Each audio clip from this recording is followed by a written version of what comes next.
Lyssa's Dream, The Sentience Wars, Origins, Volume 1, written by James S. Aaron and M.D. Cooper, narrated by Laura Jennings. Long Before OutSystem and Tanis Richards. Before the Sol Space Federation, and the days of Tanis serving in the Terran Space Force, the Sol system was a far wilder place. No central government sat overtop the many planets and groups of asteroids and habitats, though the SolGov simply tried to maintain some order. Many of the great megastructures had been built, such as Hytera and Mars One, but many others had not. Most importantly, there are few sentient AI, and those who do exist are unwelcome and often illegal. In a future without faster-than-light travel, teleportation, artificial gravity, or advanced shielding, a ship in space is just one small collision away from destruction. This is the Sol system we find ourselves in at the close of the 30th century, and the dawn of the age of AI. Part 1. Rabbit Country. Chapter 1.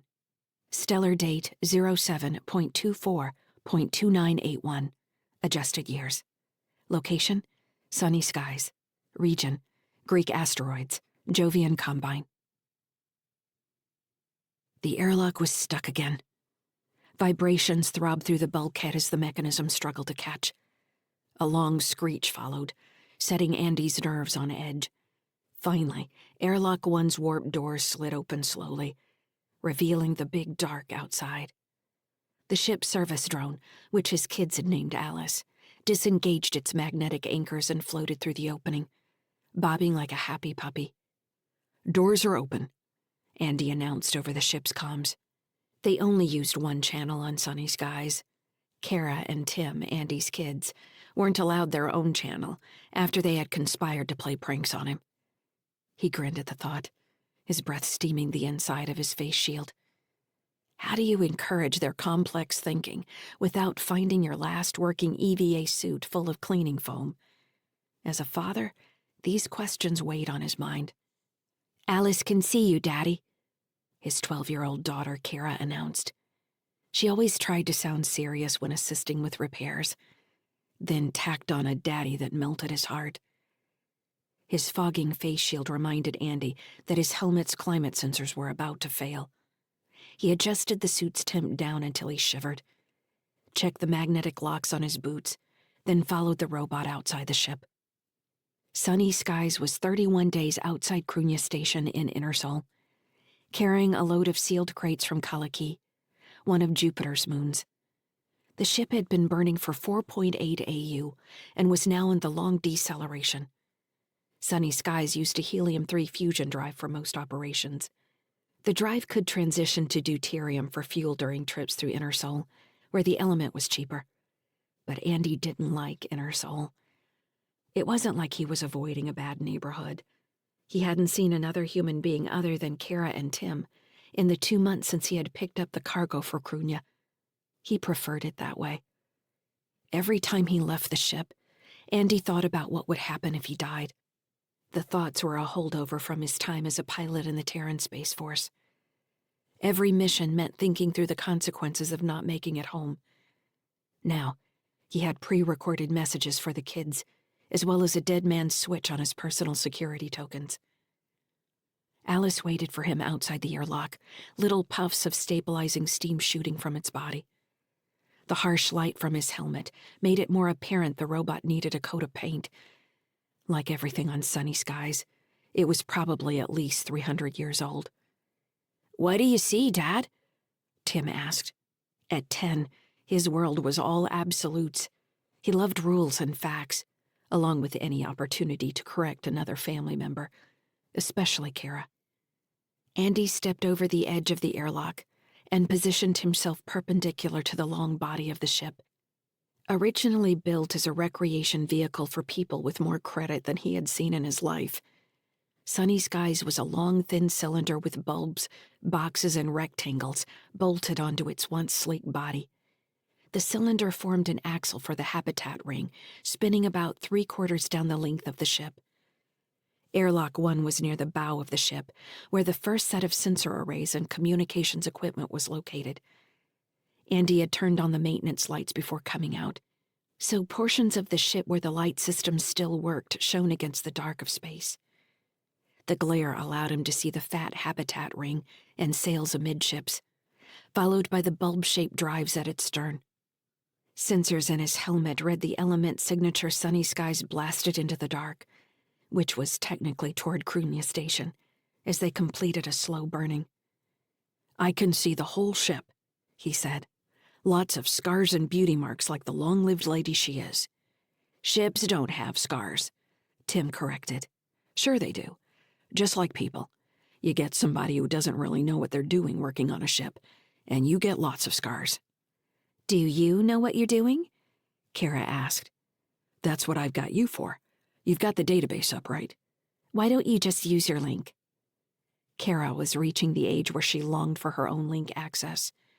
Something Andy had decided he wouldn't even consider until she was 20 and her brain had, maybe, finished developing. "This is how you learn," he said.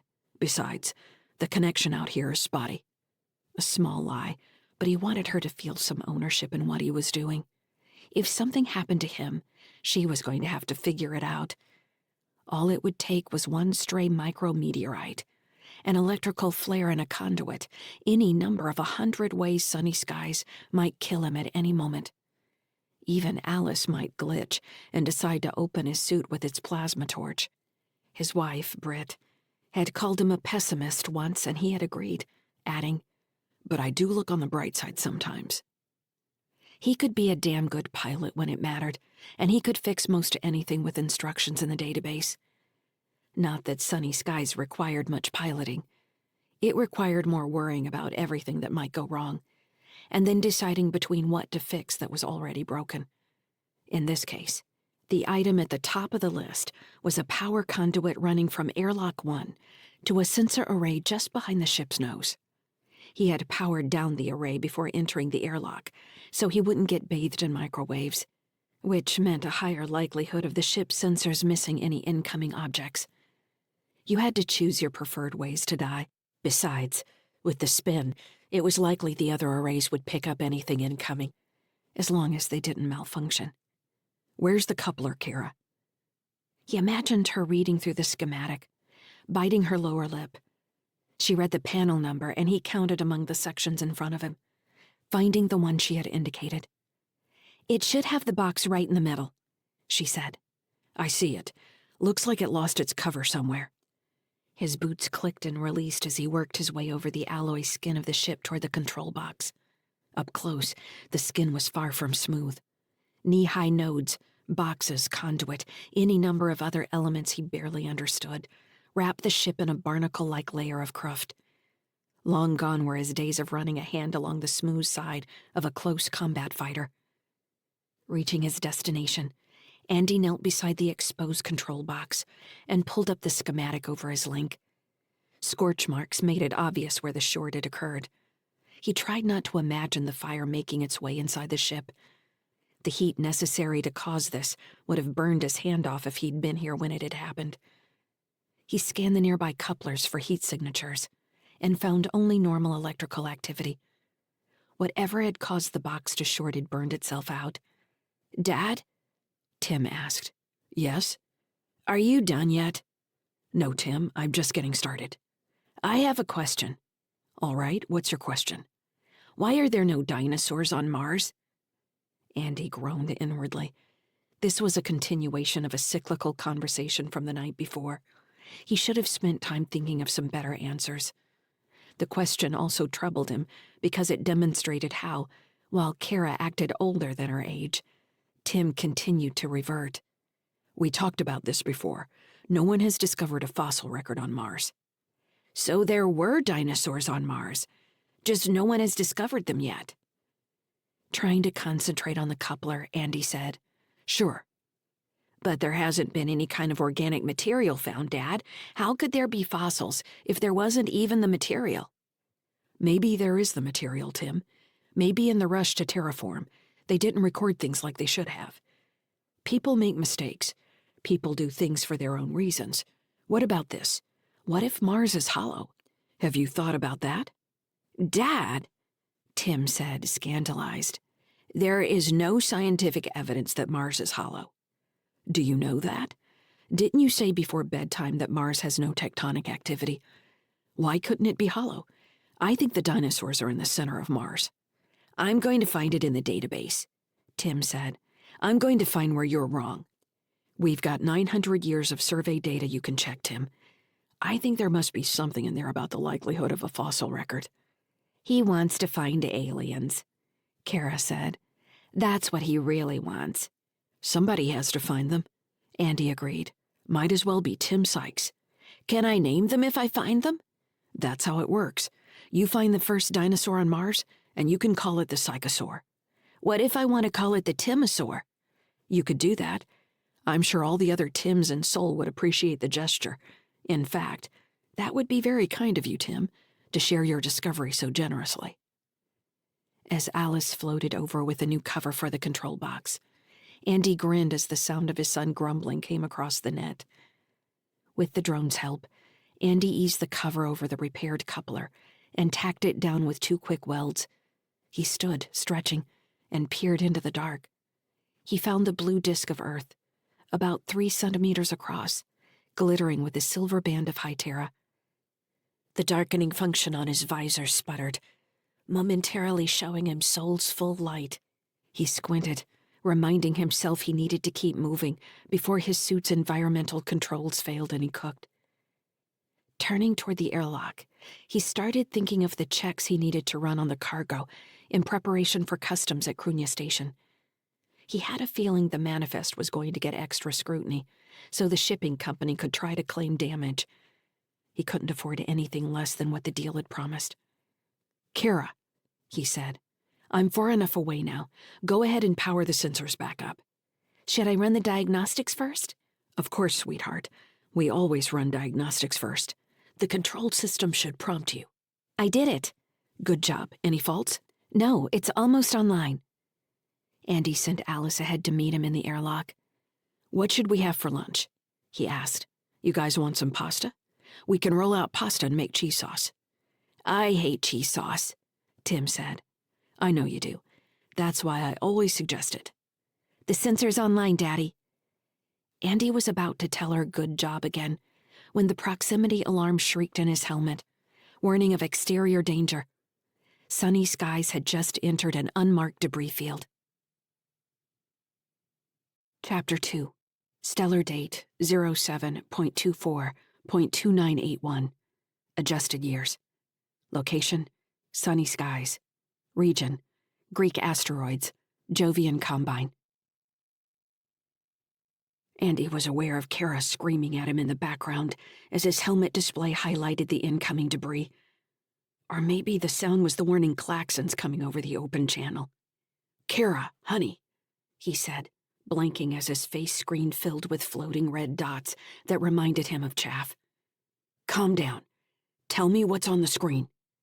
The sensors didn't see it, she said. The torch already hit a bunch of debris and even a meteor, I think. It's hitting all over the ship. What do I do?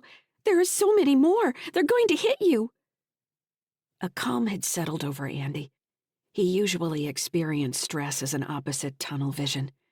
He saw all the factors in front of him, though it didn't mean it was any easier for him to choose the right path out of danger. It might have been his training from the TSF, or what his wife Britt liked to call his inability to feel anything. But he understood deeply that he was more worried about his daughter being scared than he was about his own well-being. But he absolutely had to worry about his own well-being, because he hadn't done a good enough job teaching her how to read the nav station's data flow. Obviously, he would have to focus on that later. He was probably 50 meters from the airlock, an obstacle course of knee-catching trip hazards between him and the relative safety of its recessed entrance. Kara, he said, listen to me. Send Alice back to me. Can you do that? For a minute, there was only sniffling across the channel. Then she answered, I can do it. I have her controls up. Are you there, Dad? Tim said. Why are there alarms going off? We're flying through somebody else's trash. It's like getting shot at. We're getting shot at? No, son, Andy said, voice still calm. We're moving a whole lot faster than the things we're flying into. So they hit us like bullets. It would be safer if I was inside Sunny Skies. Then why don't you come inside? Do you want me to open the airlock? No, Tim, Andy said carefully, struggling to keep his voice calm. Don't open any airlocks. I'm on my way back inside. Your sister is sending Alice to pick me up. The thought of Tim hearing fear in his voice and opening the airlock too soon filled Andy with dread. He pushed it away. Alice appeared in the distance, and Andy could barely make out the spray of the drone's steam jets. Next to him, a silent hole appeared in a rectangular casing, and he hoped there wasn't anything critical inside. Conceivably, there was enough shielding between the crew areas of the ship and the outer shell that any damages too small to register on the sensors wouldn't hurt them. Normally, the ship would have picked up any debris fields and avoided them. It was Andy's own fault for disabling half the array out of caution. A truly hardened spacer would tell him she'd rather be cooked slowly than blown apart by a meteorite. You could survive getting cooked. Was it Britt's voice saying that? Maybe. She wouldn't have let him turn off the sensors. Next time, Andy told himself. Don't beat yourself up about it now. He started a slow lope toward the airlock, letting himself float just a meter at a time before coming back down on a clear section of the ship's skin so his boots could latch properly. A section of his faceplate display had begun malfunctioning. What should have been a row of indicators showing his suit systems was now just a cloud of fractured light. Had the helmet taken an extra-large bit of dust? Andy flinched as a stabbing pain flared in his forearm. Shocked, he searched for the cause to find a pinhole jet of air spraying into the vacuum. His display flashed yellow to alert him to the leak. Way ahead of you, he muttered. What? Kara demanded. How much time had he let pass since talking to her? Alice was still 100 meters away. A note on Andy's display counted down the distance between them. Just talking to myself. Are you checking the other systems? We're taking impacts all over the ship. Could we have flown around this? In a perfect world, yes.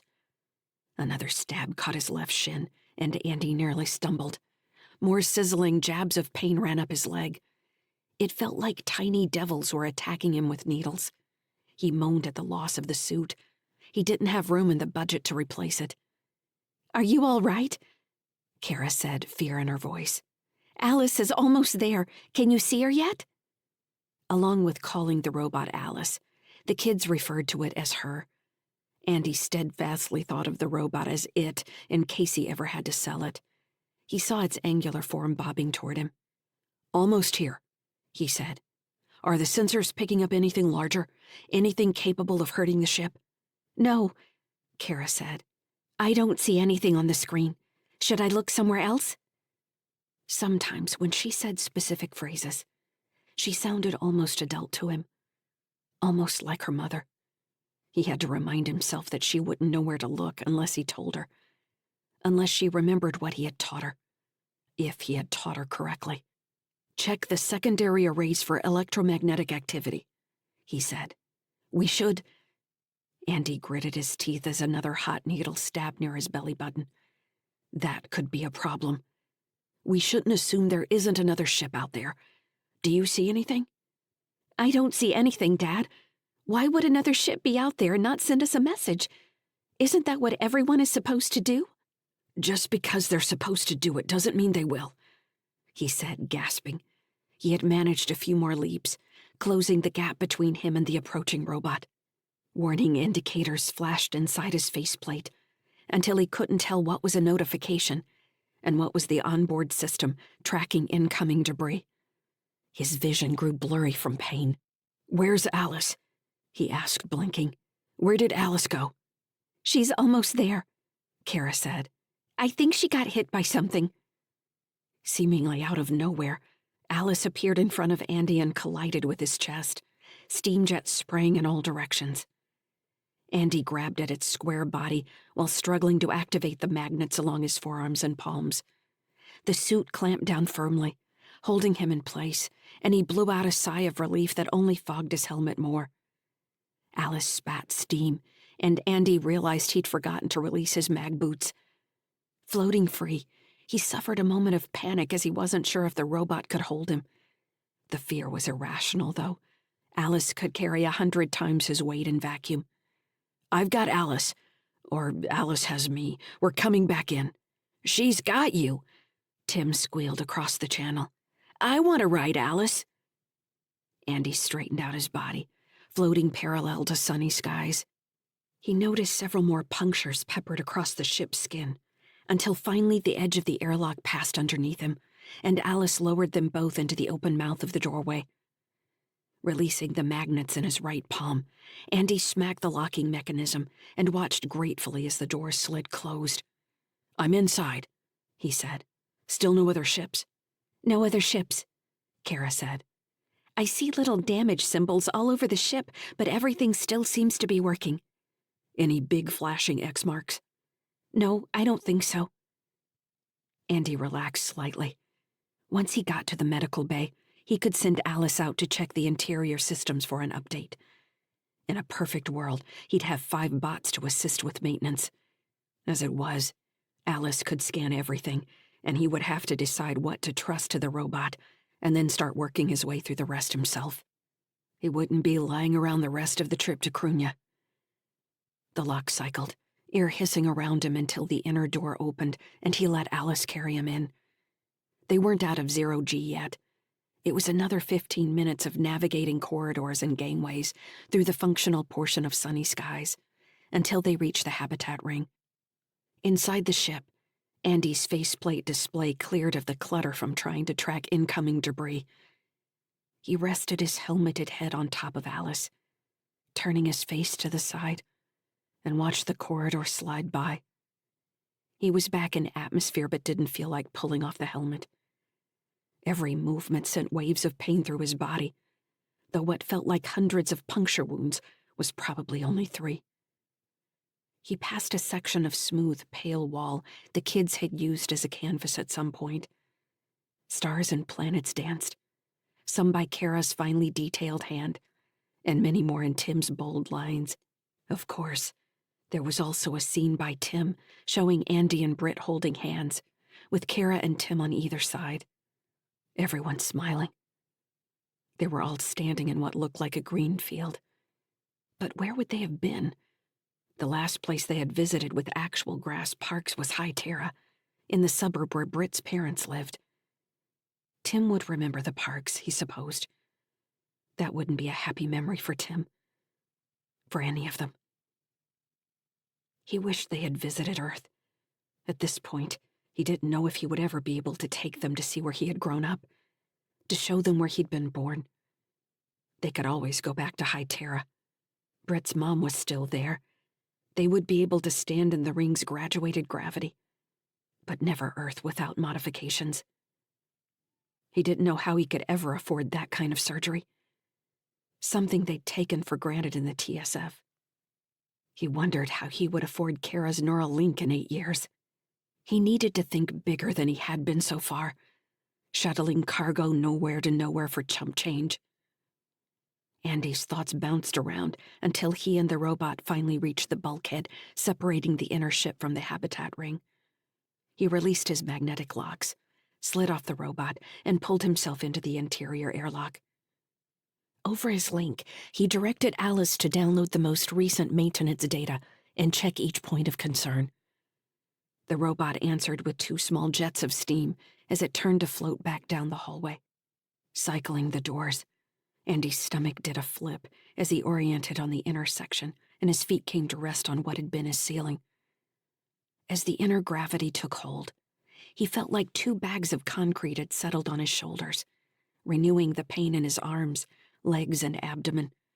He groaned and leaned against the wall. The lock opened to reveal Kara and Tim, both waiting for him. "Dad!" Tim cried, running forward to grab his legs. Andy winced but suppressed the urge to gasp. "Hey, buddy," he said, hugging his son's brown-haired head against his side. The kids were dressed in standard blue-gray coveralls, Tim's with the cuffs rolled way up, and Kara's looking a little too small. Kara wasn't quite tall enough to get under his arm to support him. She stepped close and for a second looked like she had when she'd been Tim's size, reaching up for a hug. Then he realized she had grabbed his helmet with 2 hands to disengage the lock and pull it off. In her hands, the battered helmet looked like it had been run through a trash compressor. "The suit says you're bleeding," she said. "We need to go up to the medical station." Andy nodded weakly, willing to let her be in charge of this part. "No red X marks popped up on the maintenance display since I asked you?" he asked. She gave him an irritated look. "No, Daddy," she said, "but I think there's a big one on your head." Andy tapped his temple with a gloved index finger. "You mean here?" he said, giving her a pained grin. "That one's never going away. You have to ignore it." Kara rolled her eyes. "Come on," she urged. "You promised us pasta. I don't want blood in my shells and cheese." "Ugh!" Tim shouted in his monster voice, which meant he was relieved. "Blood in the shells and cheese?" "That would certainly be terrible," Andy said. He let them pull him the rest of the way to the med section. Chapter 3. Stellar date 08.15.2981. Adjusted years. Location, sunny skies. Region, Greek asteroids, Jovian Combine. Despite being over 100 years old, the autosurgeon did a good job on Andy's wounds. They were low on pain meds, so Andy was going to be aching for a week as the sutures healed. He could deal with that. Pain didn't cost him anything. Moving slowly around the small galley, he selected supplies for the shells and cheese he had promised the kids. Grimacing with the reach for a container of flour sent stabbing pain through his abdomen. "You don't seem better," Kara said, watching him. "I'm fine. Give me a couple days." "Why don't you just pull out some of the prepared stuff? We don't need anything special." "You said shells and cheese," Tim called from the table. He had a pad and stylus out, kicking his heels against the floor as he doodled. "I promise shells and cheese, and that's what you'll get," Andy said. "It's bad enough the cheese is going to be artificial. We can still make the pasta. That's a Sykes family specialty. Your grandmother used to do it the very old way and lay all the pasta shells out on a sheet to dry. Can you imagine doing that?" "Why?" Kara said, wrinkling her nose. "Sounds like a big waste of time." "Sometimes doing is the reason." "Sometimes doing is dumb," she said. "Next we'll be growing our own wheat." "If we had the space, I would love to do that." "Mom liked to garden," Kara said. He nodded. Sunny Skies had an aftermarket hydroponic garden installed by some owner in its distant past. The apparatus was currently dry and taking up space in the habitat ring that could have been used for special cargo. He just hadn't gotten around to cleaning it out. The room had been one of Britt's spaces. He measured scoops of the flour. "Get me 2 cups of water." Kara went to the cabinet for the measuring cup, then filled it at the sink. Andy watched her hold the cup in the air to check measurements. She added another few more millimeters before nodding. "Go ahead and dump it in there," he said, motioning toward the mixing bowl. It was still cheating, in a way. The flour had everything it needed to form reasonably tasty pasta. No need for eggs or salt, or the olive oil his mother loved whenever they could scrounge it. He had purchased 100 kilos of flour 3 years ago, when he had the extra funds to think about emergency food. Now they had nearly run through that. He would need to negotiate for new food stores on Krunya, not the cheapest place in Inner Soul to scrape up calories. He was already going to need to find fuel. Andy put worries about their destination out of his mind and focused on turning the dough. He dusted the counter with flour and dumped out the bowl. "There you go," he said. "Dust up your hands and start turning that over." "Do I have to?" "I'll do it," Tim shouted, jumping down from the table. "I want to squeeze the dough." "Your sister can do it. You'll help with the cheese sauce, all right?" Tim slapped the counter and a cloud of flour filled the air around his hands. As he reached for the dough ball, Andy swatted his hands away.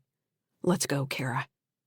Dusting her hands, Kara moved around the counter to grab the lump of dough and start folding it. Andy washed his own hands at the sink and took the rolling pin down from a cabinet near the ceiling. It was an ancient-looking thing, crusted with old dough now harder than concrete. When Kara was done turning the dough, he had her roll it out into flat strips, then feed it into the pasta machine until they became snake-shaped ropes that she lay back out on the freshly dusted counter. Andy pulled a kitchen knife out of a nearby recess. "You remember how to turn the shells?" he asked. "I remember," Kara said. He handed the knife over, handle first, and watched her make the first few shells by laying the knife blade flat on the end of the dough snake, pulling and lightly smearing the pasta dough so it rolled against itself before she cut it off. The first few were warped, but once she had the hang of it, a pile of fresh pasta shells grew on the counter beside her. "Don't cut your nose off," Andy said. Kara didn't take her eyes off her work. "Shut up, Dad." With Kara occupied, Andy pulled down the ingredients for the artificial cheese sauce and had Tim pull over a chair to stand beside him at the stove. Soon the sauce was bubbling to Andy's satisfaction, with Tim focused on stirring, pausing occasionally to dip the spoon and raise it above the pot to drop dollops of sauce. "Don't lose any of that sauce," Andy warned. "It's all we've got." "I won't lose any sauce, Dad. I want to see how high it can drip." "Higher than you can reach, trust me." "Dad," Kara said. He glanced at her. She was done with the shells, now arranging them loosely on a baking pan to feed into the auto oven, which would flash 24 hours drying in 5 minutes. "What do you need?" Kara didn't take her gaze off the shells as she asked. "Did you ever kill anyone when you were in the TSF?" He frowned. What had brought this on? The debris field? Seeing him bleeding? He considered lying, then knew he shouldn't. It was always a matter of how to present the truth. "Yes, I did." "You weren't close to them, though, were you?" Andy's throat was abruptly dry. He went to the sink to pour a glass of water and drank half of it. "Most of the time it was far away, in ships," he said. "But there were a few times when we had to board ships. Then it was up close." "Did Mom have to kill people too?" "Sometimes. She was a pilot, just like me." Kara nodded without saying anything. "Why are you thinking about killing people?" he asked. She shrugged. "I was curious, that's all. That's what people do in the TSF, don't they?" "I never wanted to hurt people. But sometimes you don't get to choose. Sometimes people attack you first, or they attack other people. You do your best to keep everyone safe." Kara nodded. "Is that pasta ready?" Andy asked. In 20 minutes, they were sitting at the little table with glasses of water and bowls of the warm shells and cheese. Tim lifted his spoon above his head to let the shells drop back into the bowl. He tried dropping a shell in his mouth and missed. Andy caught the shell before it hit the floor and stuffed it in his own mouth, making a face at Tim that earned him a squeal. "Better hang on to those shells, kid," Andy said, chewing obnoxiously. "Dad!" Tim shouted. "That was mine!" "I'm a shells and cheese pirate," Andy said. "You let that shell go and I'm gonna gobble it up." Kara was quiet throughout the meal, only smiling when Andy complimented the pasta shells, and Tim nodded agreement, smacking his lips. When they were done, Tim fed the dishes and utensils into the sterilizer, and then dashed down the corridor to the small room they used as a lounge. There was a couch, a 2D viewing screen to replace the room's broken Hola display, and boxes full of Tim's toys scattered around. They watched a series on Martian terraforming for an hour, and then Andy announced it was time for bed. It was a little early, and Andy got the complaints he expected. "Time to get a start on a new day," he said. Kara remained quiet. Andy glanced at her, hoping she would get past whatever mood had settled on her shoulders. He chastised himself for the thought, knowing he needed to find some way to get Kara to open up about what was bothering her. Otherwise, nothing would change. They had a saying in the TSF, "Hope is not a method.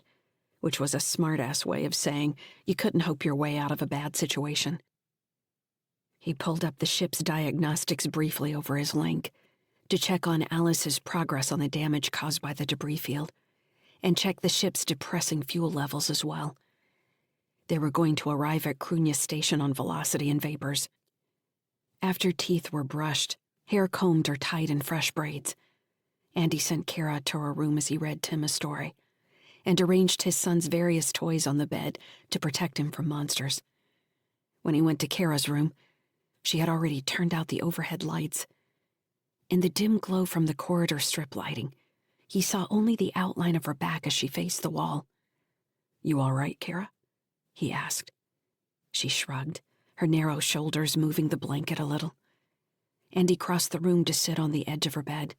He smoothed some stray hairs out of her eyes and felt tears on her cheeks. "I'm still here," he said. "I know," she said, so softly he barely heard her. "I'm not going anywhere." Kara didn't answer. "Where do we live?" she asked finally, voice quiet. It was their old ritual. "We live on sunny skies, duh." He failed to put the goofy note in his voice. "No, Daddy," she said, still staring at the wall. "We live in rabbit country." "Rabbit country?" he asked. "There are no rabbits in space." "We're the rabbits," Kara said. "Ears up and ready to run." "Ears up and ready to run," he agreed. Andy waited. She wasn't pulling away from him, just keeping to herself. He put his legs up on the bed and leaned back against the wall, stroking her hair again. He didn't remember falling asleep, but found himself waking in the dark sometime later. The corridor door had closed automatically at some point, leaving the room dark. Kara had turned on her side and was breathing evenly, but had managed to twist out of her covers. Standing slowly, with stabbing pains running the length of his body, Andy found the edge of the blanket and pulled it up until Kara was covered again. He checked the link and found that Alice had a report for him. He stood in the dark for a minute, listening to Kara breathing, then bent back down to kiss her forehead. "Good night, sweetheart," he murmured, then straightened to find his way to the door and the dim corridor outside. Chapter 4. Stellar date 07.25.2981. Adjusted years. Location, sunny skies. Region, Greek asteroids, Jovian Combine. Sitting in an alcove off the Habitat airlock, Andy spread the battered EVA suit across his knees and applied patching liquid to the visible holes. He would need to run a full systems check later for micro tears and any other damage he could fix on his own before he took it into vacuum again. For now, it would work in the rest of the ship, where he only needed the suit for warmth in the unheated zero-G sections of sunny skies. It was cheaper to keep the air in those sections a breathable mix than to dump it all to vacuum, but he couldn't waste fuel on heat. There had been a time when the whole ship had served as a zero-G playground for the kids. Then money had gone from elusive to actively avoiding him. Checks complete, Andy stood and pulled on the suit. He slowly fit its outer harness around his waist and shoulders, awakening new jabs of pain with each movement. The suit smelled of sweat and something moldy he didn't want to think about. If he had to admit it, the kids filling the suit with cleaning foam had been more help than prank. Pulling the battered helmet over his head, he ran a quick diagnostic check on the suit, noting the slow loss of inner pressure, as well as the fractured lower left section of his faceplate, which now showed information in jittery snowflake-shaped blobs of color. He mounted the ladder into the airlock and climbed slowly, feeling out the pains in his arms and legs, until he reached the top and hit the activation controls. All the way up, the magnets in his right glove kept sticking, twisting his wrist when they wouldn't release properly. He had to stop using the hand altogether. Below him, the hatch slid closed and the world shifted, sending stomach bile into his throat. His inner ear swooned. Andy squeezed his eyes closed and gripped the ladder, forcing himself to breathe deeply until the sick feeling subsided. The upper hatch opened, and he pulled himself into the zero-G section of the ship. Alice's list had come back with significant damage to the hull. The drone had checked most of the systems on the outer hull, where damage would be obvious. It was still checking interior spaces, where debris had penetrated the outer skin. Andy groaned. It would take him at least a week to work through the major repairs. After that, there was a second list of burnouts where outer connections had either grounded out or been destroyed completely. Scanning the list, which was bad enough, he guessed at other areas he should check for secondary damage. As usual, it was a miracle Sunny Skies continued to fly. For having been built as a recreational craft, Sunny Skies carried a confusing set of redundancies, like a yacht built for preppers. Not that he was complaining, but the ship constantly surprised him with little bits of added tech from its long history. Andy grabbed a handhold and propelled himself along the wall to the nearest junction of corridors. He needed to go down 2 levels to the main cargo bays. He doubted any damage from the debris field could have penetrated the center of the ship. At least the interior scans hadn't indicated atmosphere loss from puncture wounds. But he was worried enough about the integrity of the cargo to check. This shipment was a collection of random crates with a complicated manifest that meant he needed to review every container for discrepancies. He didn't want to discover any serial numbers had mysteriously changed mid-flight. Ahead of him, the corridor lights sensed his presence and flickered alive, except for a few sections where they didn't and he drifted through the dark. In the cargo area, he floated in the doorway waiting for the lights to activate throughout the long room. There were 2 wide airlocks in the chamber that could open to allow transport drones to enter and pull the crates out. The openings were big enough that any malfunction meant he'd be in vacuum before he knew what hit him. As he waited for the systems check, Andy wondered if he had always been such a pessimist, or if becoming a parent had done this to him. Only it wasn't pessimism, so much as thinking through everything bad that could happen in any given situation. Tim might be playing next to the stove with a pot boiling over his head. In one future, everything was fine. In another, his face was covered in third-degree burns. With these possibilities playing out in his mind continuously, Andy didn't know if he was crazy or simply overly prepared. Britt had been better at living in the moment, not worrying about what might happen. She had seemed to have the ability to read anxiety in Andy's face, even before he realized it was there, and respond with something simple like a smile or a word. She'd helped him, had immediately made him feel more calm. He hadn't realized she was doing it until the effect was gone. Now he had to recognize the swell of worry and pause his thoughts, redirect towards something productive. In combat, he'd never needed to worry. All possibilities had been played out in front of him, and he'd chosen a path between them.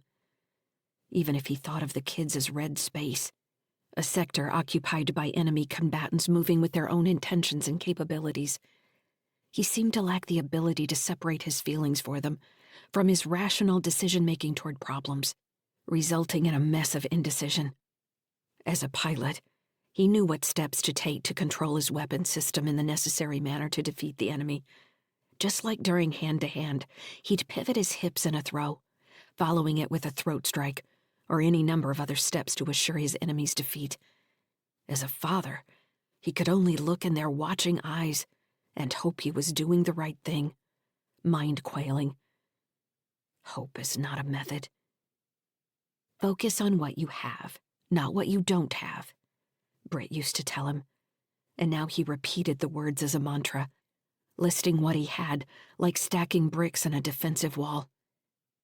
"We have the ship," he told the display panel, its data tickling his link. "We have the cargo. We have fuel to Crunya. We have our health."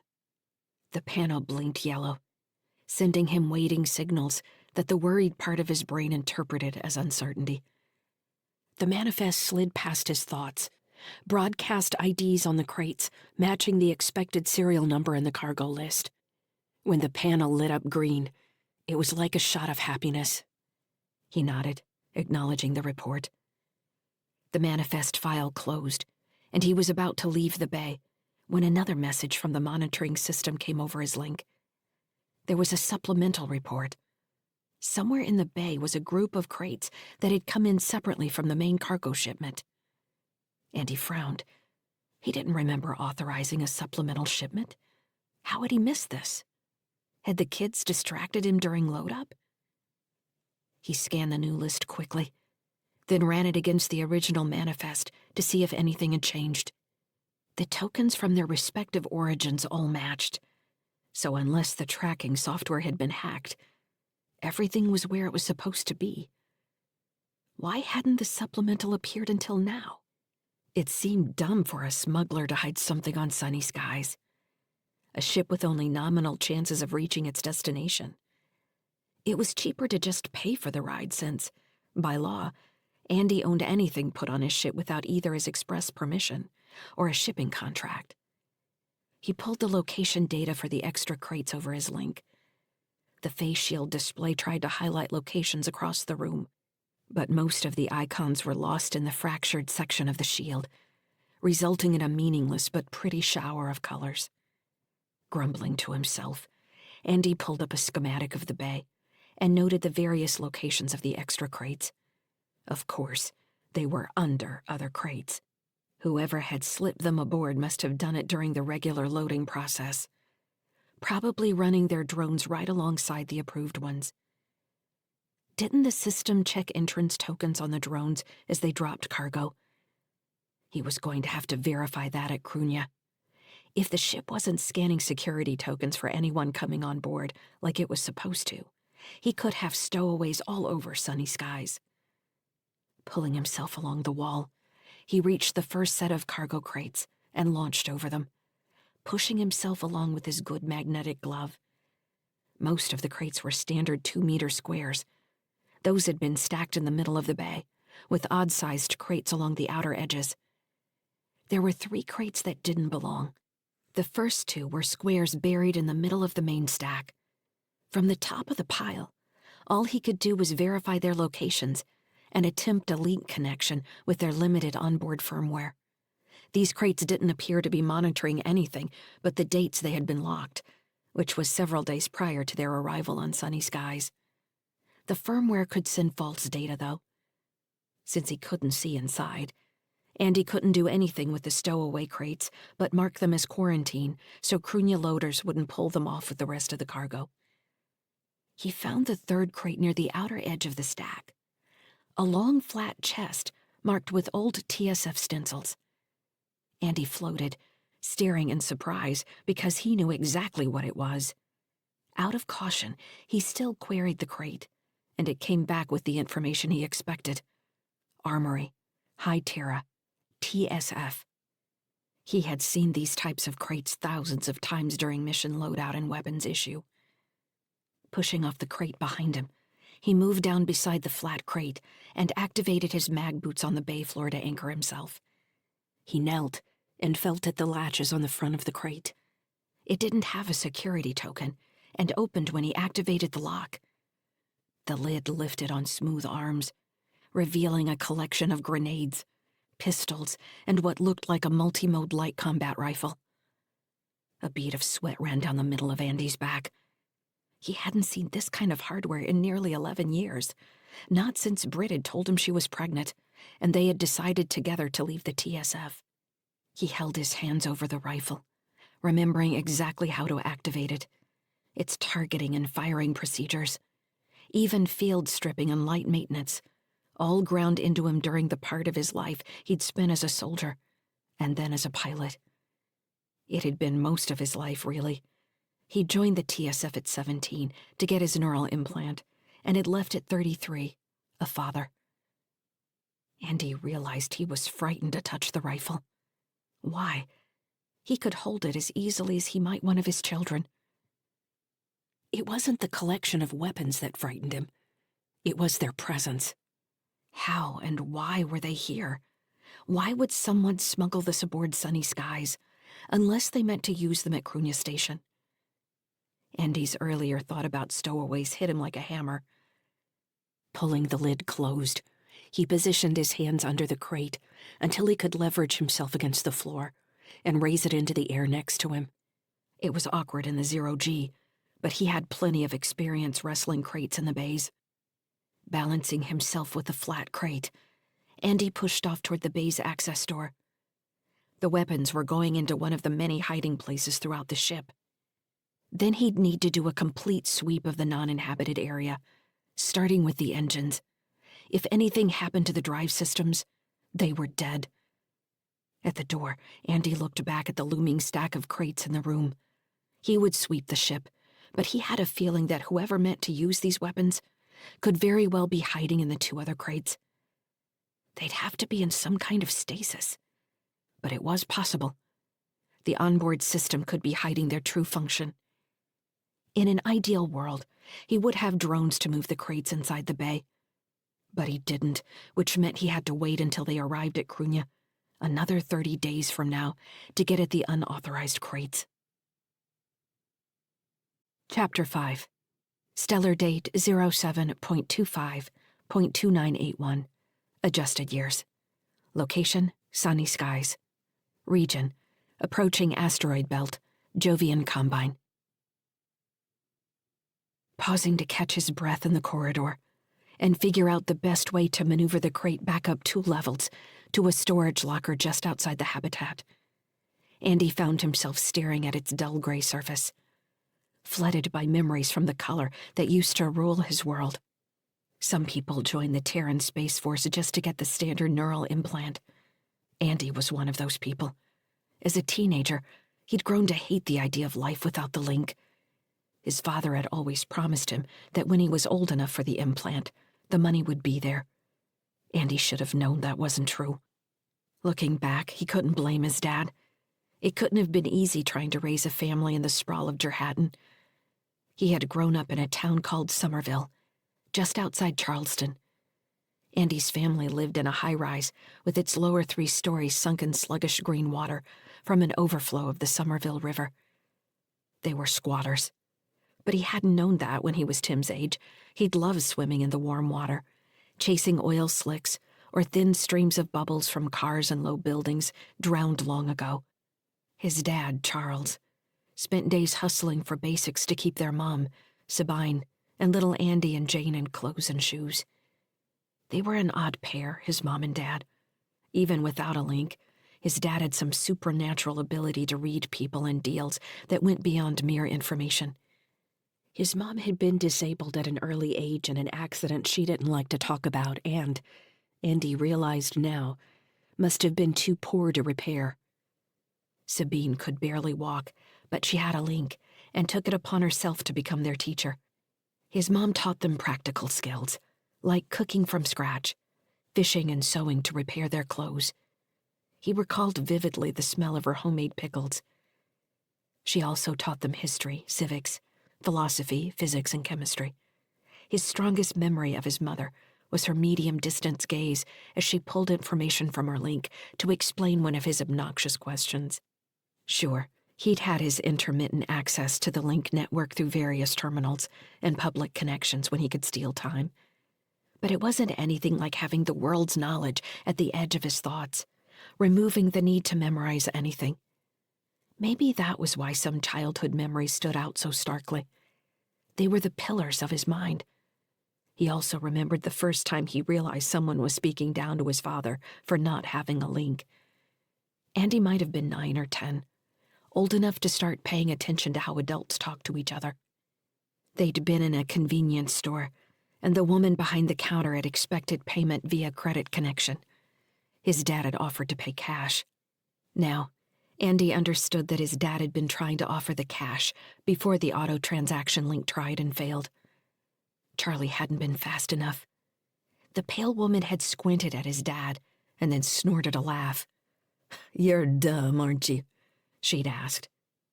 Dumb meant a lot of things to the local poor back then. Mainly, it was a throwback to when a person really was blind and mute. Not having the link might as well have been those things. He remembered the barest instant of a flat, angry expression touching his father's face, before his lips spread in a broad smile, showing his naturally good teeth, something the woman lacked. "Smart enough to see how lovely you are," he had said, in a way that actually sounded like he was complimenting the woman. Charlie pulled a hand through his hair and leaned forward, blue eyes flashing, and set the bills on the counter. "I like to keep my business local," he said, voice warm. "Cash good for you?" The woman had stared for a second, then nodded and took the bills. "Keep the change," his dad had said, still smiling warmly. Without a link, his father was present in a way that most people weren't. He also liked to say that he was fine with his own memory and didn't want to rely on the network to know what to think about something. Andy had heard all that, but he'd never forgotten the woman's look of superiority. When he was old enough for the operation, he'd repeatedly asked his dad when they were going to make the appointment, until Charlie had finally admitted there wasn't any money. Andy had started looking for other options immediately. Local gangs would have lent him the money for a heavy price, which probably would have meant entry into a life he didn't want. The idea of the Terran Space Force had entered his mind while gazing up at the shiny strip of high Terra against the moon, and he figured that if the operation meant servitude, the best choice was the one that got him out of Somerville. Why not get off Earth altogether? Andy checked the time in his helmet display. The suit was still glitching, dropping its connection with sunny skies, then picking up without adjusting for the lag. He figured he still had an hour before he needed to get to sleep himself. The kids wouldn't let him sleep in. Pulling the weapons case up the ladder tubes wasn't as hard as he had expected, although he kept scraping his knees as he worked his way upward. The crate bounced against the inside walls, leaving swipes of gray paint in several spots. He'd have to make up a story for Kara to explain the new marks. She noticed things like that. She was like her mother that way. In the last corridor before the access way to the habitat section, he hooked an arm around a support strut and rested. Looking down on the crate where it floated above the floor, he thought it looked a bit like a coffin. He pushed the thought out of his mind. The two sergeants were on their feet the minute he walked through the door. Behind them, all the furniture was the same dull color he would come to know as TSF gray. In all the times Andy had visited the recruiting station, he couldn't recall ever seeing anyone sitting behind the big block-shaped desks that looked like folded defense mechs. Andy was wearing the best clothes he could get together, his hair carefully combed and all his identification cards in his front pants pockets. The first sergeant was tall and thin as a bone, while the other looked carved from a boulder.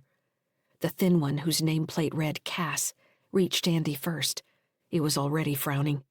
"You," he said sharply. "Where's your token? Why didn't the door pick you up?"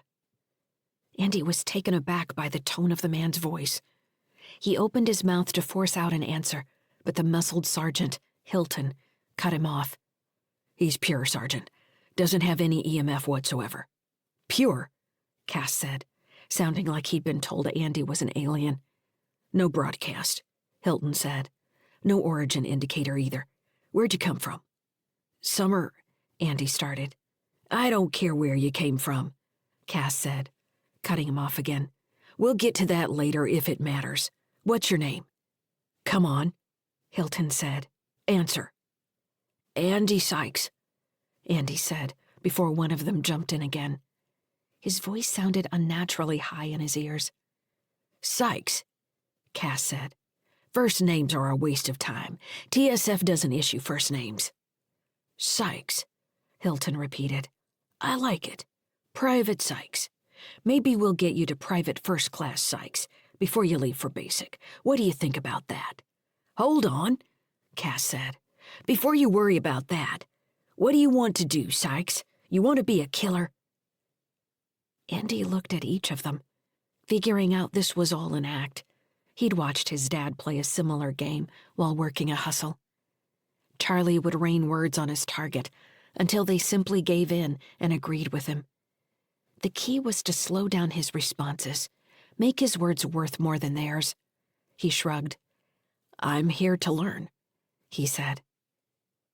The two men looked at each other. Andy figured they must deal with applicants without links all the time. This was Somerville, after all.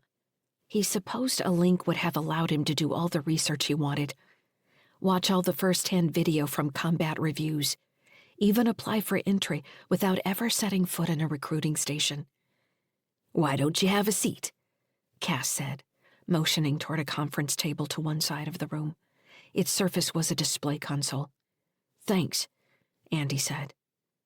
Over the next hour, they explained the many different jobs he could potentially perform in the Terran Space Force, from broadcast information specialist to freighter pilot. They talked about benefits, travel, education. "How's all this sound?" Hilton asked. "It sounds good." "You interested in the aptitude test?" Cass asked. "I am." The man's skeletal face split in a grin. The aptitude test was one of the strangest things Andy had ever attempted. The questions started out overly simple and progressed until he was drawing on some of the more obscure elements of philosophy or history that his mother had insisted he think about. "Don't repeat it back to me, Andy," she used to say, staring into the middle distance between them as she verified his answer against the database. "Tell me what you think. Get to the bottom of it." "That's not fair, Mom," he had whined. "You're cheating." With a feral smile, she'd answered, "Yes, I am. Someday you will too, so I have to abuse you now." His mom and dad were alike that way. They knew how to read people. His mom knew how to play him like an instrument, push him to the limits of his mind. When he'd finally received the neural link, he'd felt like the house of his mind was suddenly filled with windows and doors, and she had built the walls to hold him up and protect him from the tsunami of adding the link to his thoughts. The question shifted from too easy to tricky to obscure and esoteric. He guessed at the outcomes of mechanical schematics and finished logic circuits. Some of it was obviously ancient history, asking him to analyze spectrum circuitry, while other questions hinted at subjects he had only just read about. He knew now that the test was progressive. For every correct answer, the questions branched and went deeper. He was sweating when he finished. The test didn't tell him when he'd reached its last question. The screen merely asked, "Are you sure?" and prompted him to answer yes or no. Andy had stared at the screen for a minute, trying to second-guess the question, before finally answering yes. The screen instructed him to wait for results. So he sat in the small room with its promotional display on the wall reading, "Terran Space Force, onward, outward." After what felt like an hour, the door swung out and Sergeant Cass stood in the opening. "You got your ID on you, right?" the thin man demanded. "Yes," Andy said. He couldn't understand why the sergeant sounded furious. Cass had checked his identification cards before seating him at the terminal. "Good. Come on." Chapter 6. Stellar date 07.25.2981. Adjusted years. Location: sunny skies. Region: approaching asteroid belt. Jovian Combine. Andy opened the storage cabinet and maneuvered the crate until it was sitting in the bottom of the locker. To a cursory glance, it might almost look like the bottom of the cabinet. It might fool a customs agent, but it certainly wouldn't get past Tim and Kara. He locked the cabinet with his personal security token, just to be safe. If Kara did try to open the cabinet and discovered he had locked it, the worst she could do was come to him and complain about it. If she tried to force the lock, he'd get an immediate alert over the ship's diagnostic system, as long as the system was functioning. The problems with his suit proved it was barely reliable. Andy yawned and stretched. He glanced down the corridor where the ladder led up into the habitat ring. As soon as he returned to the command deck, he would double-check the ship's EMF signature for responses that didn't make sense. It bothered him that sunny skies might have already been broadcasting unknown signals from the stowaway crates for most of their trip. If their onboard firmware was hiding activity, the crates could be serving as some kind of relay node for encrypted criminal data, and he was going to be held accountable when they reached Krunya. Why else would someone hide crates aboard a slow-moving private freighter? The TSF detail on Krunya could certainly be tracking any errant signals. It was a mission he had done himself many times. That would explain why he hadn't been boarded weeks ago.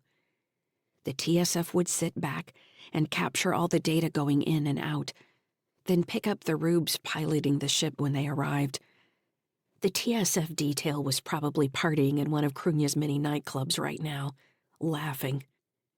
He kicked off for the ladder, trying to defend the possibility that the cargo was something simple, like drugs or illegal tech, something cheap enough to risk on sunny skies, but valuable enough to smuggle.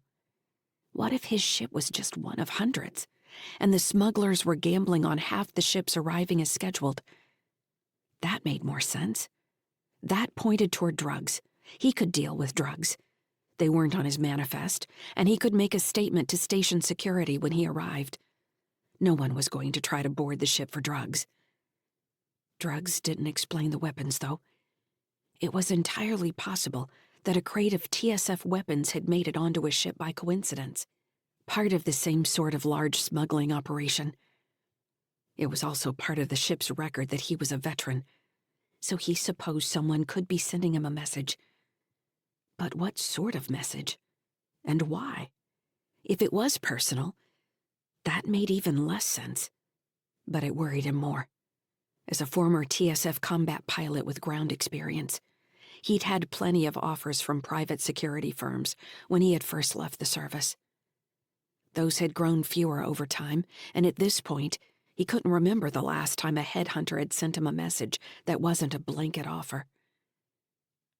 As he pulled himself into the habitat gate and endured the stomach flip of taking on gravity, Andy grinned to himself, letting his memory of the recruiting station run its course. Sergeant Cass had been a character, accusing him of being a plant from higher command, come to verify their testing techniques. "You're a cheater," Cass had accused. Andy had stammered a response, not understanding why he was suddenly under attack. He'd expected them to tell him he had failed and to kick him out the front door. Instead, Cass and Hilton had sat him down at the conference table and leaned in close on either side, glaring at him. "No way you're some kid from the Somerville slums," Hilton growled. "Where are you from, really?" "I'm from Somerville," Andy said, not knowing what else to tell them. He wanted to get up and run, but Cass had taken his ID card to enter his citizenship number in the system for a third time. When Andy finally ran out of excuses, the two men sat down on either side of the table, crossing their arms. They looked at each other, and Andy recognized the expressions of men trying to figure out how to capitalize on a situation. Cass motioned with a finger. "So, here's what happened," he said, eyes narrow with suspicion.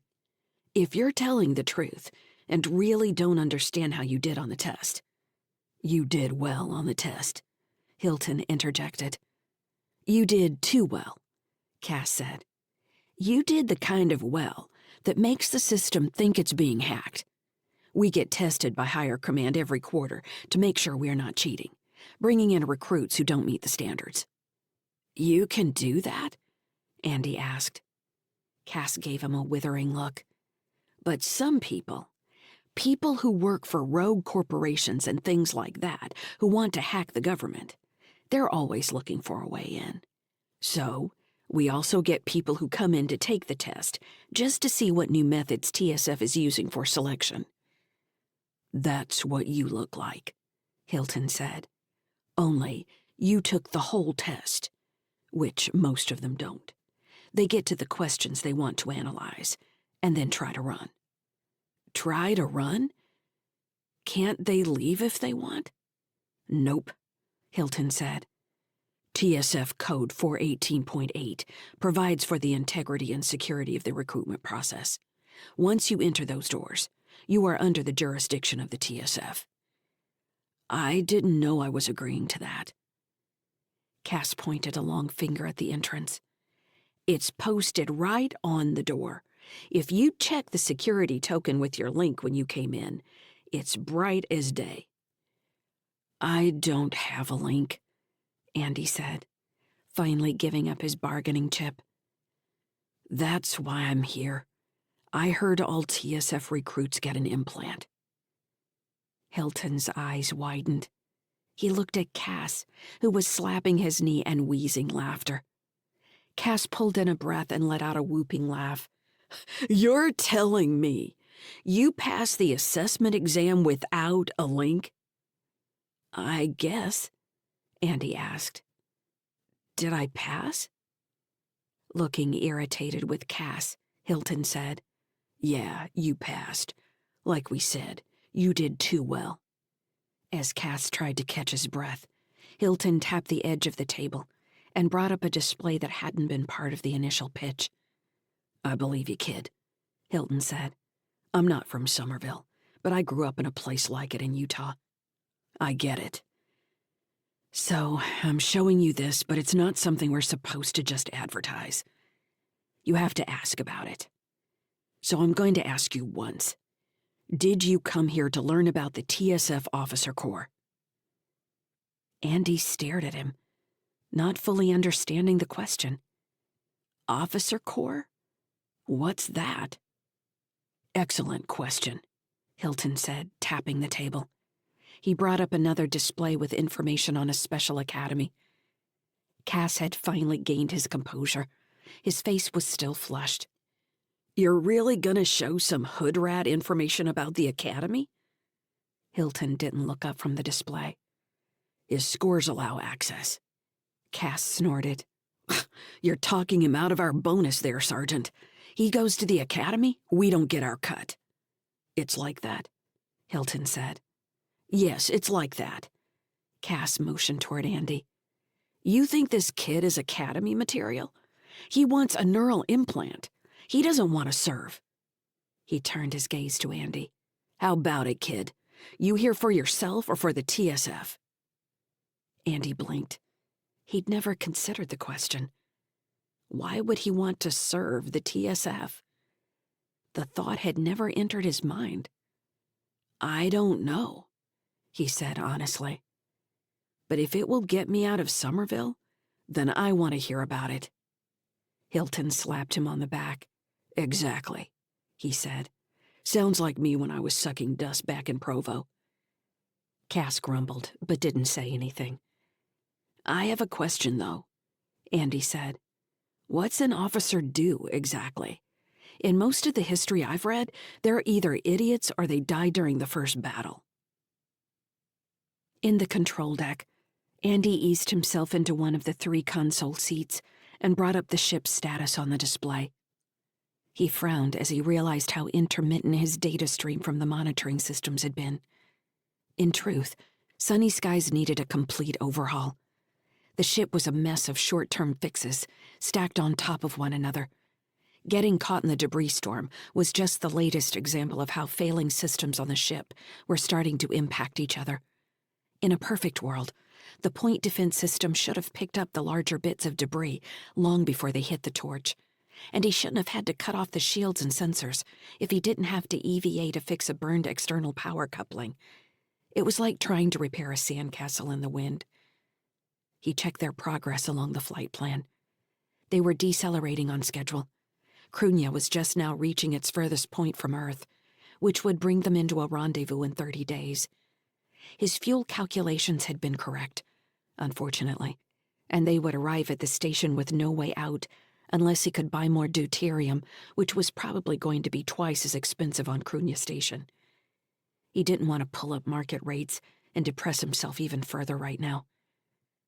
A fluctuation on drive control drew Andy's attention. Temperatures were rising in the reaction bottle. He frowned, pulling up the control console for the drive containment system. An erratic flow of readings indicated multiple failures all across the system. "No," Andy said under his breath. Rotating the diagnostic display, the fractures aligned in a straight puncture from the outer hull directly through the propulsion section and out again. Debris had penetrated the containment bottle, and Alice hadn't spotted the puncture during the exterior scan. Andy swallowed, amazed the engines had held until now. He attempted to decrease output, gradually at first. He had a tight delta V to Crunya, and couldn't afford to lose deceleration thrust at this point in the flight plan. They'd overshoot the station, and he didn't want to think about what would happen if they overshot Crunya. Andy pulled up the emergency monitoring system and saw that it had turned itself off at some point. Had he already set an override? He couldn't remember doing that. It certainly wasn't something the kids would have played with. He shook his head. He would have to find the software bug later. The erratic readings continued to shift all around the drive's containment system, like lightning crackling around an egg. The weak spots were growing, breaking out in sweat, pain jabbing his side as he shifted in the seat. Andy continued to chase thin points in the bottle, shifting resources even as other sections thinned in response. After 10 minutes, he accepted the mad chase was futile. The drive was going to fail. He quickly pulled up the flight plan and checked their current Delta V to Crunya. They were close. He could bring Sunny Skies in under chemical thrust if he dropped another 10%. Andy gritted his teeth. The kids weren't in crash couches. If he did what he had to, it would be like hitting them all with a sledgehammer. He didn't have time. He had to slow the ship, or they would be stranded between Earth and Crunya, praying for TSF or anyone else to pick them up. They didn't have enough food on board. Andy slapped the emergency klaxon. Tim and Kara would know to strap in. Checking his data against the original flight plan, he calculated a hard burst through the engine. "Daddy?" Kara asked over the comm. "What's going on?" "Dad?" Tim said sleepily. "I'm here," Andy said. "Strap in, both of you. We need to execute a hard burn." The flight plan came back suboptimal, which was close enough. He nearly entered the command to execute before realizing he hadn't buckled his own straps on the seat. Andy fumbled them into place, wincing as they automatically tightened down on his wounds. Reaching for the console again, he activated the flight change. Sunny Skies groaned around him as the engine flared to full capacity. The weight of increased gravity crushed him into the seat. As his vision blurred, he tried to comfort himself with the studies that said kids endured high-G maneuvers much better than adults, even with augmentation. In the periphery of his vision, the display swam in and out of focus. The weak spots on the drive's containment bottle danced and spread until their edges met and merged. There was no sound as the emergency shutdown procedures activated, meaning the drive was dead. A yellow icon blinked on the display. All Andy heard was his own tired gasp as the weight from acceleration was suddenly gone, and he rocked forward in the seat straps. Chapter 7. Stellar date 07.25.2981. Adjusted years. Location, Sunny Skies. Region, approaching asteroid belt, Jovian Combine. Andy watched the drive status display fizzle down to a series of disconnected lines floating on a black field. He swallowed, tapping the console. He tried to bring up the holographic system but got an error. The regular visualization system had been down for months. He closed his eyes and let his head drop.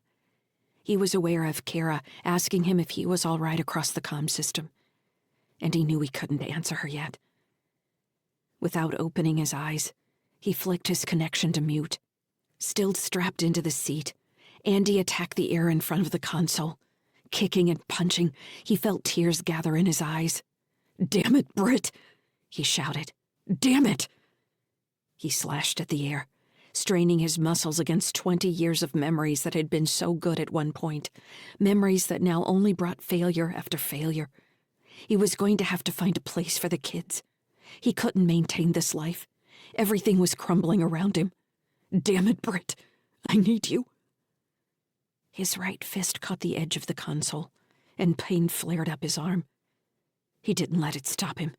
He let himself experience the moment of rage at his wife for leaving him alone, for leaving the kids alone, for leaving him to be the one who would have to make a life for them. It had been Britt who'd wanted to make Sunny Skies work. He raged at the dark, squeezing his eyes closed, not wanting to remember all the steps that had brought him here. He didn't know what to do. He couldn't keep living this way. Exhausted, Andy sagged in the seat and let the straps hold him up. Fatigue, pain, and anger dragged at his arms and legs like weights pulling him underwater. His mother cried when he told her what he planned to do. The tears burst out from her eyes, glistening in the afternoon light. But she nodded stiffly, wiping her nose. "I knew you would do something like this," she said, then gave him a small laugh. "I'd have done it myself if I'd had this opportunity at your age." She hugged him and pulled his sister close to hug him as well. His mother had the strength to never let him know all her worries. When Andy told his dad, he looked for the moment of flat anger on Charlie's face before the smile came. But his dad only nodded and pulled him in for a long hug. Then his dad pushed him away, gripping his shoulders. "Academy, huh? What's that all about?" "It means I'll go to the TSF school and be an officer when I graduate." "Did they tell you anything about this school?" Andy shook his head, uncomfortable because he hadn't thought to ask. He had been too overcome by the promise of a real future to irritate them with too many questions. He hadn't wanted the dream to disappear. He'd signed the documents with his personal token, the first time he had ever used it, worried that at any moment Cass and Hilton would withdraw their offer. Cass hadn't stopped grumbling about his portion of their lost enlistment bonus. Andy was going to be an officer in the TSF. He didn't know what that truly meant yet, but the words alone were enough to fill him with excitement and a sense of purpose. He didn't mention to his parents that he would also be receiving a neural implant prior to attending the academy. That fact seemed to cheapen the transaction somehow. It felt better to talk in terms of his future, using the words from the recruiting posters. The TSF gave him a week before he had to leave. During those 7 days, Charlie barely let Andy out of his sight. He took his son along on several trading forays, among groups all across Somerville. The items they found varied from electronics to an inlaid antique backgammon board to a pair of real silk stockings in a sealed plastic bag. Charlie moved from building to building, climbing stairs and crossing bridges, nodding and waving to nearly everyone they passed. Charlie was tireless. He pushed and probed everyone he talked to, in a constant state of what Andy could only describe as flirtation. Everything was interesting, amusing or not to be taken seriously. When his dad did grow serious, it was time to shake hands and finish the deal. Andy watched all this and wondered how he hadn't noticed it before. Now that his life in Somerville suddenly had an end date, everything seemed more vivid than it had before. The canals and waterways were more green, the moss and lichens gleaming in the morning sunlight. At the end of one trading trip, he and his dad stood on the roof of an apartment high-rise that was taller than most in the area. Leaning against the crumbled concrete railing, they looked out over the softened grid of Somerville toward the blue-green strip of the ocean on the horizon. Transport aircraft crossed the sky in the distance, gleaming points of light on the blue. Evening was coming on, and a few stars had begun to show above the ocean. The gleaming strand of High Terra shone high in the darkening sky. His dad slapped him on the shoulder, then turned away from the vista to lean against the wall with his elbows on the edge, squinting slightly in the breeze. "I guess it gets harder to come back to Earth the longer you spend off-planet," his dad said. "You can do exercises," Andy said. "Most people who live off-Earth are augmented in some way anyway." It felt strange to talk about this like he was an authority, as though he suddenly knew more than his dad. His mom was so good at keeping her connection to the world outside Somerville through her link out of her regular conversation. Most of the talk in the apartment was about the people Dad had met through the day, deals he'd made, wonder at whatever new item he brought home, from gull's eggs to a holographic tchotchke from a dead woman's apartment. His dad nodded, not implying an opinion one way or the other. He seemed timeless at that moment, No different than someone who had lived in 2800 or 2400 or 1900. He was a human father staring into the distance as his son left home for the first time. Charlie turned his head to look at Andy, his gray-blue eyes nearly translucent in the evening light. He nodded. "I think you made a good deal," he said. "I'm proud of you, son." Andy felt a swell of gratitude. His father didn't have much to give, but he had love. His mom hadn't had as easy a time with the idea of him leaving. Several times during the week, he caught her watching him with tears in her eyes. It had felt infuriating sometimes that his mom could be content with her kitchen, with their living room and its threadbare furniture, with the world through their apartment windows, when there was so much beyond those borders. He didn't have to be satisfied with Somerville anymore. His sister, Jane, had barely spoken to him the whole week. It wasn't until the night before he was supposed to leave that she finally exploded on him. Her usually passive face was flushed, her nose and eyes running. "You're leaving me, Andy?" she screamed at him. "You're leaving me alone here." "I'm not leaving you. Do you think I'm never going to come back?" "Of course you're never going to come back. Why would you come back here when you've got a chance to get out? Use your head, Andy. They might have told you you're super smart, but I know you. All you can think about is what's right in front of your face. The minute you walk out that door, you'll never come back." He swallowed, knowing she was mostly right. He hadn't given any thought to the idea of coming back. There was too much to look forward to. "We'll get vacations," he stammered. "And I'll be able to call. I can talk to Mom over the link whenever I want." "The link!" she shouted, grabbing onto the one fact of his agreement with the TSF that he'd been trying to downplay. The cheapest part.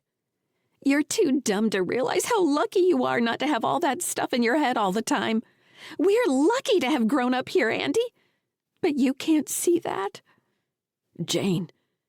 He tried to speak but didn't know what to tell her. He could only nod and let her rage at him.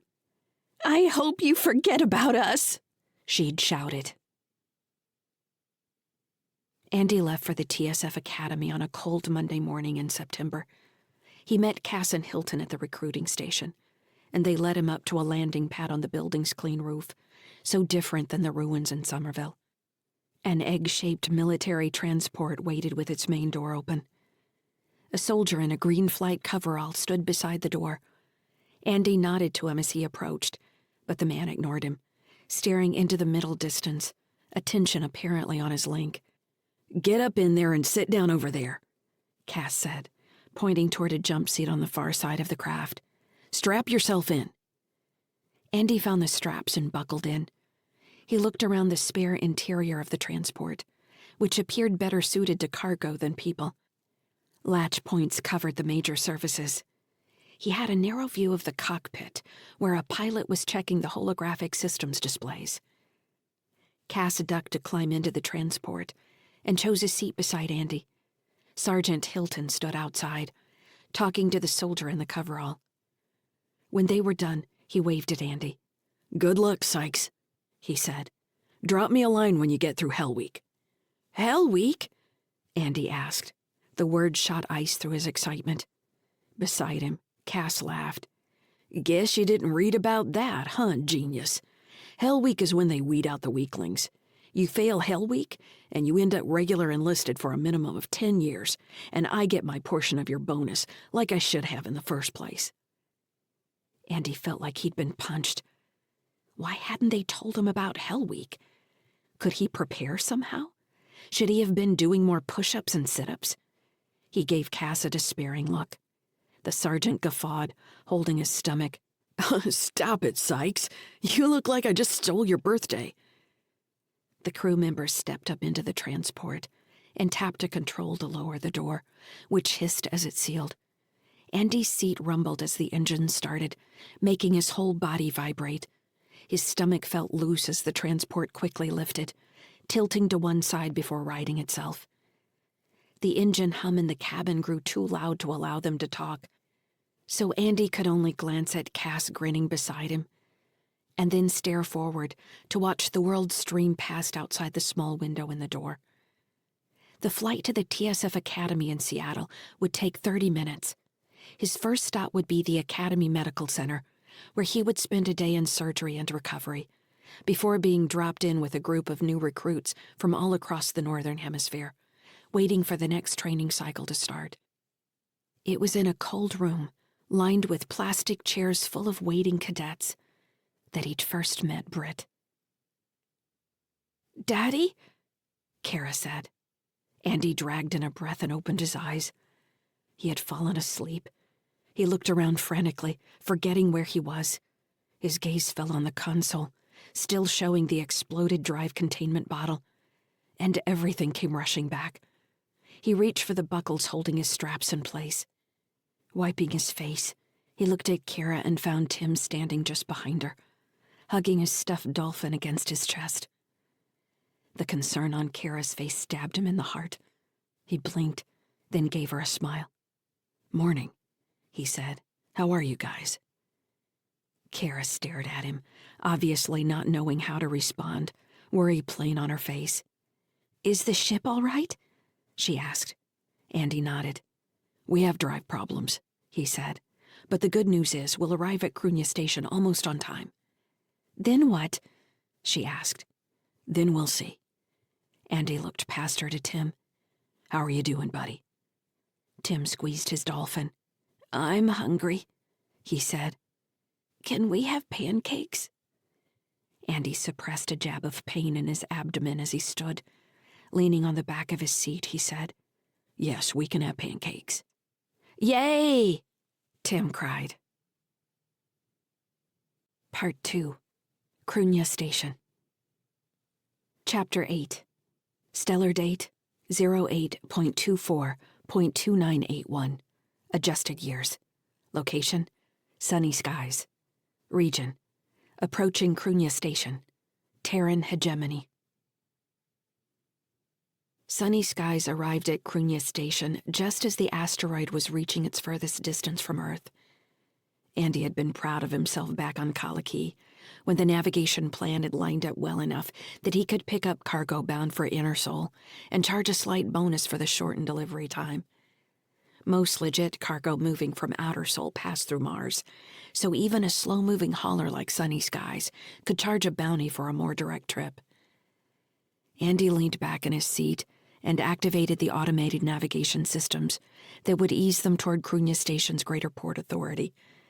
He couldn't afford docking fees, and the crates on board were too big for a shuttle, so he'd need to wait in the queue for Krunya's drones to transfer everything station-side. After 10 hours of Alice rescanning the interior sections of the main ship, Andy felt relatively certain there were no stowaways. He had debated for a long time whether he should dump the atmosphere from the rest of the ship, but with the loss of the deuterium drive, he couldn't risk giving up the safety net of the additional breathable air. He still couldn't quite believe his astrogation had been on target, and they had arrived at Krunya Station within his forecast window. Andy was exhausted, having not slept more than 2 hours at a time over the last 4 days, and he felt like his body was about to crumble around him. The pain from his disastrous EVA was lessening, but something in his gut still felt off, like a hot coal nestled under his stomach, gradually growing warmer. "Acknowledge, Krunya," he said over the comm to the Port Authority. "Sunny Skies assuming approach vector." "You're late, Sunny Skies," the irritated port agent replied. "What happened to following your approved approach lane? Are you drunk?" Andy grimaced and wished that were true. "We've lost our main drive," he said. He hesitated admitting the fact. But if the agent was paying attention to his scans, he would have seen for himself that Sunny Skies was coming in on chem thrusters. There was a pause as the agent presumably verified Andy's statement. "I see that. Well, we'll complete standard cargo transfer, but you can't hang around in the offload lane. Am I going to need to get you towed?" "I've got local propulsion. I won't clog up any active lanes. Can you approve a parking orbit?" "Sending some slots, along with the rates for each." Andy swallowed, working to remove any sign of nerves from his voice. I've got illegal cargo to report. 2 crates came on board with my load at Kalaki. The agent's bored tone didn't change. We'll have them scanned when the transport drones get to you. Did you verify contents? No. What do you mean, no? The onboard firmware didn't report, and I don't have the scanning capability on board. I've got no idea what's in those things, and I don't care. I just want them off my ship. They'll come off, the agent said. Wait, your point of origin was Kalaki? It's right there in my flight plan. Andy shook his head. He'd also stated the cargo's provenance 20 seconds earlier. His statement was followed by a long pause. You still there? Andy asked. Confirmed, the agent replied. Andy couldn't be quite sure who the agent was talking to until he said, I've got your parking orbit verified, Sunny Skies. Address following. I'm sending the fee schedule along too. Fee schedule? Andy demanded. I'm not docking. There shouldn't be any fees. The agent ignored him and cut the connection. The list of fees appeared on Andy's display. He could only shake his head at the prices. Even with the profit from the cargo, he couldn't afford to hang around Krunya more than a few days. Andy wanted to bury his face in his hands, but forced himself to remain upright, eyes focused on the console, in case one of the kids came through the door. His only option that seemed remotely viable was to try to scrap Sunny Skies and buy transport to High Terra or Mars 1. Mars seemed like the obvious option. He doubted he could find work on High Terra that wouldn't immediately want to pull him away. From Mars 1 they might get down to the surface. Mars 1 ran lower Gs than High Terra, and the surface was even better. The kids could handle the transition to Mars gravity with little trouble, and he might be able to find work. He'd heard they were always looking for help handling cargo and security at Pavonis Mons. Andy wished he knew more about Krunya Station. It had a bad reputation, and he didn't trust his ability to get the best price for the ship. There wasn't time to hang around bars or wherever junkers could be found to negotiate a price. Not with the fees the ship would be racking up in its parking slot. How much could he even expect to get? The drive repairs were at least a year's cargo hauling. The ship had to be worth more, but he was desperate, and any prospective buyer would smell it. He considered posting something on a public forum and just letting random buyers hash out the price. Once he did that, there would be no going back. The thought of selling Sunny Skies, of pulling the kids out of their home and taking away the place where they had lived with their mother, made him want to find something to destroy. He thought about the weapons crate and wondered how he might sneak away for some target practice. Kara appeared in the doorway, rubbing the sleep from her eyes. "Are we there yet?" she asked. "We're there yet," Andy replied, and turned to give her a smile. "How'd you sleep?" "I dreamed about Alice floating away. You'd sent her out to work on the sails, and she had a malfunction and just floated away from us." Andy stood and stretched. The upside to waiting in the cargo queue was that he had time to make breakfast. Smelling himself, he realized he should probably clean up before he had to interact with someone from customs in person. "Alice has a pretty good location beacon," Andy said. As he walked past Kara, he pulled her in against his side for a hug and tousled her hair. "Dad," Kara complained. "That's what hair's for me to mess up. I thought you'd be used to it by now." "I'm not a little kid," she groused. Andy grinned and grabbed her nose between two knuckles. "Your nose will still belong to me, even when you're 100. Kara pushed away and smoothed her hair. "We'll see about that." "I look forward to the challenge. Is your brother up?" She followed him into the corridor, dragging her feet. "He's playing a game, something with aliens." "Sounds like fun. You should play with him for 5 minutes while I get the kitchen ready. Then you can come back and we'll make him cook." "I don't want to play a game with him." 5 minutes, that's all. Little things like that, Kara, and he'll do the dishes for you, trust me." She gave him a disbelieving look that he answered by sticking out his tongue at her. "I've lived a while," Andy said. "I know things." "Are we going to fix the drive at Krunya?" Kara asked. "I'm working on it." Can we go to the station? I want to see the big fountain. Did you know there's a park with a big fountain and birds? What kind of birds? Finches, thrushes, wrens, orioles, and even some parrots. Sounds messy. It sounds wonderful. They sing all day, and the parrots repeat back things people have told them. Where did you hear this? I read about it on the network. The whole history of Crunya going back to 1986. Did you know people thought Crunya was a moon of Earth at first? How dumb is that? Someday, somebody's gonna look back and call us cavemen, kiddo. He raised a finger. Perspective. Not something I expect a 12-year-old to have. Kara wrinkled her nose. Do you know that Crunya has a crime problem? She asked, as if she were talking about plumbing. I've heard that. It's not a safe place. I've heard that too. You still want to see the fountain? I'd like to hear the birds, Kara said. I'd like to hear them for real. They reached the kitchen, which reminded Andy that all he had to cook with was the last bit of flour, water, and some artificial sweetener. We'll see if we can make it happen, kiddo, he said. But I'll be honest, I can't make any promises. She surprised him by picking her head up. I know. It would be nice, though. Go play with your brother. 5 minutes.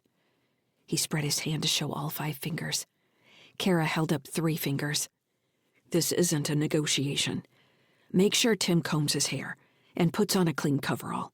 I don't want him smelling like a dog when the port agents come on board. He patted his chest. I'm gonna grab a shower myself. Tell him that. She made another face and turned down the corridor for Tim's room. Andy stood in the doorway to the kitchen and looked around the little room with its worn surfaces and tiny table, barely big enough for 4. At least the oven had never broken down that he could remember. That was something. He left the kitchen for his room and its shower stall, which he was fairly certain still worked. Kara had been right. Crunya wasn't a safe place. The last he had heard, there were at least 3 major crime syndicates operating on the station, which made it a damned dangerous place. With little SSF oversight, station security was in the pocket of the highest bidder. Back when Andy was in the TSF, he had seen several different battle plans for Crunya Station in the event some crime lord decided to play King Arthur and unite the various armed factions, turning it into a potentially Earth-hostile location. The asteroid came too close to Earth for about a month out of every year. During that month, the TSF placed a heavy focus on the traffic off-station, which was usually peppered with contraband on its way to High Terra or Kuno, and resulted in many search and seizures. The TSF was spread thin these days, and a concerted effort from Crunya's private fleet of attack craft could cause Earth's interests significant damage. Of the 3 plans he'd read, all had high casualty rates. The plan that tried to capture Crunya intact accounted for nearly 50% casualties, which was unheard of in modern doctrine. A robust set of shields and defense cannons meant even the attack pilots weren't going to get away unscathed, and any missile barrage could be decimated before it got close. In truth, Crunya Station was a fortress run by mostly benevolent gangs who simply wanted to be left alone to do their gray and black market business, which may have been better than any kind of corporate control. With the corporation, you never knew what was really happening beneath the smooth facade.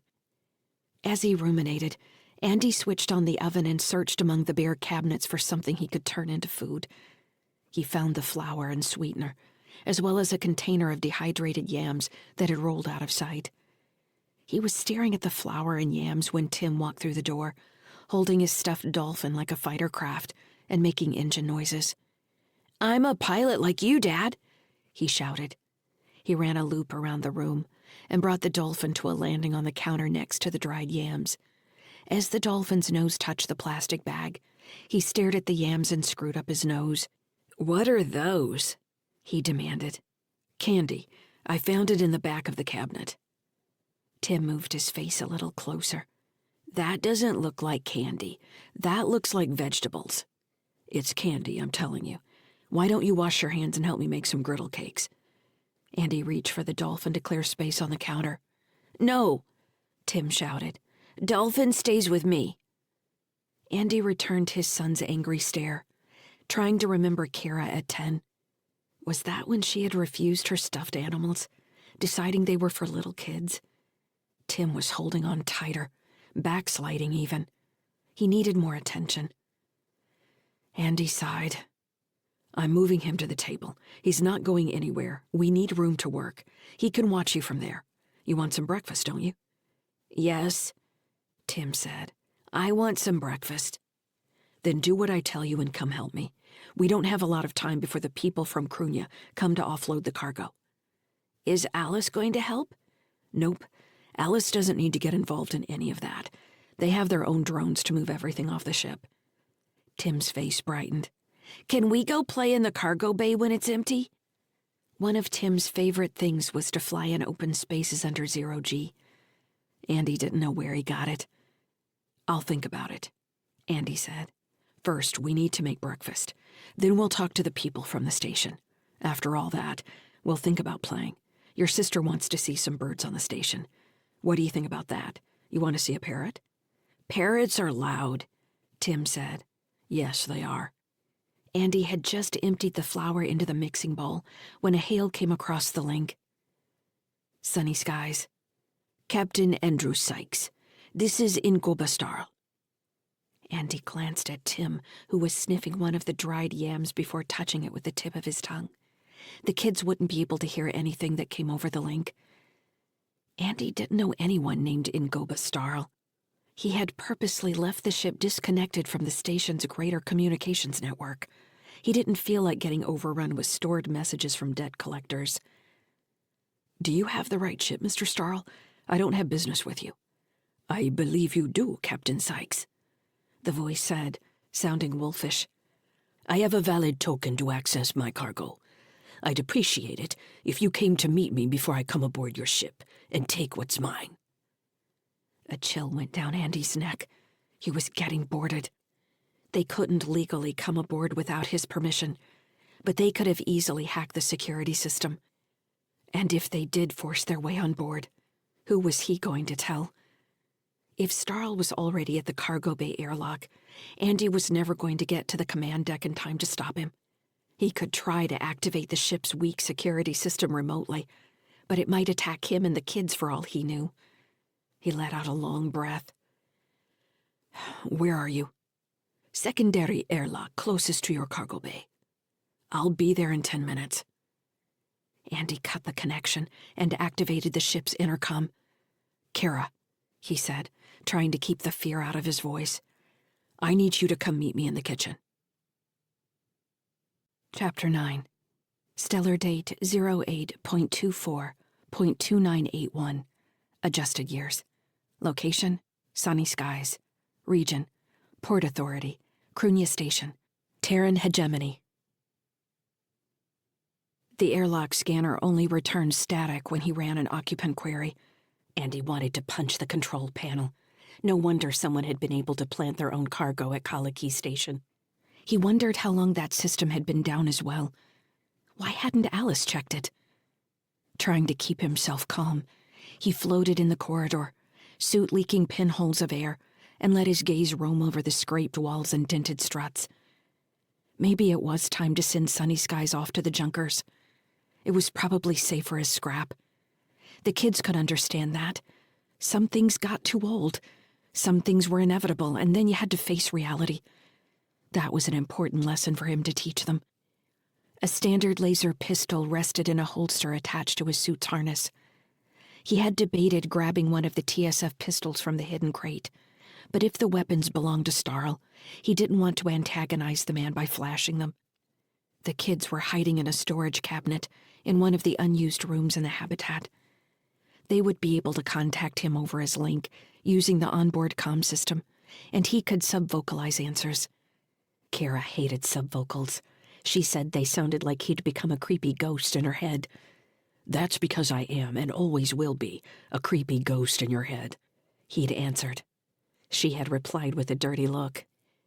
Andy took a deep breath, which fogged his faceplate for a second, then let it out and activated the airlock.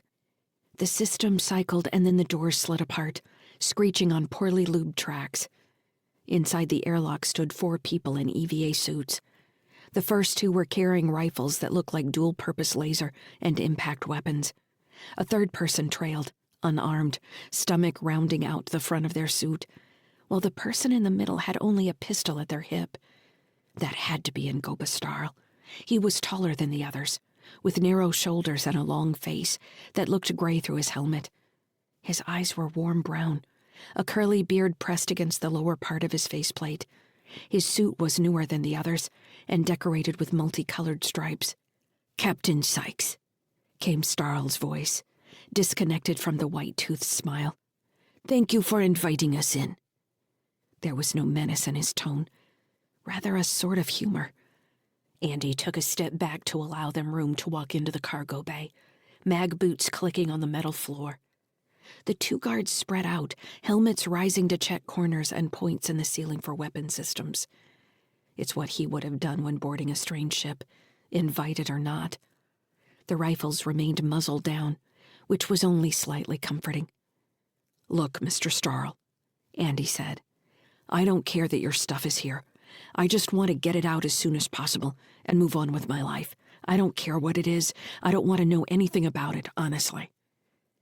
Starl put his hands on his hips and looked around as well. His suit was easily worth 100 times more than Andy's, even when Andy's had been new. "Call me Ngoba, Captain Sykes," the man said. "All my friends do." "All right," Andy said, trying not to sound uncertain. All he wanted was to get these men off the ship and move on with unloading the rest of the cargo. Ngoba was looking more and more like a gangster of some rank, and Andy didn't like that he had chosen to handle this little job personally. It indicated there was something valuable in the crates, which meant Andy wanted to know even less about what was going on. "Like I said," Andy continued, "you can see I've got a lot of maintenance to do while I'm here at Cunha, so I'd prefer it if you received your cargo and we called it a day." Andy glanced at one of the guards when he looked back at Ngoba. The man was grinning at him. He had long white teeth. "Don't be in such a hurry, Andy. Do you mind if I call you Andy?" Andy swallowed and shook his head. "Wonderful." Starl motioned toward the other suits to either side of him. "These are my men, Karcher and Stansel. Over here is Dr. Hari Jixon." The two toughs didn't say anything. "Hello," Jixon said, nodding. He had a weak chin, his cheeks and nose flushed red with the broken blood vessels of an alcoholic. "My men will verify the cargo now," Ngoba said, "which gives us plenty of time to talk." "I'm not much of a talker," Andy said. "Afraid I might disappoint you with my chit-chat." Ngoba laughed. He pointed a gloved finger at Andy. "Wonderful. That's exactly the kind of humor I enjoy. Cunha can be a serious place. We don't get many people willing to crack a joke every now and then." Andy started to say he wasn't really joking when Kara asked, "Daddy, where are you?" He sub-vocalized, "I'm here, honey. I'm talking with some men down in the cargo bay." "Do they have guns?" Tim asked. Andy looked at Ngoba, unable to remember if he was supposed to say something or not. "Don't worry about that," he told Tim. "Both of you stay quiet for now. I'm trying to talk to them so we can get them out of here." He bit his lip, knowing he'd let too much worry into his voice. Kara didn't answer, and he was able to turn his full attention back to Ngoba. Sweat ran down his temple. "Sorry," Andy said. "Helmet glitch. I think I lost what you just said." "I was telling Dr. Jixon how pleased we were to have you arrive. Out of 10 ships leaving Kalaki, you were the only one to reach Cunha." The info drove a cold spike down Andy's back. "You think there's a reason for that?" "I would hope it was your fine skills as a captain," Ngoba said. "I'm not a pilot myself, so I don't know what it takes to get cargo from one end of Seoul to the other. I hear things about the TSF around various remote places, harassing hardworking people like yourself, while you're simply trying to earn a living." Karcher and Stansel had disengaged their mag boots, which allowed them to float to the top of the central cargo stack. They moved their rifles to their backs as they hunted among the stack, supposedly scanning for the 2 crates at the bottom. Andy gritted his teeth as he moved his gaze to Ngoba's pistol. If he was going to fight, Now was the time to do it. He could get off 2 shots at Karcher and Stanzel, and then a third at Ngoba. He was ignoring Jixon for now. The man's suit was too tight and didn't appear to leave any room for weapons. Beyond Jixon stood the airlock control panel, which presented the option of dumping the bay's atmosphere, possibly sweeping the 2 guards into space, or at least smacking them against the airlock as they were swept out with the air. The weight of Andy's pistol pushed against his stomach, reminding him it was there, urging him to do something. "You seem nervous, Andy," Ngoba said. Andy jerked his gaze back to the tall man's face.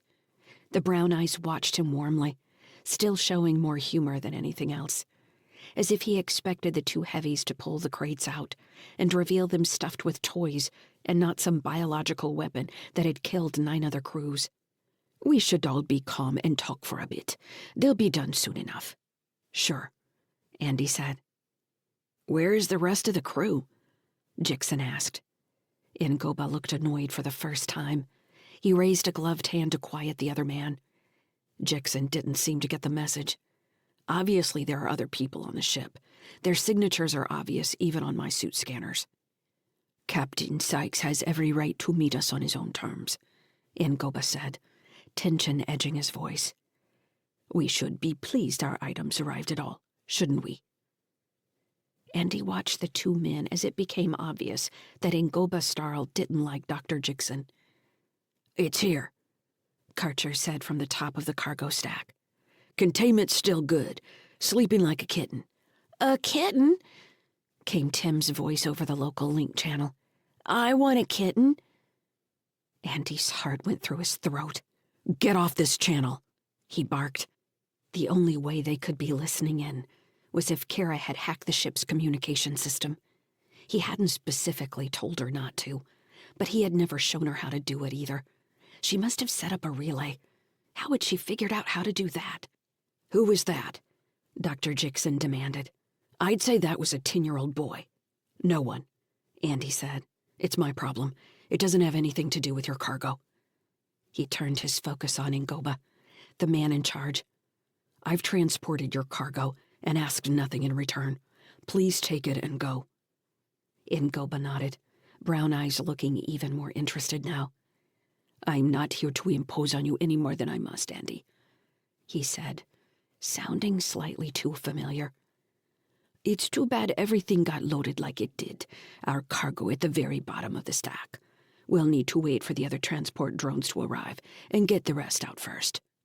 "You don't need to wait here. You verified its location and status. The drones will take care of the rest. I have work to do on my ship. I don't have time to wait here with you." He hoped Starl would do the reasonable thing and leave. Unless there was something else they wanted. There was no reason for them to wait for the transport drones. He couldn't ignore the possibility that they'd want to erase all evidence of their cargo arriving from Kaliki, which might have been the reason they chanced it on sunny skies in the first place. He swallowed, glancing toward Karcher and Stanzel, who were now standing on top of the stacked crates. Each had his rifle back in his hands. Ngoba's helmet was nodding, as though he agreed with Andy, as if Andy had said something profound that had changed the man's way of thinking. "Captain Sykes," Ngoba said. He was interrupted by an alert from the main airlock control. An audible klaxon came to life, and the ship sent out an alert on the safety net that the main airlock would be opening in 30 seconds. The Krunya Port Authority transport drones had arrived. Chapter 10. Stellar date 08.24.2981. Adjusted years. Location: sunny skies. Region: Port Authority, Krunya Station, Terran Hegemony. Andy breathed a sigh of relief, even as his suit notified him he only had 80% atmospheric integrity. Several pinholes he'd missed had joined and split. His suit might be hissing like a tea kettle, but the drones arriving early meant he could get these people off the ship that much faster. Ngoba Starl acted like a typical gangster, while something about Dr. Jixon put a sick feeling in the bottom of Andy's stomach, especially when he'd perked up at the possibility of the kids being on board. "I need to check the outer airlock status," he told Starl. "Please do." Deactivating his mag boots, Andy kicked off toward the wall control panel next to the main cargo airlock. The wide doors and frames were scarred by years of drones scraping into them during loading procedures. Andy's suit wouldn't connect to the exterior sensors, so he had pulled up the wall display. Sifting through menus, he found the raw data stream from the exterior lock and scanned through the values. He frowned. The outside signatures were much larger than what he would have expected from a cloud of loading drones ready to grab crates. The sensor data looked more like another ship. "How did you get over here?" he asked Starl. "Small transport shuttle. I didn't want to draw attention. Why are you asking this?" "There's another ship out there. Are you expecting someone else?" From the top of the stack of crates, Carter and Stancil immediately dropped to a knee and pulled up their rifles. Starl let out a low chuckle. "I think this is the have-nots. What do you think, Doctor?" Jixon didn't answer immediately. He was too far away for Andy to see his expression through his faceplate. The doctor appeared to be floating, arms loose, and was probably engaged in a link conversation that Andy couldn't hear. "Have-nots," Andy said. "Who are they? What are you bringing onto my ship?" "We're not bringing anyone onto your ship, Captain," Jixon answered. "We can't control who chooses to come here or not." "You don't seem like the type to bullshit people," Andy said to Starl. Andy watched the panel count down to the security handshake with the outside entity, while trying to think of the best course of action. Regardless of the presence of the other ship, there were Port Authority drones outside communicating with Sunny Skies. The process completed, and the panel verified the shipping manifest, the last step that allowed the drones to arrange themselves for best removal of the cargo. From Sunny Skies, they would ferry crates to points all across Krunya Station. If someone wanted to steal cargo, that was the easiest point to grab it. Track the drone and pluck it out of space between the cargo ship and the station. Andy had served on station patrol duty enough times to know all the various ways pirates and gangs stole cargo. The smoothest he had ever seen had been a hacker who had rerouted cargo at Eris. If he'd only taken one crate at a time and been better at checking manifests for high-value shipments, no one would have realized what he'd been doing. But the kid had gotten greedy and run a whole line of drones into an unused port. All Andy had to do was follow the train to their destination. It would have been enough to recover the cargo. But the teenage pirate had been ready and waiting in an EVA suit when Andy had arrived. The kid had soiled his suit. So, attacking a ship didn't make much sense. It could mean whoever was outside didn't have the shipping manifest and wanted to search through the cargo before it left. Or they wanted the crew too. Or they wanted Starl and Jixon. Once the security verification finished, the cargo doors would open and he'd have 2 sets of gangsters on the ship. The kids were listening in and knew to hide. But what good was that going to do in the long run? Andy pulled up the override instructions and manually entered his security codes. "I'm not letting anyone else on the ship," he said. "I'm calling the Port Authority." "That's certainly a good idea," Starl said with more calm than Andy would have expected. "Let's hope it works." "You think they've bought off the Port Authority?" Andy said. "Who's out there?" "I think they'll blow a hole in your ship if you don't open the bay doors," Jixon answered. "If it's the cargo they want, they don't need us alive to collect it." The 2 security heavies had moved to the deck, positioning themselves on either edge of the stack, mostly hidden behind crates.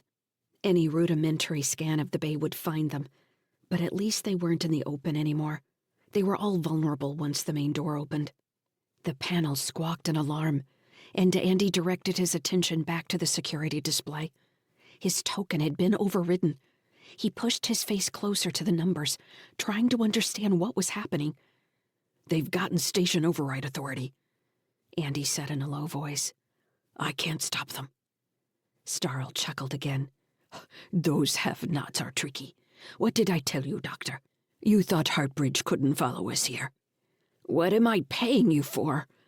Jixon said, an irritating whine snaking through his voice. Just take your shit and get off my ship, Andy yelled. His voice still sounded small over the link. I don't care about what you're doing. I don't want to know anything about it. Take it somewhere else. The main cargo bay door screeched, and there was a rush of hissing atmosphere as a gap appeared at its base. Andy watched the gap widen, black appearing on the other side. He glanced toward the door leading back into the ship. Both Jixon and Starl were between him and the inner corridor. Whatever was going to happen, he didn't need to be part of it. Andy released his mag boots and kicked toward the inner door. Where are you going, Captain? Starl asked. We could use your help here. Use my help? I'm unarmed. I'm only going to get in your way.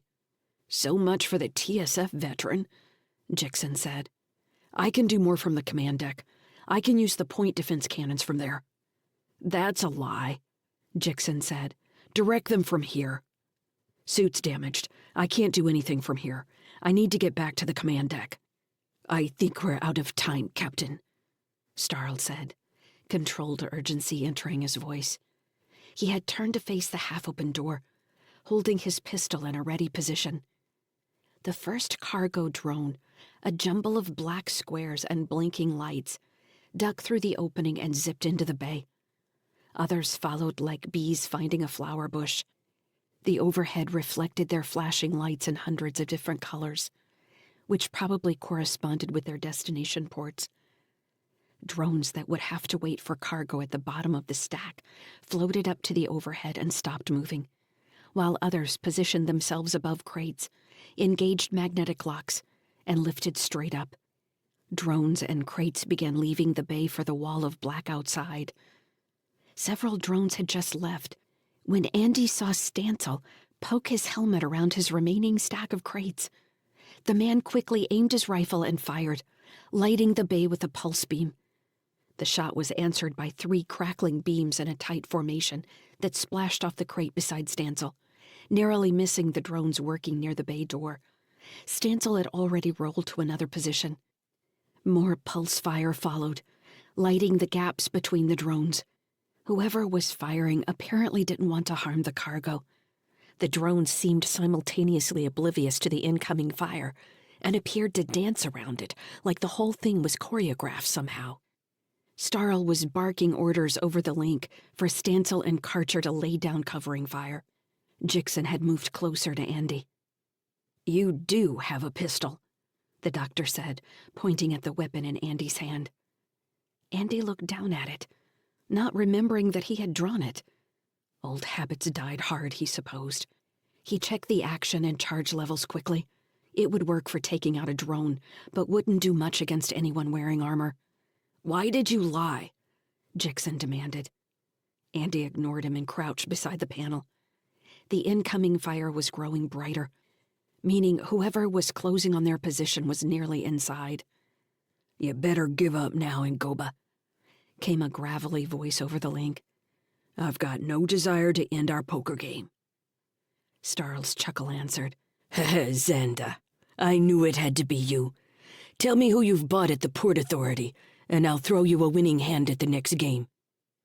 The plasma fire intensified, an odd counterpoint to the banter over the link, which sounded cold and friendly at the same time. A charge caught one of the drones rising toward the open door, and it spun in a slow circle before dropping its crate and crashing into the nearby wall. Andy looked from Starl and Jixon to the 2 security guards. They were all focused on the incoming fire. He shot a glance at the interior door, and then kicked off along the wall. He was moving into the open, but all the fire was concentrated on Karcher and Stancil at the stack of crates. Another drone fell, and Andy groaned inwardly, not wanting to think about how he was going to navigate the insurance payouts. If he could reach the door and get through it before they noticed he was moving, he could activate a security lock that would at least slow them down. Port Authority override codes might work on the exterior doors, but he could set interior doors to whatever he wanted. If they chose to bother with cutting through the door, it would at least slow them down long enough to give him time to get the heavier weapons and tell the kids what to do. A plasma bolt caught Stancil in the leg, and his suit released a spray of gases. His scream filled the link. "That's too bad," the voice Starl had called Xanda said. "You should put down your arms, Ngoba. We've got you outgunned, and I'm going to call in more of my folks if you keep this up." "We'll be keeping it up," Starl growled. He was crouched behind a dropped crate. "You know that." "If it's the money, I can beat that. You don't need to lay down your life. This can all be business. Easy as breathing." "Easy as breathing," Starl echoed. His helmet was turned toward where Stancil was struggling to get a patch on his leg. The vacuum around him was full of floating orbs of blood. Another bolt caught Stancil directly in the chest. He jerked, the force of the blast throwing him backward, but when he hit the wall behind him, he was still. "Damn you!" Starl growled. As Andy approached the interior hatch, he could now look back through the open bay door and outside the ship. A shuttle was visible about 100 meters out. A black rectangle with smoothed edges. Lights flashing off faceplates, and the lines of plasma bolts showed him the people moving in EVA suits between the shuttle and the open door. A loose line of drones carried crates out into the dark between the lines of fire. It looked like the attackers had formed a ragged line and were moving forward in teams, one firing as the other advanced. He took another look at the interior door, calculating how long it would take him to get to the weapons crate near the habitat, then glanced at Stancil's body floating against the far wall, his rifle still dangling from one hand. It would take Andy too long to get through the ship to the TSF crate and back. He was going to have to use what was available. Chapter 11. Stellar date 08.24.2981. Adjusted years. Location: sunny skies. Region: Port Authority, Krunia Station, Terran hegemony. The pulse bolts were coming in a predictable pattern from left to right. Whoever the attackers were, they had good firing discipline. Andy waited a minute to make sure he was right about their pattern, then kicked off across the room until he had cover behind the closest crate. Without waiting, he moved again until he reached Stancil's body. Several of the floating orbs of blood splashed against his chest. Andy activated his mag boots and crouched, pulling Stancil down next to him. He untangled the rifle and grabbed 3 grenades off the man's outer harness, as well as 3 extra magazines. He jammed everything into the pouch on the front of his suit with his pistol. The rifle was a variant of models he'd used in the Space Force. He checked the active sights and cursed when his suit couldn't connect with the targeting system. He pulled the stock into his shoulder and lowered the muzzle to rescan the line of attackers. They were less than 100 meters out now. He raised the rifle and fired at the first faceplate he spotted in the dark. A spray of gas told him he'd hit his target. Andy immediately kicked off to take another firing position. A drone blocked his view for a second, and then he took 2 shots, following the bright muzzle flashes. "Did you finally learn to shoot?" Xanda demanded. "I told you not to make this so hard, Ngoba. I'm gonna have to call in more folks."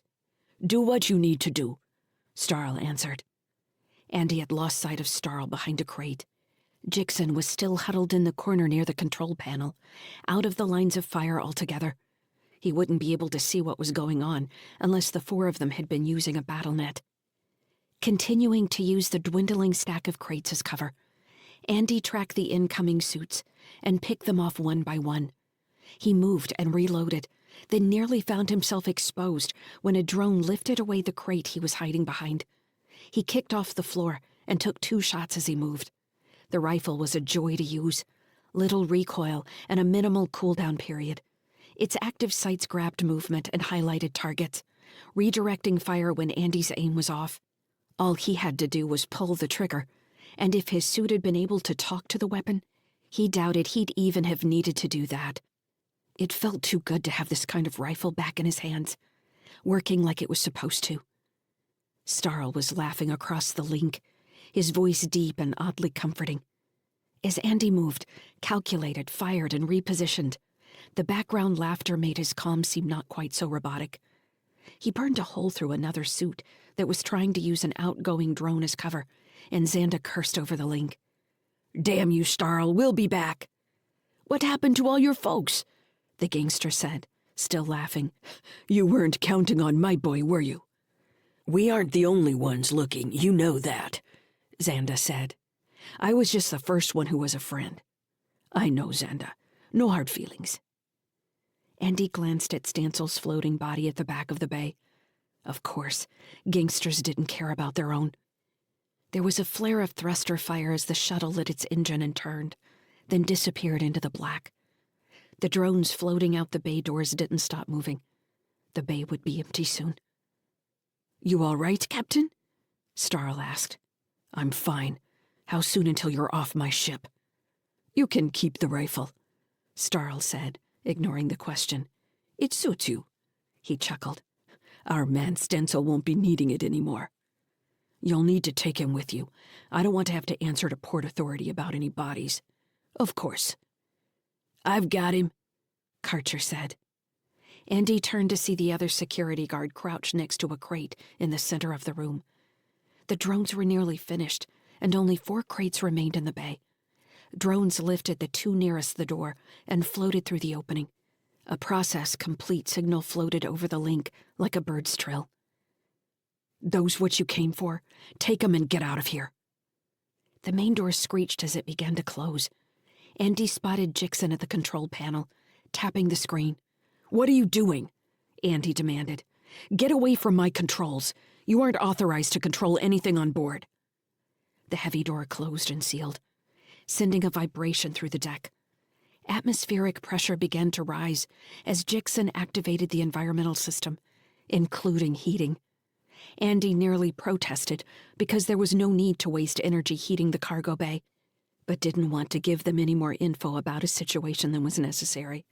He wanted them to take their cargo and leave so he could focus on his other problems. "We need to run a couple quick checks," Starl explained. "That's all. We'll be off your ship in no time, Captain Sykes. You will be compensated. I promise you." Karcher opened a side panel in the nearest crate and looked like he was checking a security token. Several lights flashed on the panel, and its lid unsealed, popping open a few centimeters. From the other side of the bay, Dr. Jixon cursed. "Don't touch that. I'll verify the contents." He kicked off from the wall and floated awkwardly from the crate, barely activating his mag boots in time to stop his momentum. Andy's suit signaled that atmosphere levels in the bay had reached ship standard. Beside him, Starl reached up to unlock and pull off his helmet. His curly beard shone in the low bay lights. Jixon crouched in front of the crate and pulled off his helmet as well. Thin blonde hair clung to his round head. He bit his lip as he studied the crate's controls, pink fingers stabbing at the lock mechanism. "Why are you taking your helmets off?" Andy said. "You're leaving." He did his best to keep the command in his voice, but the power dynamics were still balanced in their favor. He held a rifle now, but it was still 3-1. He didn't like that Karcher was standing slightly behind him and still wore his helmet. "I prefer to talk person to person," Starl said. His voice was even deeper now. He scratched his forehead and ran his hand through his hair, digging at his scalp. "Humor me, Captain." Andy stared at him, then reached for the latch at the base of his own helmet. He pulled it off and took a deep breath. The air tasted stale due to the outdated scrubbers. "I can see you're in a tight spot here," Starl said. He gestured toward the bay and Andy's suit, which was still smeared with Stansel's blood. When Andy opened his mouth to protest, the other man held up a hand, palm out. "You're a proud man. I respect that." He placed the hand on his heart. "I am a proud man, too. I'm not a good father like you are, though. Me, I make decisions without worrying how they're going to affect anyone but me. You don't allow yourself that luxury. Am I correct?" Andy shook his head, not wanting to confirm the existence of the kids. It was becoming obvious that Starl knew more about him than he had let on. Behind Starl, Jixon got the crate unlocked. Its lid hissed as it popped free, and Jixon stood to swing it completely open. He put a hand on either side of the crate and stared into its interior, nodding as he took stock of the contents. "I know it's true," Starl said, "so you don't have to say anything about that. I also know your ship is dead. You blew out your main drive, making it into Krunye. You're practically dragging yourself like a zombie.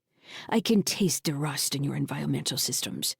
Your ship's AI must be blind because we walked right up to your airlock without so much as a whisper in response. He doesn't have an AI, Jixon said, head in the crate now. Starl shot him an irritated look, then turned a considerate gaze back on Andy. Which says even more. You've been piloting a light freighter across Sol without an AI. How does someone even do that? I don't know. I'm not a pilot, but to me it's like someone telling me they're going to transmute lead into gold. You have these skills, Captain Sykes. Amazing skills. I've read about you. I've talked to people about you. All these skills, and you left him behind to become a family man. Andy swallowed. He didn't like where this was going. It's obvious to me you have a plan. You have things you want to do with your family. But life keeps getting in the way, right? Your ship is falling apart underneath you, Captain. What if I could help you with that? I'm not anybody special, Andy said. You told me yourself. I'm just 1 out of 10 ships that ended up with your cargo on it. Starl grinned as if he'd been caught in a lie, but he wasn't going to explain how.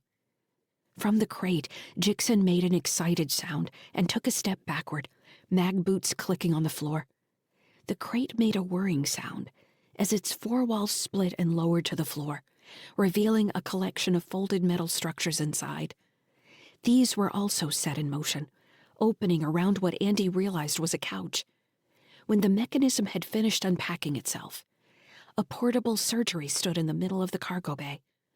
Jixon nodded his satisfaction and went immediately to the next crate. Andy raised his rifle and took 2 steps back, putting Karcher in front of him. He had to drop his helmet in order to grip the weapon properly. Karcher responded by raising his rifle. Calm down, Starl said. Please calm down. This isn't what you think it is. You're not here to harvest my family, because that's sure what it looks like. Jixon snorted a laugh. You think I would need this level of equipment for a harvest job? Please. Starl had raised both his hands in a gesture of surrender. Mr. Karcher, lower your weapon. Andy could barely see Karcher's pale face through his helmet. The man's gaze flicked to his boss and back to Andy before he finally lowered his rifle. I've got a deal for you, Captain Sykes. I need something else transported off Krunye to a location in Outer Sol. Out of 10 captains, you were the only one resourceful enough to even make it into Krunye, which I guess limits my options. In light of your other constraints, I'm still inclined to think you're the best man for this job. In exchange for this transport, I'm offering 10 days of dry dock for your ship to get her back in shape. I was going to recommend a new ship, but I think there's something about this one that works for you. He shrugged, though a new ship is still on the table. At the end of the job, I'll pay you well, probably 5 times what you made in the last 4 years, knowing what I pulled out of your logs. Andy's mouth went dry. The sinister form of the portable surgery swam in and out of focus behind Ingoba Starl's shoulder. He blinked. The offer was too good to be true. Obviously, it was dangerous. People had already died. What do you want moved? He asked finally. Jixon surprised him by speaking first. An artificial intelligence, Captain Sykes. In your head. Chapter 12. Stellar date 06.27.2958. Adjusted years. Location: Bridgefield TSF Medical Facility, Fort Salem. Region: High Terra, Earth, Terran hegemony. 23 years earlier. Andy had spent a week in recovery after the surgery implanting his link. He had to sign a contract stating that if he failed out of the academy, his status as a cadet would turn into a 10-year enlistment. He had stared at the screen for a minute, the words running together until he could barely read them, before signing his token and accepting the contract. It hadn't seemed like a big deal until he'd woken with a crowd of voices in his mind and thought he was going insane. Good morning. A cheery voice next to the bed called out, "I see you're awake." Andy blinked at the white ceiling, trying to make sense of the lines that eventually became square tiles. His temples throbbed with a blinding headache. "Andrew?" the woman's voice asked. "Can you verify your name for me as Andrew Sykes?" "Andy," he said, turning his face toward the sound. "My name is Andy." A holographic woman in a crisp white nurse's uniform stood next to the bed. She looked like she had walked out of some ancient story. Was she designed that way to make old people feel better? How long had he been asleep? He dragged his hands out from under the sheets and stared at them. His fingers didn't look any different than he remembered. He squeezed his eyes closed until the room stopped spinning. "Very good," the woman said. "My name is Sandra. I'm here to help you adjust to your new link. We'll be working together until you can access its basic functions and understand the intermediate communication methods. Andy, are you listening?" He nodded, trying to focus on her and not the wall behind her. His eyes didn't want to cooperate. "How long was I out?" he asked. "You have been in recovery for 10 hours. Slowly, Andy reached behind his head to feel the bandage running from the base of his neck to just above his right ear. "Why is it such a big bandage? I thought this was supposed to be a tiny cut." "Some surgeries prove more challenging," Sandra said. "Yours may have been one of them, but I am not allowed access to personal medical records, and I can't answer any questions relating to your treatment or the medical professionals assisting you. Are you ready to start your training on your new link?" He squinted at her, trying to see her face inside the glaring halo of light surrounding her head. The white ceiling wasn't helping him focus. "More challenging? Why?" "I can't answer any questions relating to your treatment or the medical professionals assisting you." Andy let his head fall back on the pillow and winced when a lance of pain shot up the right side of his head. "I think my painkillers are wearing off." "You can request more via your link, Andy." Andy's eyes went wide. Her voice was inside his mind, but not part of him. The words drifted away as soon as he heard them, but he couldn't be sure he had heard them at all because there was no sound. "Did you just speak to me?" "I am communicating with you via your link. Try to answer me using this method." Andy tried to only think his response, but couldn't stop himself from opening his mouth to speak. "I can't do it. Are you reading my mind?" "I am not reading your thoughts. That is not possible over the link. You must direct your communication to me. The subroutine in your link will recognize my token and route your messages accordingly. I can only hear what you intend for me to hear. However, I can still see your expression." Andy relaxed his frown. "That's only slightly better." "Aren't you supposed to be nice to me?" "Without communication via the link, you will be unable to access other data streams. This skill is the foundation of all others. Do you want us to remove the link?" "No, I don't want you to remove it. I didn't think it would be hard to use. Everyone else makes it look like second nature." "It is like second nature to them. Can you ride a bike or swim?" Andy stopped himself before he answered. Pressing his lips together, he thought a combination of yes/affirmative. "Good," the nurse said, her voice still unfriendly. "I understood you that time. However, you sounded like your mouth was full of foam, all muddy with your emotions." "What?" Andy demanded, frustration getting the best of him. "You didn't say anything about emotion. How am I supposed to stop that?" "The same way you would modulate your voice. Do you yell and cry at every random person you meet? Or do only I have that effect on you?" "You're a very strange program." "I am a nurse, which means I don't have time for your bullshit, and I've heard all the excuses before." "I think you're responding in whatever way you think will get me to learn fastest. Does this mean I respond to authority?" "I don't care, genius," she said. "Answer me over the link, or we're done until tomorrow. You can't leave the hospital until you can at least communicate over the link. I had hoped to get to data acquisition today, so you could spend your own time exploring the link." Her words hung in his mind, alongside several flashing images that he recognized as news and documentaries, as well as a map of Somerville. He didn't understand at first, until housing blocks in the branches of the Ashley River made sense. Everything had the quality of a half-remembered memory, like an itch he couldn't scratch.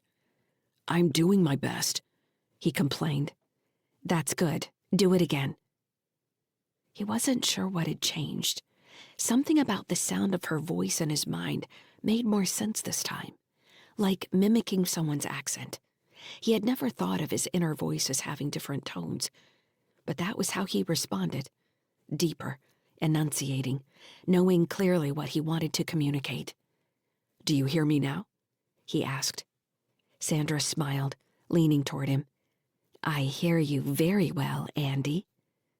Her voice purred in his mind, sending a tickle down his chest. He couldn't help a quick glance down her body. Whoever had designed her uniform had made it hug her curves in all the right places.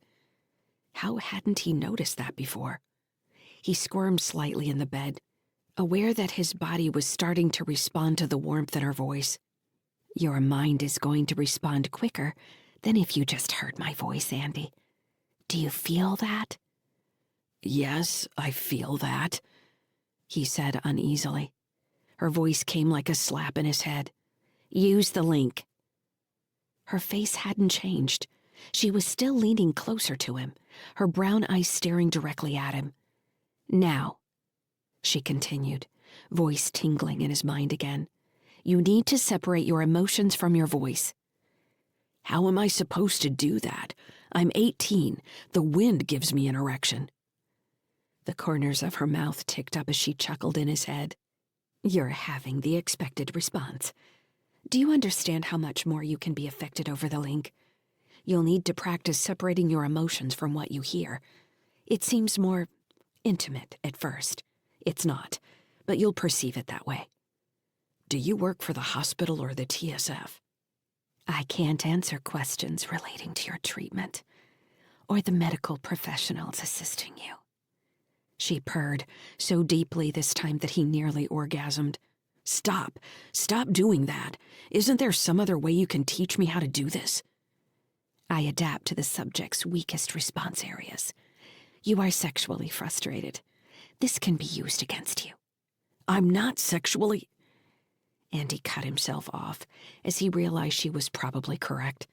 Her voice filled him with tension that made him long to hear her dulcet tones again. He let out a long sigh and collapsed back on the bed, letting his head sink into the pillow. "How do people not get addicted to this?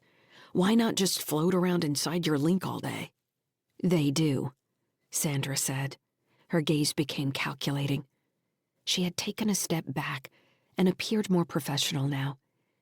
She must have been manipulating her appearance, because the sexiness was gone.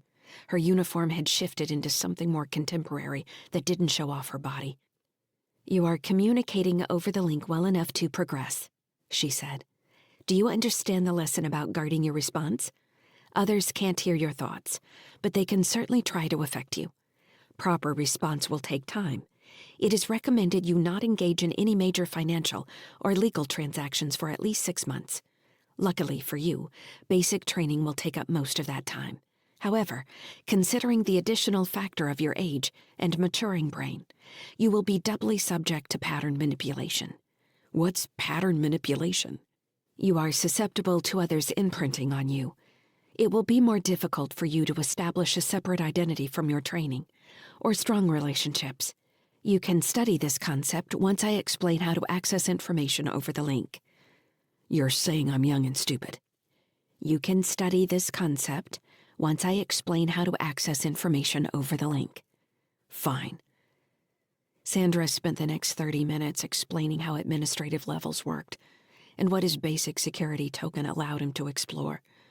Areas like government archives, libraries, shopping centers, and public forums on nearly any subject he could imagine. He also had access to certain TSF channels that weren't open to the public, although he had only the lowest read-only rights to that information.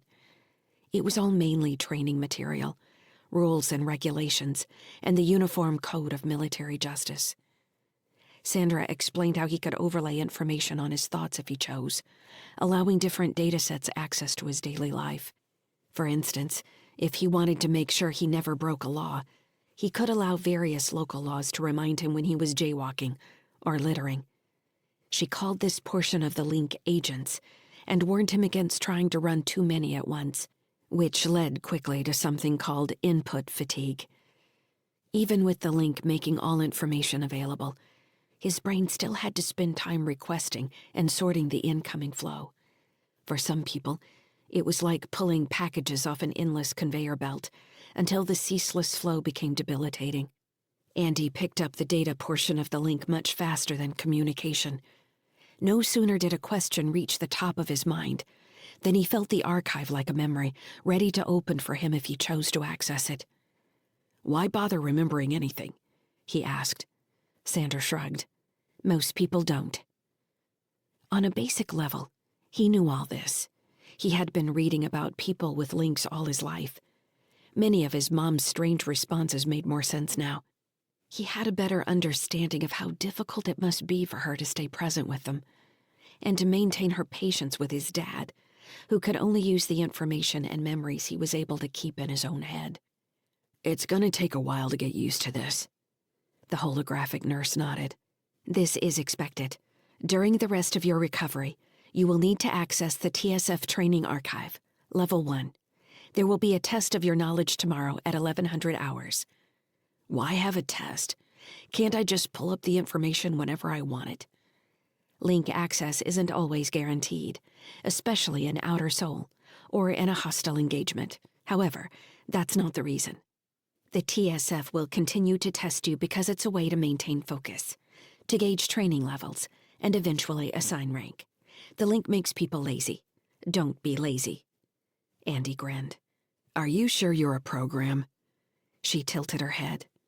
"I am a composite AI. Parts of me belong to a Sandra who was a nurse. I have her voice and response patterns." Andy sat up, interested. "I didn't realize you were an AI. I've never talked to an AI before." "It's very likely you have but didn't know it. I am a composite. There are many of us in the TSF as trainers and functionaries. Someday, you may choose to be recorded for later compositing." She straightened. "You have completed your initial link training, Private Sykes. Do you require any further remedial training at this time?" He thought about asking more questions, but felt a wave of fatigue roll over him. He yawned and shook his head. "No, I'll do the TSF Level 1. Sandra nodded. "Good luck, Private Sykes." She blinked out of existence, leaving him alone in the hospital room. Chapter 13. Stellar date 08.24.2981. Adjusted years. Location, sunny skies. Region, Port Authority, Krunya Station, Terran hegemony. "AI?" Andy sputtered. "Are you crazy?" He pointed at the bay doors. "Get your cargo together, get your helmets back on, and get off my ship. I'm not some skin mule with a hole in my stomach for your bio-waste." "That's not how it works at all," Jixon said anxiously, looking offended. "This is a symbiosis. It's a completely revolutionary technology." Starl shot Jixon an irritated look. "Doctor?" he growled. "I don't care what you're doing," Andy said.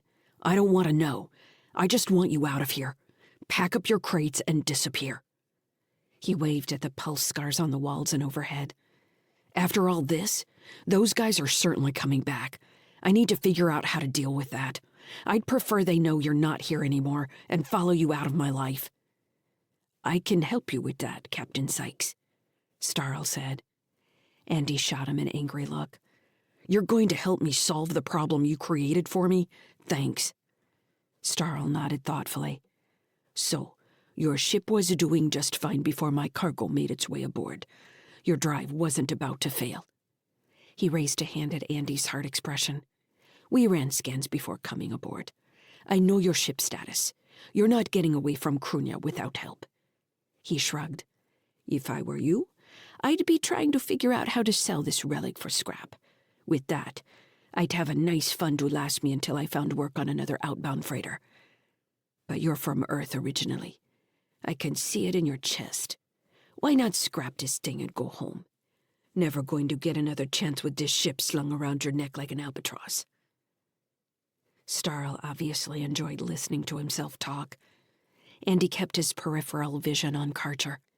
The guard was still focused on the portable surgery alongside Jixon, who had given up all pretense of listening to them. "But that would be relinquishing your freedom," Starl continued, as if explaining something to himself. Andy flicked his gaze back to Starl's face and found the man's eyes boring into him. He wanted to look away again, but couldn't. Starl was right. A hiss from the wall behind him made Andy turn. The interior access door was sliding to the side and, before he could say anything, Kara kicked into the room with a portable arc welder held shakily in both hands. She was wearing one of Britt's suits, its legs and sleeves bunched up awkwardly. Behind her, Tim peeked around the edge of the door, helmet set back on his head so the face shield was nearly pointed at the ceiling. He had a crowbar in his free hand. "Kara!" Andy shouted. The arc welder snapped, plasma flashing blue between its pincers. A wave of fear went through Andy like nothing he'd felt since the first time he'd been in combat.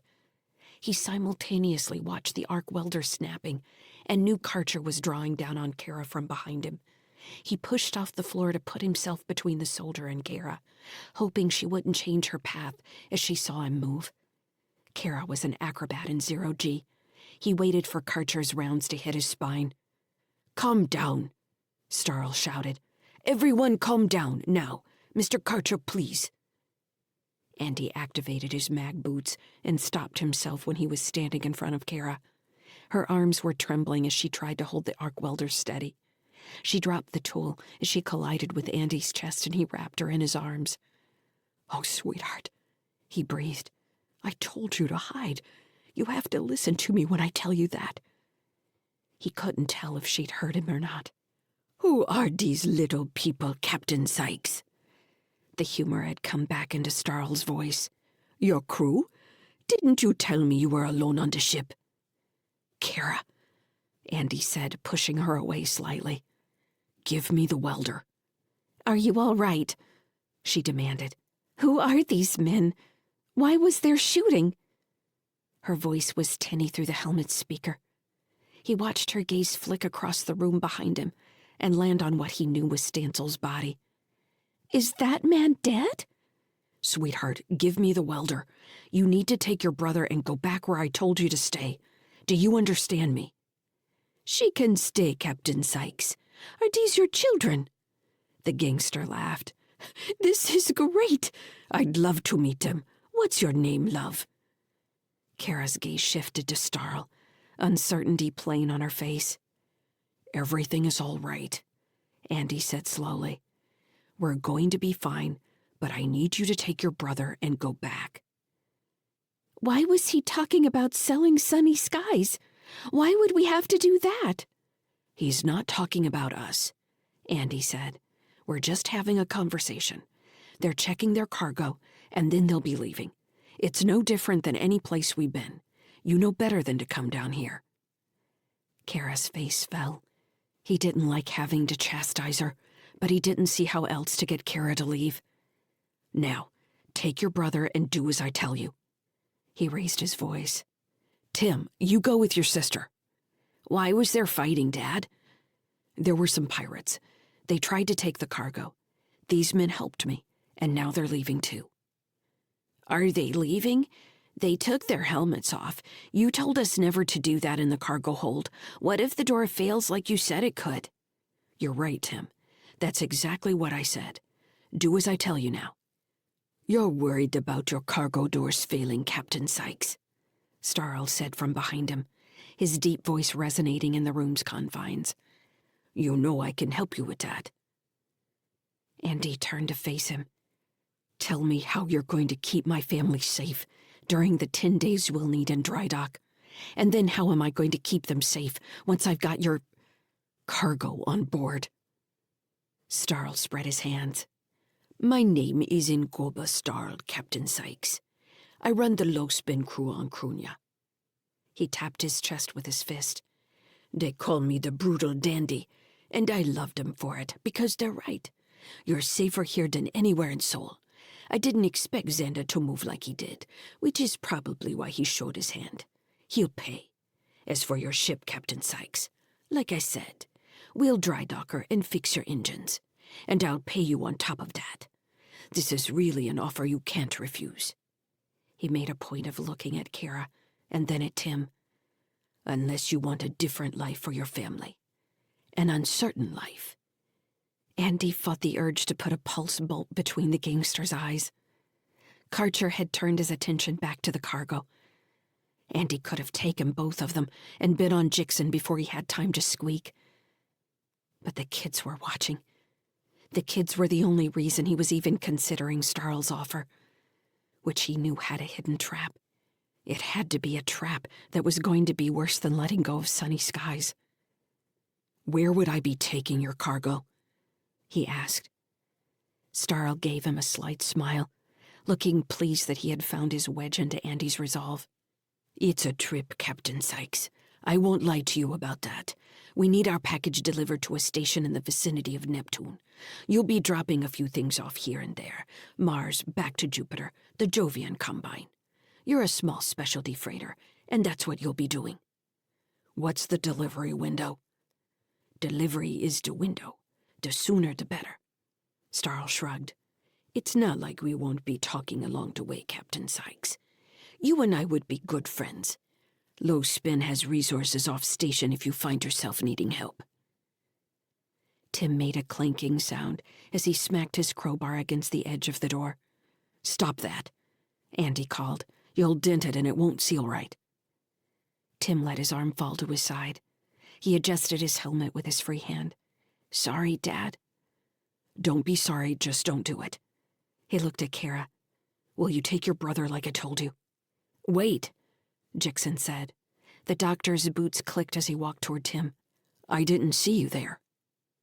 Tim's oversized helmet tipped as he looked at the doctor. How couldn't you have seen me? I was right here. Before Andy could get in his way, the doctor was kneeling in front of Tim. He had taken his gloves off while working on the portable surgery, and the hand he held up looked like it was trembling. What's your name? Jixon asked. Tim's helmet turned toward Andy as if asking permission. Jixon turned to look back at Andy. It's all right, Captain Sykes. I'm sorry. I simply haven't seen a child for so long. My work. I used to work with children. I quite enjoy them. How old is your son? I'm 10, Tim said, proud of his age. 10, Jixon said. He dropped the trembling hand to his knee. That's an excellent age. Just getting a real sense of the world at 10. It hasn't been that long since you saw a kid, Doctor, Starl chided. Do you heal sick people? Tim said. I do research, Jixon said. That's how I worked with kids like you. We worked together on projects. What things do you like? I'm gonna be a pilot like my dad, Tim announced, voice still small through his helmet speaker but filled with purpose. He and my mom were in the TSF. He fought pirates every day. They fought at the Fortress 8221. Andy nearly winced to hear the name 8221 come out of Tim's mouth. Now that's very interesting, Jixon said. I didn't know that. Do you like history? I guess, Tim said. Maybe you can tell me. Did Mars have dinosaurs? Jixon pulled his head back, seemingly amazed by the question. Of course not, he said. Where did you hear that? Just because we haven't found fossils doesn't mean they aren't there, Tim said. For the first time, Andy heard Karcher laughing. The man's laughs were like a big dog barking. Jixon looked back at him, disgusted. What's so amusing? This kid is great. The look on your face was priceless. Karcher composed himself, adding, Your machine's ready, Doc. So, Starl interjected. Captain Sykes, I think we can reach an agreement. What do you think? I'll fix your ship. I'll give you a cover and pay you for transport. You agree to carry our cargo." Andy looked at Starl, then at Kara and Tim. He felt like he was holding open the jaws of a giant steel trap that would snap on all of them the moment he lost focus. The thought of being cast adrift without the ship was worse. It was so much worse. Without sunny skies, there was no chance of Britt ever coming home. How had he even considered scrapping the ship? There had been no choice. He had a choice now. "I want half payment up front," Andy said. "How is this going to work?" Starl glanced at Jixon. "Doctor? I need time to prepare." Jixon rubbed his hands, thinking. "I need time to get her ready for the transition." He smiled suddenly, looking almost like an expectant parent. "She's going to be so surprised, Captain Sykes. I wish I could do it. I envy you truly." "Who's she?" Kara said. "A person we're going to transport," Andy said quickly. "We'll start the repairs while Dr. Jixon prepares for what he needs to do," Starl said. "Let's say 10 days. We'll want to make sure everything is correct before you leave Krunya. Sound like a plan?" "I guess," Andy said. Ngoba Starl gave him a wide smile and held out his hand. "Excellent, Captain Sykes." Andy looked from Kara to Starl's extended hand, feeling the weight of everything. The kids, the ship, the debt, pressing on his shoulders. 10 days was enough time to ease the kids into the new job, to try to explain what he was agreeing to. He nodded and shook Starl's hand. Chapter 14. Stellar date 08.25.2981. Adjusted years. Location: Cantil Park Housing Project. Region: Krunya Station, Terran Hegemony. Starl had arranged for a tug to pull the sunny skies to a dock on the inner edge of Krunya's jumbled ring. He'd offered an apartment in a housing block near the dock, with an open-air playground in the center of its cylindrical structure. During most hours of the day, the place crawled with kids whose parents worked the repair docks. Once he had net access on Krunya, Andy could find little information on the linked databases about Ngoba Starl, leader of the low-spin crew, aside from a few stories about gang wars and low-level freight piracy. The apartment was a touch that should have made Andy more distrustful, but it also seemed to suggest a humanity he hadn't expected, as if Starl had a family too, somewhere. Within hours of getting Kara and Tim comfortable at the apartment, Andy had to leave for the initial walkthrough with the repair crew chief. A woman named Fran Ertl. She appeared at the door in an oil-stained coverall, dirty blonde hair pulled back and held in place on top of her head by a pair of scarred welding goggles. Her green eyes glinted, with what were most likely retinal overlays. He wouldn't have been surprised if someone in her line of work had completely artificial eyes. "You're Andy Sykes?" she asked. She looked him up and down, and then gave him a crooked smile, as if she somewhat approved of what she saw. "That's me," Andy said, still holding a towel after drying Tim's hair after a bath. The kids hadn't had real baths in a year, at least. "Who are you?" Kara demanded from the hallway behind him. She stalked up beside Andy and peered at the woman. "I'm Fran. I'll be leading the crew working on your ship." Kara squinted slightly. "You keep your hands off my dad." Andy choked, staring at Kara in surprise. "Kara, where did that come from?" Now Fran had a full grin. "Wolf pups looking out for the pack. I like that." She held out a calloused hand toward Kara. "I'm going to take good care of your sunny skies. I won't have much time to chase your dad." Still stony-faced, Kara took the offered hand. "Good grip," Fran said. "I heard you know your way around an arc welder." "Dad's taught me to weld," Kara said. "What are you going to do to the ship?" "Replace your engines, for starters. I don't know what deal you've got with Ngoba Starl, but he's spending a fortune on you and your relic of a ship. I told him he should just buy something newer.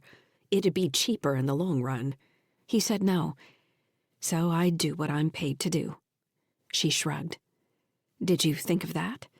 Just trading in Sunny Skies for something built in this century? Sunny Skies works for us, Andy said. He turned to Kara. You get your brother ready for bed, and don't open the door while I'm gone. I'll put my security token on the panel so no one can get in but me, you understand? He expected her to roll her eyes, but she nodded seriously. When are you going to sleep? Later, Andy said. Give me a hug. He knelt to pull her in for a hug, then called for Andy, who came running out in his underwear to join them.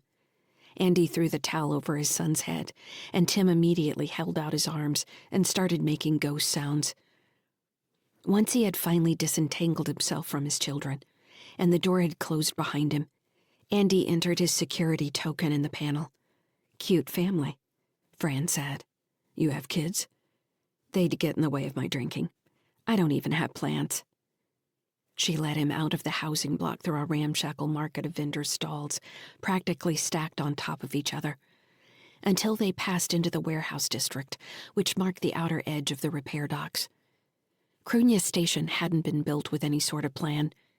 The station's ring had grown like a fungus feeding on itself, stretching out from the original asteroid, first in scaffolds and tubular arms that typically served as private docking points, followed by construction interconnecting the arms.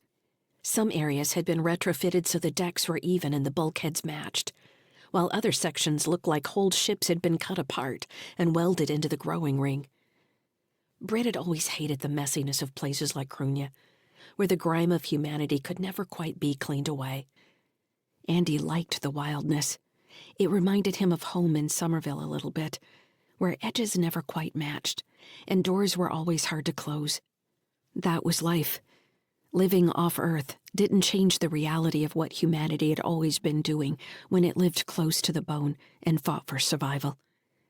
I shouldn't give you a hard time about your ship, Fran said when they reached the warehouse section and they could hear each other talk. It's got some surprising guts. Its registry says it was commissioned as a vacation yacht, but its superstructure looks practically military to me. Andy frowned. Why's that? It was definitely built to take G's. There's also the 100 or so hidden chambers, every one shielded by functional components. It's a smuggler's paradise. She gave him a sly smile, artificial eyes sparkling. Andy shot her a tense look. You're not updating any kind of general registry with that info, right? I'd prefer to keep that to myself. Fran laughed and pushed his shoulder. Where do you think you are? This isn't the TSF, soldier boy. We're cash and carry here. Andy relaxed slightly. Right, that makes sense. Besides, it's not like I can blackmail you. You're broke. You've got an interesting ship. That's worth a hell of a lot more than money to me. If she'd found the TSF weapons crate, she seemed like the type to ask him about it out of pure curiosity, or to simply assume a vet would have that sort of thing hidden away. Did you know your habitat was retrofitted for long-range travel, too? Fran continued, clearly excited by the technical aspects of Sunny Skies. Why add all those hydroponic systems and the completely unnecessary crew areas? If the registry didn't class it as a yacht, I'd wager it was a surveiller or some university science ship. Your weapons mounts are also reinforced way more than's needed for basic point defense cannons, which is just weird. Where'd you buy this thing? I bought it on Hytera. Got a good deal on it. It wasn't in great shape, and I haven't been able to keep up on the maintenance like I should. Everything's been falling apart bit by bit. You need an actual crew, Fran said. You've got the room for it. With your engines at full capacity, you'll be able to do more than just limp along with your sails. They reached her repair section, a command deck with narrow windows in its outside wall, showing the shadowed side of Sunny Skies, sitting in dry dock.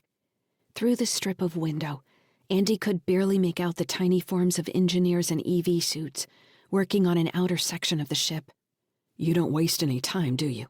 We don't have a lot of time, Fran said. We'll be on your job for the whole 240 hours. You're lucky I had the parts for your fusion bottle. We can manufacture just about anything on site, but that takes more time. You'd be surprised how many weird one-off systems I'm dealing with here. Andy didn't press her that the eclectic jobs were a function of repairing pirates' rigs and stolen ships.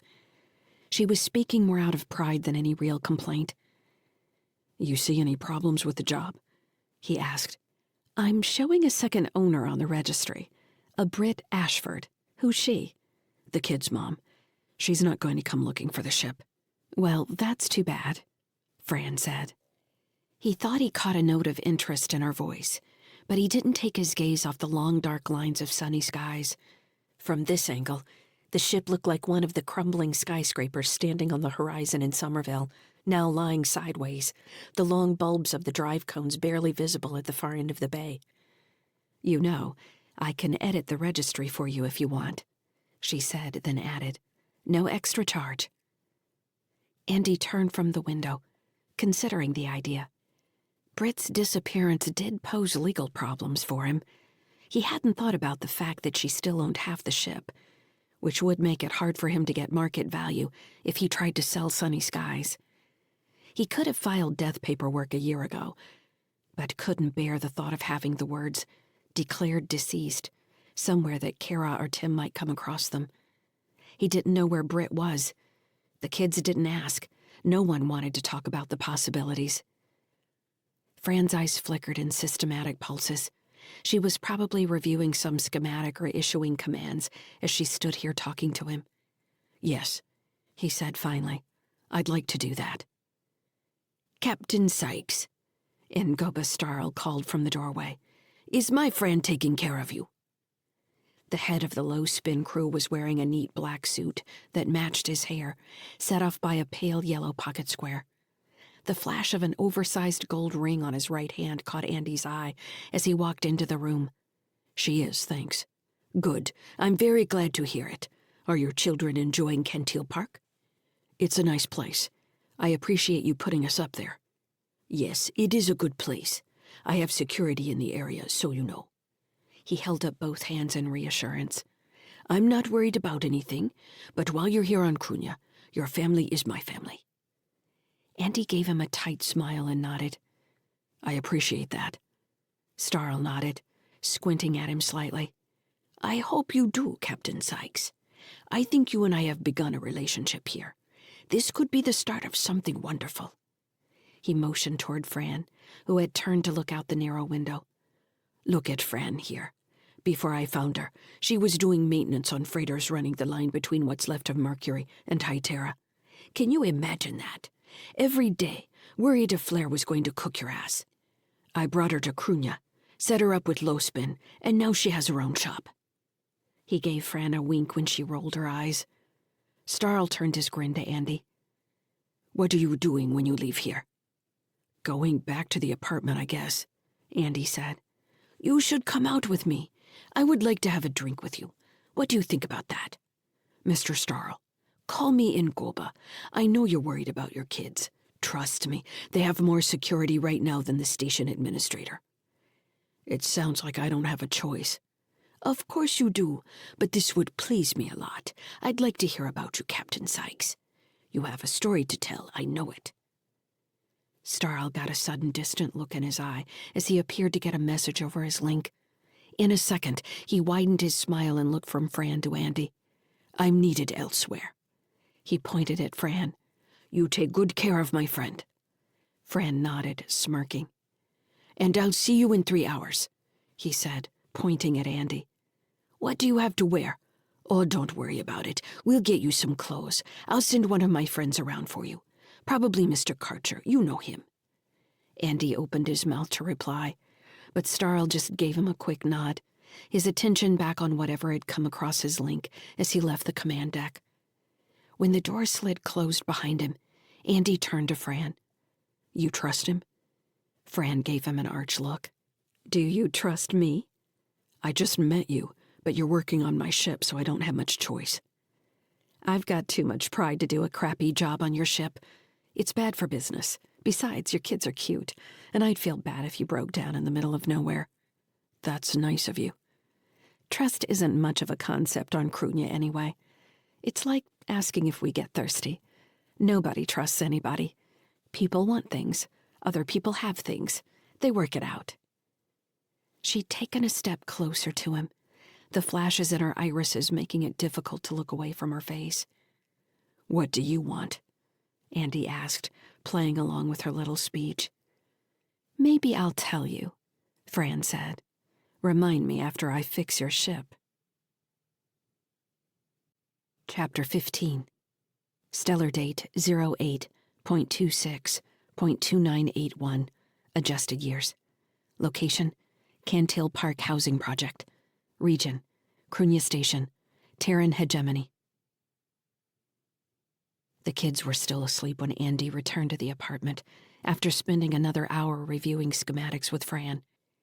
She'd pointed out another series of what she'd called interesting design and upgrade choices across sunny skies, including the power grid and the control systems.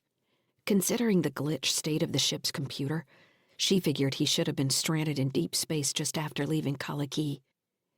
"I don't know if you want me to mess with your control systems," she'd said. "It might be like figuring out astrogation with an abacus, but it's bulletproof.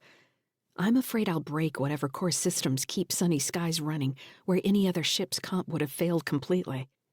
Andy hadn't known what to say about it other than to agree with her. He had grown used to the ancient navigation system, and at this point, the workarounds were the primary way he controlled the ship. After his shower, he sat in the small kitchen staring at a glass of water, trying to think through the various choices in front of him. Of course, people smuggled biomaterials all the time. Embedding something in your body wasn't much different than hiding it somewhere in the ship. The difference was only a matter of degree. If the material was especially noxious, it would kill you faster if it escaped its container. It might turn you into a breeding ground for some bioweapon, or it might simply render you brain dead. Each path in front of him would have been simpler if he didn't have to worry about the kids, and nothing changed the fact that he didn't have a fallback plan in the event something happened to him. Kara was almost old enough to take care of herself and Tim. Almost, but not quite. With Krunya so close to Earth and Mars, its local net was well updated, almost like being back in civilization. He could run through lists of people he had once called friends during his time in the TSF. He could check on his sister Jane if he wanted, a thought that he sat and chewed on for a while. She had never really forgiven him for leaving their family, and had only seemed to grow more bitter toward him as their parents declined, and he wasn't able to come home to help. He had sent her pictures and videos of the kids whenever possible, but she'd rarely replied. Jane hadn't liked Britt much, or maybe she had simply decided it was Andy she didn't like anymore. When the knock on the door came, Andy saved his list and downed the last of his water. The station water tasted good, despite its slightly coppery taste. Tim had refused to drink it until Kara added a bit of cherry flavoring. He opened the door to find Karcher standing outside in a black suit, much like the one Starl had worn earlier. His pocket kerchief was pale blue. Seeing the soldier out of his EV suit was a bit of a surprise. He was smaller than Andy expected, with narrow shoulders and a thin face. Only the dark eyes Andy had seen previously through the faceplate were familiar.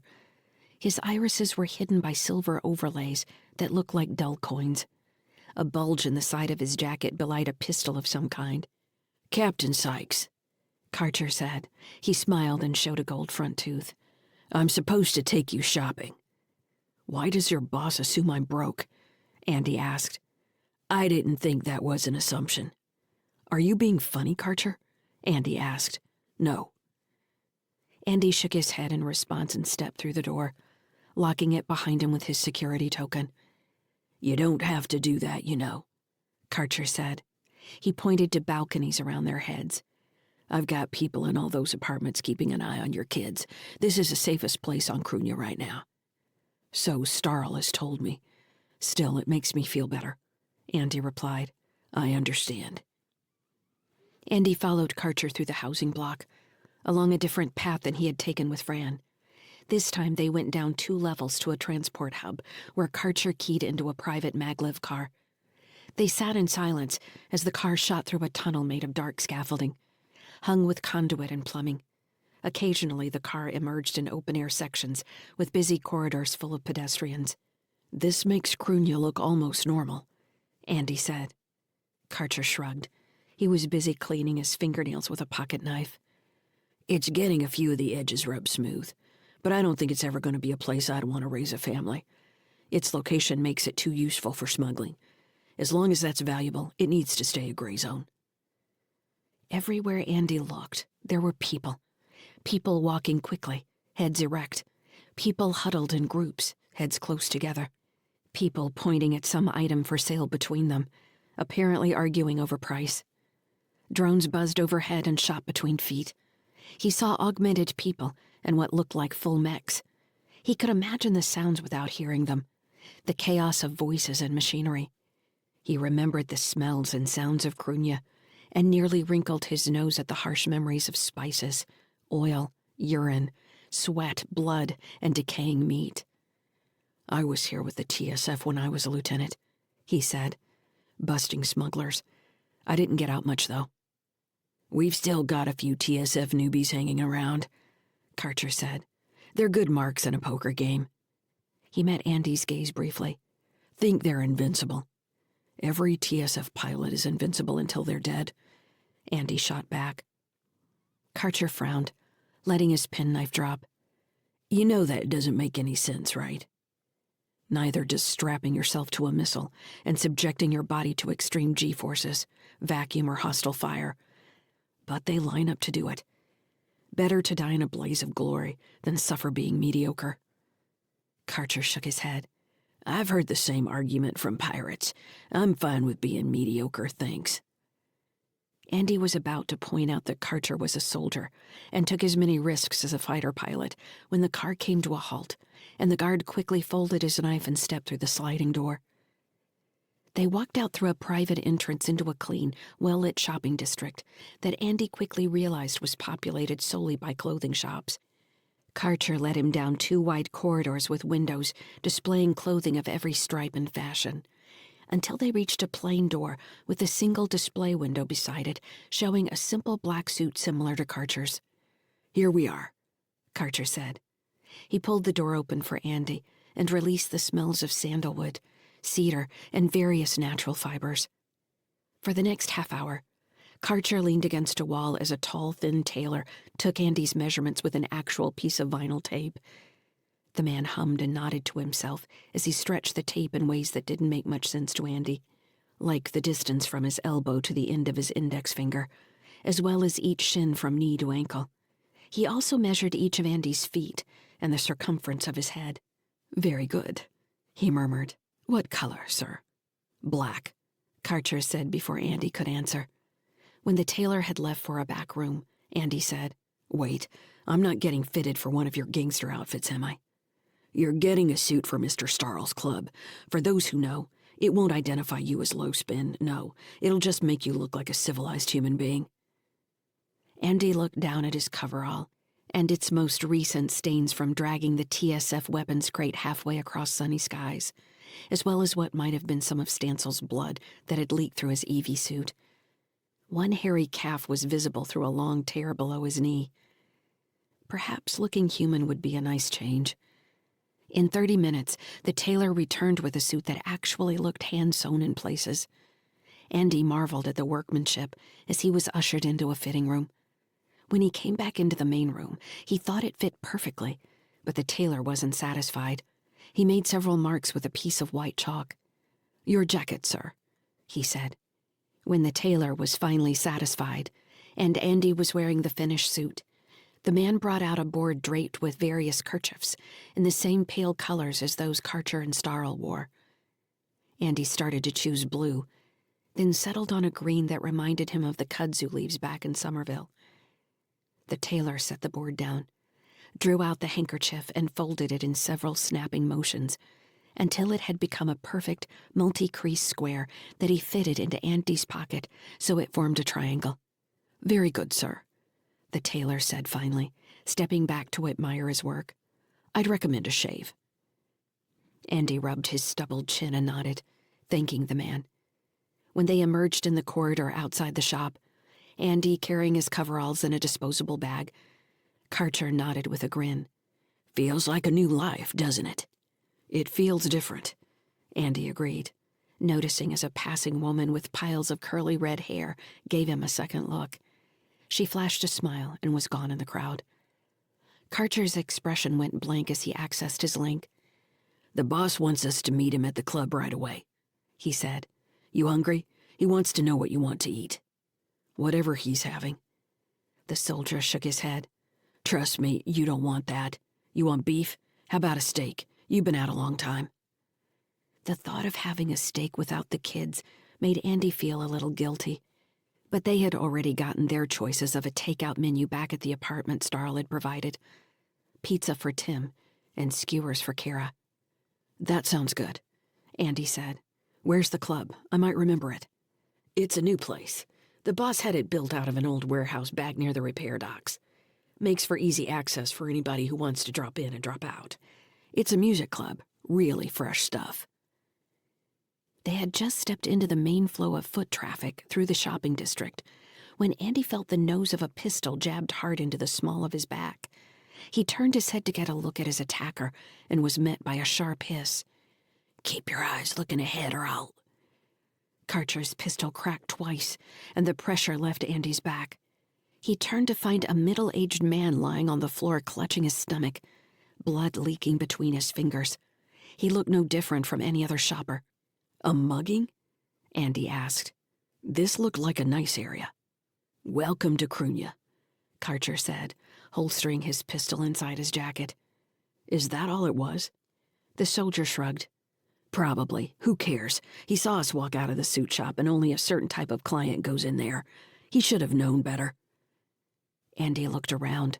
The flow of shoppers had split cleanly around them, no one paying them any special attention. "Do we need to worry about security?" he asked. "Nope." Karcher squatted down next to the mugger's wheezing face. "Who do you work for?" The man blew out a wet breath. "Nobody." "Nobody. You know you might live with the 2 shots I gave you. I put one in your brain and you're not getting out of this. Who sent you?" "Xanda. He figures this guy can carry the AI." "I don't know anything about that," Karcher said.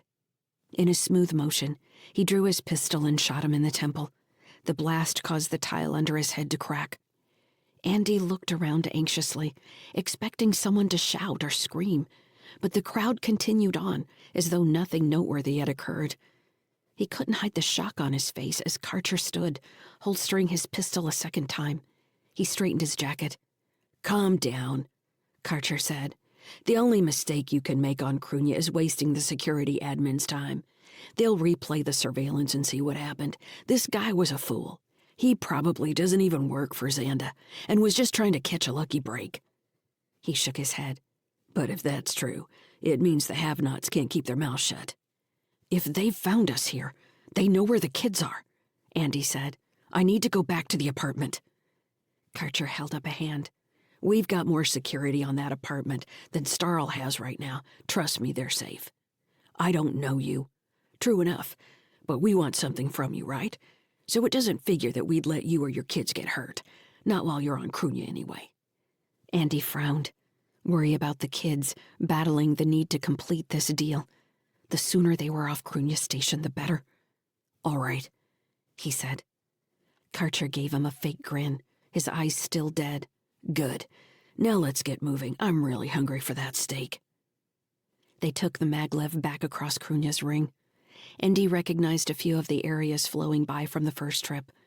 It was later now, past midnight local time, and the corridors were mostly empty except for a few stumbling couples and maintenance workers. Andy realized how tired he was and stifled a yawn. "Not yet," Karcher warned. "Give the boss a couple hours, and then I'll take you back to your apartment. You can sleep as late as you want." "You obviously don't have kids." Karcher shrugged. "Nope."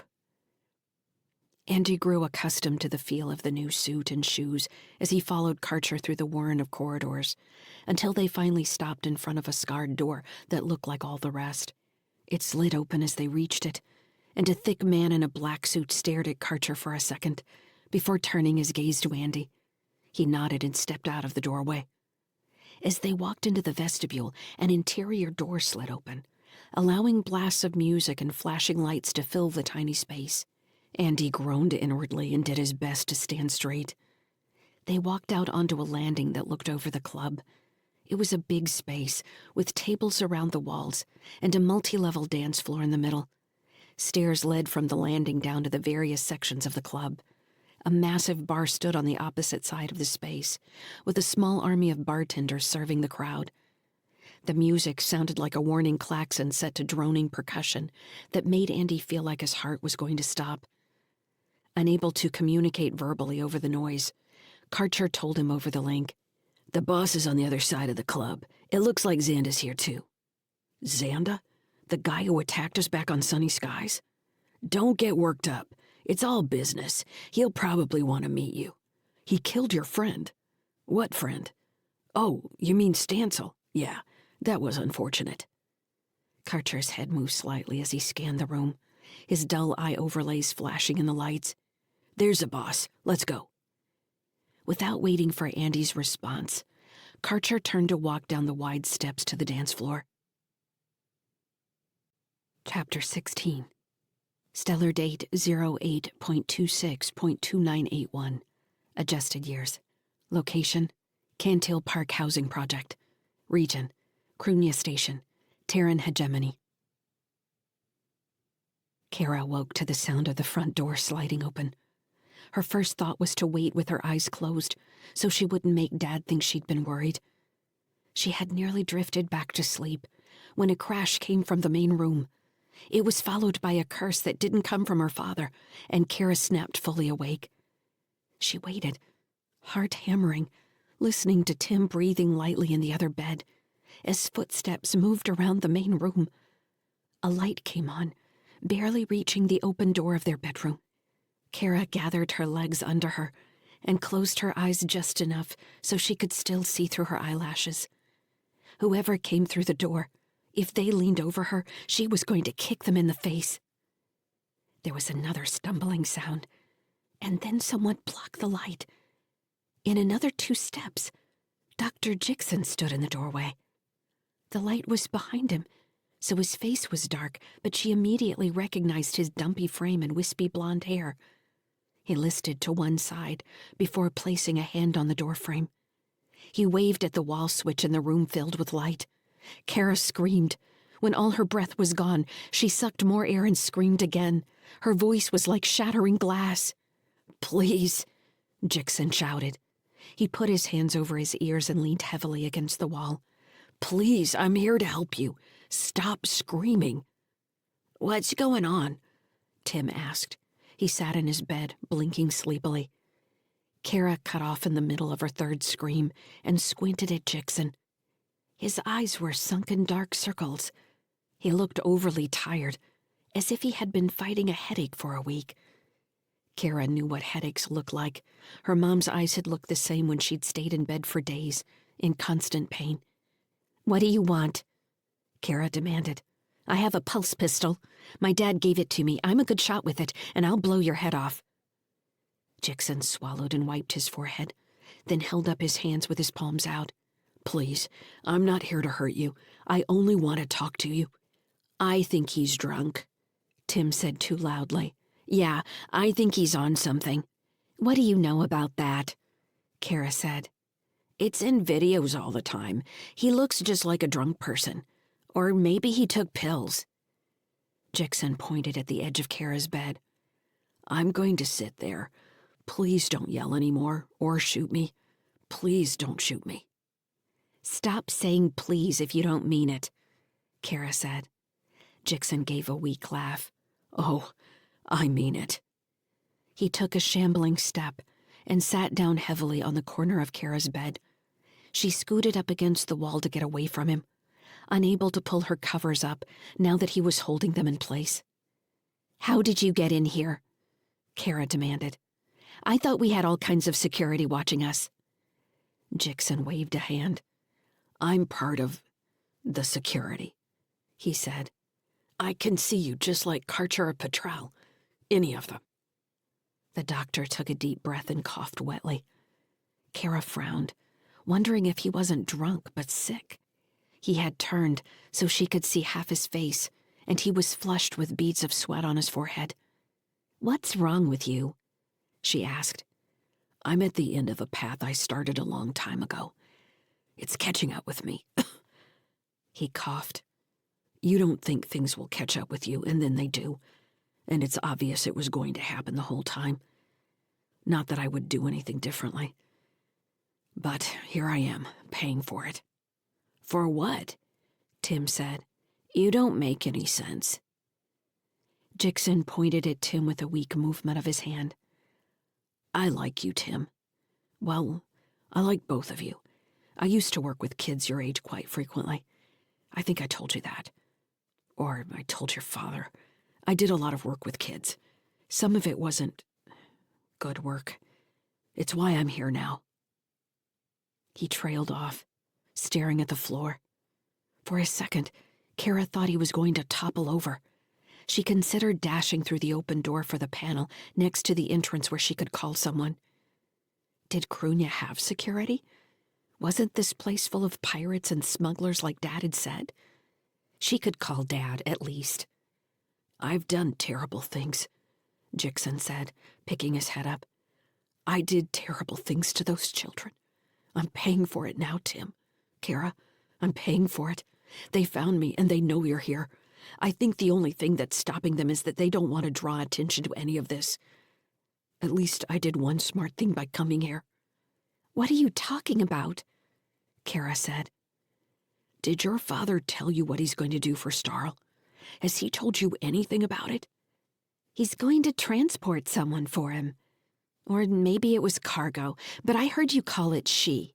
Kind of like you were talking about a dog. We transport things. That's what we do." Jixon chuckled painfully. "Oh, she's not a dog. You're transporting something, yes. This is a special. She's special, and there are people who will want to get her. Do you understand what I mean?" "Pirates?" Tim asked, sounding excited by the idea. "People from a place called Heartbridge. If you hear that name, it's danger. Do you understand? If you hear that name, you run." Jixon reached into his jacket and took out a silver flask. Untwisting the cap, he took a long drink. When he was finished, he held the flask in front of him like he didn't remember how it had gotten there, then carefully resealed the cap and put it back inside his jacket. His hands trembled. "You are drunk," Kara said. "You're not sick." "It's to hold off the effects. It helps a little. Polonium. I don't know when they slipped it to me, but it's doing its work. I won't be here much longer." "What did Heartbridge do?" Kara asked. "I stole her from them," Jackson said, not answering the question. A dreamy note came into his voice, a little bit of pride. "I got her away, and she's sleeping now. But we have to keep running."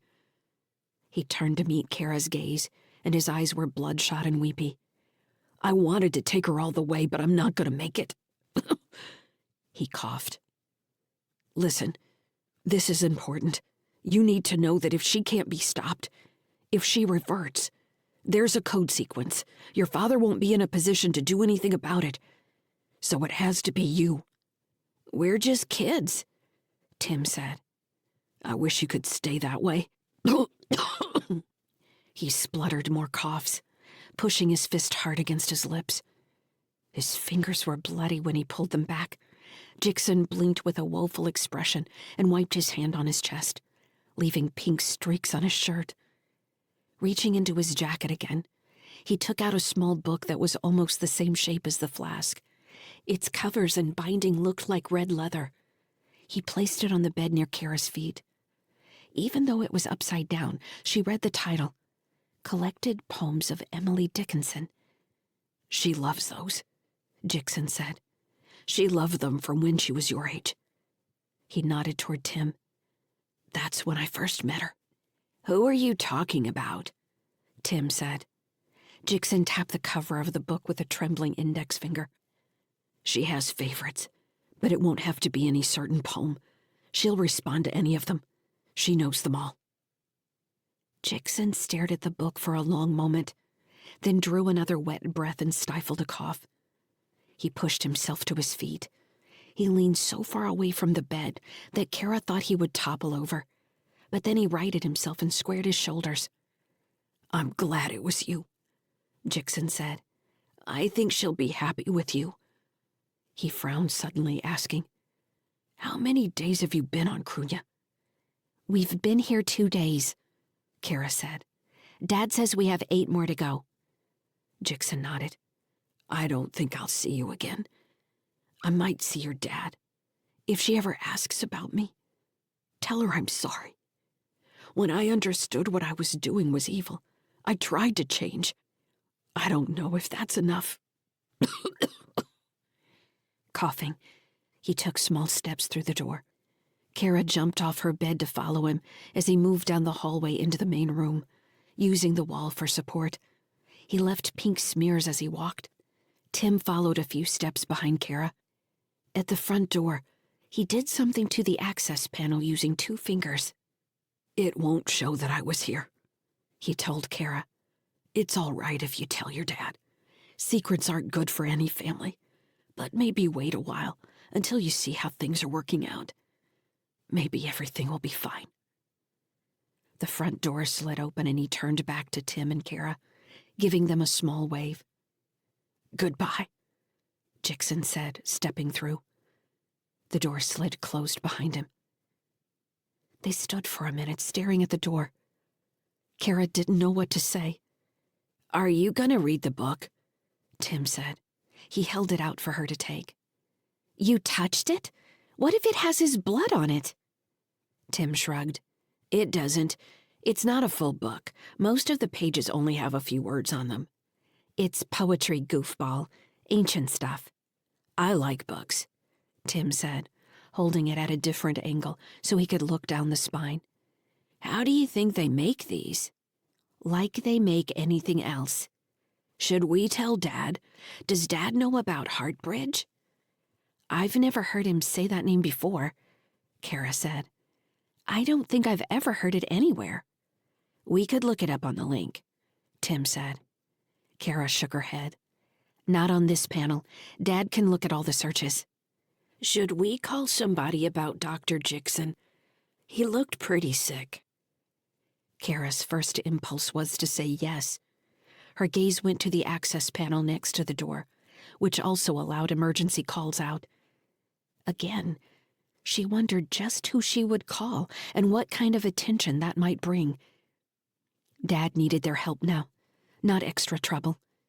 She shook her head. "Dr. Jixon can take care of himself. We shouldn't do anything to bring more people around. The sooner we get away from Crunya, the safer we'll be. I don't think Dad ever wanted to come here, even when we were on Kalaki. He looked really angry about the flight plan."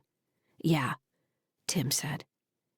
Kara understood that her dad had tried to shield them from the reality of their situation. She had figured out that he'd been on the verge of selling Sunny Skies. She wished he would talk to them, or at least her, about the trouble whirling around inside his head. It was plain to see on his face. She was amazed Tim hadn't brought it up. Kara knew Mom wasn't coming back, whether they still had the ship or not. In a way, she seemed to accept the fact more than her dad ever could. "Let me have that," she said. "Will you read it to me?" Tim asked. Kara gave him a surprised look. "Really? Don't you want to know what it's about?" He held the book out again, and she took it this time. It was heavier than she'd expected, the pages nearly silicone thin. The book felt important in her hands. "Why don't you read it yourself?" she asked. Tim shrugged. "I don't know. I like it when you read out loud." Kara rubbed the cover of the book between her fingers, feeling the stacked pages shift in her hand. She was awake now. She didn't want to go back to sleep until Dad came home, but it would be good if Tim did sleep. She didn't want her brother throwing a fit. "Fine," she said, "but you need to lie back down. We need to be asleep when Dad comes back." Tim gave a happy shout and dashed back down the hallway, acting like he was 5 rather than 10. Kara gave the door panel a last look, wondering how to trust that it was actually locked. She couldn't. Jixon had proven that much. She would need to stay awake until Dad came back. In the bedroom, she sat against the wall with Tim's head on his pillow next to her, the pistol by her leg on the other side. She opened the book and turned to the first page and began to read. Chapter 17. Stellar date 08.26.2981. Adjusted years. Location: the Span Club. Region: Krunya Station, Terran Hegemony. Ingoba Starl's smile shone in the flashing lights, making him easily recognizable as Andy and Karcher approached. He was sitting at a wide table with more people in black suits on either side of him, multicolored pocket squares reflecting the garish light display. This was the brutal dandy with his court, everyone at the table looking nearly as smooth as him. Starl's laugh rose above the music during a pause, round and full of self-satisfaction. "Captain Sykes," he called, holding out a hand to offer a place at the table. "How are you? Welcome to Span Club. Have a seat. You hungry?" He looked up and down the table before shouting, "Someone get my friend a drink." The club was packed. Strobing light flashed off people's faces and bodies, making everything resemble a stop-motion video or a broken long-distance communication. It must have been body mod night, since most of the people on the floor had at least one modification, from alloy arms and legs to glowing artificial eyes.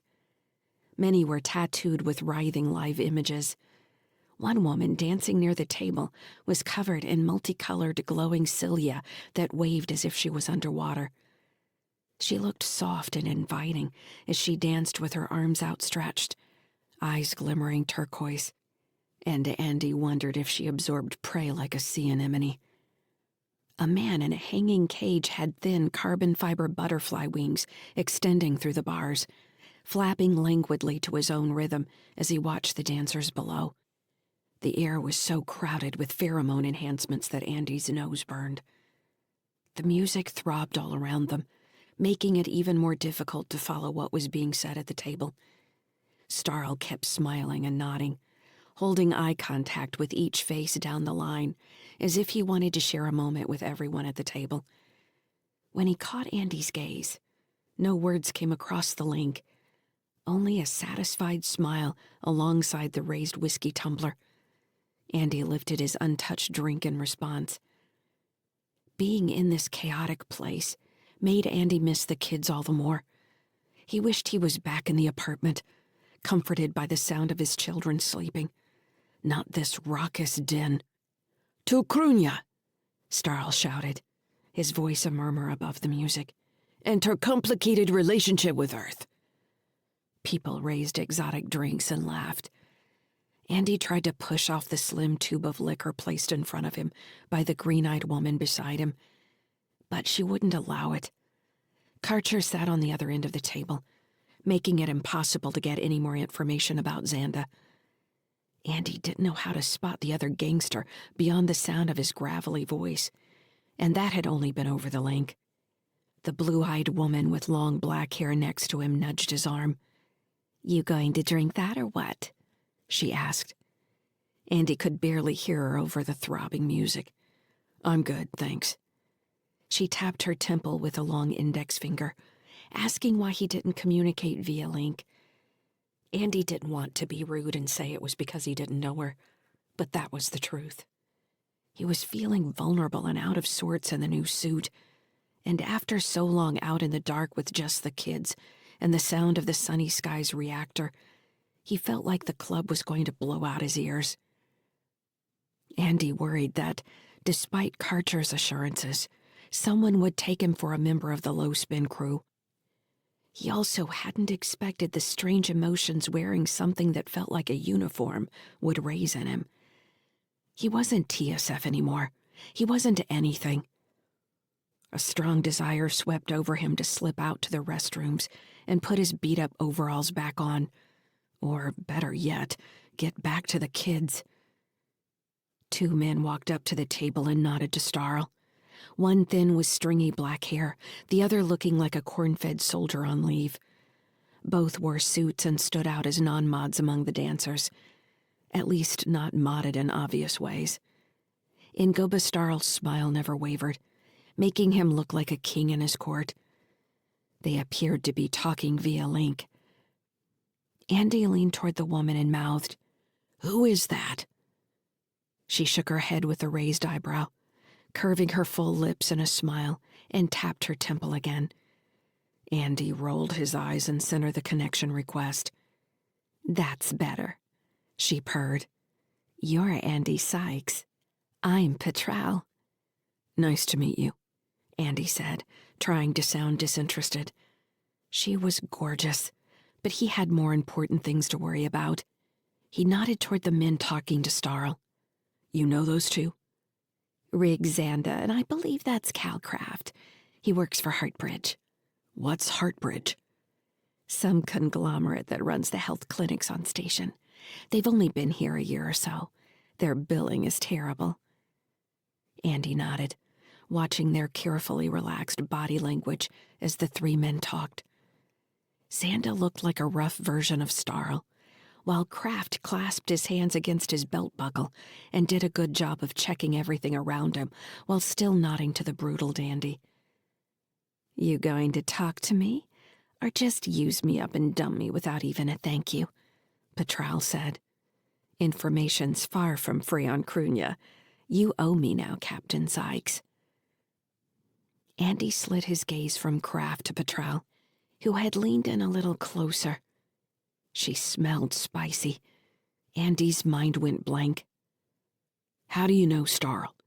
he asked finally. She held his gaze for a second, obviously disappointed in the question, then shrugged. "We go back. I acquire information. I employ weapons. He's fun to hang out with, at least when he decides to take up residence in his club.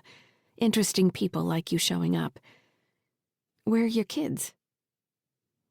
Andy frowned, thinking at first that she was criticizing his parenting, then realizing the question was meant to get a rise out of him. He gave her a tight smile. "They're fine, sleeping." "I don't have kids. I only sort of understand why anyone would want them. How do you have any time to yourself?" "It's not so bad." Her gaze slid across the room in front of them, moving as evenly as a scanner. She seemed to be waiting for him to say something else. When he didn't add anything, Petral said in the half-sarcastic tone, "Your wife was a real badass, wasn't she? I looked her up." "You could ask her." Petral's green eyes dipped to his chest and came back to his face. "You're not so bad yourself. You led missions the TSF still uses to scare the local newbies." Trying to keep his attention on the body language between Zanda and Starl, Andy nodded absently. Cal from Heartbridge stood impassively, hands crossed in front of him. But something about his demeanor made it obvious to Andy that everything in the man's being was focused on Starl. He looked as implacable as a boulder. "You're not married anymore, right?"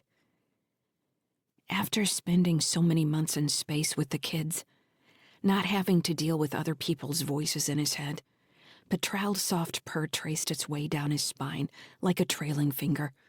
He glanced at her and realized she'd slid closer. Andy tried to keep his attention on the two crime bosses. As Zanda continued to communicate with Starl, Calcraft turned his attention to the other people sitting at the long table. When his gaze met Andy's, his slate blue eyes seemed to freeze. There was recognition in his expression that Andy hadn't expected, as if the man had been looking for him. Another pause in the music was filled by deeply vibrating bass sounds, providing a foundation of staccato bursts that reminded Andy of weapons fire. The music shifted, but the cracking sounds didn't change. Someone was firing 3-round bursts in rapid succession. "Someone's shooting," he told Petral. "Warn Starl, someone's shooting in the club." As soon as he said the words, people started running in every direction to get away from the dance floor. Several tripped and fell, causing others to trip over them. The anemone woman sprawled on the floor, screaming. A series of flashes on the landing near the main door revealed a tight group of attackers in light EV suits, faceplates hiding their features. They fanned out as Andy watched, taking aim with automatic rifles on the crowd below. "Sykes!" Karcher shouted. Andy turned in time to catch the flash of a pistol, spinning through the air in his direction.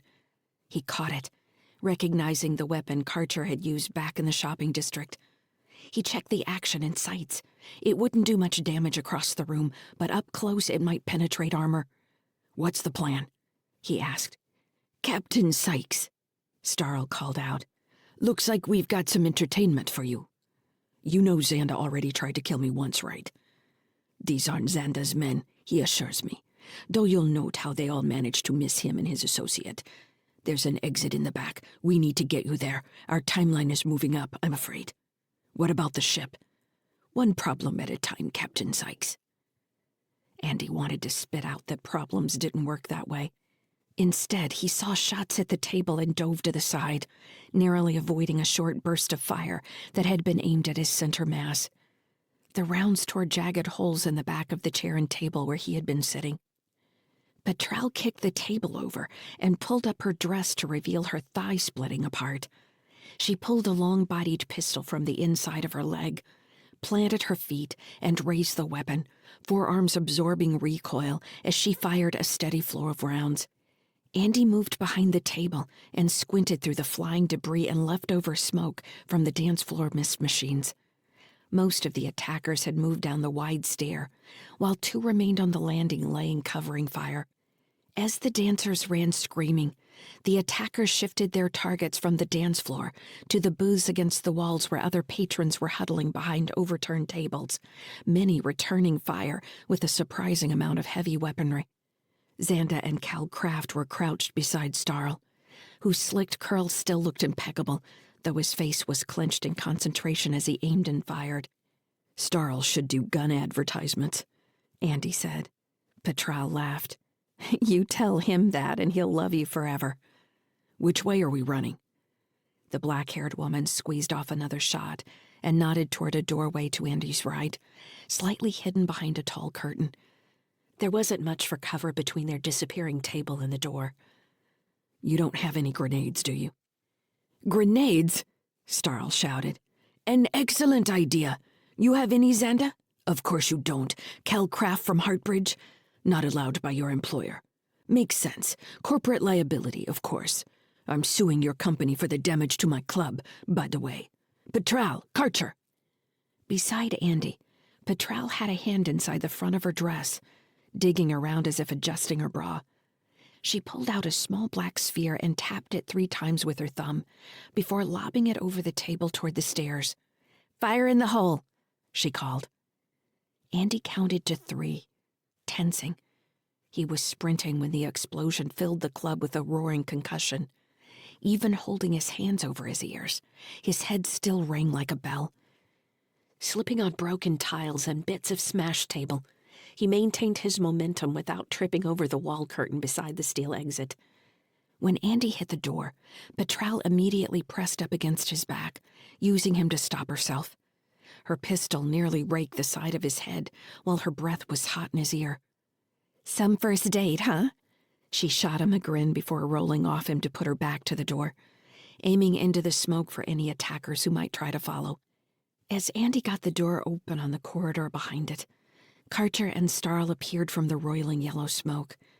Starl's black suit was on fire as he came to a stop inside the corridor. He glanced down at himself and patted the flames out, then pulled the fabric taut and sucked his teeth. "Now that's going too far," he said. He brushed dust out of his beard and walked past Andy. The featureless metal corridor stretched out in front of him. "This way, Captain Sykes. We need to keep moving. That's a blast door, but I'll wager it takes them just 10 minutes to get through it." Karcher pulled the door closed behind them and stabbed its control panel with his index finger.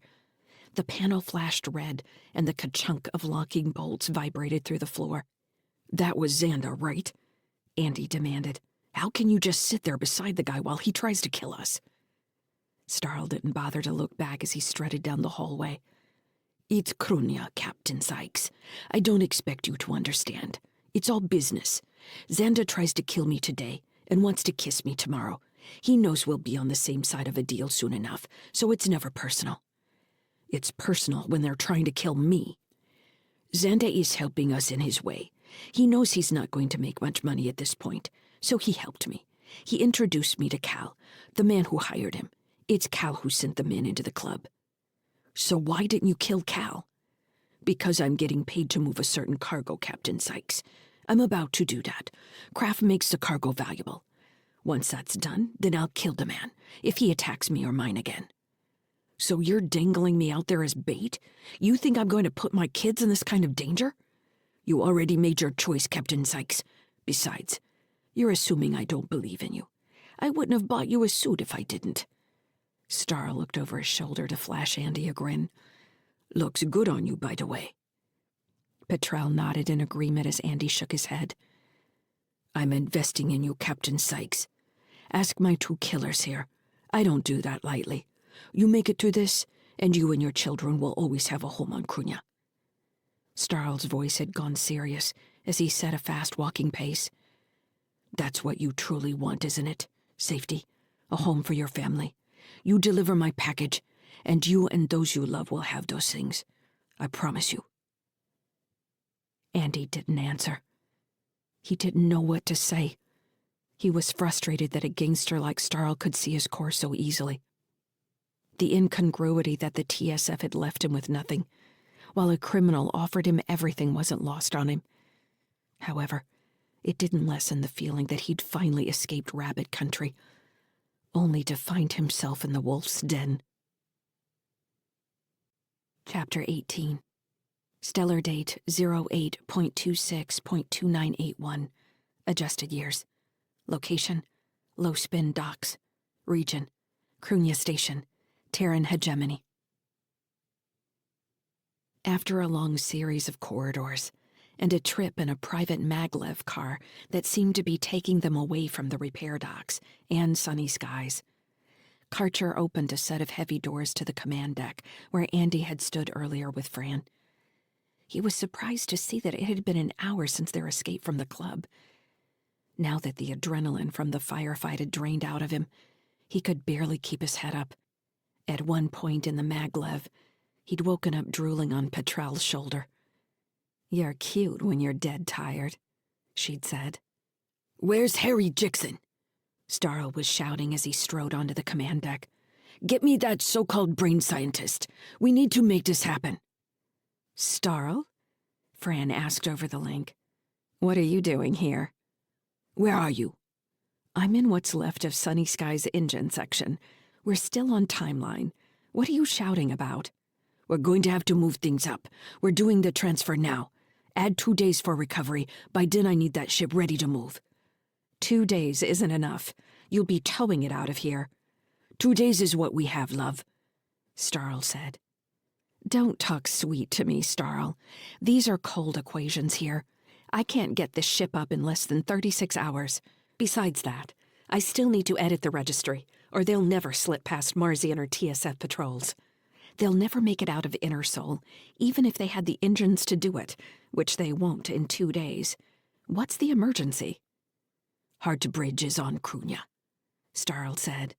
He didn't elaborate, which made it seem like the name Heartbridge was all the reason she would need. "The company that runs the medical clinics?" Fran said. "Who do you think employed Jixon?" Starl said. The link was silent. Finally, Fran answered. "Don't bother me for at least 12 hours. I've got a lot of shit to do." Starl turned to Andy. "I need you to stay awake just a bit longer, Captain Sykes. We're going to get you into the portable surgery, and then you can sleep as long as you want. I'm not going under without the kids with me." Starl pursed his lips. "It's probably better if they don't see you like this, yes? We don't want to worry them any more than we have to."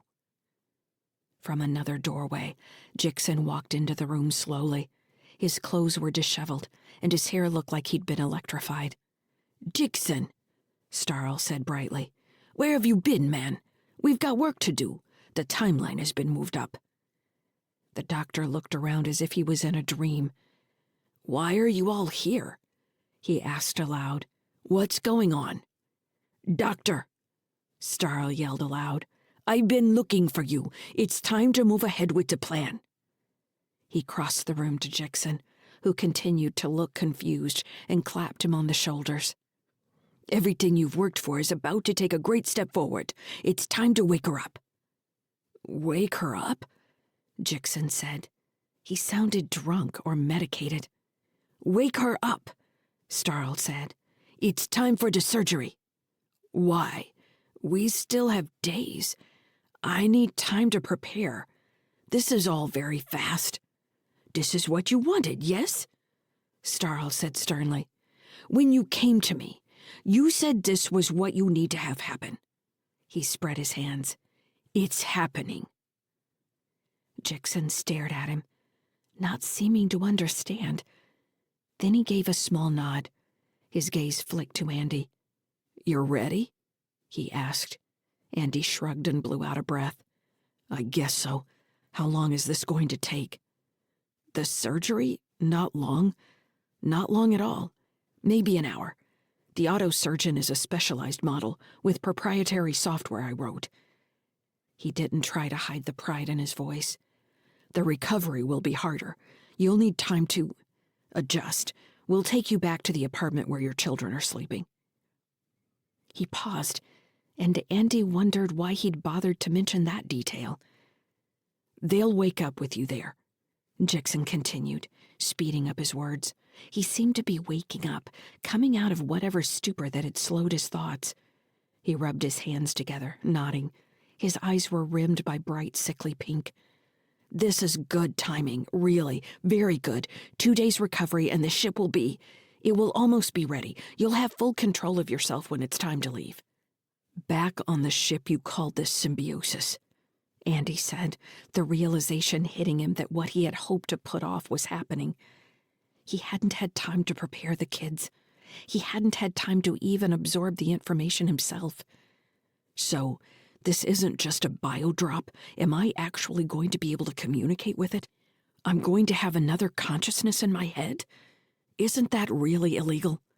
"By whose laws?" Starl said, grinning again. "At least 3 major legal bodies that I can think of." Andy looked at Jixon. "Can you make it just a biodrop? Why do I need to talk to the thing?" "It's not a thing," Jixon spat. "She's a person, just like you. She was born. She lives. She can't remain bottled in a storage medium and hope to survive. I've risked too much even now. I don't know how the transit may have affected her." Andy looked from Starl to Jixon. It was bad enough that he had Britt's voice in his head all the time. "How is this going to work, then? Am I going to be able to talk to her?" Jixon waved a hand. "Like talking to someone over the link, that's all." "The link? Is it going to be able to access the link separate of me? Will it try to talk to the ship?" "She won't do anything you don't invite her to do," Jixon said, irritation high in his voice. "She's not a monster." He sounded nearly parental. "How do you know?" Andy asked. "Gentlemen," Starl interjected, "there is an element of risk here." He looked at Andy. "You acknowledged that when you accepted the deal. Like anything, there are dangers, but the AI won't be a danger to you, Captain Sykes. I promise you." "You keep calling it she," Andy said, looking at Jixon. "What's her name?" "Lyssa," Jackson said quickly. "Her name is Lyssa, and she's been asleep for nearly 4 months now. She's going to be as disoriented as you when she wakes. You're not the one with something to fear." Andy pursed his lips, looking from Starl to Jixon, and then at Petrel and Karcher, who appeared quite entertained by the exchange. "What do you know about this?" he asked Karcher. The guard held up his hands. "Only that I didn't have the brain capacity to handle the package. Otherwise, one of us would be the carrier pigeon." Andy frowned. "That makes it seem like you've been targeting me from the start. You said there were other ships with your cargo, and I was the only one to get through. You said this had nothing to do with me personally." Starl's grin never wavered.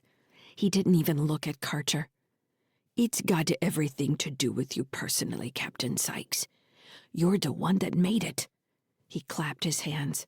"Now, we're talking in circles. We've already explained how this is going to work. It's time to jump in and learn to swim. I don't want to push Fran any more than we have to. So I need to get you started on your part of the project." He motioned toward another room off the command deck. "The shuttle's this way," Starl said.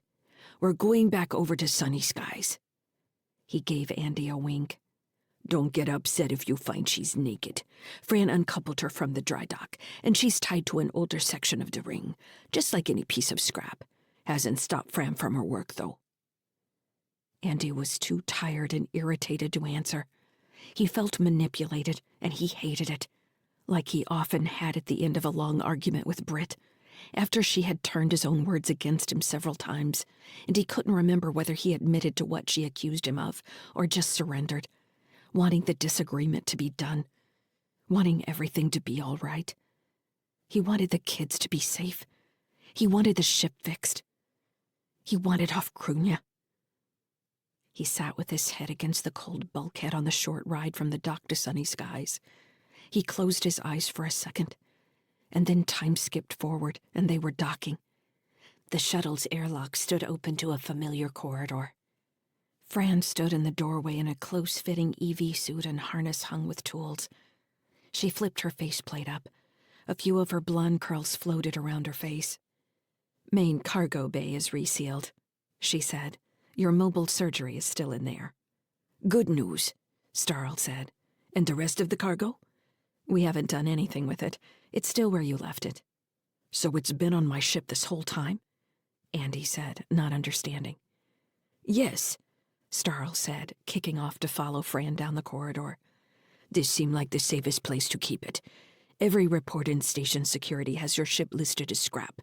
Once Fran edits its registry, the rest of Sol is going to think you sold your Sunny Skies for half a year's wages. Not a bad deal, really." Andy half nodded. It didn't matter if the ship had a new official name. She'd always be Sunny Skies to him and the kids. As he maneuvered down the corridor, grabbing handholds, he was surprised to find the air on his face was warm. "You're running the environmental controls in the non-hab sections?" he asked Fran. She shrugged. "Sure, with the upgrades to your engines, plus bringing your power storage system out of the Stone Age, it'll make more sense to keep the whole ship habitable all the time." "It always was habitable. It just wasn't warm." "What I consider habitable, then. Nice suit, by the way." Andy looked down at himself, remembering the new suit. He was surprised to find it covered in dust. He'd lost the green pocket square somewhere. "Yeah, Starl fixed me up." "Obviously. You're not the kind of man who can have nice things for long." Andy sighed. "That's just mean." Fran shot him a smile as she pulled herself forward. He caught glimpses of new cabling in various sections, as well as a few replaced bulkhead panels. One section had been the middle of one of Kara's drawings. The new blank tan was surrounded by faded scribbles. In the cargo bay, Jixon pushed ahead of them and went immediately to the open surgery with its silver-gray bed and knelt to manipulate the lock of a dull green crate that Andy didn't remember seeing before. The doctor opened its lid and pulled out an orange canister about the length of his forearm. A single blinking display on one end indicated it was more than a random replacement part of the ship. Jixon held the canister carefully between two hands, rotating it to check for any damage. He floated sideways to the surgery and placed the canister in a receptacle above its control section. The canister's display flashed yellow, then green. The doctor turned to Andy. He looked better than he had in the control room back on the station. He was still sweating, but a calm had come into his eyes that Andy recognized as professional control. "Please lie down on the couch, Captain Sykes," he said. Andy took a deep breath. He wasn't going to refuse, but he didn't want to comply right away. He wanted to stretch out this last moment. He wished the kids were here, at least. He hadn't felt this alone in a long time. He pushed himself lightly so he floated into the surgery's utilitarian couch and maneuvered himself into a reclined position. As he relaxed against the cushion, the material automatically pulled him in closer, cradling the sides of his arms and legs until he couldn't float free. Without warning, 2 needles slipped into the tops of his hands, finding veins. "You're going to get sleepy," Jixon said aloud. "The process will only take about 60 minutes, like I said. You'll be disoriented at first. If she's not there when you wake, don't worry. It may take her a while to communicate with you." Again, the strange quality in Jixon's voice. Love? Worry? Jealousy?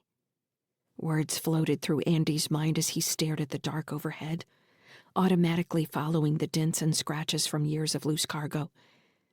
For a second, Petrel's face floated above his, followed by Fran and then Ingoba Starl's white teeth, grinning like the Cheshire Cat. The gangster nodded slowly. "I told you I believed in you, Captain Sykes," he said, his deep voice vibrating in Andy's chest. "You're low spin all the way, my friend, all the way." Andy didn't know what that was supposed to mean. He couldn't stop thinking of low spin as some kind of washing system for clothes, not something a crime syndicate would call itself, not something meant to strike fear into anyone. Or maybe that was the point. The low spin was always there, always had been, tumbling through space like a lost sock. He tried to think of Kara and Tim, and then sleep took him. Part 3. Krunya on Fire. Chapter 19. Stellar date 09.16.2958. Adjusted years. Location: TSF Officer Candidate School, Fort Salem. Region: High Terra, Earth. Terran hegemony. 23 years earlier. Andy and Britt were in the same platoon, different squads. While they shared a barracks bay, she was at the far end, and he only saw her when they were waiting in line for meals or allowed to mill around during breaks. The academy didn't like breaks, but had been required by law at some point in the past to offer them. Breaks involved the cadets filing out of the classrooms, spurred on by barking instructors who would keep them walking in circles in the gymnasium down the hall. The only times they sat still were in class with an open book, or during chow, where they were expected to shovel food into their mouths until the tray was empty and immediately get up and leave. There wasn't time for a plebe to do anything. They were running, shouting, singing, doing push-ups, pull-ups, sit-ups, climbing ropes and walls, staring at instructors, or jamming food in their mouths for 16 hours a day. When the instructors weren't controlling their time, upper-class cadets took over during the evenings and mornings with renewed vitriol and fresh ideas for torture, or their own amusement. One of Andy's dad's friends had told him not to worry about any of it. "Think of it as standing on your head, kid.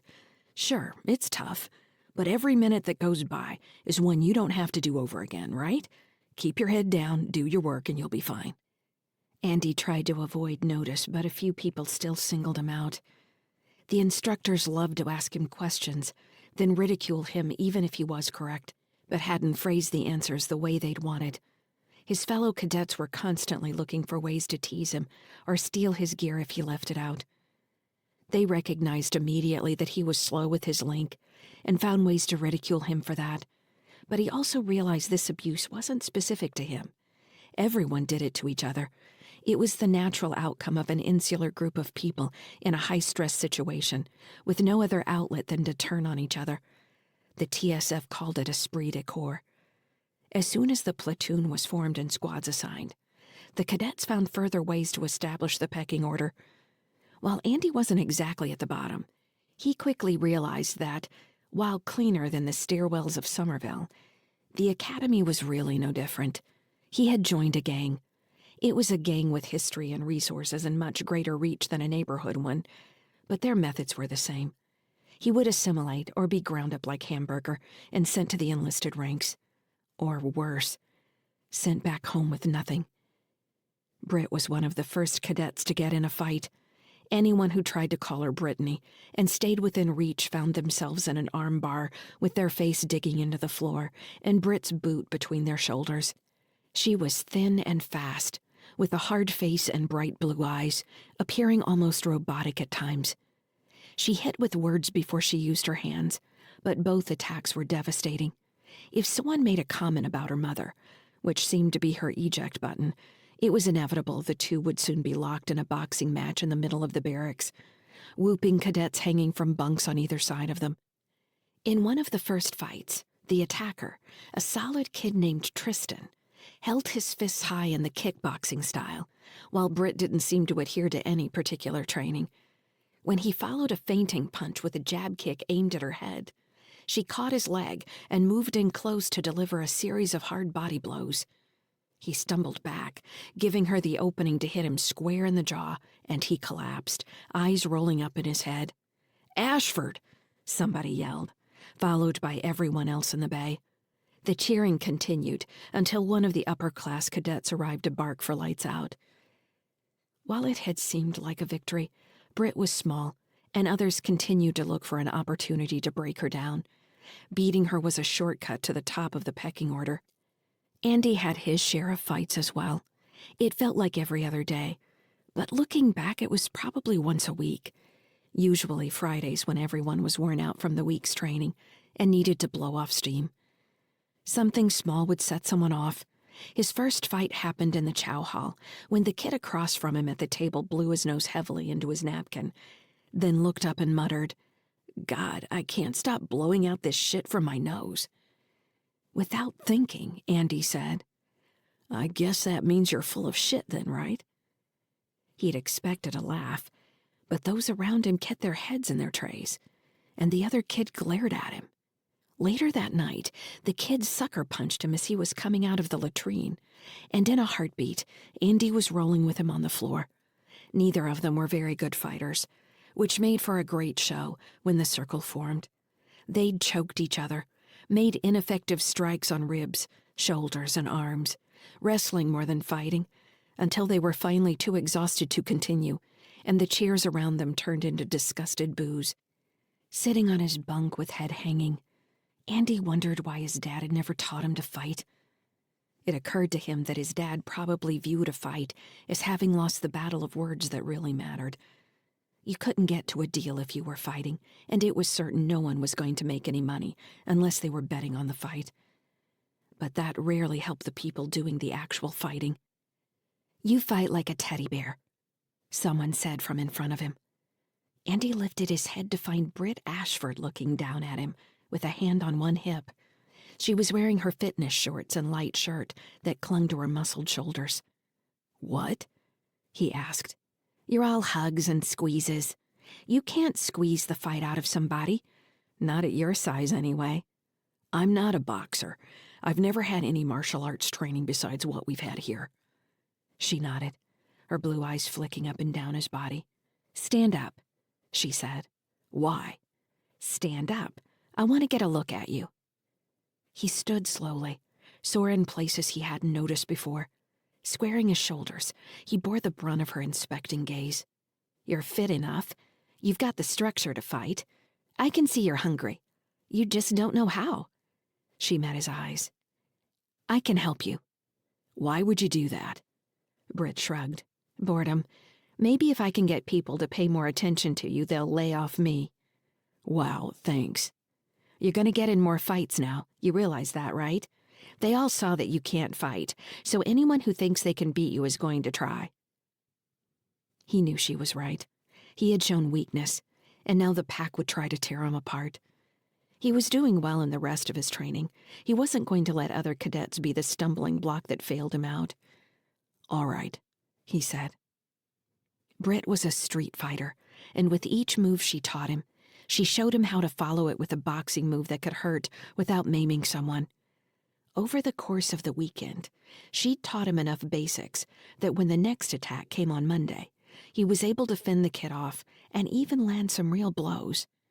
If you break an arm or leg, that's going to get the command involved, and nobody wants that, she'd said. But you can still surprise with a good knee in the gut, or an elbow to the face, or a headbutt. "How's a headbutt going to hurt anybody?" Andy had asked. When she demonstrated, jumping up to bring the top of her head down on his skull, hard and fast just above his hairline, he felt like the ceiling had hammered him. A moment later, he realized he was sitting on the floor, blinking in a daze. "What was that?" he asked finally. "Maybe headbutt isn't the right term," she shrugged. "It's hitting hard and quick with the top part of your head, just past your forehead." She pulled her black hair back and pointed to her pale skin. "You see?" Andy nodded, feeling so dazed he thought he might puke. "I think I have a concussion," he moaned. "You don't," Britt said, slapping him on the shoulder. "At least I don't think you do." He'd gone another week without a fight, but when the next one came, he won. Or it seemed like he won. The tall kid who thought he could grab him and throw him into the wall got 2 elbow jabs in the abdomen and an uppercut when Andy was able to turn and face him. The kid fell back against the concrete wall and put his hands up, trying to make a joke out of the whole thing. Though Andy and Britt continued sparring in the evenings, she rarely acknowledged him during the day. When classwork was finished, and the cadets were released to some newly granted free time on the academy campus, Britt might find him in a study room, or near the pond with old oak trees along its bank. One day, he realized she meant to throw him in the pond, and he managed to do it first. Britt came out of the water spitting, fists clenched, and Andy thought she was really going to attack him. Instead, she shook her head and gave him a dark grin, smoothing her hair back. "You got me that time," she said. "Give me your shirt so I can dry off." Of course, the rest of the platoon had noticed they were spending time together. Andy got the jibes he would have expected, and the sucker punches and grabs from behind grew less frequent, and even became friendly when they did happen. As the end of their first year approached, though, someone had the bright idea that Andy should fight Britt in a grand end-of-year battle. Before they could stop the idea from spreading, bets were already taking place, and the pot had grown to nearly a month's salary. At first, the odds were all on Britt. Then a few people pointed out that Andy had really come into his own and learned most of her tricks. He was also stronger, technically, and had more reach. But others argued that Britt was angry in a way Andy never would be, and that it gave her an edge he couldn't match. "Andy's poor," cadets said, half-joking. "We should offer him a stake in the pot. He can send it to his family." This debate and discussion of the rules of the match became prime entertainment for the last 2 weeks of the academic year. Rather than looking forward to going home for the first time in 12 months, the platoon only talked about the upcoming bout that technically neither Britt nor Andy had agreed to fight. On the final day, before it was time to board transportation for home, Andy was loading his bag with personal clothing and a few gifts he'd bought from the Academy Museum. He had just sealed the bag and placed it on his bunk and was turning to check his dress uniform in his locker mirror when someone grabbed him from behind. He swiveled his head left and right, trying to get a look at his attacker, but saw only the crowd that had already gathered in the line of bunks. No one hit him as he expected. He was carried to the center of the barracks bay, where he saw 2 cadets holding Britt and walking her toward him. All around them, plebes pounded the floor and clapped in rhythm, shouting, "Fight! Fight!" 2 instructors and a line of upper-class cadets appeared at the edge of the crowd. The shouting and stomping filled the long bay. Andy was dropped at one side of the circle of bodies, which immediately closed behind him, faces of the watching cadets jeering and laughing. Across the circle, Britt was taking off her dress jacket. She handed it to a waiting cadet. Andy held up his hands. "You're not really going to do this, are you?" Britt had a slight grin on her lips. A robotic coldness had come into her eyes. He'd seen the look at least 50 times now, during other fights as she cased her opponent. "You better take your jacket off," she said. "Don't want to get blood on it." "I'm not doing this. I'm not going to fight you." Britt tilted her head to one side, stretching her neck. "Why not? Why not go out with a bang? I still owe you for the pond." "The pond," Andy muttered. She really did mean to fight him. "You'd better try," she said, surprising him with her anger. "You throw this, and I'll just beat you worse later." With a feeling of impending doom, he pulled off his dress jacket and handed it away.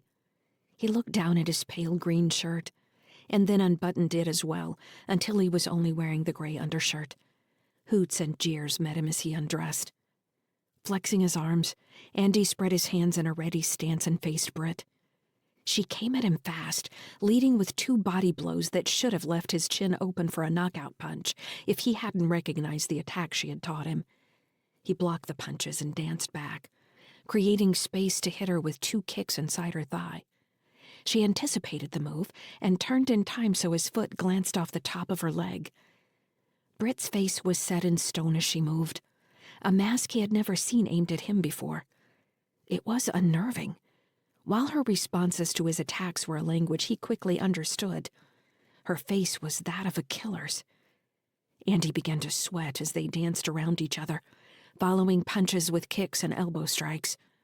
The crowd became a blur, and the noise of shouting and yelling blended into a pounding that was mostly his heartbeat. Every 3rd or 4th attack, she landed a blow that hurt. She had already punched him in the solar plexus enough times that his chest ached.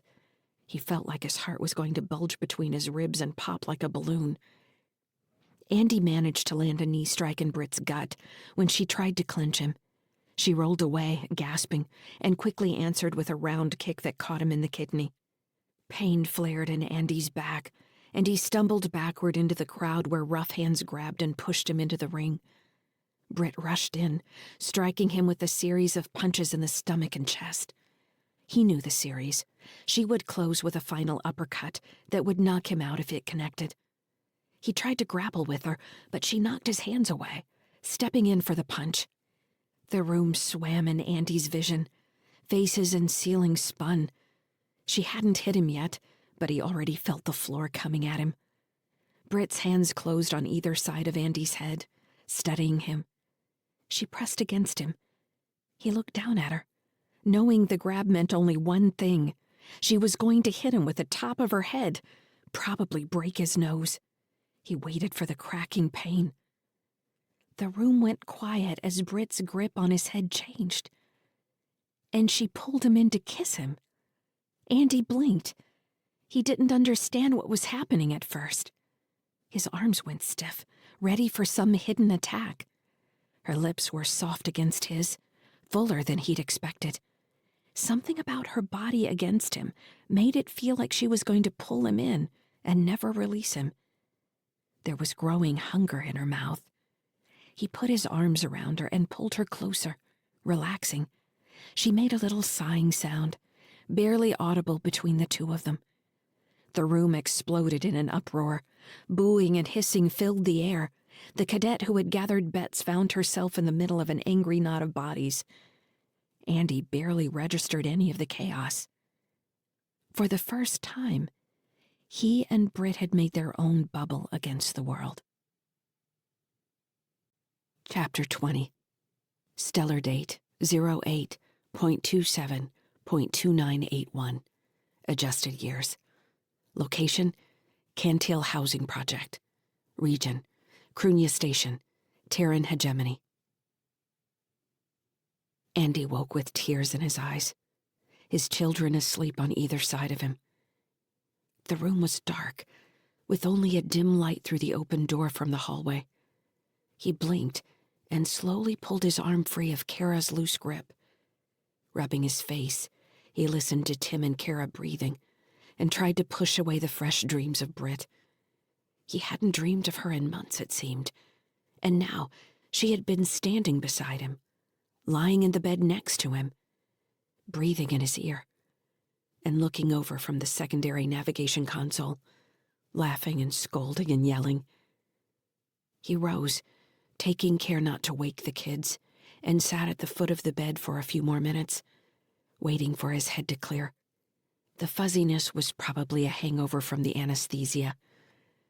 Remembering the surgery made him look at the tops of his hands where the needles had gone in, then feel gingerly around his head until he found the coin-sized bandage behind his right ear that marked the incision point. Jixon had said Lyssa might not talk to him right away. He imagined his thoughts as a cloud in his mind and tried to envision something outside that, a barrier or a border between his thoughts and the outside, but still in his head, sort of like the information fed by the link and his own internal dialogue. He didn't know how else to say it, so he thought to himself, "Hello?" There was no answer. He waited another minute, rubbing his face. His hair was greasy, which made him want a shower. Keeping a hand on the bed, Andy stood slowly, waiting for nausea or vertigo to force him back down. The feelings didn't come. He swallowed thickly and took a step toward the bathroom, testing his strength. When everything felt all right, he straightened and stepped into the hallway. Petrel was asleep on the couch in the main room, a long rifle leaning against the wall next to her head. Andy walked into the bathroom and closed the door. He blinked as the light clicked on and assaulted his vision, sending a hard line of pain down the back of his head. He leaned against the sink and squeezed his eyes closed as blossoms of light splintered behind his eyelids. Opening them once more, he looked at himself in the mirror, waiting for the vision that might shock the AI into responding to him. "Are you there?" he asked. When there was still no answer, he decided to give up and focus on getting clean, helping himself feel better. If the AI spent the whole trip locked inside her own mental cabinet, that might make things easier. He didn't need another voice in his mind, putting obstacles between him and getting through this job in one piece with the kids safe. Thoughts of Britt already did a good job of that. "Well, I'm going to take a shower. You do what you need to do." When he turned off the water and let the warm air from the dryer rush over him, he was surprised by the shower door sliding open enough to allow a blue eye to peek in on him. "You're awake," Petrel said. "You should have let me know." Andy crossed his arms and faced her. There wasn't any point in hiding his nakedness. He was grateful, at least, for her use of the link so they wouldn't wake the kids. "Something I can do for you?" Her gaze rose to the back of his head. "How are you feeling? You didn't sleep as long as the doc said you would. Does it hurt?" "It aches a bit. The painkillers might be doing something." "Clouding your judgment?" she said. "I'm thinking well enough. I could use a shower myself. I'll be out in a minute." "That wouldn't be any fun. I need someone to wash my back." Andy shook his head, giving her a grin. "The kids might wake up." "We can lock the door." "I appreciate that, really. But I don't know how Kara would react. Also, aren't you supposed to be watching the door?" "Carter's outside. He doesn't sleep. Me? I like to sleep." "I just had surgery," Andy said. "The strain might kill me." Petrel pursed her lips. "I suppose you're right about that. The boss would be pissed at me if I broke his new toy. I'm taking a rain check, though." She slid the shower door closed, and he heard the bathroom door open and click as she left. Was everyone on Krunya as forthright as her? He couldn't help but wonder what she wanted from him. The notion that the answer might be just sex seemed too naive. If her goal was to catch him in a vulnerable situation to attack or assassinate, she'd just had, and passed, on her chance. Whatever her endgame was, sex and death were not it. Andy finished drying himself and pulled on clean clothes. When he caught his reflection in the mirror, he had a moment of disconnection, as what he expected and what he saw didn't quite line up. But he looked the same as before the shower, same as always. His eyes were the same faded blue, his crow's feet the same deep creases. He looked weathered and beaten and probably too thin. "Are you there?" he asked. There was still no answer. Petrel was sitting on the couch when he re-entered the main room. She gave him a wave and went back to watching something quietly on the entertainment holo unit. He shrugged. Probably time for the kids to wake up anyway. Andy shuffled into the kitchen and opened the cabinets to get a look at what supplies he had to work with. There was a canister of real coffee, a collection of ready-made meals, but also containers of flour, sugar, butter, and milk. A container of what looked like fresh eggs rested in the cooling unit beside some milk, though he was certain both were synthetic. As he set about getting breakfast together, he listened to the family drama playing out on Petrel's program. It sounded local to Crunya. The daughter wanted to bust TSF supply shipments, while the brother served as an ensign on a TSF battlecruiser. While the ensign seemed entirely too aware of the TSF brass and inner soul, unrealistic for his rank, the daughter's longing for Earth and the possibility of a life on High Terra rang true. Just as Andy had the pan hot enough to start testing pancakes, Petrel wandered in, making loud sniffing noises. "You're cooking," she said aloud. "Really?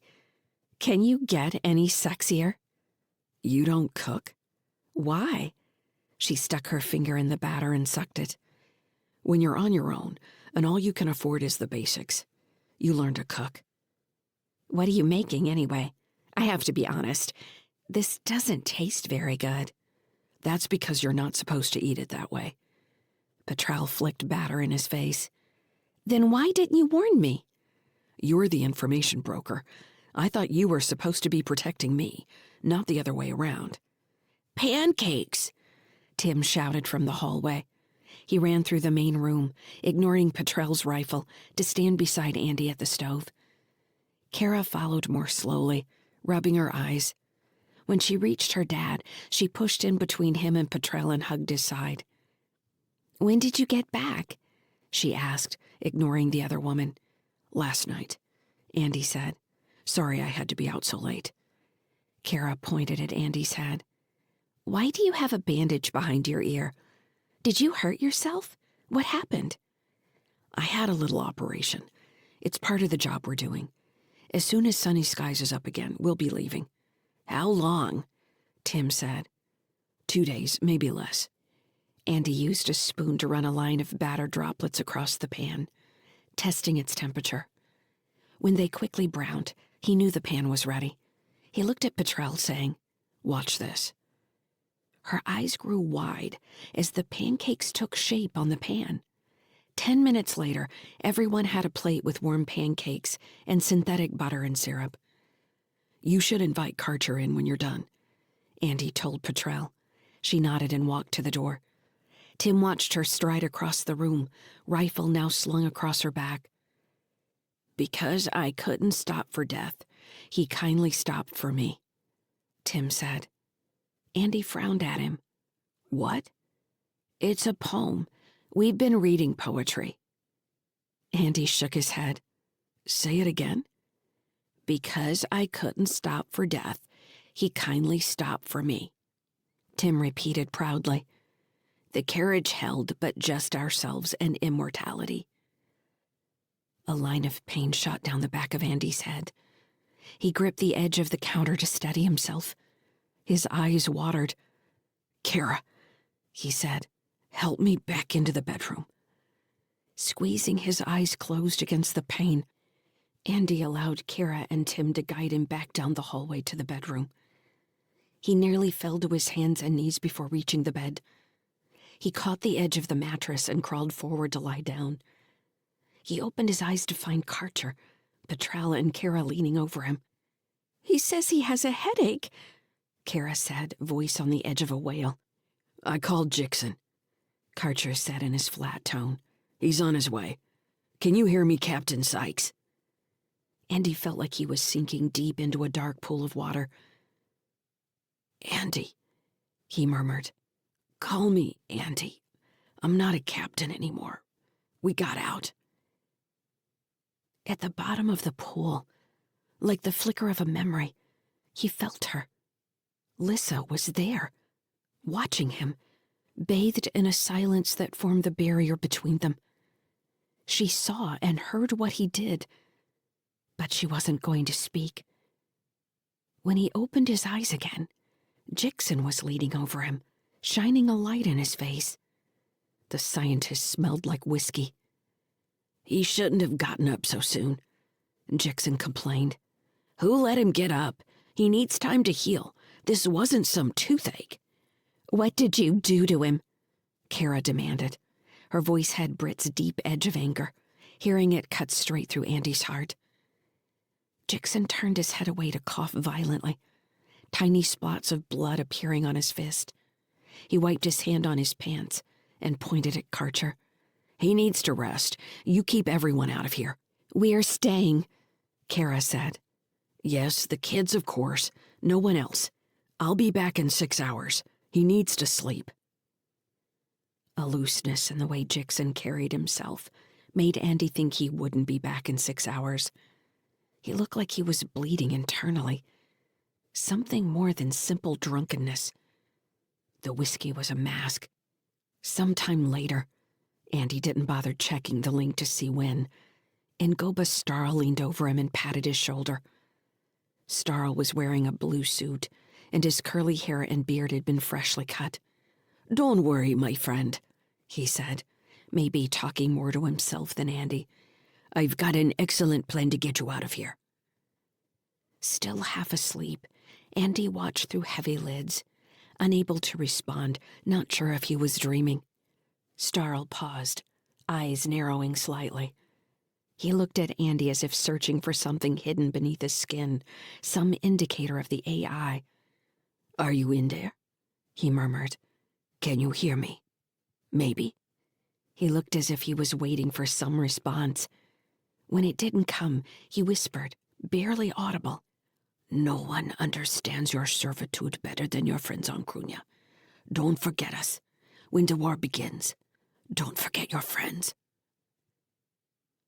The next time Andy woke, he was alone. Chapter 21. Stellar date 08.28.2981. Adjusted years. Location, Low Spin Dock Complex. Region, Krunya Station, Terran Hegemony. There were nearly 30 people packed into the repair dock's command deck, waiting for Ngoba Starl to arrive for the meeting. Outside the narrow windows, flashes of light showed where maintenance crews still worked along Sunny Sky's outer skin, finishing upgrades to the ship's power grid. Looking good, Fran said, nodding to Andy. We're ahead of schedule. Tests are running green. Your weird little ship is tougher than she looks. Did you already edit the registry? Andy asked. Today. I don't want to do it the same day of departure. I would have done it earlier, but I got hung up with the engines. Have you chosen a name? Fran shrugged. I use a random generator. I don't want to choose anything too unique. We're trying to keep you under the radar here, not highlight the retrofitted ship with an interesting name. I know. The kids would love to choose the name, though. How often do you get to name a ship? All the time if you're me, Fran said, smirking. Even if it's a stream of numbers, you can keep calling her whatever you want. Stick with Sunny Skies. It's helpful. Andy put his hand over his heart. Here lies Andy Sykes, killed on TSS 67888-23. Wouldn't be the first time. You're right. It's just bad luck. I don't believe in luck, Fran said. She tapped one of the wrenches hanging from her harness. Things are made to work. When they don't, it's usually because somebody along the line was lazy. Like using a name generator to name my ship, Andy said, raising an eyebrow. Caution isn't laziness. Neither is a healthy dose of luck, he said. Did you perform the rituals? Andy had met too many station-based engineers who didn't believe in luck. But out there, in the black between the tiny points of light where humans lived, luck reigned supreme. The Sunny Sky's continued existence was proof of that. Fran sighed. Yes, I won't be doing it. One of my men did. He and a bunch of the others wouldn't set foot back on her until they did it all just so. Cost me a couple of pricey bottles of wine, mind you. Good. Andy nodded. I fly out to Neptune too often not to piss him off with a renamed ship. Your registry changes may fool the authorities, but I'm not going to risk his anger. Fran stared at him. I haven't known you long, but you're the last person I would have guessed was superstitious. If there are gods, or a god, I don't need to piss them off, Andy said. I've got enough problems. He tilted his head. So, what was the number? Number? Fran said. The name, Andy said. What did you name my ship? You probably... Fran started to answer, when the murmuring in the room lowered and Starl walked through the doorway, cutting her off. He was wearing the flashy EV suit Andy had first seen him in when he and his men had boarded Sunny Skies. He carried his helmet under one arm, a holstered pistol at his hip. "Friends," he called out. The room went quiet. "Low spin, yeah?" "Low spin," everyone but Andy answered in unison. He hadn't realized he was surrounded by members of the syndicate. They all looked like maintenance workers and technicians. "Our friend has finished work on Sunny Skies, but we need to get the ship and her crew off Krunya approximately 6 hours from now. We know the have-nots and Heartbridge have been scouring the station for the last 24 hours, trying to sniff out anything they can about this ship. They're going to know when any light cargo freighter leaves Krunya, and they'll run her down before she clears the gravity well. We can't let that happen, Lowspin. Trust me in this. We're on the edge of something big here, and this ship needs to get where it's going. Like always, we don't have a lot, but what we have matters. We're sending this ship out on her own, but she'll have help along the way. The trip starts with us." A woman standing beside Fran said, "You know, Heartbridge has a private battle cruiser parked outside Port Authority Periphery, right, boss?" A few surprised faces turned toward her, but the rest seemed aware of the news. They've been tracking all our incoming and outgoing traffic. "I got to word," Starl said. "We're going to blind their eyes like we would with any TSF scow trying to follow us to High Terra when Earthside comes around. I'm not worried about that whale. I'm worried about all the little sharks she'll send out after us. They aren't looking to board and seize. This is a battle we're looking at. There'll be a junkyard's worth of debris left before this is done." "So we're running a screen?" a man asked. "That sounds easy enough." "It will be, but this isn't your typical smuggling run. They'll be firing on us, and we'll be firing back.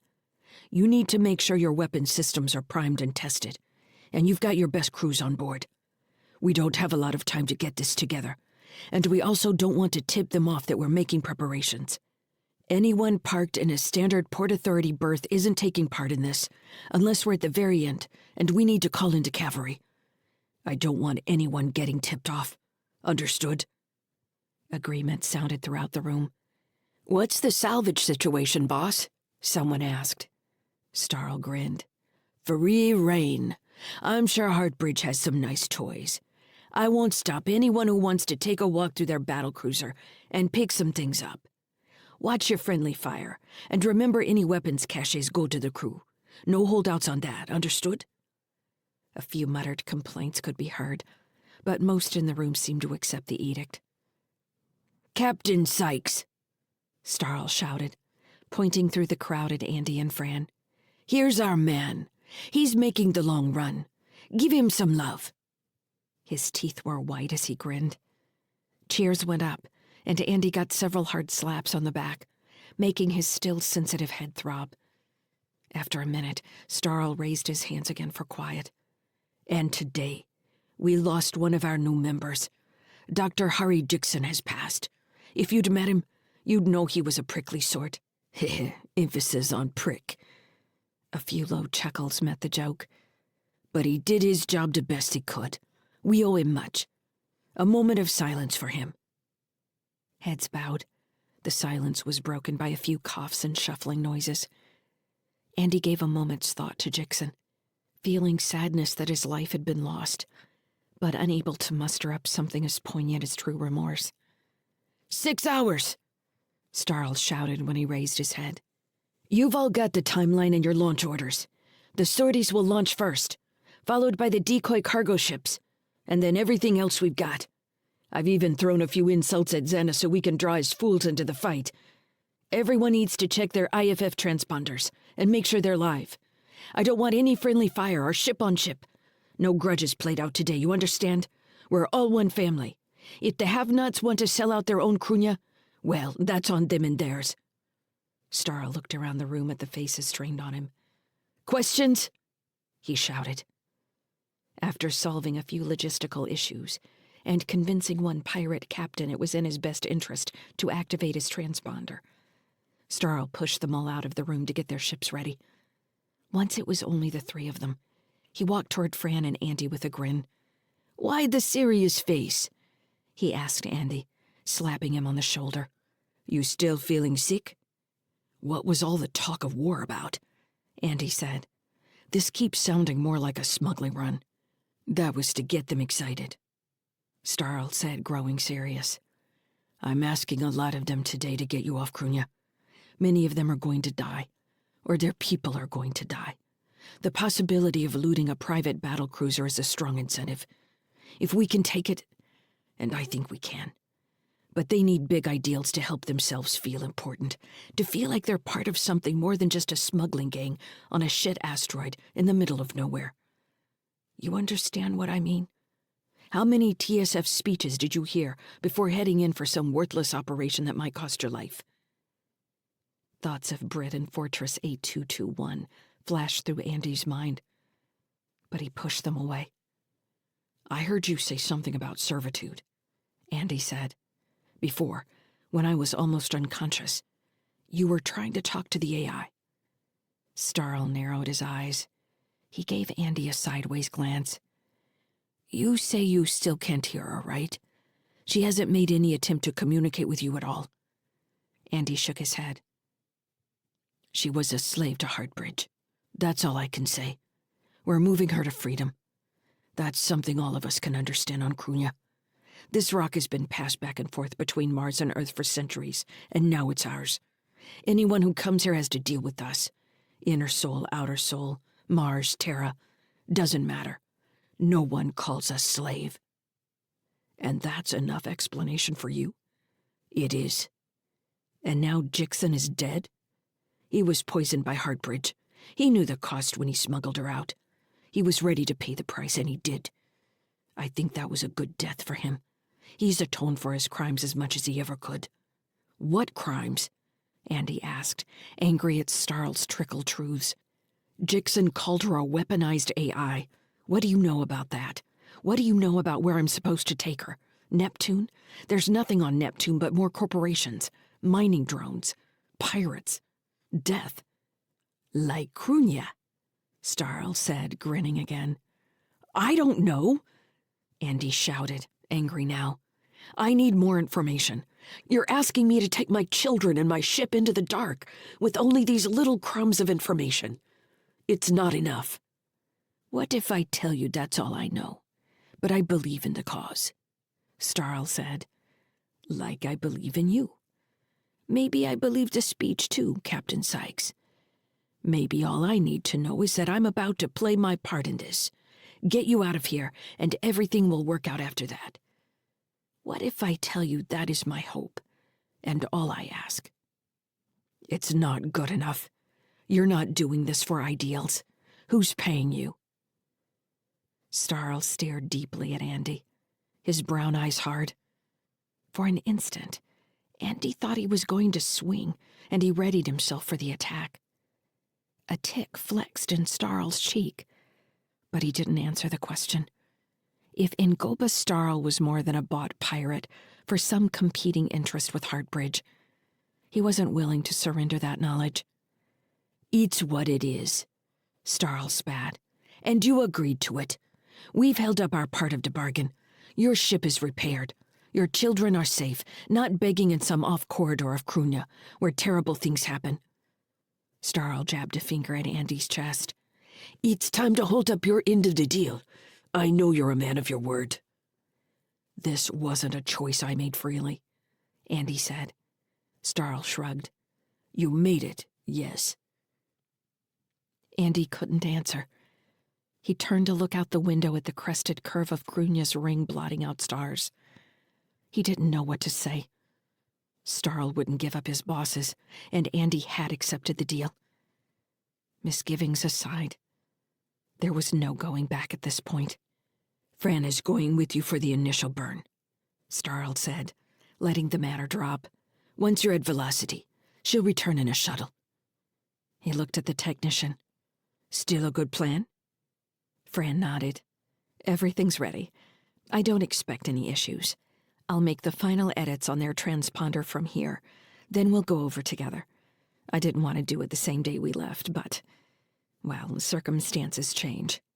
Circumstances change, Starl said like a mantra. He took a deep breath, appearing pleased.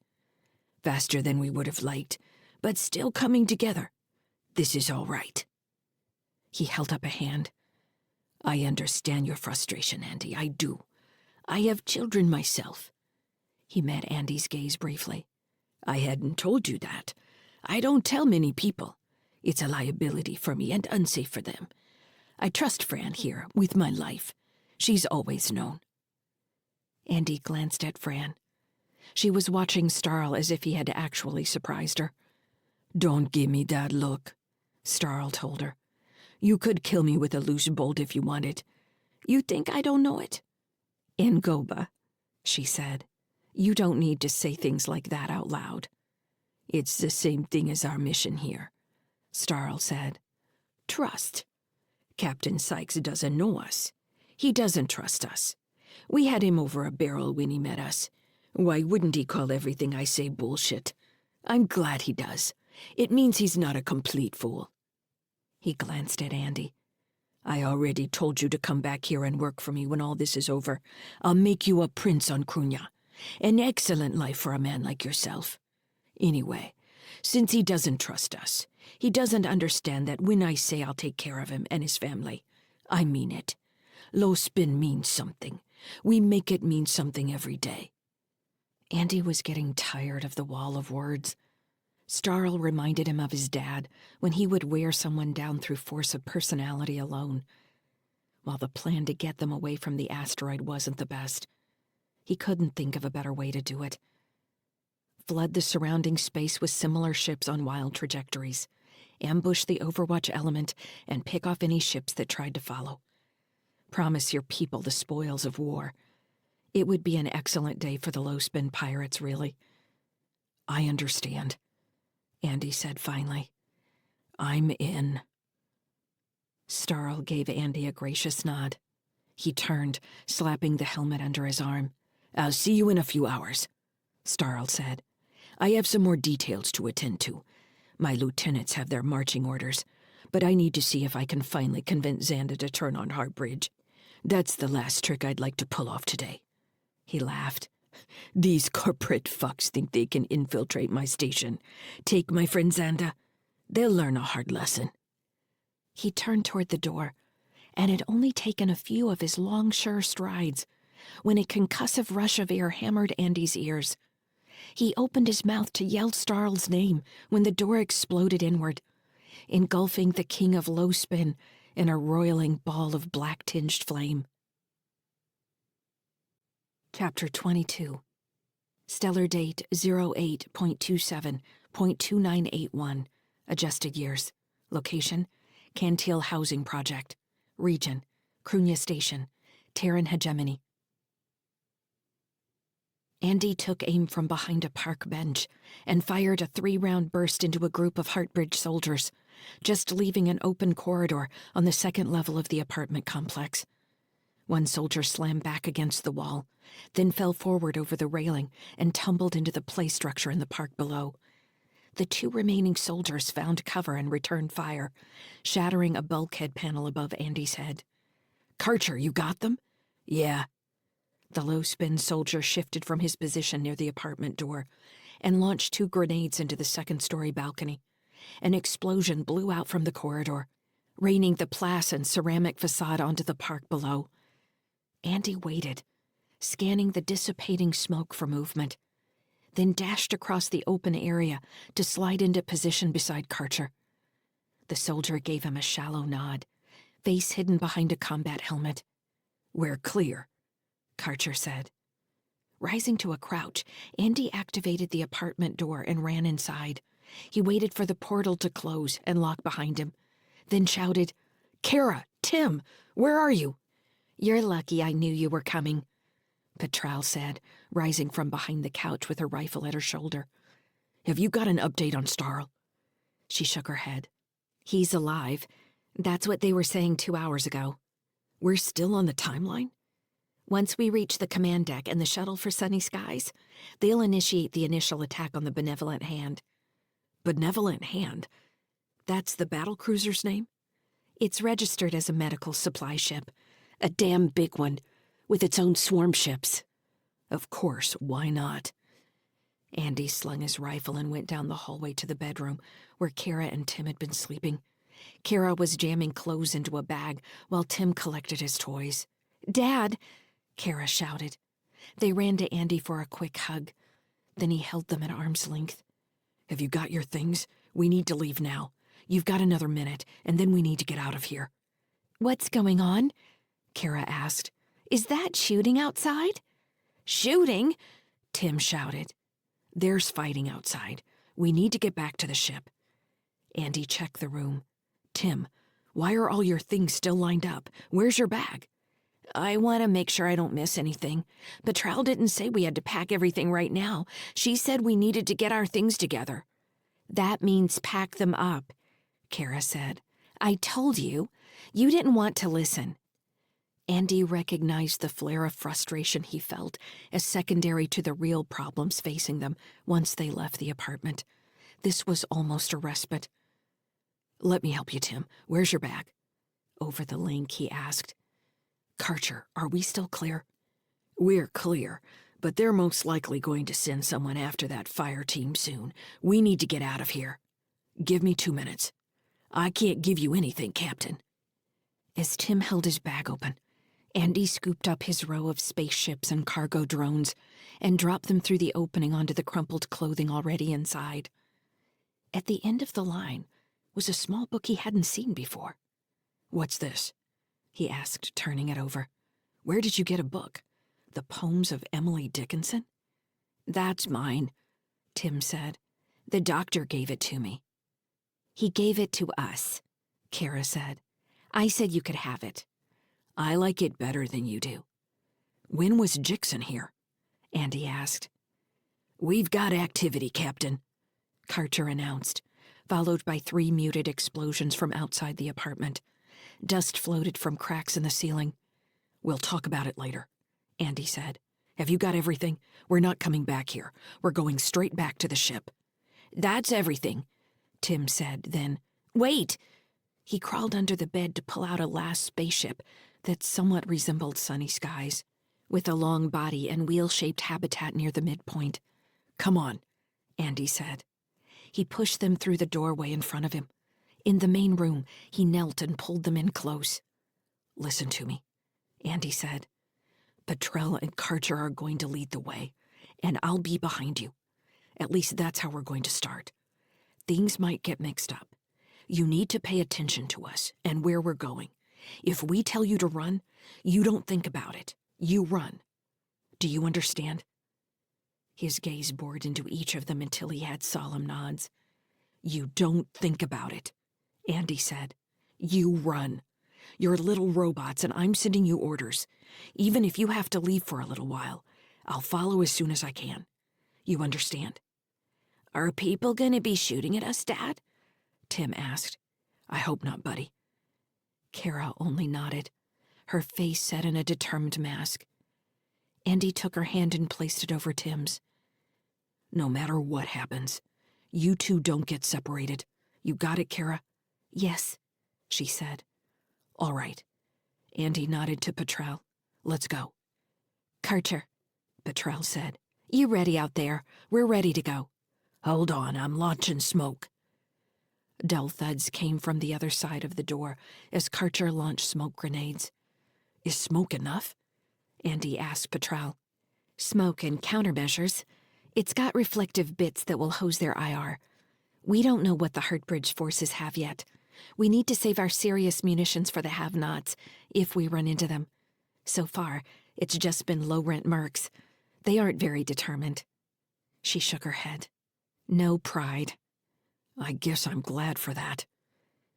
The front door slid open, and a wall of smoke rolled into the room. Karcher's waving arm was barely visible as he stepped into the doorway to urge them out. Follow Petrel, Andy said. Let's go. Run. The expression on Kara's face went from determination to terror as the billowing smoke made what was happening outside the door real. She quailed, looking around the room, until her gaze locked on Petrel. "This way, sweetheart," the tall woman said, holding out a hand. Andy thought he was going to have to push Kara, but she finally reached out for the offered hand, grabbing Tim behind her. Together, they stepped into the smoke.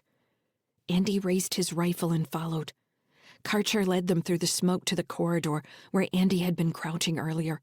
More debris covered the ground, making Tim nearly fall until Kara caught him and pulled him upright. He dropped his bag and Andy scooped it up and shoved it back in the boy's hands. "We've got another park up ahead," Karcher announced. "I'll clear it." He sprinted ahead and posted at the edge of the park's entrance, surrounded by apartment doorways and balconies, just like the one behind them. Tile exploded all around Karcher as he took incoming fire. He rolled backward and came up firing, following his rifle bursts with grenades. From where Andy was crouched with Tim and Kara, he barely made out the face of an apartment on the second floor exploding outward. "I hope no one's home." Admin sent an evac message, Petrel said. "Go," Karcher commanded. They followed him through the dust and sulfur-tainted smoke, around the play structure in the middle of the park and into a corridor on the other side. From there, the path opened into a small market area with storefronts and a dry fountain in the middle of a cross formed by intersecting corridors. "Keep an eye on our rear," Karcher said. He posted behind a bench and lobbed grenades into two of the open corridors. The ground shook from the impacts. A wall fell open next to one of the storefronts, showing a room full of couches with people splayed across them, intravenous lines running into their arms and necks. Several screams followed the collapsing wall, and a woman in a white shift stumbled into the corridor, gasping and trailing an IV from one arm.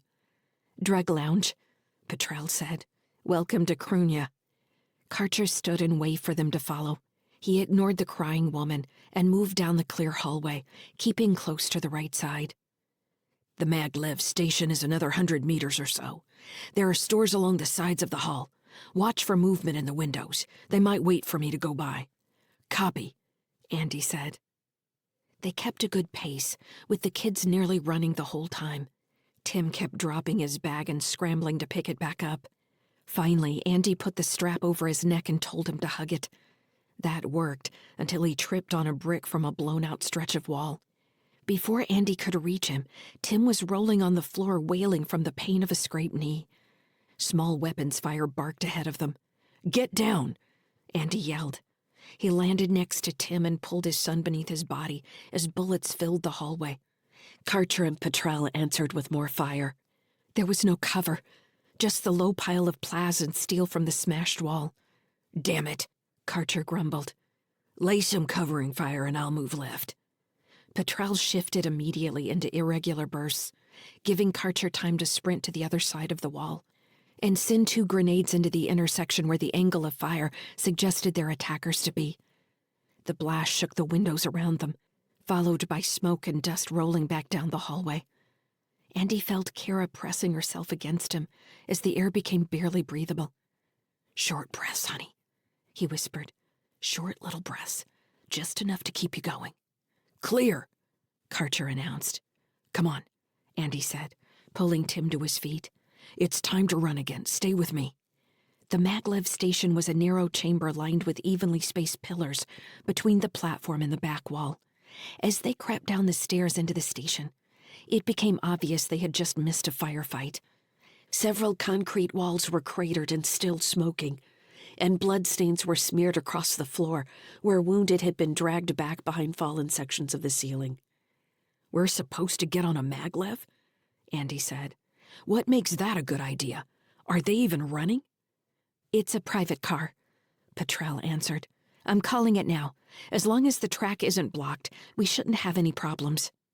Fire, 2 o'clock, Karcher called, just before an electron beam drew a bright blue line through the air from the other side of the platform. The wall at Andy's back exploded. He grabbed at Tim and Kara as he flew forward, falling on top of them and catching a bagful of splintered concrete at the same time. His head rang, and his link connection reset following the beam's EM disruption. Karcher and Petrel rolled to either side, taking up positions behind nearby pillars. "Have you got eyes on?" Karcher asked, voice still emotionless. "I see 2 behind that planter over there," Petrel answered. She was breathing heavily, sounding as if she might have been hit. "I see." Karcher sent a grenade over the left side of the concrete planter box. Andy watched as the 2 soldiers in black body armor spotted the incoming grenade and tried to run to the right, only to find themselves directly under fire from Karcher's second grenade. The planter box exploded, spraying dirt and green leaves in all directions. "Car's almost here," Petrel said. "Shit," Karcher said. "What?" Petrel demanded. "Are you hit?" "I've got a mech in the far corridor. We need to run," Andy said, remembering the times he'd fought mechs in the past, always with casualties. "We can't do anything against a mech. It'll tear this place apart." "The car's about to arrive," Petrel said. "Almost." The far end of the platform erupted, and the air around them filled with buzzing sounds. Concrete splintered and popped, sending shards in every direction. Andy held Tim and Kara just beneath the upper edge of the pile of bricks, hoping it might provide concealment. It certainly wouldn't provide adequate cover from a mini-tank. The pillars around them disintegrated as rounds tore them apart, wearing them down like Tim chewing a carrot. "Where's that car?" Karcher demanded. "Inbound," Petrel said. 30 seconds. "I'm gonna flank. When it's here, you get on board," Karcher said. "You're holding in place?" "Yes." The finality of Karcher's single word left no time for argument. He was already sprinting across the bit of clear space between his pillar and the train tracks. He fired a grenade as he ran, another when he hit the tracks, and a third from the other side of the platform. The mech didn't seem able to track him fast enough. Craters appeared in the floor a meter in front of him as he ran. Each new grenade he sent at the tank slowed its response. More rifle fire filled the gaps between the mech's response to Karcher's grenades. In the middle of the second set of bursts, Karcher caught his breath, cursing. "Caught me in the open," he said. "I'm all right. I'm setting a shaped mine." "You'll need to clear," Petrel said, her voice still businesslike. They didn't have to say what would happen if Karcher didn't escape the blast radius of his own explosion. A low hum coming down the tracks behind them announced the arrival of the maglev car. Hearing the direction of the sound, Andy realized they were going to have to pass the mech to escape the train station. He still hadn't seen the mini-tank, only felt its presence. There wouldn't be anything they could do once they were behind the thin wall of the train car. They could only hope Karcher had disabled the tank enough to get them by.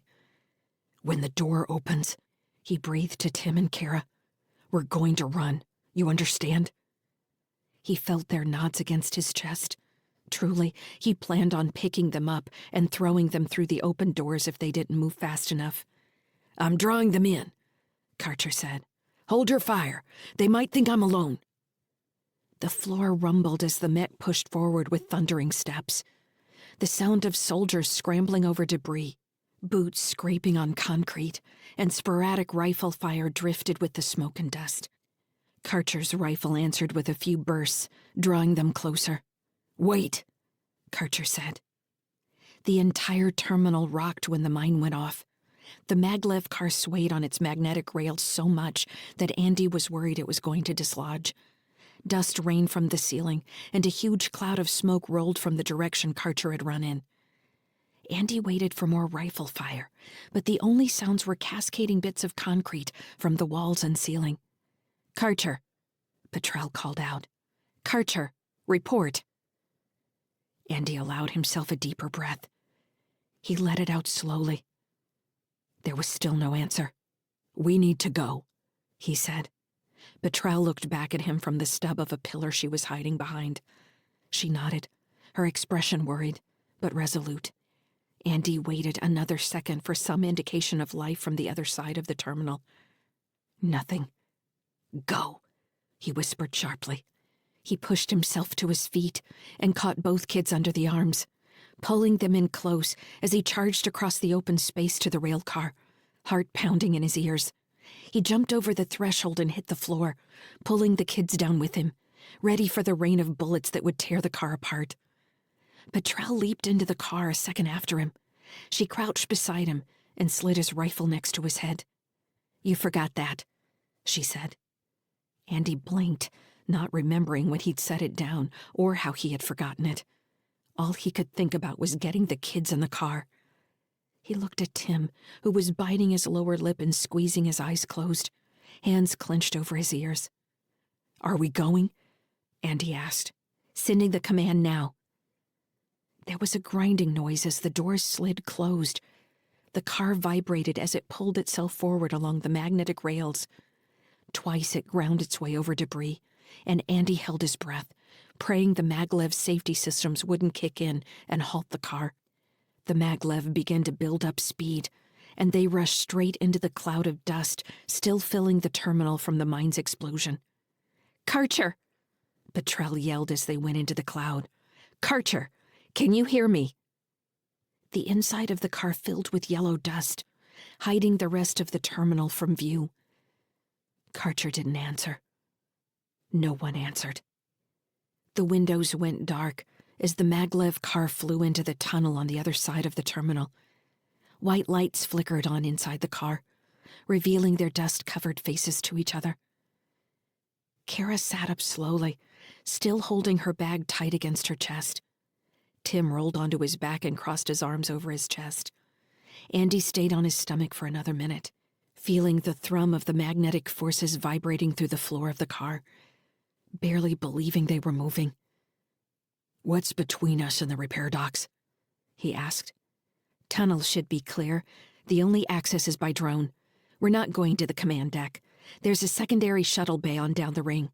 It isn't used by anybody, so it should be clear." "You trust that?" Petrel shrugged.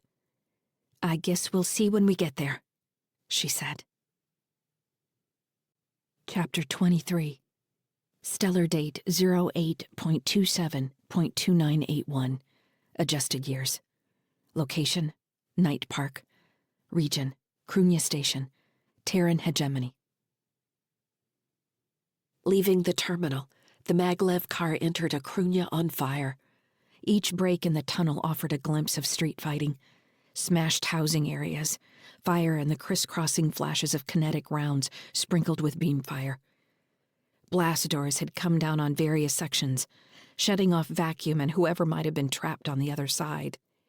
Andy held the kids against him, staring into each new potential danger, uncertain when the car might hit a break in the tracks and tumble end over end. "I don't know how Starl didn't see this coming," Petrel said, eyes wet. "This is worse than anything we thought the have-nots might ever do. We all live here. This is our home." The car blew through a terminal still erupting with active combat. A squad of mercs held a kiosk while low spin, and what looked like station security moved between benches, ceramic planters, and an overturned transport vehicle. Bullets careened off the car as they passed. Surprised faces frozen, watching, and then gone behind them. Another tunnel leading away into the dark. "How much farther do we have to go?" Tim said.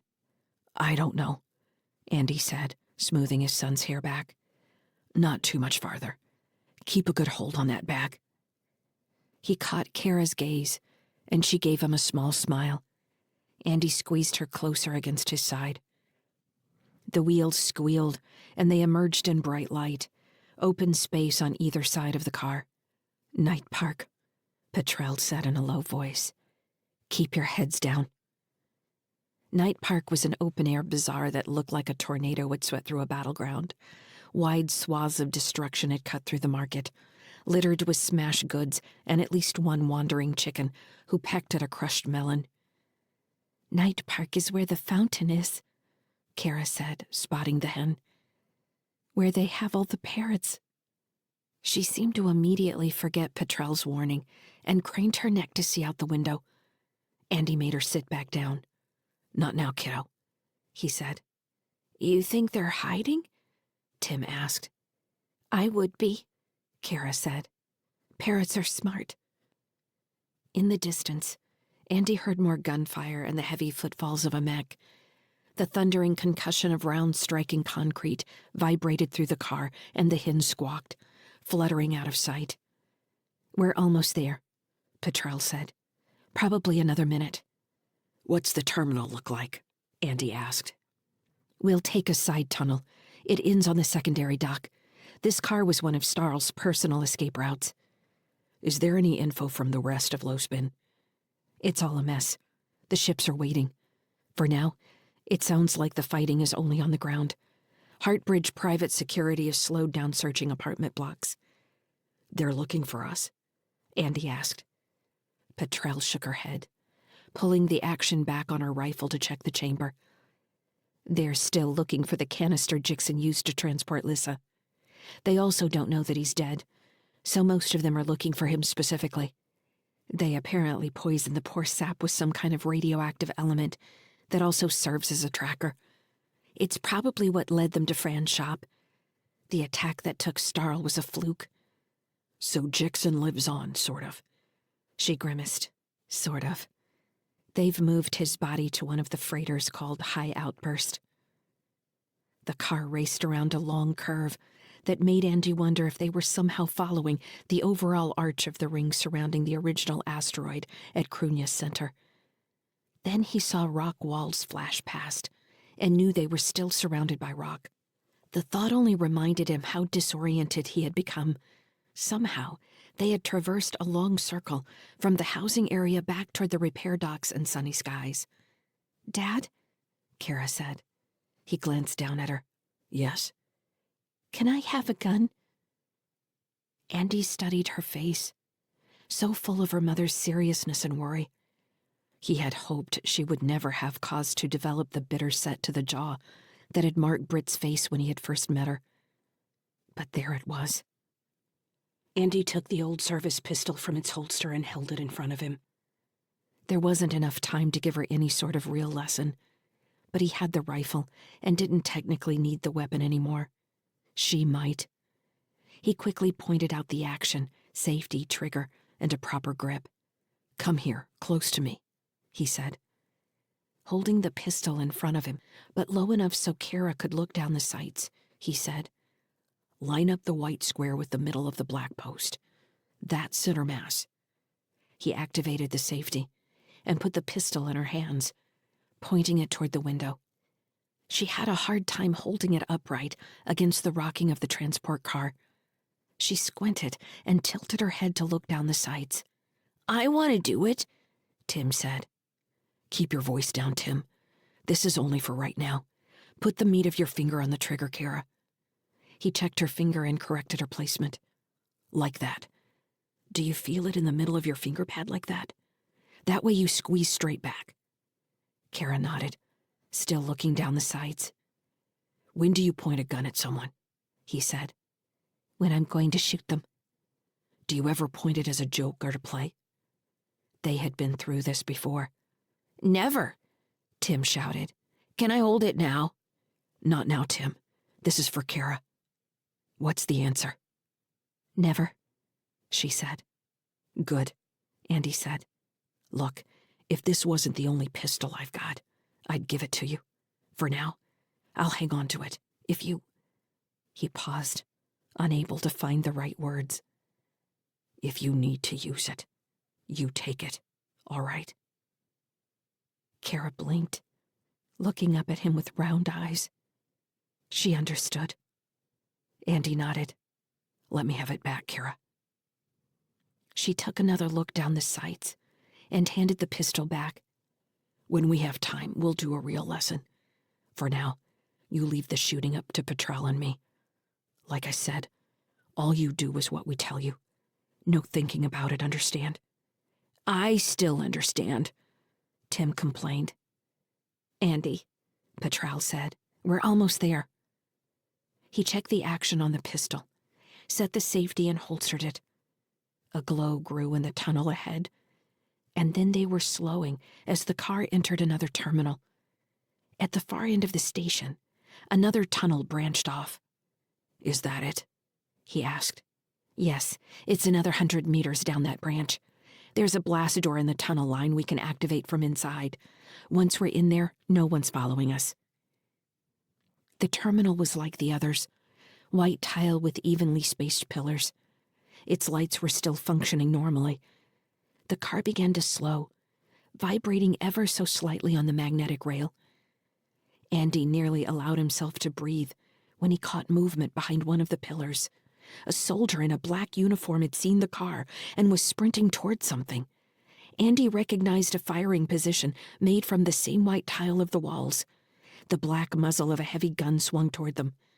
Before the weapon fired, an explosion in the right corner of the front of the car tossed it nearly on end. The floor heaved beneath them, windows shattering on both sides of the car. Ears ringing, Andy grabbed at the kids, but could only hang on to Tim. Andy slid backward, his head bouncing off the edges of plastic seats. The car fell toward the side of the terminal where the gun emplacement was positioned. Andy found himself with his back against the rear wall, staring up through the leaning car, light at his back from the smashed rear doorway. Petrel was crouched on the back of a seat at the car's midpoint, rifle at her shoulder. He couldn't tell through the smoke and dust what she was aiming at, but she started squeezing off 3 round bursts, then dropped to a lower seat and took aim again. Rifle fire answered, peppering the wall of the car with pock marks and a few burst holes. "Kara," Andy hissed. "Where are you?" "Here," she said. He followed the sound of her voice and found her lying on her stomach on the back of a seat just above him, hair full of dust. "Petrel, I'm going out this back door with the kids. I'll try to find cover against the wall closer to their gun emplacement. We'll move toward the tunnel." "You're going to be wide open once you try and get into the tunnel." "You see another way?" She didn't answer. Firing another burst, she shook her head disgustedly.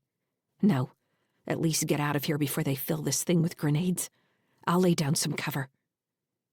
As soon as Petrel started firing, Andy rolled to push Tim through the broken door. Grabbing for Kara, he pulled her down and made her crawl out ahead of him. He had to clamp a hand on Tim's ankle before his son could crawl the rest of the way out of the car onto the open track, the leaning rail car hiding them from the gun emplacement. "After me," Andy said. "You follow me, okay? You don't move until I move." Tim's eyes were round and terrified, as though Andy's brusque tone scared him more than bullets.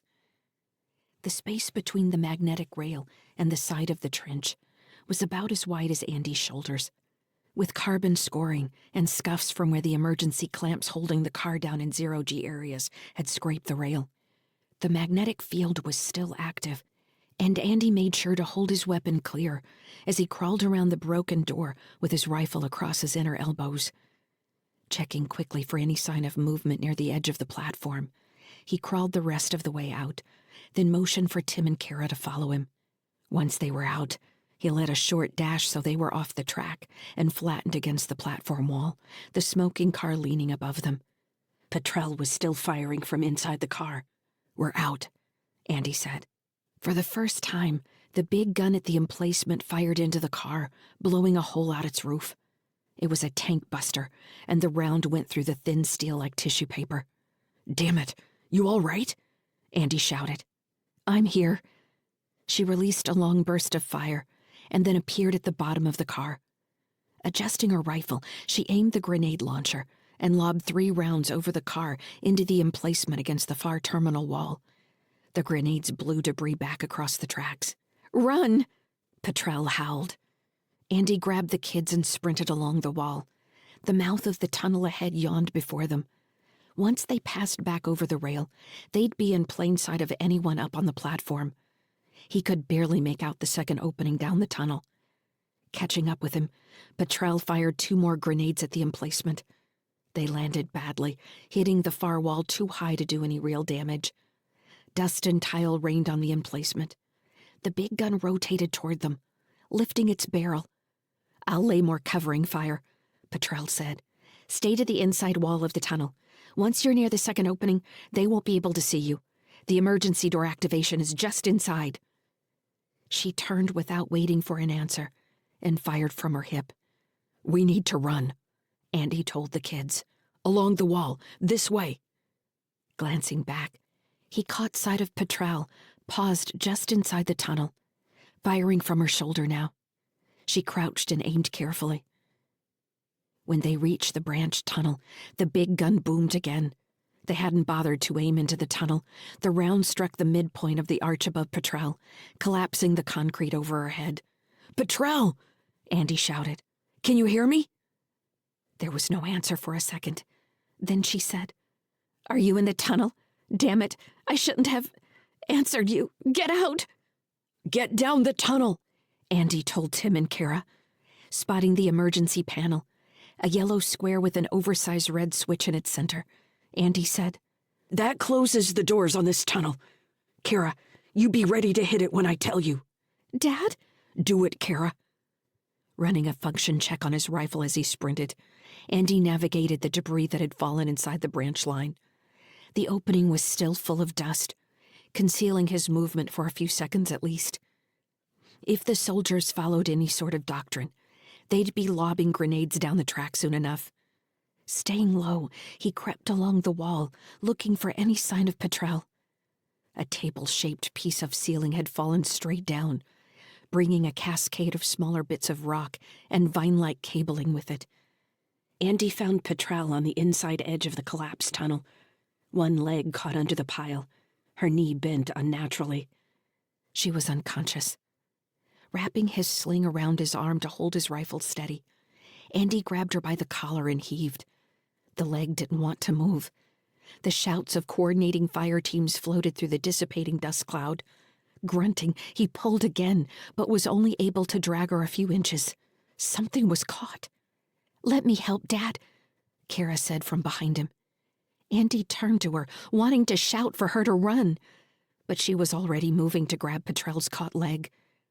Andy tried to look through the cloud again, worried the tunnel opening was going to fill with bullets at any moment. Kara set her grip and nodded. Together they pulled, grunting. Kara readjusted her hands, nearly wrapping her arms around Petrel's knee. The leg came free at last. Heart pounding, Andy grabbed Petrel around the waist and heaved her over his shoulder. Her head bounced against his back. Kara was already running for the secondary tunnel. Andy followed her. When they were through, it was Tim who hit the square button. More dust blew from the ceiling as the heavy alloy door slid down and met reinforced locks in the floor, blocking the branch line from the main track. They found themselves in complete darkness. Andy leaned against the wall, adjusting his hold on Petrel, and waited for his vision to acclimate to the dark. "Are we going to go, Dad?" Kara said. "Follow me," he said. He was ready to probe his way forward in the dark when a line of lights flickered to life along the ceiling, showing them the dock entry just 50 meters ahead. Part 4. Traffic. Chapter 24. Stellar date 08.27.2981. Adjusted years. Location, sunny skies. Region, Krunya Station, Terran hegemony. "I named her Worry's End," Fran said with an unapologetic shrug. "I didn't have a lot of time to think about it." Floating through the airlock, Andy considered the news. "I thought you were going to use a random name generator. That doesn't sound random. It's better than sucking rainbow. There had to be more than that. That's what you get for taking so long. About that, Petrel's hurt. I got her stabilized with what we had in the shuttle, but I need to get her into the med bay. I've got her lashed to a splint board for now." "Worry's End?" Kara said. "That's a terrible name." "How's it different than Sunny Skies?" Tim said. "Sunny skies are a thing you can see," Kara said. "Worry's End is something that will never come." "It could come," Tim said, still hugging his bag. "Never," Kara asserted. "Dad," Tim said, "is Petrel going to be all right?" Andy pulled him in for a quick hug, holding onto the wall with his other hand. "She's going to be fine. She's sleeping so her leg won't hurt. We're going to take her up to the med bay." "Karcher's dead," Kara said. Her voice was flat, stating a fact. Andy looked at her, unable to tell how she felt about what she had just said. She might have been testing those kinds of words for the first time, really getting a sense of someone she had just met being dead, or matching it up with her feelings about her mother being gone. He wasn't sure what he'd projected on her and what was really there behind her eyes. He was torn between wanting to hold her and allowing her to work through this, to stand on her own. It wasn't going to get any easier. Everything Starl had said about the possibility of a war was still banging around in his head. The strength of those words manifested by the blood and bodies in the corridors and sweeps of Krunya. They weren't out of this mess yet. Andy glanced at Fran. From her expression, she already knew about Karcher. "We made it out," Andy said. "That's what he wanted. It's still possible he'll be all right. We just don't know." Kara shook her head. "He's dead. He said he wouldn't leave us otherwise." "You talked to him?" Andy asked. She nodded solemnly. He let out a long breath. He didn't know what to say and was too exhausted to come up with reassurance. The shuttle ride hadn't done much to drain his adrenaline. He'd been uncertain the whole time that they might take fire from somewhere, run into yet another obstacle. He was starting to crash now. "Can they head up to the habitat?" Andy asked Fran. "Everything okay up there?" "No dangling wires," she said. "Yeah, it's fine for them to head that way. I guess if they can take care of themselves, we can get Petrel to the med bay, and I can give you the update on the ship." "She's still holding air, apparently." "Better than that," Fran said, a little pride in her voice. "I really appreciate your help," Andy said, grateful to be alive and for the assistance they'd received. Fran gave him a crooked smile. "Don't get too emotional on me. I'm getting paid." Andy laughed. He pointed at Kara. "You heard her. Can you get yourselves up to the habitat? How about some dinner? You think you're up for it?" Kara frowned. "Isn't it morning time? What time is it?" "Time to eat," Andy said. "I'm starving." With the kids kicking off ahead of them, Fran and Andy maneuvered the unconscious Petrel through the airlock. The splint board helped, but it meant she took up more space than would otherwise have been necessary. "How much time do we have before the ships start launching?" Andy asked. "They're waiting on our notification that you made it. Everybody's pulling back inside the station. I think most of them are moving to ships." "That's what Petrel said they were going to do. What if nobody makes it back?" "You don't know low spin. This is the best fight we've had in our history. Corporatists think they can just overrun our station like we're a bunch of squatters. I'm surprised the TSF isn't involved." "Who are they going to fight for?" Fran asked. "Stability?" Fran snorted a laugh. Ahead of them, the kids appeared overjoyed to find themselves back in zero-G. Tim kicked forward, spinning, while Kara slapped his sides, slowing his momentum then speeding him up again. It was one of their old games. Andy didn't understand how one of them didn't end up hurling vomit all over the walls. "Would you believe they just ran through a firefight?" he asked. "Kids are resilient," Fran said. "I hope so." He couldn't help noticing all the new components along the bulkheads of the main passageway. Panels that had been dented since he and Britt bought Sunny Skies were now flat, though not repainted. There probably hadn't been time for that. He spotted new conduit runs, pipe fittings, and hundreds of individual weld points all along their path. The air tasted clean, too. No longer the familiar mix of overheated mold and melting plastic. They had to take Petrel off the board to get into the smaller airlock leading to the habitat. Andy still wasn't used to finding the air the same temperature in the living quarters as the rest of the ship.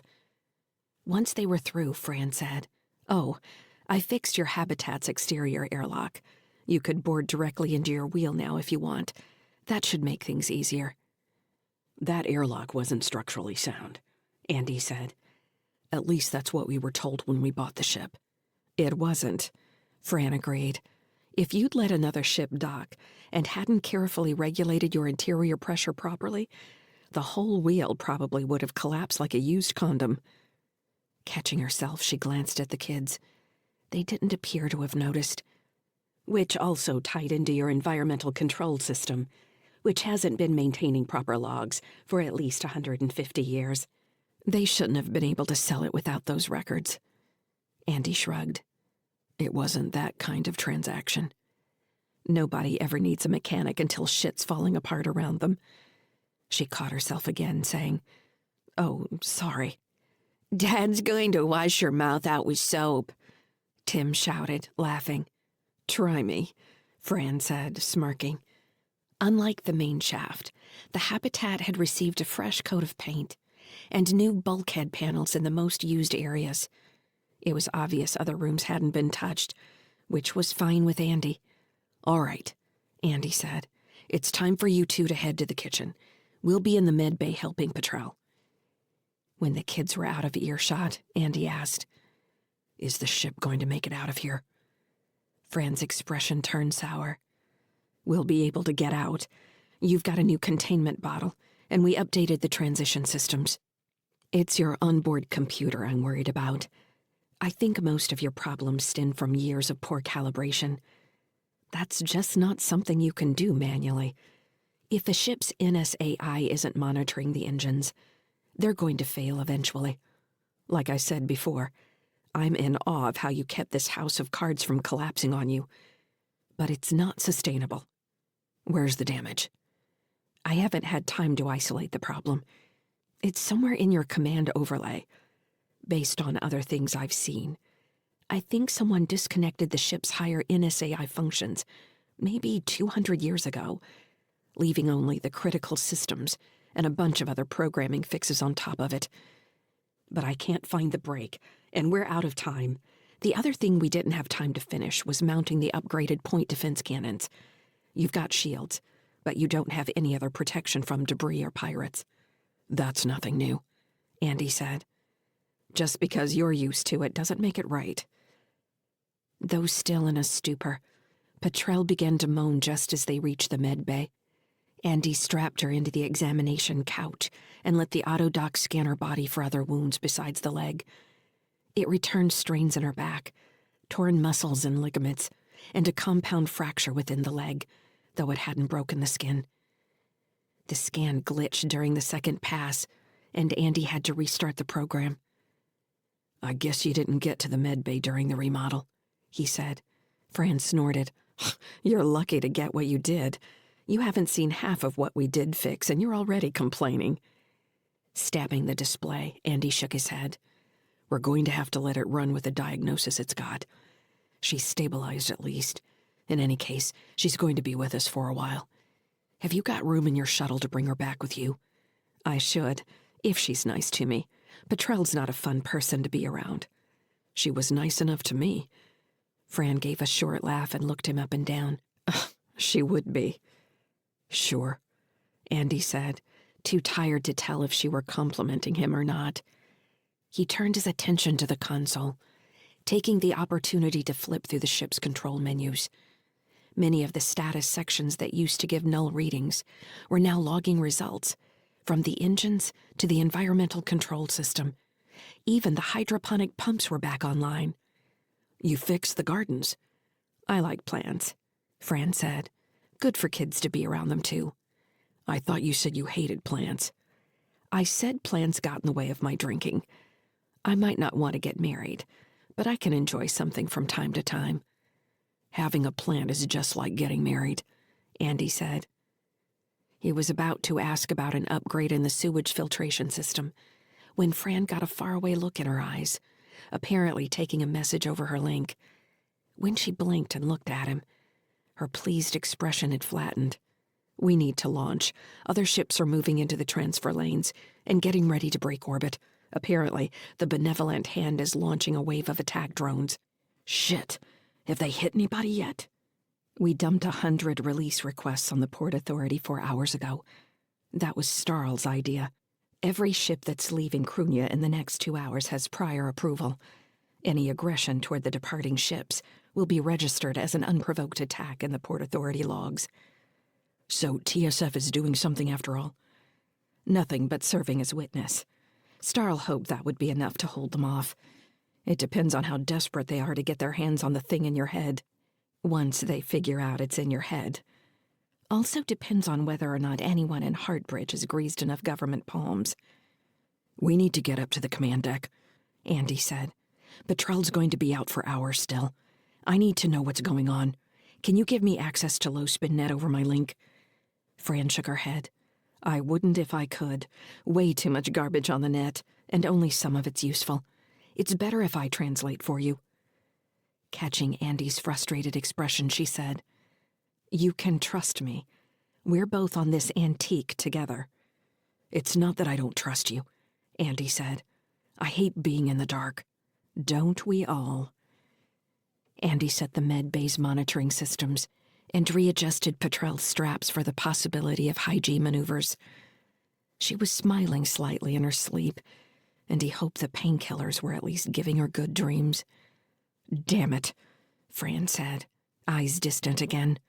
The benevolent hand is moving to an overwatch orbit. We're in for a battle. Chapter 25. Stellar date 08.27.2981. Adjusted years. Location, Cantil Housing Project. Region, Krunya Station, Terran Hegemony. Andy slid into the command chair and ran his hands over the console. It was still as worn as ever, but, just like in the med bay, several indicators he had always thought of as blank space were now alive with data. He activated the main sensor array and pulled up the active astrogation control. Expecting the screen to give him only columns of coordinates, he started when a holographic overlay of Krunya Station, its ring, and the largest ships tracked by the Port Authority filled the air in front of him. He dropped his hands in his lap, taking a second to appreciate the color and detail. As various ships moved, their velocity, registry indicators, and transponders flashed beside them. Krunya itself rotated in real time, various sections of the ring and surface growing more distinct as they came into view. That's the sexiest thing I've seen in a long time, Andy said. I can't even tell you. I'll be sure to let Petrel know. Fran moved behind him and sat in the second pilot seat, which had been Britt's for so long. She activated her own display and pulled up an overlay of the ship, running through systems for status levels. When she wasn't typing, she reached into the hologram and turned it various directions, zooming in and out until she was satisfied with what she was checking. I have a lock on the benevolent hand, Andy said. He spread his hands and enlarged the Heartbridge ship. He frowned. How anyone could have considered this a medical supply ship was beyond him. The design was obviously a long-range attack class, with an oversized sensor array and multiple engine types. A swarm of at least 100 smaller ships roved in a cloud around it, darting in complex patterns the targeting computer was still trying to analyze. We can't do anything against that, he said, trying not to sound defeated. We can't outrun it, and there's no way we can fight it. I guess I could ram it. That might scratch it. You won't have to. We need to get the course set, and then figure out how we're going to slip into the overall chaos that's about to start. Right, Andy said. Wait. He looked at Fran. Starl never gave me the destination. He said he was going to. It's somewhere in the scattered disk, but he never gave me the actual coordinates. He frowned, staring into the hologram cloud. I thought if he didn't give it to me, the AI would. She isn't talking to you? No. So we make a destination. When I give the mark, every ship in low spin is going to leave along an established route. Which one would you normally follow? This time of Krunya's year, Mars would be our most likely destination, Andy said, trying to think out loud. Even if we are eventually going to Jupiter, that would make the most sense. I'm just following the same path I took in. He raised his hands. But we have a different registry now. It doesn't matter what path we take. Where did Worry's Inn come from? What was the last port of call? Fran shrugged. I didn't get that far. We need a story. We need to have done something. Has the ship been on ice for 300 years? You could file a computer failure. We could enter some vague route history that would at least make it look like we didn't just appear out of nowhere.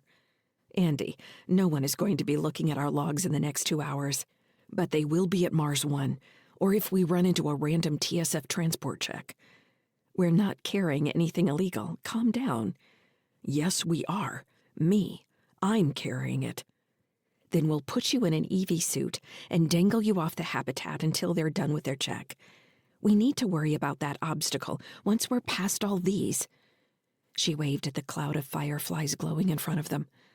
Low spin lives now, my friend, she said, sounding like Starl. Worry yourself about tomorrow when you wake up. Right, Andy said. Right. He blinked, unsure what he had expected from Fran. If it had been Britt, she would be criticizing him for not thinking any of this through. He couldn't help worrying. Too much depended on him being the one to figure all this out. Who else would? You don't sound like a mechanic, he said. She shrugged. Andy pulled up the maps and entered his regular destinations in the astrogation planner. A new holographic overlay covered Krunya, outlined in red over lighter blue. Sunny skies. He couldn't bring himself to think of her as Worry's End. Was a brighter point along the inner edge of Krunya's ring.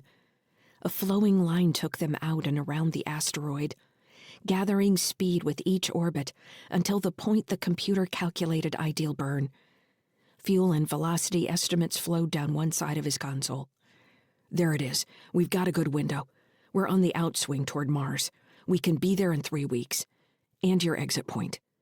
He started to track the glowing red line with his index finger, then stopped. Well, I guess you can drop anywhere. You'll save fuel if you come all the way to Mars 1 with us, then loop around for our return trip. But according to your shuttle, you can burn all the way back and still have fuel for the braking maneuver. Like I said, we'll worry about that when we get there. Don't get me wrong about the cold calculations, but I've got fuel to spare, even with Her Majesty Petrel along for the ride. She smirked. The question is, can you stand me for 3 weeks? I guess I'll tell you in 3 weeks, Andy said. Fran's expression went flat as she received new info over her link. As she listened, this time she divided her attention between the update and her console. Sweeping away the ship's status, she pulled up the Port Authority overlay Andy had been using. She pulled the benevolent hand into focus and added path estimates.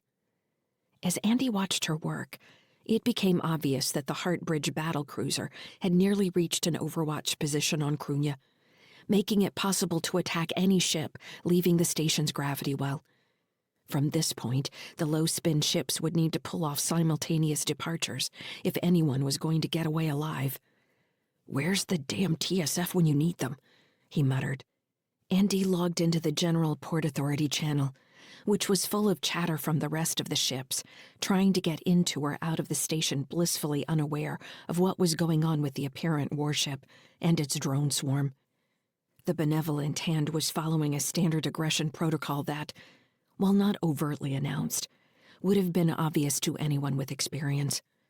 Hundreds of ships unassociated with low spin were trying to get out of Krunya based on the interior fighting alone. The upgraded scan showed a few TSF patrol craft nearby, but their closest base, a floating service platform colloquially called Blazing Glory, was 2 light minutes away.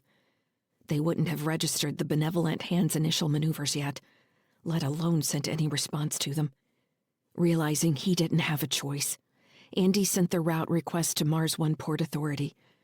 Mars was nearly 15 light minutes prograde of Krunya, and Andy expected to wait at least half an hour for a response.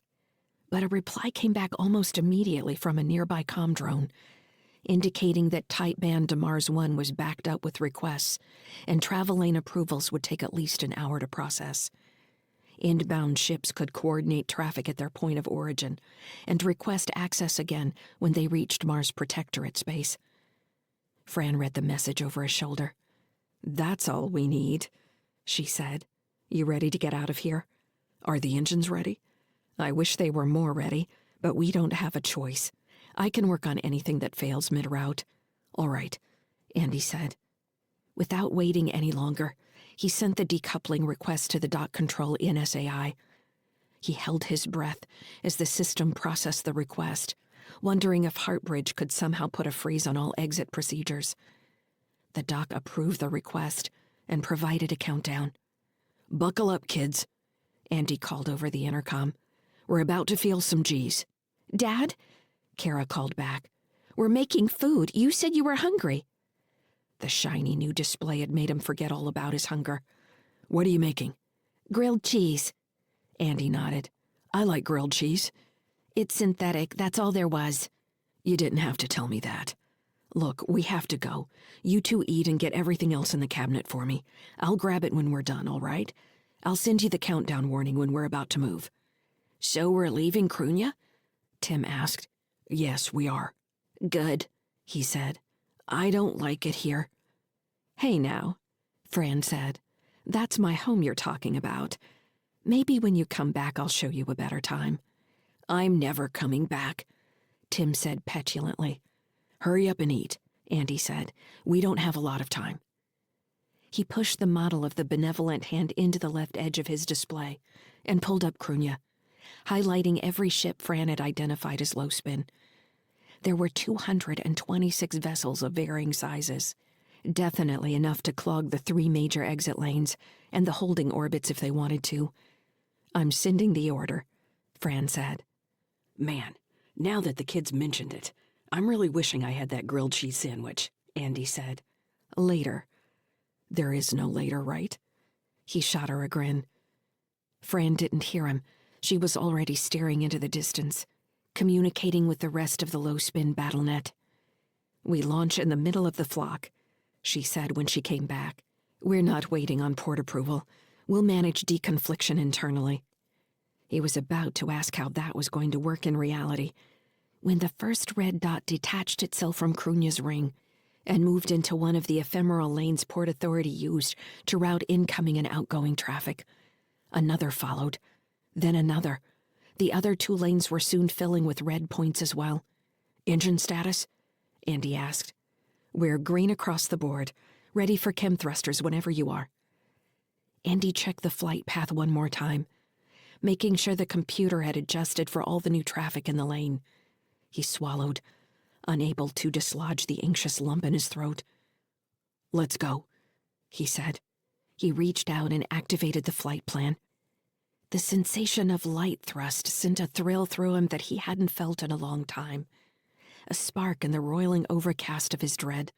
His inner ear adjusted to the microforces working against his body, and he felt the familiar nausea. He took deep breaths until the ache calmed down. Sunny Skies was up again, better than she had ever been. A new yellow point of light joined the streaming river of red in the 3rd outbound traffic lane, showing them clearing the ring and entering low orbit. Movement from the corner where he had pushed the benevolent hand reminded Andy to reset the overall display. The Heartbridge ship appeared in its standoff orbit. The first low-spin ship was reaching upper orbit and its burn window. The cruiser didn't take any aggressive action as ships began flaring brighter and then shooting out of the holo display's tracking boundary. "They're letting them go," Fran said. "Or they've got some way to search ships that we don't know about." "You're a pessimist, you know that?"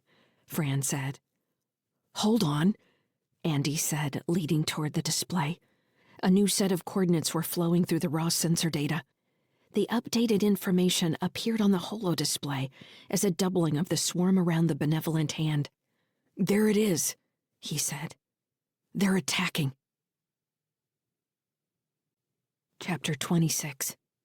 Stellar date 08.27.2981. Adjusted years. Location, Sunny Skies. Region, Crunya Station. Terran hegemony. Sunny Skies had shields again. Andy wanted to kiss Fran for that fact alone. In the holodisplay, the benevolent hand hung above Krunya like a shark, its fins growing into dark wings as the attack drone separated into what appeared to be flight teams. The targeting computer quickly identified velocity similarities and assigned different symbols to the separating teams. From a distance, the swarm looked like a spreading cloud. Up close, each team writhed and shifted, darting forward then waiting as another leapfrogged ahead of it. "It's like they turn at right angles," Andy said, cursing under his breath. Based on the projected flight paths, the drone swarm appeared to be moving to cover each flight path out of Krunya. It was possible that they had the requested flight plans of every low-spin ship leaving the station. While flooding the Port Authority with their requests made it possible to overload the system and allow faster exit, it also meant the benevolent hand knew which ships were moving toward each departure land and could assign the drones accordingly. Fran shook her head. "I still don't get how they can do this. Every ship leaving the station right now is peaceful. The only vessel making any sort of aggressive action is the benevolent hand." "Are we broadcasting this?" Andy asked. "We are," she said. "Are they jamming the link out of Krunya? That's the question." "You mean you don't have a plan for that?" "If Starl were here, maybe he could tell you. I got the ship running and gave the word to leave. My part's done for now." "We're still going to need those cannons at some point," Andy said. "How close are they to being operational?" "They're seated in the housing. None of the connections were finished. It's a two-person job. There are two of us. You need to pilot this thing. If we had a capable AI, I'd say yes." Andy shook his head, thinking of the AI that was supposedly embedded in the back of his brain. He was starting to doubt Jixon had done anything but cut a hole in his skull. "Can you get started, and I come help you when you need it? I won't know how much time we have until the drones start making strafing runs. I hate that anybody ahead of us is going to be a sacrifice to save our asses. But it's the only way I can come up with a counter-flight path. They might be trying to intimidate everyone into staying." "Yeah," Fran said, watching the spreading field of drone flight teams. The flow of red dots out of Krunya had only grown thicker, glittering in 3 rivers of light leaving the asteroid in opposite directions. "I have a drone," Andy said. "What kind of help do you need with the cannon?" "I met your drone. It should be put out of its misery. It might be older than the ship. The kids call it Alice. You shouldn't ever name a drone. You might have to scrap it." Andy smiled but didn't take his gaze off the display. "That's exactly what I said." His attention was drawn back to the holo display as the first freighter passed under the shadow of the drone cloud. Andy held his breath as the flashing red point grew indistinct under the swarming drones.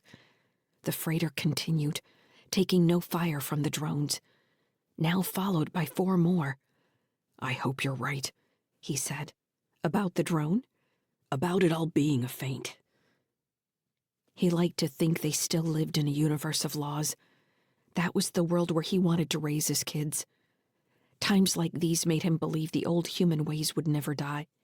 The ramifications of isolation and violence were only amplified the further you went from civilization.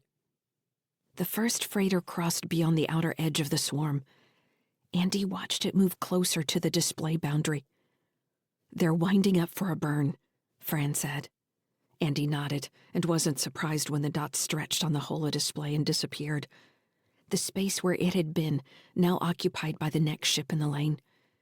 He released his pent-up breath and relaxed in the seat. "It's a show," he breathed. "It's all a show." More ships flowed past the swarming drones in each of the 3 lanes. Their dots smeared on the edge of the display as they powered up their engines and boosted away from Krunya. Andy pulled up the route controls and verified they had an entry window into the nearest exit lane. They were behind 20 other ships, with even more forming up behind them. Still more joined the queue as he watched. "These are all low-spin ships?" Fran shook her head. "It went beyond low spin before you got to the shuttle. Xander really pissed a lot of people off. You don't turn on your own. I guess it didn't help that Heartbridge was attacking everybody. A whole lot of housing areas are rubble now. That's people's families." How many stations have Heartbridge clinics, you think? Andy asked. You think I know? Ask the link. I'm not talking about an actual number. I'm wondering how big the company truly is. He motioned at the hologram of the benevolent hand. Look at that thing. It's a monster. That's not cheap. It's like any other company, part of another company. Who knows how far it all goes back? Apparently Starl knows, Andy said. Fran laughed. Starl doesn't know shit. He was hired to do a job and he's doing it. So who paid him? Maybe Heartbridge did. You never know with this kind of shit. Jixon shows up saying he has a job. Starl bites like a hungry dog, and here we are, about to get killed. We're not getting killed, Andy said.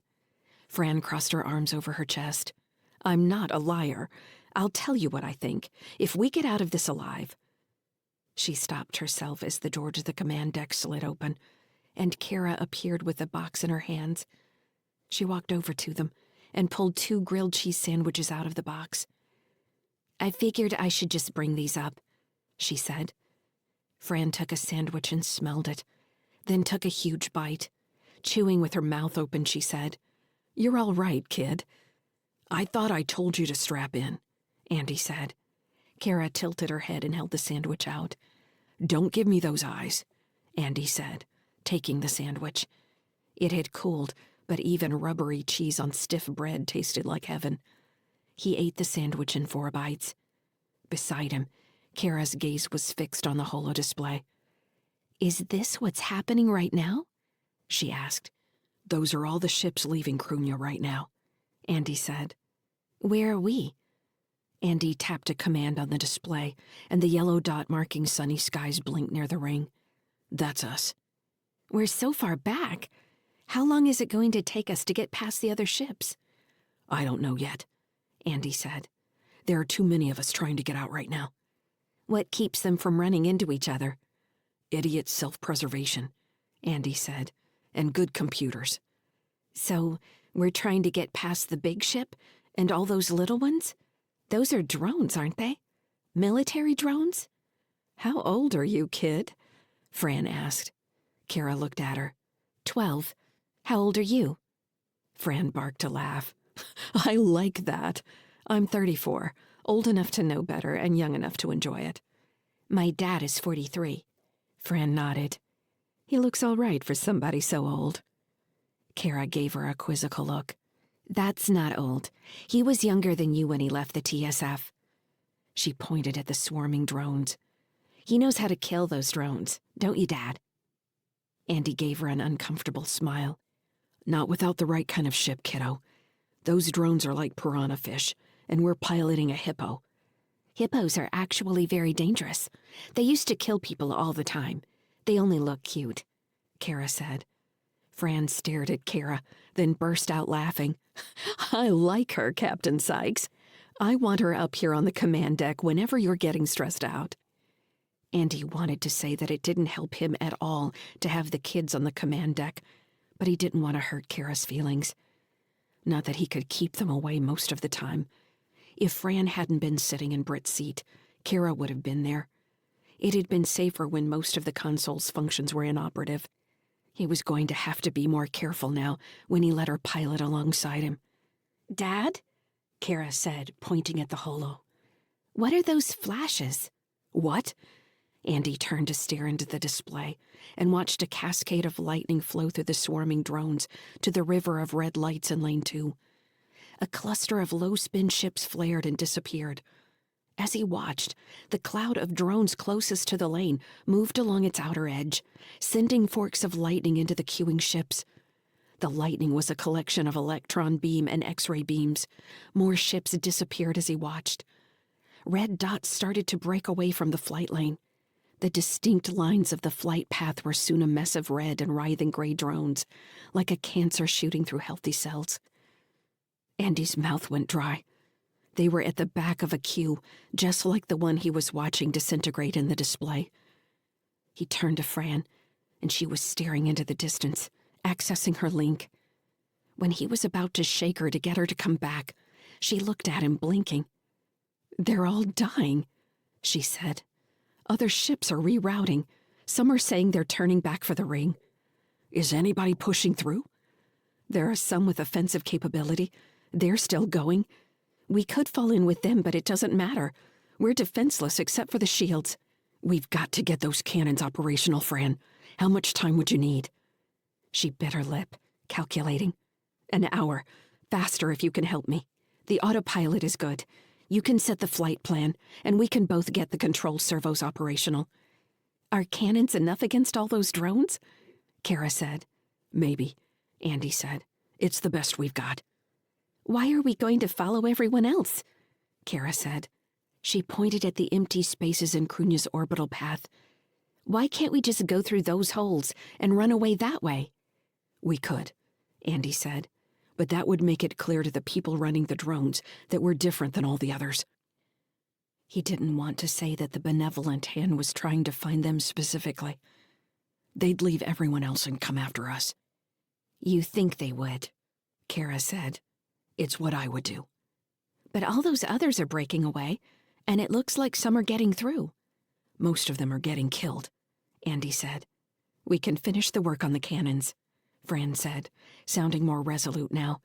Something she heard over the battle net had either calmed her nerves or convinced her there was no other choice.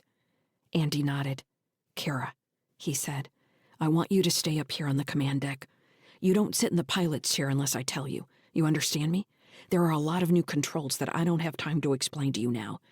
Fran and I are going to have to go outside to work on the cannons. We've got plenty of time to get it done, so there's no rush. Can you do that? Kara didn't answer immediately. Her gaze was on the display again. Why are those drones different? She asked, pointing at a line of green dots sweeping across the roiling gray cloud of drones. Andy blinked, not quite believing his eyes. He recognized the formation immediately. It's the TSF, the station's Defense Fighter Squadron, he said. They're counterattacking.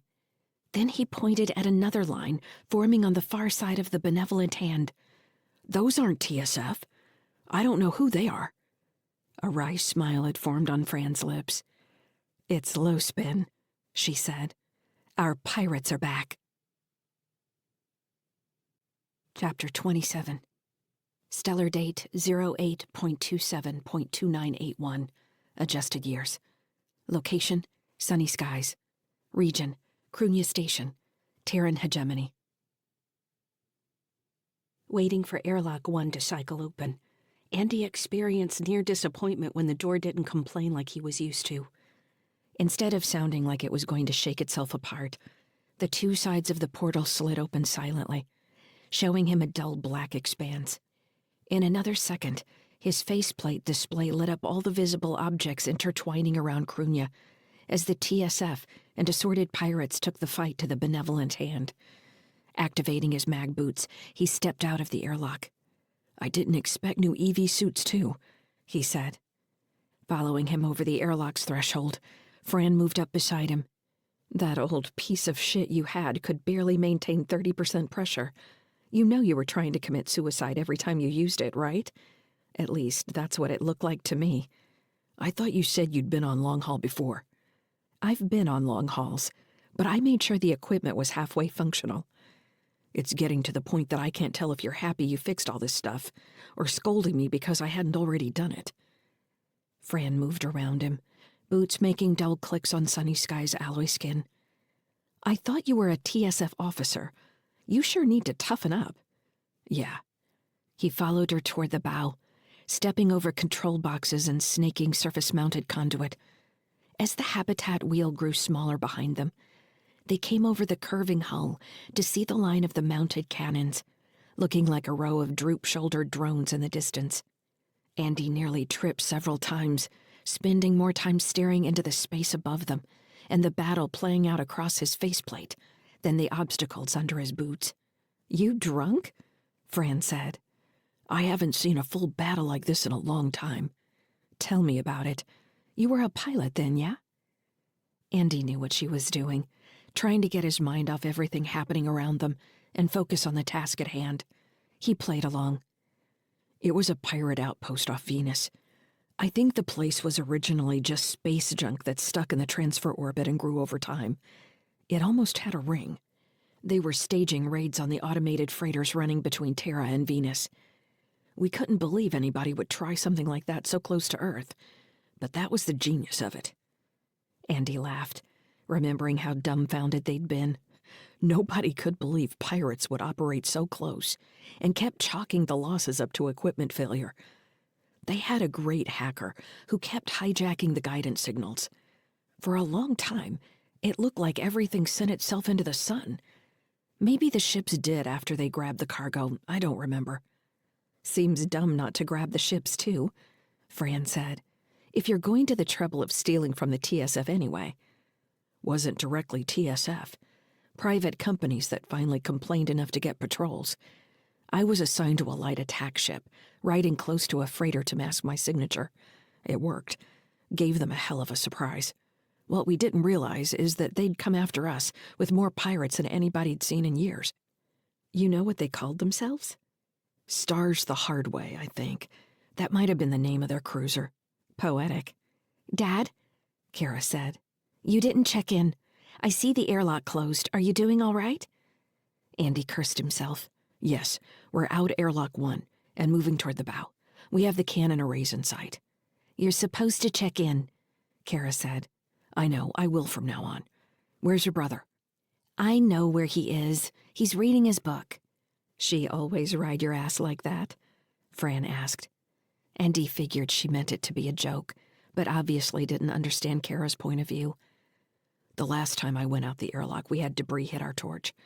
I nearly got blown off the side of the ship. That was just before we got to Crunya. Fran blew a low whistle. That's why your ship was full of holes.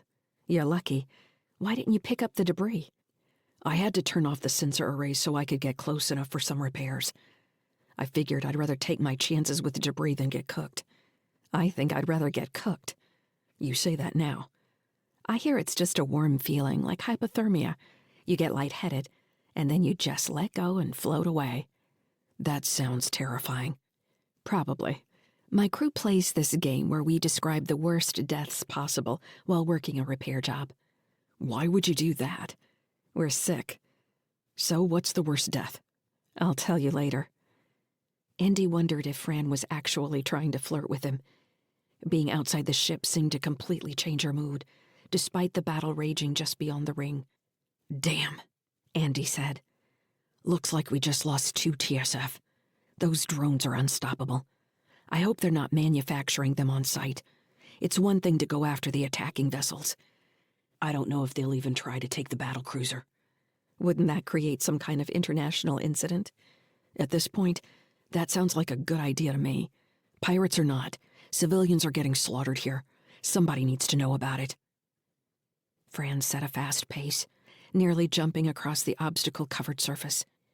Andy liked to keep one boot hooked until the other found its surface. He was sweating, but the new suit did a good job of controlling internal temperature.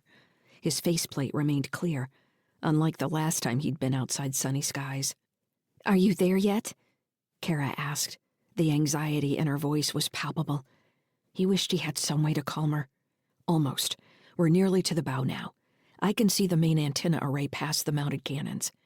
He looked back toward the habitat wheel and imagined Kara staring into the holographic display, maintaining her best adult face.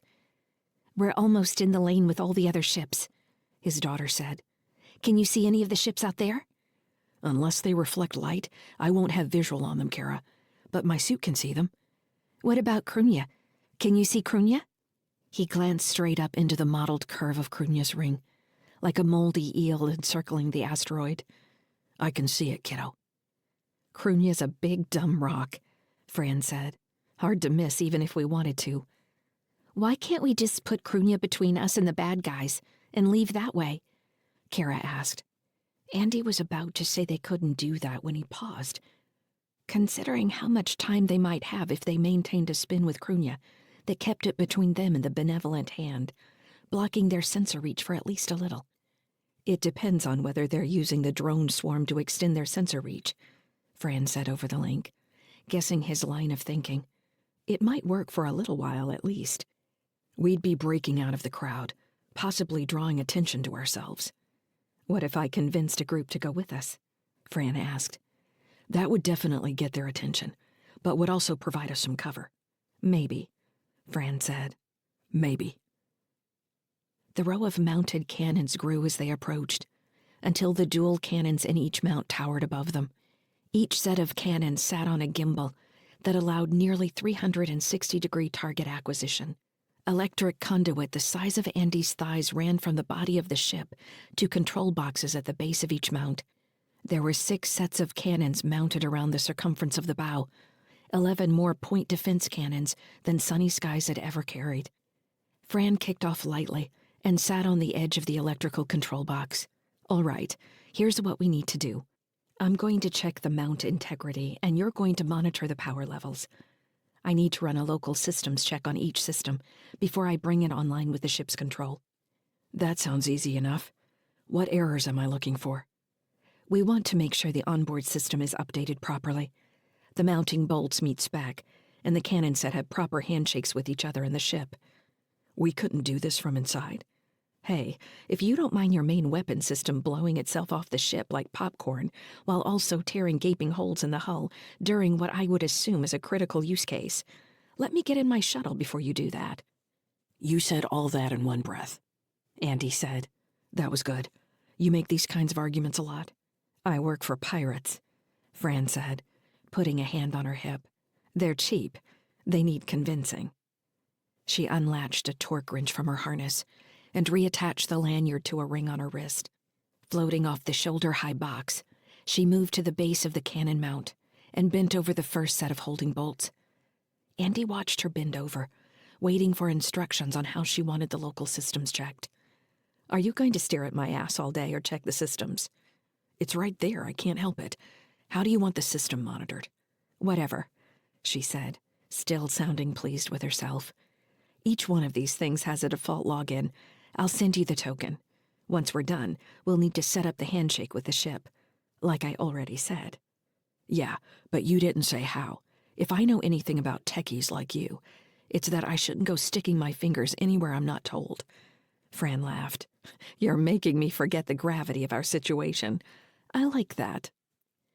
Focusing on the mounting bolts, she worked her way around the pedestal verifying the torque load, while Andy logged in and assigned a position number, and checked the other information the rudimentary interface computer needed to talk to Sunny Skies.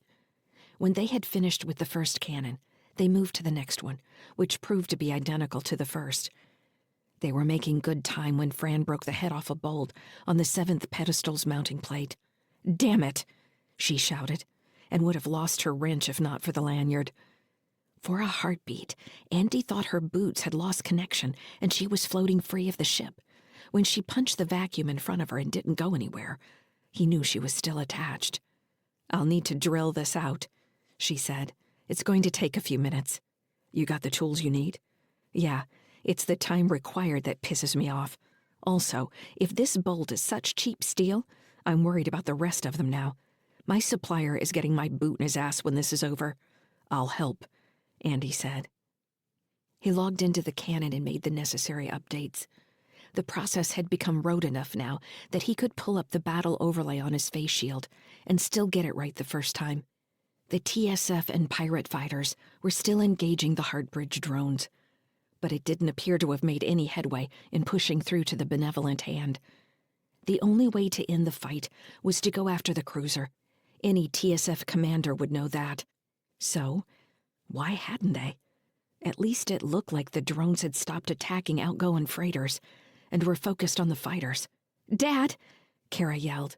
Something is coming close to us. What? He asked, ears ringing. What's coming? It's a gray thing. It's a bunch of gray things. Andy turned in time to watch the dark forms of 3 triangle-shaped drones appear out of the dark near the habitat wheel. The drones evened out in what looked like a standard strafing run as they neared Sunny Skies.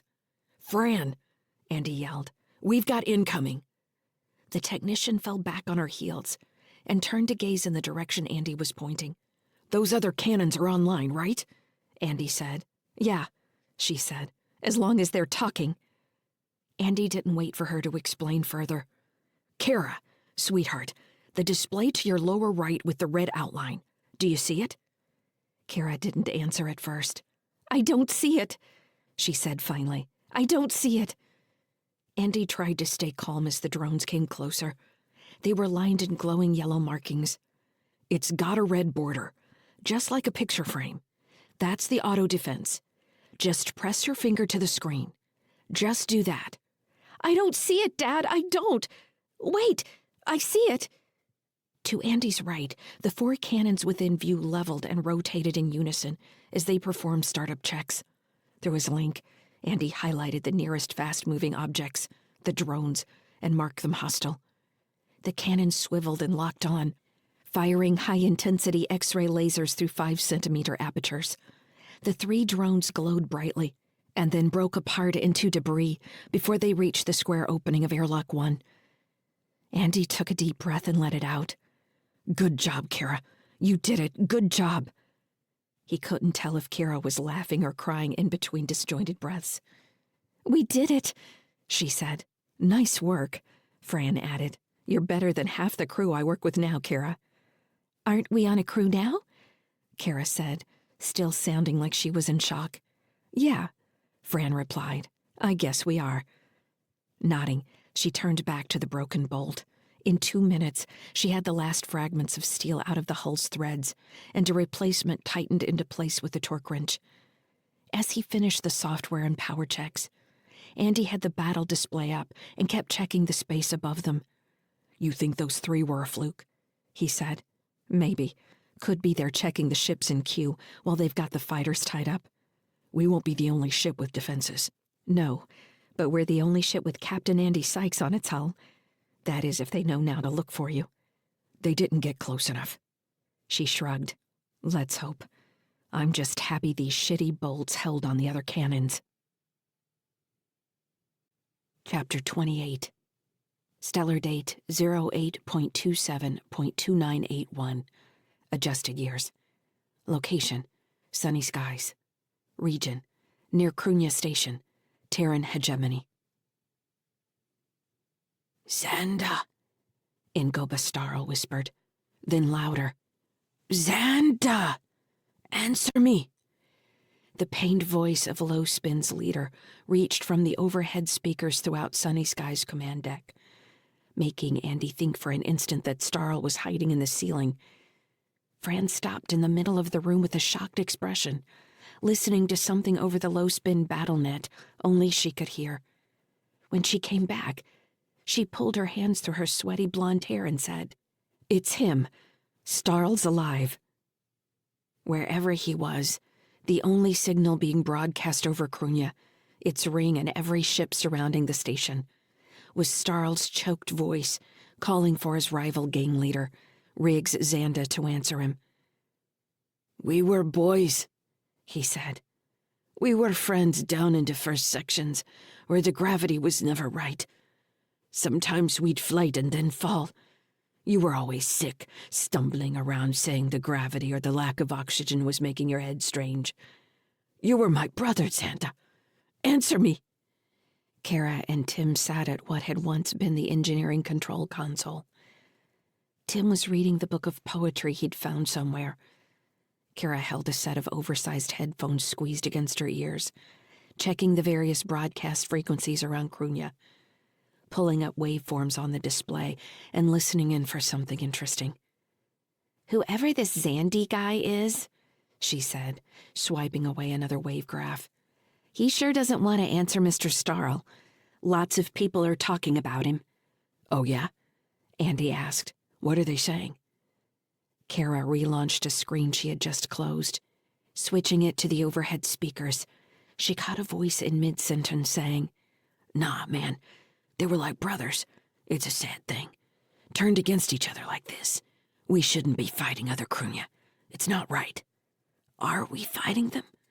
Another ragged voice asked. They both sounded like they were talking from cramped spaces. I haven't seen anything but those damn drones. And word on the street fighting is that it was all private security and off-station mercs. Right. Private security from Heartbridge that the have-nots had partnered up with.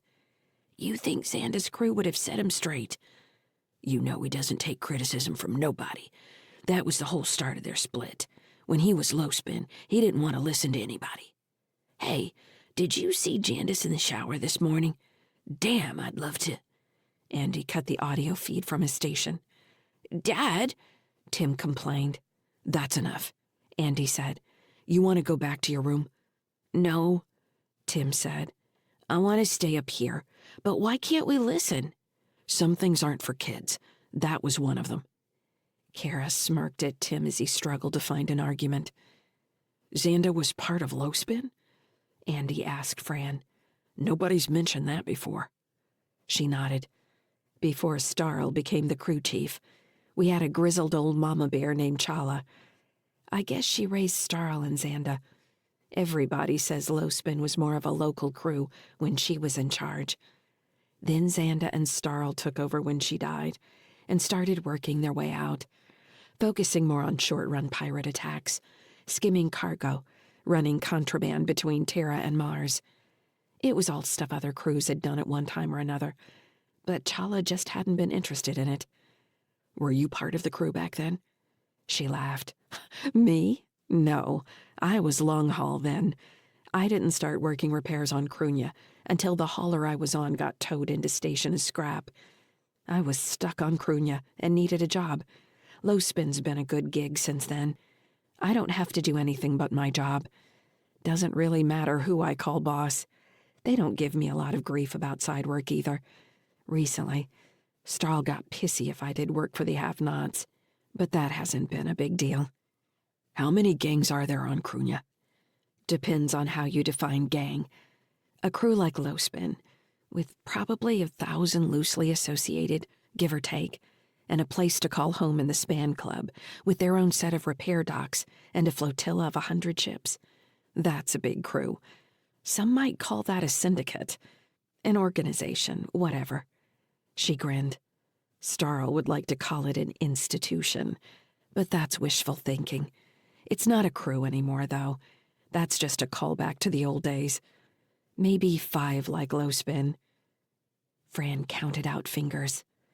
Lowspin, the Have-Nots, Regal Flight, Iron Core, and Rack 13.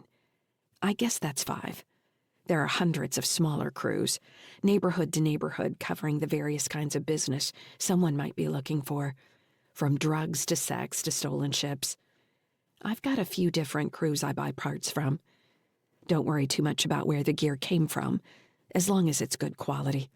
Might have even been Lowspin at some point. When I was in the TSF, if we did a layout inspection on a squadron, we had to lay out every ship's inventory at the same time, or the crew chiefs would steal from each other to make their toolkit straight. Some things are universal. Xanda! Starl shouted, voice cracking at the end of the name. Why don't you answer me? You try to kill me, then don't have the decency to face me. I'm right here, listening. Speak to me. I want to shut him up, but I'm worried the next outburst is going to be the last thing he says, Fran complained. What's wrong with him? Tim asked. He's hurt, Andy said. He doesn't know what he's saying. They probably have him on some kind of medicine so he doesn't feel it. Medicine makes it so you can't hurt? Tim asked. Have you ever used that? Sometimes, Andy said. Can I get some of that medicine? You hurt, kiddo? Where? I don't want it now. I want to save it for when you need it. You're always hurting yourself. Kara barked laughter, and Fran gave him a wink, smiling. You all think you're pretty funny, Andy said. He glanced at Fran. What's the status on the message you sent about a separate run? She shook her head. Everybody's held down by the TSF. They're saying not to do anything until they have the drones under control. The TSF said that? Who did? They've got somebody on the Port Authority channel sending out orders over the low-spin BattleNet. It's the only channel anybody's paying attention to right now. So, if we go, we're going alone. A couple captains have said they're going anyway, and the TSF controller keeps saying they can't guarantee the safety of any ship leaving the approved traffic lanes. Otherwise, it's going to be chaos. Sure. Andy said, chewing his lip. I think it would almost be safer to move back into the dock, power down everything but the environmental systems, and wait for all this to blow over. You really want to get caught in a TSF lockdown? You know that's what they're going to do once they bring in reinforcements. The whole station is a crime scene. Nobody's getting in or out. This is our only real chance to leave. And even then I'm worried about what's going to happen when you show up at Mars 1. You can't hide where you came from. We don't have to go to Mars 1 immediately. You need to get there somewhat immediately. You'll need to refuel before you head on to Jupiter. Have you thought about where you're going once you hit the Jupiter's vicinity? I've been to Kalaki a few times. They know me there. But it won't create problems. At least I don't think it will. Don't owe anybody money? Not currently, Andy said. I like Kalaki, Kara said. We got ice cream in their main station. It had strawberries in it. They said they grew them there. You know, you could grow strawberries right here on your ship, if you wanted to, Fran said. Kara's eyes got wide. We could? Where? In Mom's old garden room? She looked at Andy. Dad, I want to do that. Why haven't we done that? Time and capital, kiddo, Andy said. He was trying to make sense of the holodisplay as it shifted to capture each attack wave between the TSF fighters and Heartbridge's drones. Although he thought he had spied a few human-piloted ships in the Heartbridge swarm now, which made him wonder if the TSF was finally wearing them down. Starl's voice rang out wetly in a new appeal. Xanda, I waited for you all night after that first job, bleeding in the alley with that kid's knife in my gut. You said you'd come back with Mama, but you never did. I waited for you until I learned I was going to have to drag myself home. I learned then. I should have remembered. He drew a long, difficult breath. I remembered that girl you loved, Xanda. Will they get this asshole in an auto dock already? Fran muttered. She glanced back at the kids and said, Sorry. All this time, Xanda, Starl said. All this time I thought I had a brother. I thought if nothing else in this life made sense, that if we are surrounded by the vacuum of death like the priest said, at least on our little rock of Krunya, we had brotherhood, friendship. We could build something, eke out our places. There could be law to stand on. Fran rolled her eyes and looked ready to turn off the channel. When her eyes glazed, and she stared into the distance as new information came over the BattleNet. We stood together, Xanda. Do you remember when we talked about leaving Krunya? Do you remember when we were ready to throw a dart into that old astromap of Sol and find some new place? Take our little crew and our ships and go build our own world. We were tired of the oppression, the poverty, the cruelty. You said... Starl laughed but fell into coughing. You said we could find a place. A place. There is no place to call home. You run, and you run. If you aren't willing to fight where you stand, there will be no peace. That's what I used to believe. Anyway, it's too much. Maybe all we can do is run. Maybe we should help others when they ask for our help. When they want to find a home. It's a cover, Fran said quickly. Her hands flew over the console as she pulled up a new overlay on the holodisplay. The TSF ships grew indistinct, and hundreds of ships grew brighter. Starl just transmitted your destination. Where? Andy demanded, voice harsher than he'd intended. Wait, are you ready to copy? Andy switched to a new display and pulled up the astrogation map. He nodded. Fran read off the coordinates, and the mapping software flew through the solar system, past Mars, Jupiter, and Saturn. Andy expected the blinking point marker to slow down at some point, but it only sped up, blurring past Uranus. It stopped on Neptune and shifted right to a moon which the NSAI identified as Proteus. Staring at the display, Andy blinked in disbelief. Read that again, he said. Fran read the numbers. He'd entered them correctly. "We can't go that far. It'll take months. Just the fuel alone would wipe me out. I don't have the funds, and Starl hasn't paid me yet for all this crap we're going through right now." Proteus, Fran mused. There's a research station out there. That's all I've ever heard of. Probably something else related to the drone mines on Neptune. Andy switched screens and pulled up the public information on Neptune and its flurry of moons. Several private companies had listings for mine operators, and one travel agency offered trips to Make, the diamond of the scattered disk. Andy shook his head. "Solve that problem when it's closer," he muttered. "I can't get spun up about this now. We need to get out of here." Nodding, Fran said, "They've identified a vanguard to break toward Mars 1. Low spin is going to provide us cover." "How many ships?" Andy asked. 50 at first. Then all of them. Everything is going to Mars. "Has the TSF said if they've made any headway against the drones?" Apparently they're running against close attack fighters now, so they think they're getting closer to the benevolent hand. "So there might be some piracy today after all." "I'm surprised nobody's breached yet. All the dogfighting has been perfect cover to drop EV teams on the skin of their ship." "Maybe no one's talking about it." "Not on the low spin net. I wouldn't be surprised if that was kept quiet.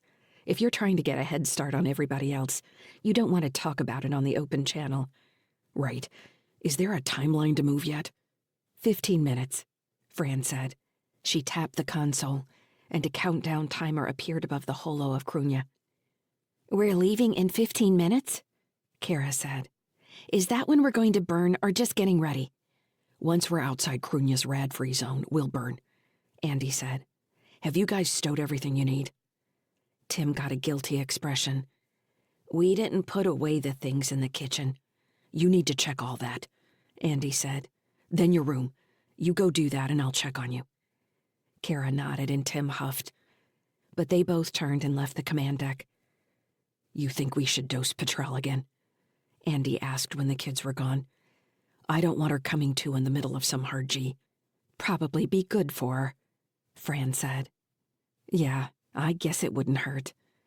She had switched off the holo of Krunya and its roiling space traffic and brought up the engine diagnostic display. "I'm worried about a couple checks on the engines if we're going to bring them up to full burn. I didn't get to run full diagnostics." "Is there anything we can do about it if we get failures?" Fran gave him a hurt look. "I'm disgusted you would say that, Captain Sykes. I can fix everything but that containment failure you managed to bring about. You might as well have set off a bomb in your containment bottle." "I tried," Andy said.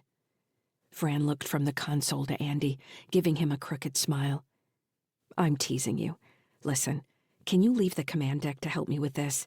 It's really a two-person job." Andy checked the timer. "All right," he said. "Let's go." In the background, Starl continued to moan and babble, keeping up his performance. Leaving the command deck, Fran led the way out of the habitat to the inner airlock. She checked her tool harness as they waited for the lock to cycle. When she appeared satisfied, she ran her hands through her hair and retied the band around her ponytail. Once again, she caught Andy watching her. "Keep your eyes to yourself, sailor," she said. Andy shrugged. "I don't have anywhere else to put them. You'll have to deal with it." "You're getting a stress response." "Stress response?" "It happens when people think they're going to die. They have sex." "I've never heard that." "Tell me it never happened in the TSF then. There's a lot of sex in the TSF." "There's a lot of sex in any huge organization." "I'm talking about places where people are in danger all the time." "So, you're saying you don't think we're going to get out of this?" Andy asked. "Weren't you calling me a pessimist not too long ago?" Fran dropped her hands from the back of her head and smoothed out the front of her coverall. "I don't want you getting any ideas is all." "I'll be honest," Andy said. "Sex is the last thing I've been thinking about." Fran rolled her eyes. The airlock opened, and they kicked off into the 0G section of the ship, passing the locker where he had stashed the TSF weapons crate. Andy noticed the lock was untouched. "Hey," he said, pointing at the locker. "I forgot to say anything about it before, This locker has weapons in it. There you go, being a pessimist again, Fran said. I'm just letting you know. Andy kicked off to catch up with Fran, who was already halfway down the corridor. They reached the chute between levels and descended toward the engine control decks. Fran led the way past 2 sets of open doors that could provide containment in the event of another bottle breach in the engines. Then they passed through the third, which opened into a large U-shaped space with the engine diagnostic panel jutting into its center, and she pushed the door closed and rolled the locking wheel. Floating behind her, Andy said, "Why'd you do that?" "I wanted privacy," Fran said. She pushed away from the door and floated into Andy, grabbing him around the waist to press herself against him. "Are you drunk?" he asked. They rotated together until she bumped into the control console. "Shut up," Fran breathed. She reached into Andy's hair and pulled his face toward her. Her kiss was confident and hot, even hungry. Seated on the console, she wrapped her legs around his waist and pulled him in closer. "You're not letting me get away, are you?" he asked, wiping a corner of his mouth. Fran unfastened the clip on the front of her harness and unzipped her coverall down to her belly button, showing only caramel skin underneath. "It's the 0G, she said into his neck. "You can't be tentative about this sort of thing." "Does this mean you don't think we're going to make it?" "You need to stop saying that." Fran unbuttoned the front of his ship suit and drew the zipper down so she could put her hands on his chest. She examined him like an interesting piece of equipment. "I didn't expect chest hair," she said. "That's my poor kid on Earth upbringing. No time for cosmetic surgeries." She dragged her hands down his chest, warming her palms. "I like it. You're like a puppy dog." She reached inside his coverall to grab the top of his ass, then pulled her hands back around, dragging her palms across his skin. "You, with your kids and your ship and these abs," Fran said, pressing her thumbs into his stomach. "You don't even realize how hot you are. God, I love it." "I was thinking it was malnutrition," Andy said, smirking. Fran kissed him again, biting his lip, and let him push her coverall down around her waist. Her shoulders, breasts, and stomach were covered in fine white scars, standing out like crisscross needles against her tan skin. Before Andy could ask what they were from, he stiffened in surprise as Fran pushed a hand down the front of his coverall and grabbed him. "I'd say we should hurry," Fran said, kicking off the rest of her coverall, and then reaching with her free hand to pull his off as well. "But I don't want to." Andy took the band out of her hair and flicked it away so her hair floated around her shoulders, half covering her gray-blue eyes. Fran wrapped her legs around Andy's waist again, locking her heels together. She reached behind her to grab at 2 handholds on the console, holding them in place as their clothes floated free around them. "So, this means the engines are good to go." Andy breathed into her neck.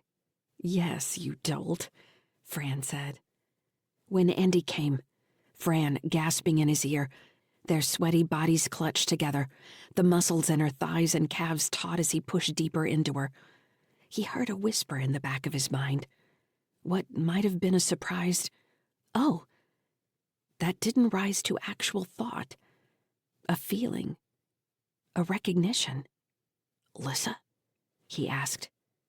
Like a coin falling, flipping, drifting to the bottom of a long well, the spark of thought disappeared in the dark, leaving him uncertain it had ever existed at all, feeling only a vague sense of loneliness and fear that he couldn't touch a part of his own mind. Part 5. Burn. Chapter 29. Stellar date 09.10.2963. Adjusted years. Location: TSS Aggression's Cost. Region: near the Mars Protectorate border, Inner Sol. 18 years earlier. Waiting in the hallway prior to mission briefing, Andy shot Britt a smirk. "You know," he said, "you never did tell me why you decided to help me out back during first year." "In the academy?" "Yes, I have." Britt completed the functions check on her pulse rifle and slung it over her shoulder, then ran through the pockets on her uniform, touching each of the various knives she insisted on carrying. "I don't remember you mentioning how hot I am," Andy said. "Sure," she said, sliding a K-bar with the black blade half out of its sheath before pushing it back home and fastening the leather handle in place. "You want to know why? Here it is. My family had a brown lab growing up. You reminded me of him." Andy frowned. "Brown lab? You had a dog on Hytera?" "Lots of people have dogs on Hytera. Why wouldn't they?" "I guess I never thought about dogs in space before." Britt rolled her eyes. "Hytera isn't really space. It has more land than Earth. Besides, dogs went into space before humans did." "Sure, Professor. I've never seen a dog on Hytera." "You never leave the TSF post. Maybe I'll take you home one of these days. There are plenty of dogs in my parents' neighborhood." Andy made a show of staring into the distance, as if the opposite wall were some vista. "I think humans leaving Earth just became real to me. I never thought about pets in space before." "There have been dogs on settlements from the beginning, for 700 years at least." "Just because you say that doesn't mean I've seen them, or that I believe it." "You're such a lab. Next you're going to tell me the Earth is flat." "Hytera's flat. That kind of makes you a flat earther." "Shut up," Britt growled. "Plus, it's not really flat." Assigned to the TSS Aggression's cost, an Intersol battlecruiser with 10 onboard light fighter squadrons, a railgun, and a standoff missile range of a half an AU. The ship had been completing interdiction missions to disrupt the piracy between Earth and Mars. They had been on the anti-piracy task force for 3 months since leaving the academy, and yet sometimes she seemed like a different person. While most people would call them a couple, she still refused to call him her boyfriend, even when crawling into his bunk after lights out to push her face into his chest. They had been sleeping together since the 2nd year of the academy, sneaking off to find hidden places in the surrounding woods. But something kept Britt from admitting to the world that they had paired off. For Andy, the arrangement wasn't much different from what he'd seen in Somerville growing up. His parents had been the exception when it came to adult relationships. Most of the people in his apartment building, or those nearby, fell into and out of affairs, had kids, stayed together, or didn't. That was how people had been living for nearly 1,000 years. Even though he didn't want to be with anybody else, he didn't own Britt any more than she was willing to commit to him. He could do what he wanted, and he did at least once a month, which led to Britt sulking and picking fights without admitting what was truly bothering her. After a year in flight school, which included body augments to allow higher G, their sorties made Andy feel like a demigod. Most of the enemy ships couldn't stand against a coordinated TSF attack. Even though they had flown in the black dozens of times, their missions started with a briefing, going over intercepted transmissions, personnel data if known, followed by ship capabilities, then as much time, often more, on anyone who had fallen victim to the pirates. The TSF seemed to fear their pilots and soldiers would stop caring about the mission at some point, and went out of their way to make sure everyone understood just why they were on a year-long deployment to keep shipping lanes safe. The door to the briefing room slid open, and the off-going shift walked into the corridor looking dirty and fatigued. 2 pilots Andy knew from flight school slapped him on the shoulder and winked in Britt's direction. She kept her hard blue eyes on the opposite wall, ignoring them. When the group had passed them by, it was time for their squadron to file into the narrow room. Andy took his preferred seat in the 2nd row and waited as the mission planner, a captain named Transon, whose face had been burned in combat and purposefully left half melted, made notes on the chart holoprojection shimmering against the front wall. As usual, the target area looked like empty space until Transon turned his back to the seats and made some view adjustments. When he stepped out of the way, the center of the holo display showed the misshapen lump of an asteroid tumbling in space. "We going mining, sir?" one of the other pilots called from the back of the room. "I'm no good at that shit." The captain didn't answer. When he was satisfied with the chart, he turned to the room and crossed his arms, waiting for everyone to file in and take their seats. "Hurry up," he said. "I'm not waiting all morning." Britt liked to sit in the front row at the side of the room during briefings. This meant Andy could watch her expression as she absorbed the information. Something about her face as she nodded with the briefing, graphics from the holo display reflected in her eyes, wiped out Andy's ability to focus. He was lucky that some part of his mind did pick up the attack vectors, munition types, and release zones as he watched Britt from the corner of his vision. He knew, even then, that something in the core of their relationship wasn't quite rotten, but was off balance just enough to leave him dizzy when he should have been sure of himself. He wouldn't recognize the flaw until years later, even then only remembering specific times and realizing how they hadn't been working. During the mission briefing for Object 8221, the base of operations for a pirate gang calling themselves the Mortons, Andy was too far gone in the shape of her body, the memory of her sweat and breath, and how she gripped him and barely let him go, to understand that anything could ever go wrong. The future didn't really exist for him then. There was the mission, the fight, and afterward, Britt's body to work off his unspent adrenaline. "All right," Transon said, glaring at the group of cocky pilots. "This is gonna be different than all the other sweep and burn playdates you lazy idiots are used to. They've got hostages." He motioned at the wall, and the faces of 3 kids appeared next to Object 8221. "These kids are Kylan, Yandy, and Irvin Carthage.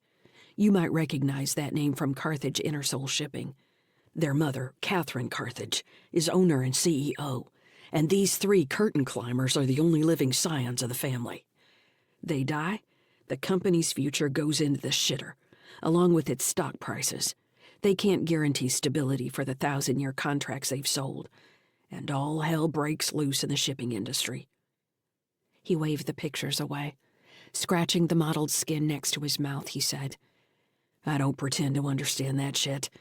What it means for us is that the usual MO of carpet bombing a pirate home base isn't going to work in this situation. Insurance isn't going to pay out the cargo you burn up. We'll be dividing the squadron into fire teams.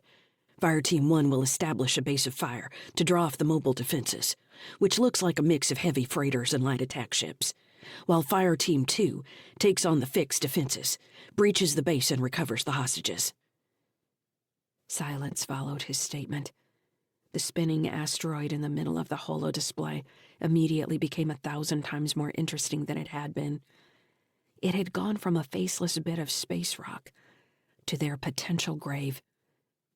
Eventually, someone from behind Andy said, "We got Marines for this, sir?" "Marines? You've been trained in urban combat, right? It's in all your files. Nothing special about this." Andy nodded, biting his lower lip as he considered what had been said. The captain was right. They'd had the training. He'd spent 3 weeks breaching the interior corridor of a mock freighter in stick team formations, checking doors and corners, lobbing flash grenades, using interior sonar and other scanning devices. He'd been team leader on several training missions and done well enough. What he'd taken away from the training was that he never wanted to fight any kind of urban combat. "How long have the kids been on the base?" Britt said. 2 days, Transon replied. "How old are they?" she asked. "The boys are 12 and 8. The girl, Yandy, is 13. The captain said. Andy caught the tick in Britt's jaw. "Put me on Fire Team 2, she said. "I want to breach." Transon raised his eyebrows. "Now, that's interesting. A pilot with some fucking courage. Who's going with her?" Andy considered waiting to raise his hand, but knew he couldn't. He didn't bother looking around the room. "I'll go," he said. "Good, Sykes. Who else?" More raised their hands until Transom had enough volunteers to fill his breach team. He checked their names against the squadron roster, then nodded. "Good. Here's some other news I neglected to tell you. The mom has offered bonuses to anyone who enters the base to help save her kids." He flashed an evil smile. "So, For all you heroes, if you survive, you might come out rich. That sounds pretty good, yeah?" His burned face made the statement lose any inspirational quality it might have offered. His eyes were never completely sarcastic or serious. "Here's a timeline," Transon said, slapping his tablet. 8 hours for a bit more rest. We'll be in burn during that time. Load out in 9 hours. Final technical checks, and then you'll depart for the station in squadron formation as Aggression's cost starts long-range bombardment to soften their outer defenses. Depending on what we get from that, Fireteam 1 will close to draw out their mobile defenses as we discussed. Once Fireteam 1 is decisively engaged, 2 will move in to conduct the breach. We don't have a good interior scan on the object yet. If I have that information 9 hours from now, I'll share it with you. Otherwise, conduct scans to determine habitable areas and make your on-ground decision from there.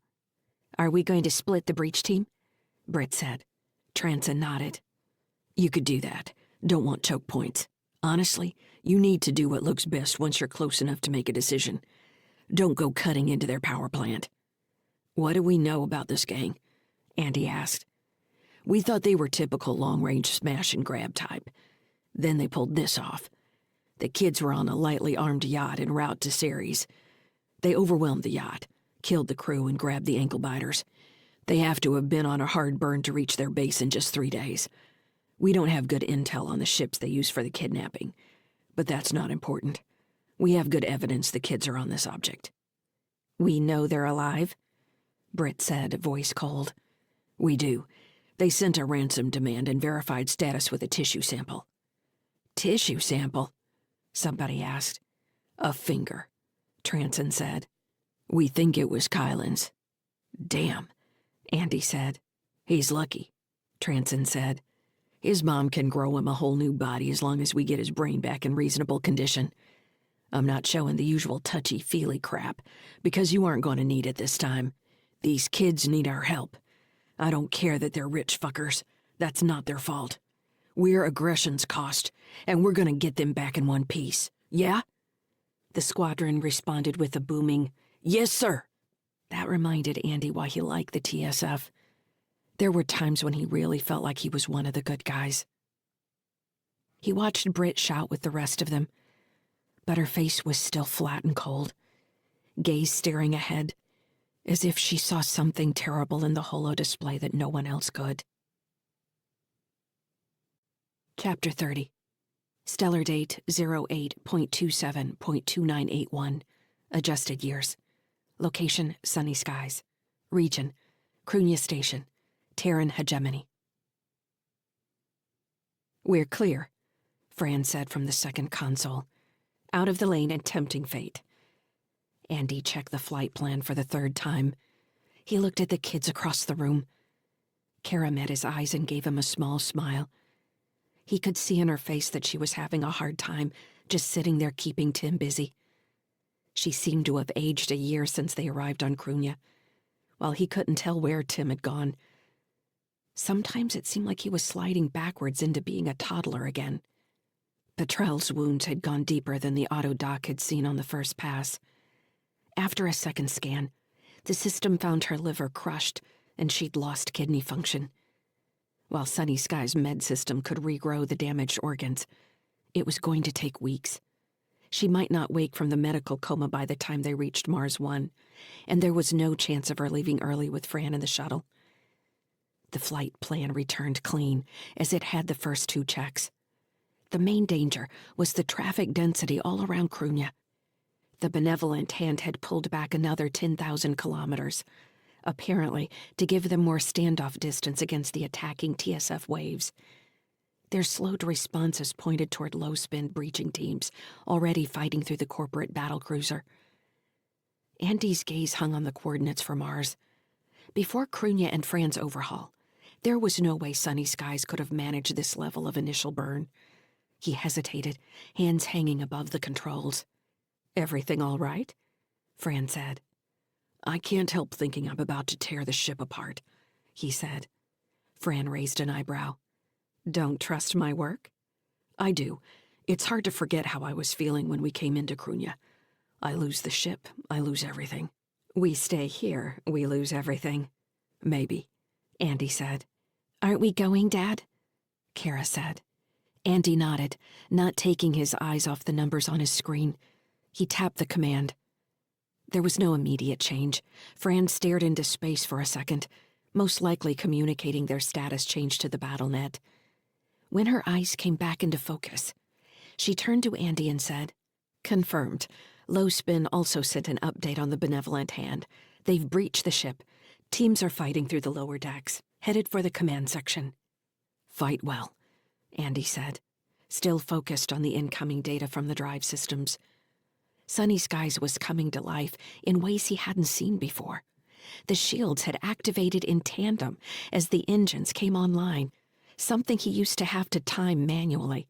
The point defense cannons were coordinating with the sensor arrays, shifting between potential targets that were identified as TSF and civilian ships, without him needing to scan through in a frantic race against the outdated automatic system, overriding non-targets.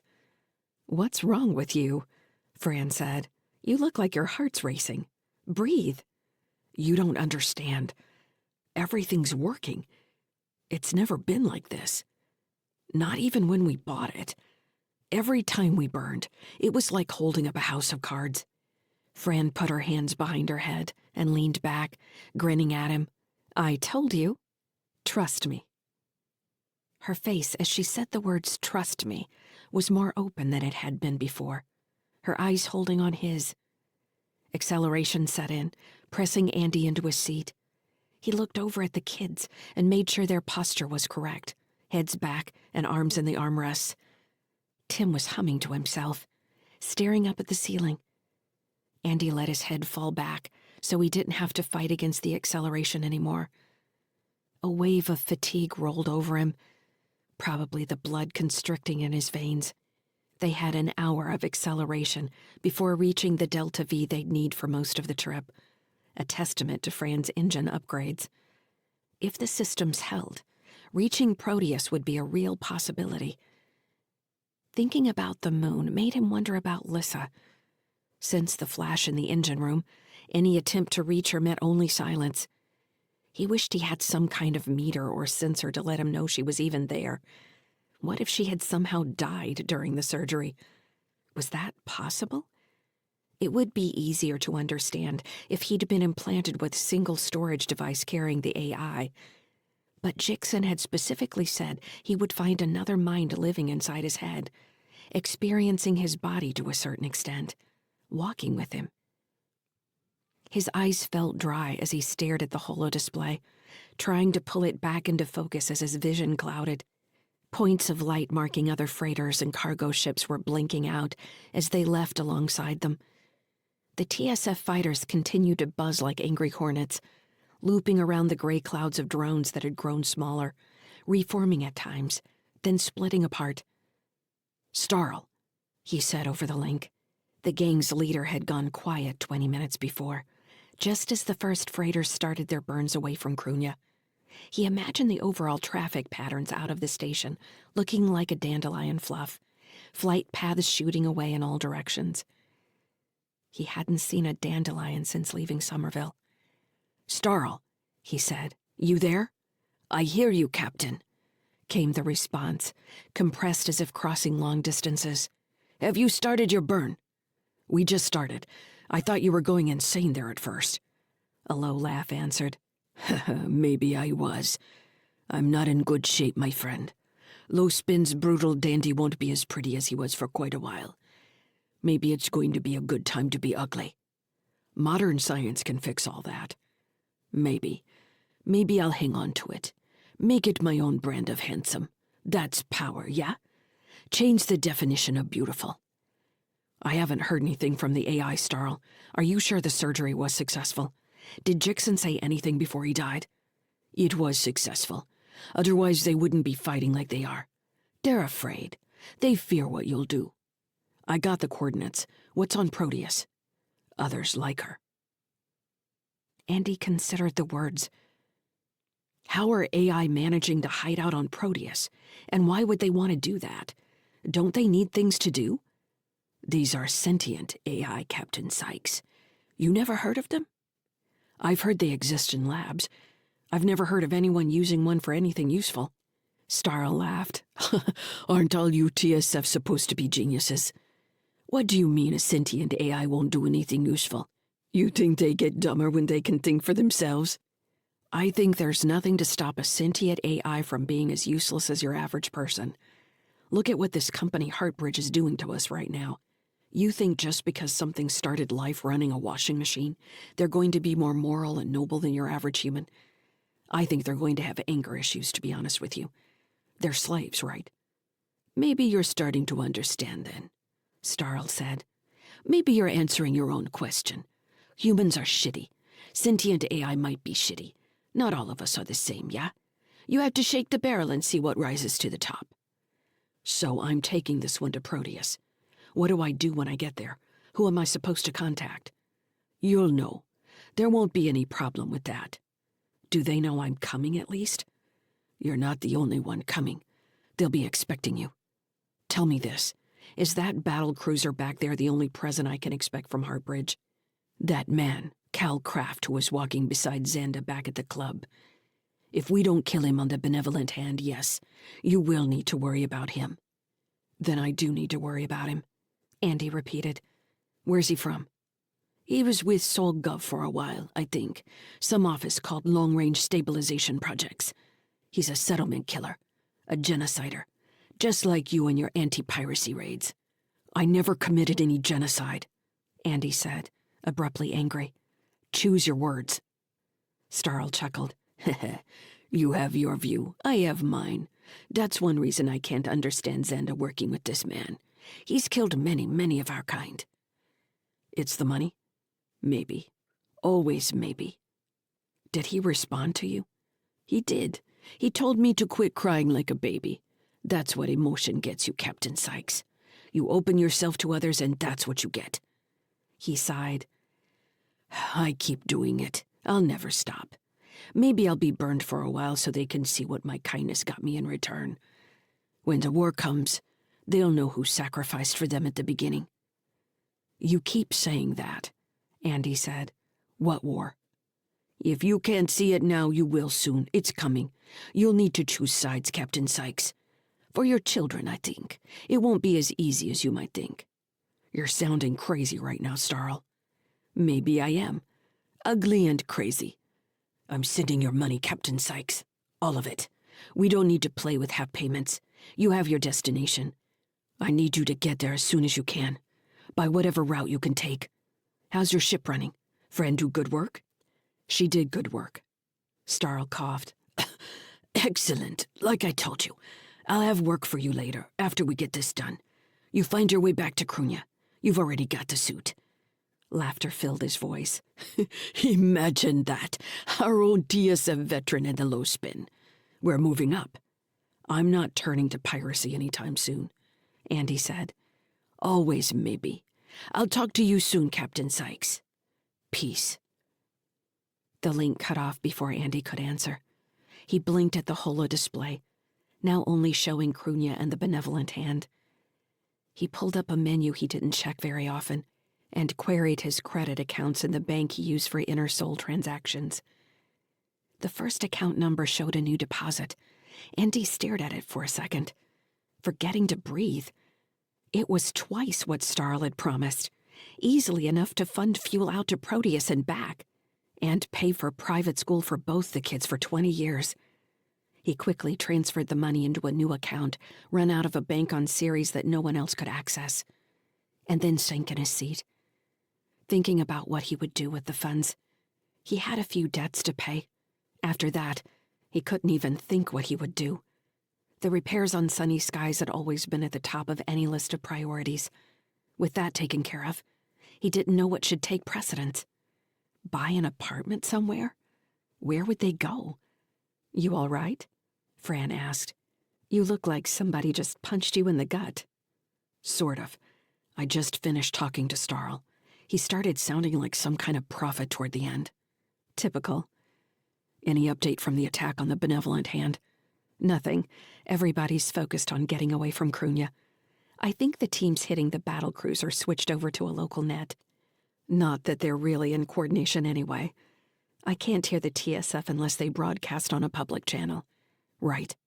He pulled the holo display with Krunya and the benevolent hand back into the center of his display. I want to see that shark-looking battle cruiser explode into a little sun just for Krunya. They can roast marshmallows off their airlocks. We just passed 400,000 kilometers, Fran said. Earth to the moon. Drive systems look good. Environmental is green. The shields are still at maximum radiance. I think we could almost go to sleep. Fran shot him a look, then slid her gaze toward the kids. They don't have the link, remember? She raised her eyebrows. So I can get as dirty as I want and they won't be able to hear me? Well, Kara did find a way to go voice to link when Starl first came on board. I need to ask her how she did that. So they can hear us. Maybe. The word reminded him of Starl. Then she's listening right now. She's been listening the whole time. Fran looked at Kara, who appeared to be studying her console intently. Kara, she said sharply. Kara couldn't help jumping in her seat. She looked at Andy and Fran, eyes frantic. Andy groaned. Well, that's good to know. I haven't been listening the whole time, Kara said quickly. I promise. Then what have you been listening to? Fran said aloud. I could see from your intense expression over there you were eavesdropping on someone. I don't know who it is. I think it might be that other ship, the one attacking Krunya. You mean the benevolent hand? Andy asked. They're attacking everyone, including us, or they were. Kara nodded. I think it's one of their maintenance channels. It's not encrypted like the others. They're talking about hull pressure and something about drive economy. The drives, Fran said. That could mean they're about to... In the holo display in front of Andy, the long shape of the benevolent hand blurred and disappeared. Andy closed the display showing Krunya and ran a scan for all objects leaving the surrounding space. The scan locked on benevolent hand, the largest moving object, and measured a vector. When the data gave him a projected destination, he swallowed hard. They're heading for Mars 1, he said. They're following us. Chapter 31. Stellar date 09.11.2963. Adjusted years. Location, Object 8221. Region, near the Mars Protectorate border, Inner Sol. 18 years earlier. Aggression's cost fought off a steady barrage of missiles and long-range fighters as it approached Object 8221. There was no way to hide the squadron's advance. The battle cruiser could try to draw the pirates out, or get them to hold off for the fight when the fire teams arrived. When the battle cruiser reached a standoff distance of 500,000 kilometers, it launched the two fire teams Captain Transon had assigned the mission. Britt and Andy were in a dropship as part of Fire Team 2, which Transon had decided to send as a mixed deployment of close attack fighters and 3 Armadillo-class dropships with breaching teams. Fire Team 1 went in hot. They would complete strafing runs to draw out any remaining close fighters the pirates deployed in response, until Aggression's cost had a better picture of their capabilities. Then the breaching teams would burn and break, landing at assigned points across Object 8221's circumference, in areas intelligence had deemed most likely to serve as habitat on the asteroid. They're gonna kill those kids, a short-haired lieutenant named Arcel sitting across from them complained, staring down the disassembled barrel of her projectile rifle. She held the tube up to the single overhead light, then dropped it across her knees to rub the steel with an oiled cloth. It was busy work.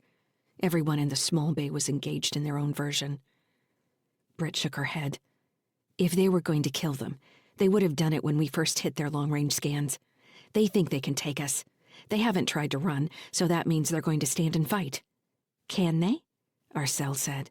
When was the last time we took on a station? It's an object, Andy said. It's a fortress in the middle of nowhere, Arcel countered. There's no telling what we're going to find when we get into that place. She slid her K-bar knife out of her thigh sheath and turned the black blade in the light. I don't care if those kids are dead. Me? I'll be in corridors cutting throats. Hooah! Someone said down the line without looking up. Arcel nodded and slid the knife back home. "I'll be right behind you," Britt said. "I've got no mercy for child molesters. I just don't want to end up in some trap, only to find out there were never any kids to begin with."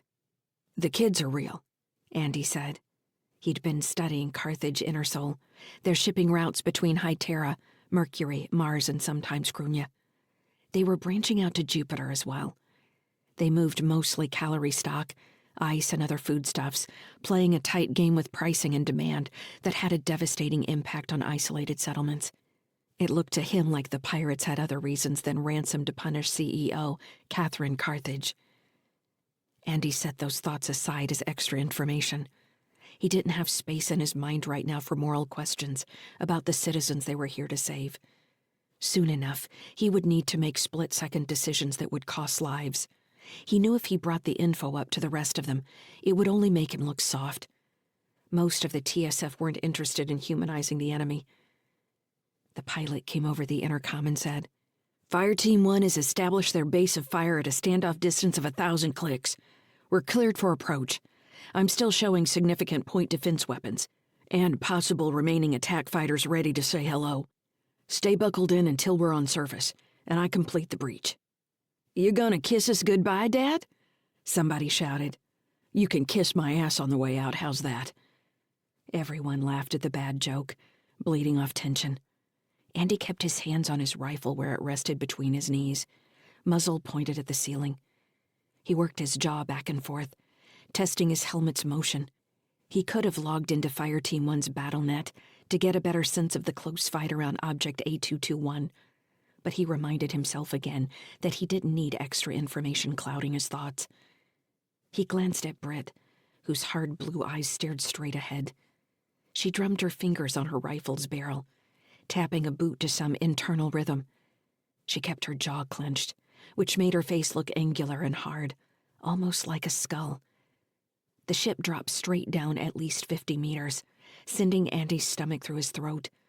The drop was followed by a hard braking maneuver that threw him sideways against his seat harness. Scraping noises ran the length of the wall at his back, as if chaff and kinetics were bouncing against the dropship's hull. "It's hot out there," the pilot said. Hard acceleration threw them back in their seats, then weightlessness as the ship's nose pitched forward and seemed to dive. Andy realized how disoriented he was when the ship abruptly jerked hard and stopped, attached to the surface of Object 8221. "Took me a little longer to match their Delta V than I thought it would," the pilot's scratchy voice explained.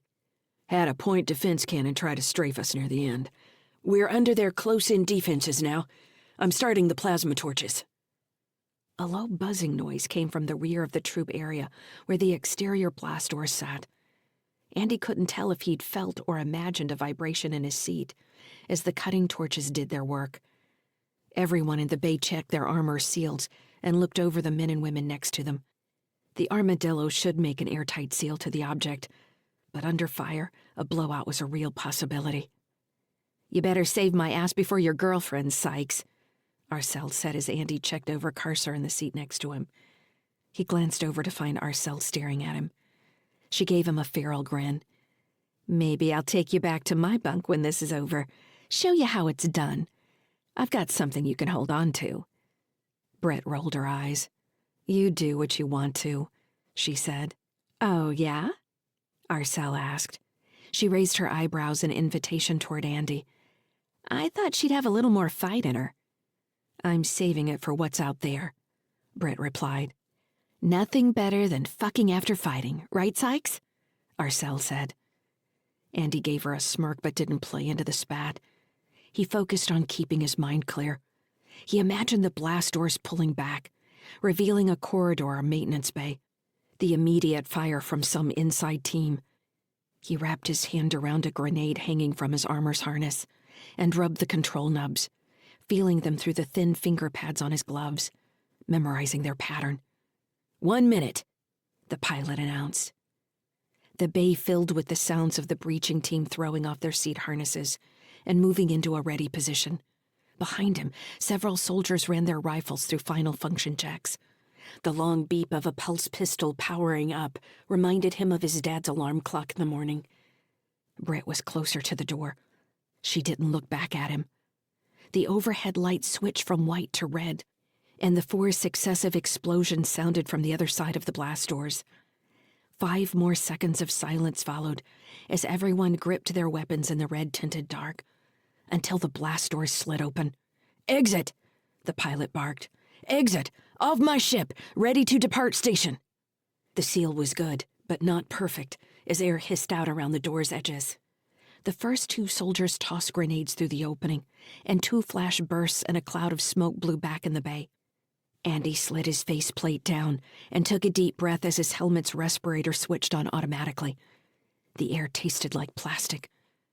In another heartbeat, he was running into the smoke with his rifle up, shifting his attention between the corridor in front of him and the lines taking shape inside his face shield.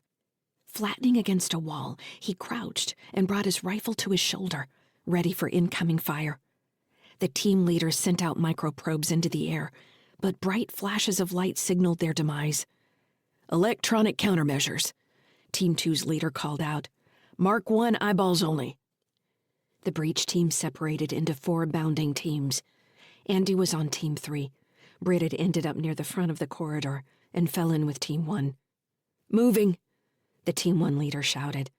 In well-practiced formations, they alternated between covering each other and moving down the corridor, waiting at intersections and then sprinting forward.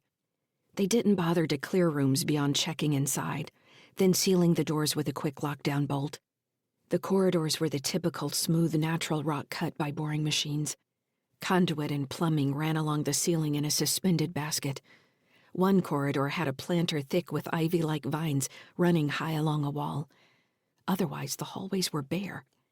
They appeared to have entered in a section devoted to network management. Most of the rooms were full of nitrogen-cooled quantum computation banks. "These are some sophisticated pirates," Andy said. He had expected dirty hallways full of trash and drug paraphernalia, like the last raid, when they found rooms full of half-starved kids. "Do we have a map yet?" his team leader barked. "I don't have it," Andy said. "Based on the intel we had, we should be moving into command areas. Do you have any bioscan data?" "Not yet." Ahead of them, Britt's team came under fire. The remaining teams immediately fell into formation and started looking for flanking routes. The corridor was straight, with long rooms branching off at regular intervals. The first one they'd reached had been full of what had appeared to be lab equipment, lounges with terminals at their heads, and what looked like helmet-shaped neural monitors. "You sure this is a pirate base?" someone had asked. Andy could only shrug. He was worried about Britt, doing his best to remember details as he saw them, but also focused on the moment. He continually scanned the corners and doorways where someone might attack from the rear, pop from a ceiling vent where a chemical or radiological agent might leak out at any moment. The 3 enemies Team 1 had neutralized didn't look like pirates as Andy passed their bodies and scanned them. They were dressed in uniform black body armor with matching weapons. To Andy, they looked like private security. They cleared another laboratory area. Every console a matching collection of black screens and input devices, devoid of logos or paraphernalia that people usually left on their workstations, like coffee cups or notes. Everything looked either unused or meticulously scrubbed clean. He switched over the main BattleNet to listen in on the other 2 breaching teams. Their situation reports returned the same confusing observations. Unused living areas, empty cafeterias, a hydroponics section full of tomato plants heavy with fruit, but no sign of human activity. All 3 teams were converging on the region Intel had identified as the command section.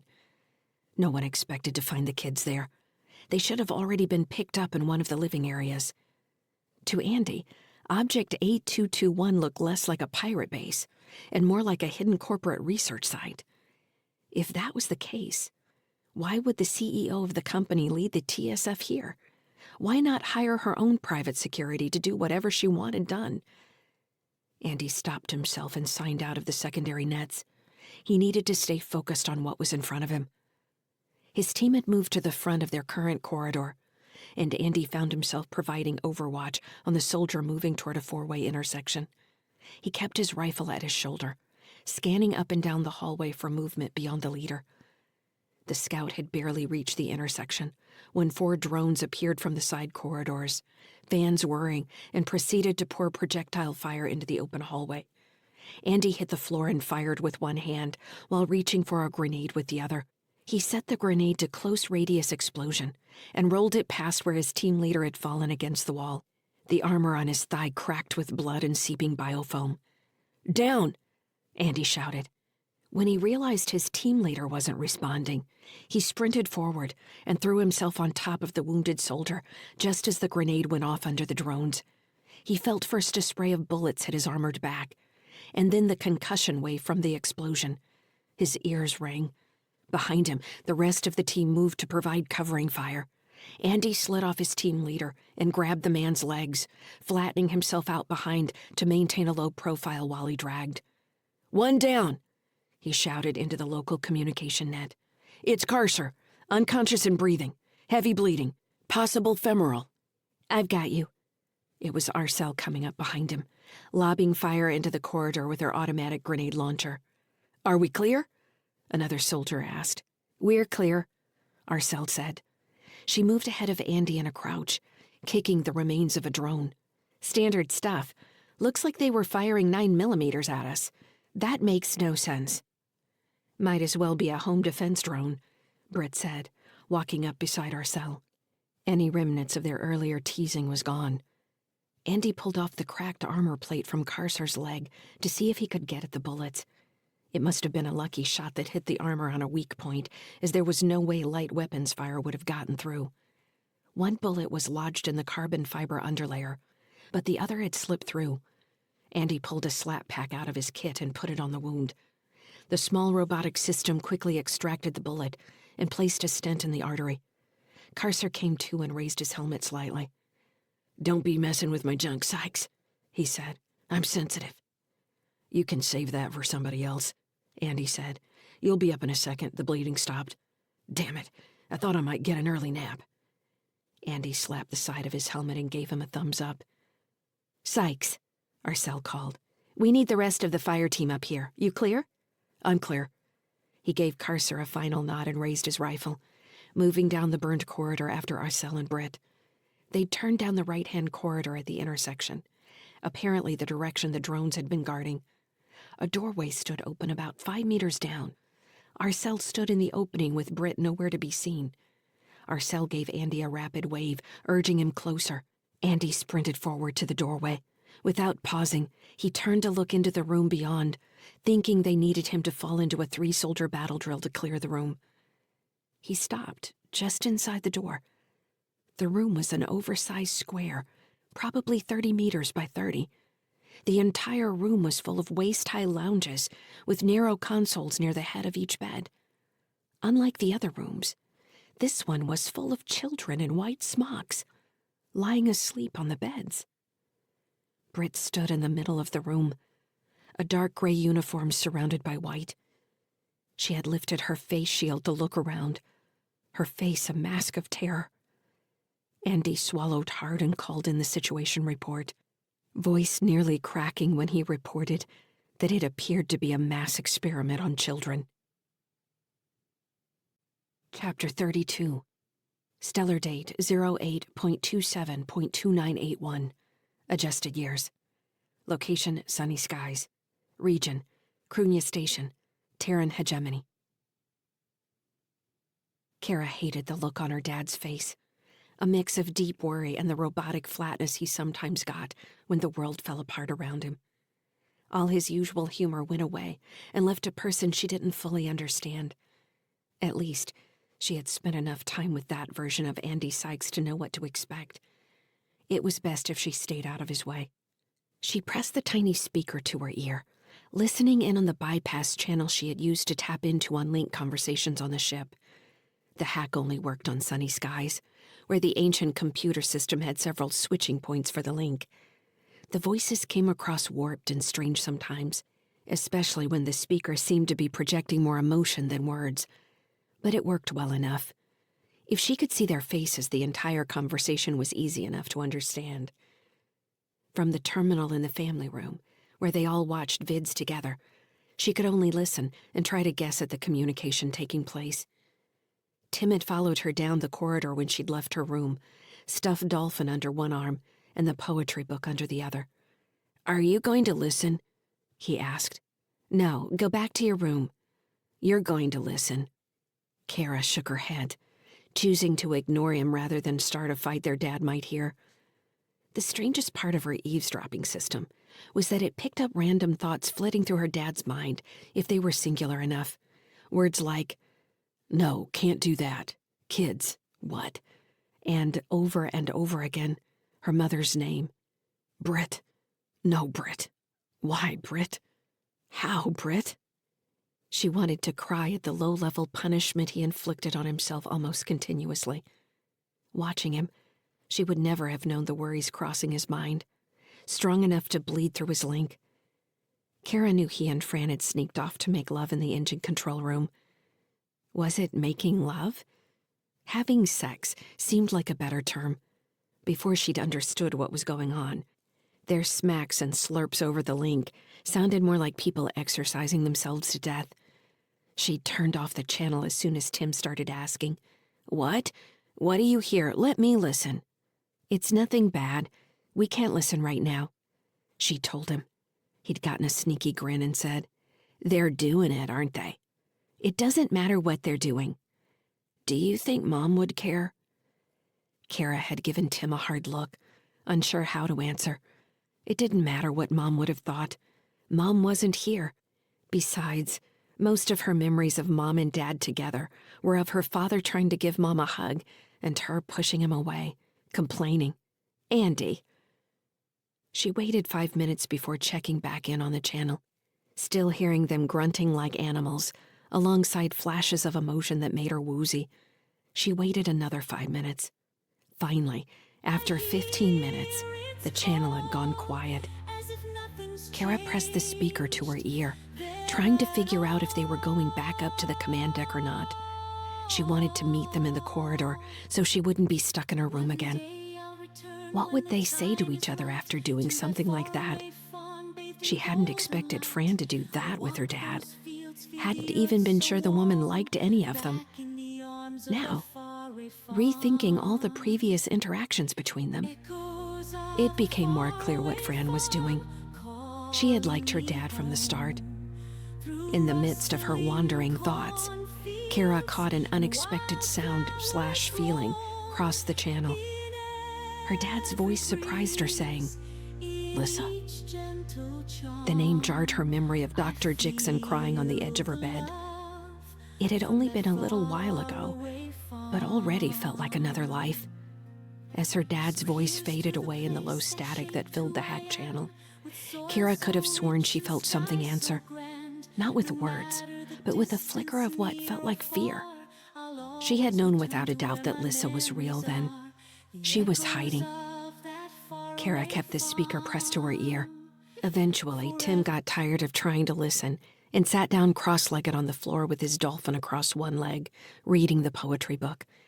He turned the pages slowly, showing more care than she thought he was capable of.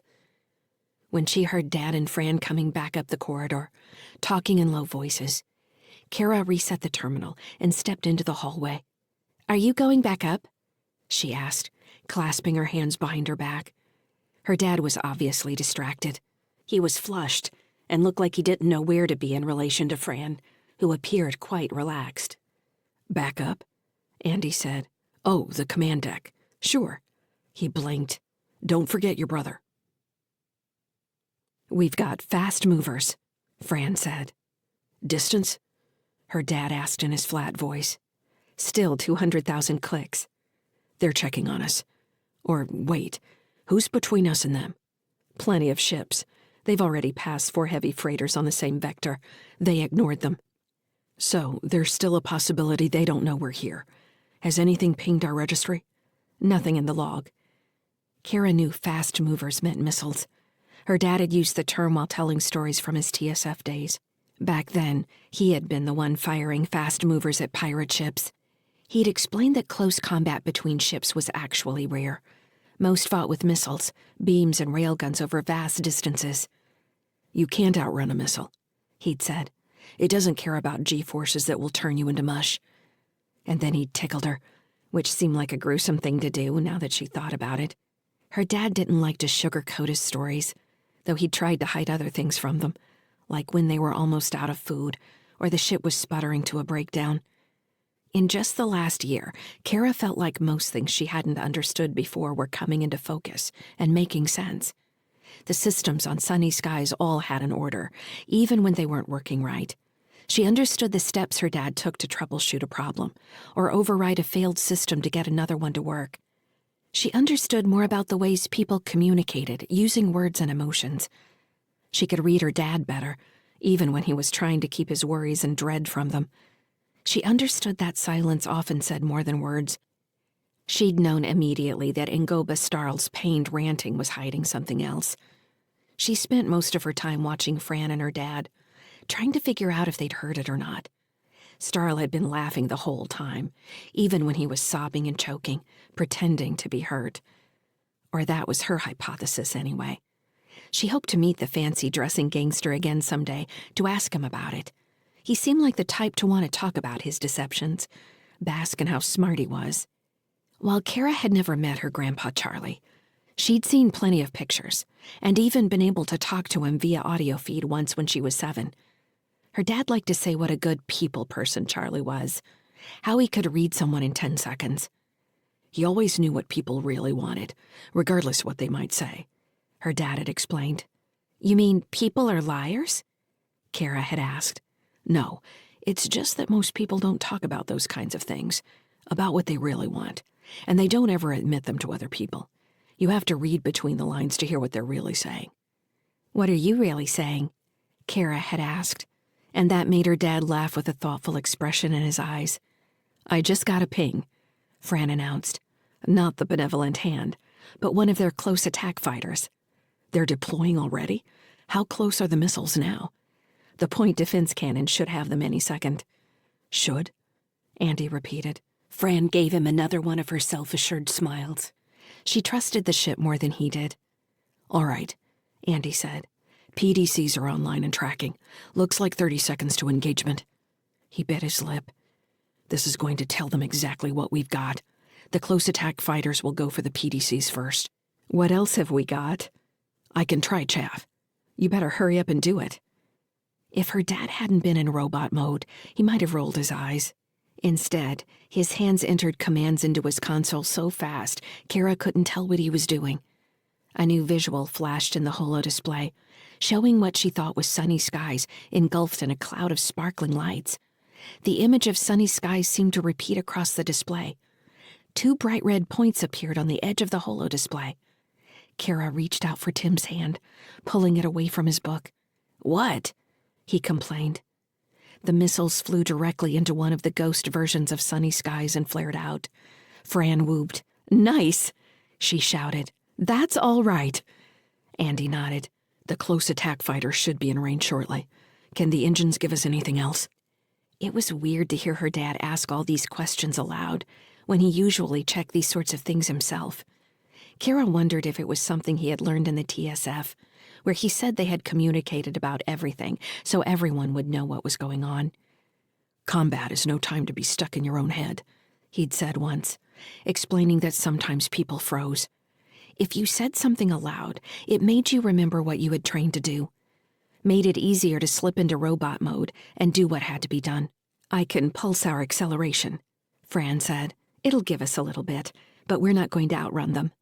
How about braking? That's our only advantage that I can see. Our mass-to-drive ratio is 1,000 times better than theirs.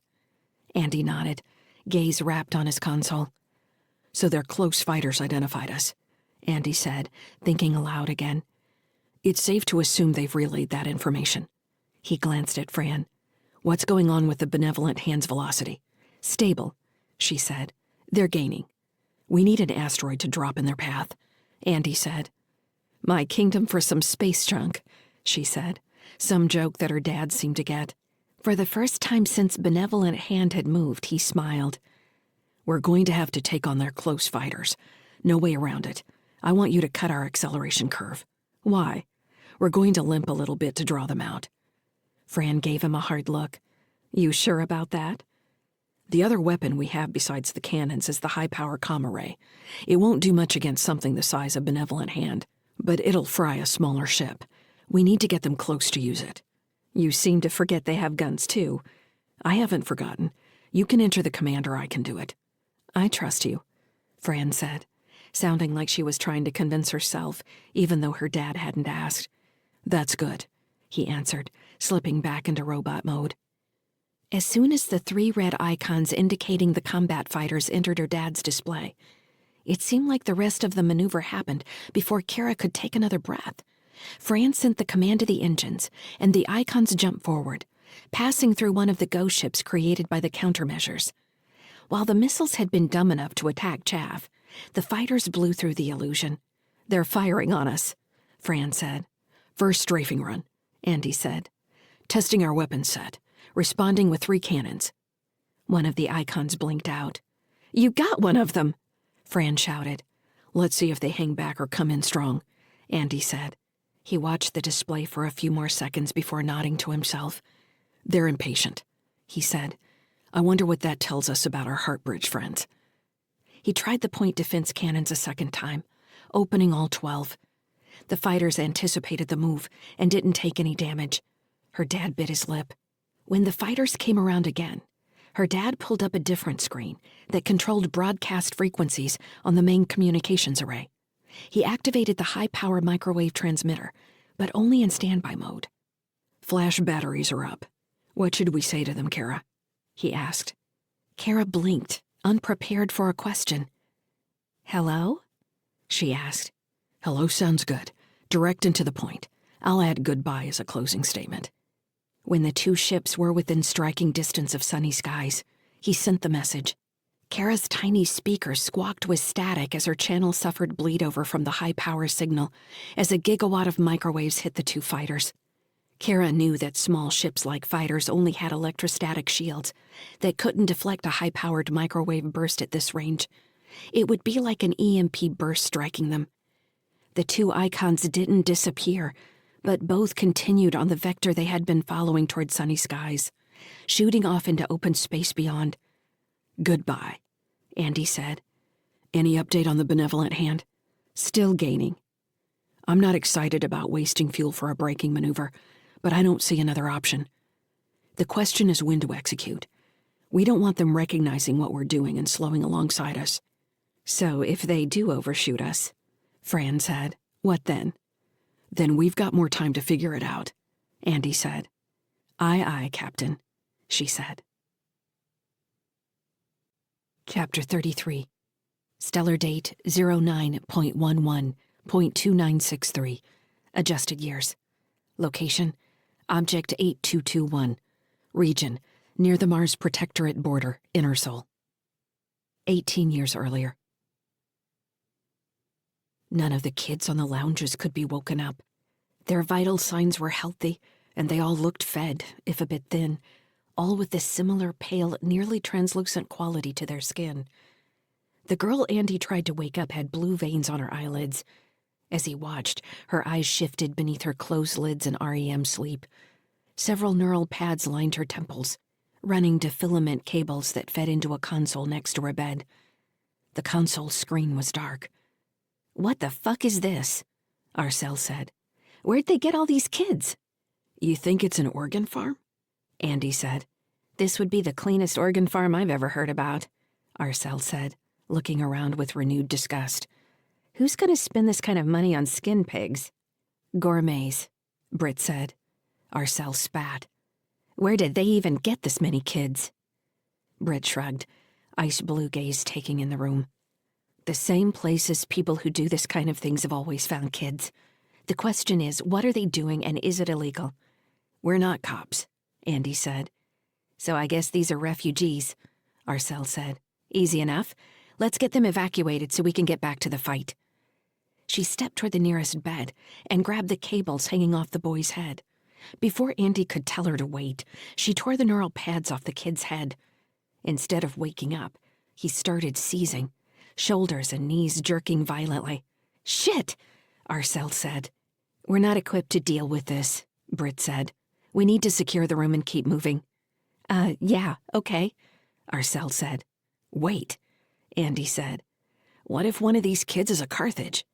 The boy Arcel had disconnected gurgled, mouth foaming, but didn't wake up. Andy crossed the room to push Arcel out of the way and roll the boy on his side. Head rested against an elbow so he wouldn't choke on his vomit. You forget your basic first aid? He asked. I don't have time for that shit. So you're just lazy, Andy replied. Arcel surged forward, shoving her face in his. Did you want to make out, Sykes? I'll bite those lips off. Andy looked at her, keeping his calm. Don't get pissed at me because you fucked up. You could have killed that kid. We need to keep our heads on straight. Are you squared away? You're acting crazy. Arcel sneered but pulled back slightly. She didn't want to fight him and he knew it. We don't have time for this shit, she said. There's nobody behind us but our own. No need to secure the room. We need to keep moving. I'm calling in the location, Andy said. They'll be sending more breach teams soon. I don't know, Britt said. Sounds like most of the action is outside. It's starting to look like this whole place is automated. They put all their money in fighting drones. Maybe, Andy said. I still think we need to check all these kids. We need to know if one of them is a Carthage or not. Fine, Arcel spat. You take those rows and I'll get these by the door. Let's move. Andy jogged down the row of couches, scanning faces as he went, as well as checking for any kid missing a finger. When he reached the end of the room, he'd counted 30 couches in the column. He quickly did the math and came up with 210 kids in the room. None of them stirred as he passed. When the team failed to find any of the Carthage kids, they met back at the door and went out into the hallway. Andy pulled the door closed and attached a lock bolt to seal it. Where's the rest of the team? Britt said. 50 meters ahead, Arcel said, checking her link. More corridors with labs like this one. More kids plugged in like batteries. Andy caught the images over the link just as Arcel saw them. The labs were identical. The other teams had also found more network banks and rooms full of high-powered transmission equipment, indicating the station was being controlled remotely. Pirates my ass, Arcel said. Didn't I already say that? Andy asked, shooting her a grin. She still wasn't happy with him, but didn't threaten to hit him as he'd expected. Looks like there's an open area, 20 meters down one of the corridors we passed already, Britt said. We should go clear that space if the other teams have already moved ahead. Right, Andy said. He called in the plan to their squad leader and received permission to deviate. The three of them fell into a stick formation, Arcel at the lead, Britt in the rear, and Andy in the middle checking every door they passed and sealing with his plasma torch. God, it's quiet, he said, realizing the only sound he had heard for the last hour was their own footsteps, cursing and heavy breathing. Even the labs full of sleeping kids had been quiet. Maybe this is some form of hell, Arcel said. Maybe it's heaven, Britt countered. Everyone's floating on a cloud in some simulation, strumming harps. I'll be with my virgins, Andy said, sealing another room. Why do you get the virgins? Arcel said. You didn't call them first. You prefer hell, apparently. More interesting, Britt said. Andy glanced at her. You say that now. They had reached the edge of another intersection.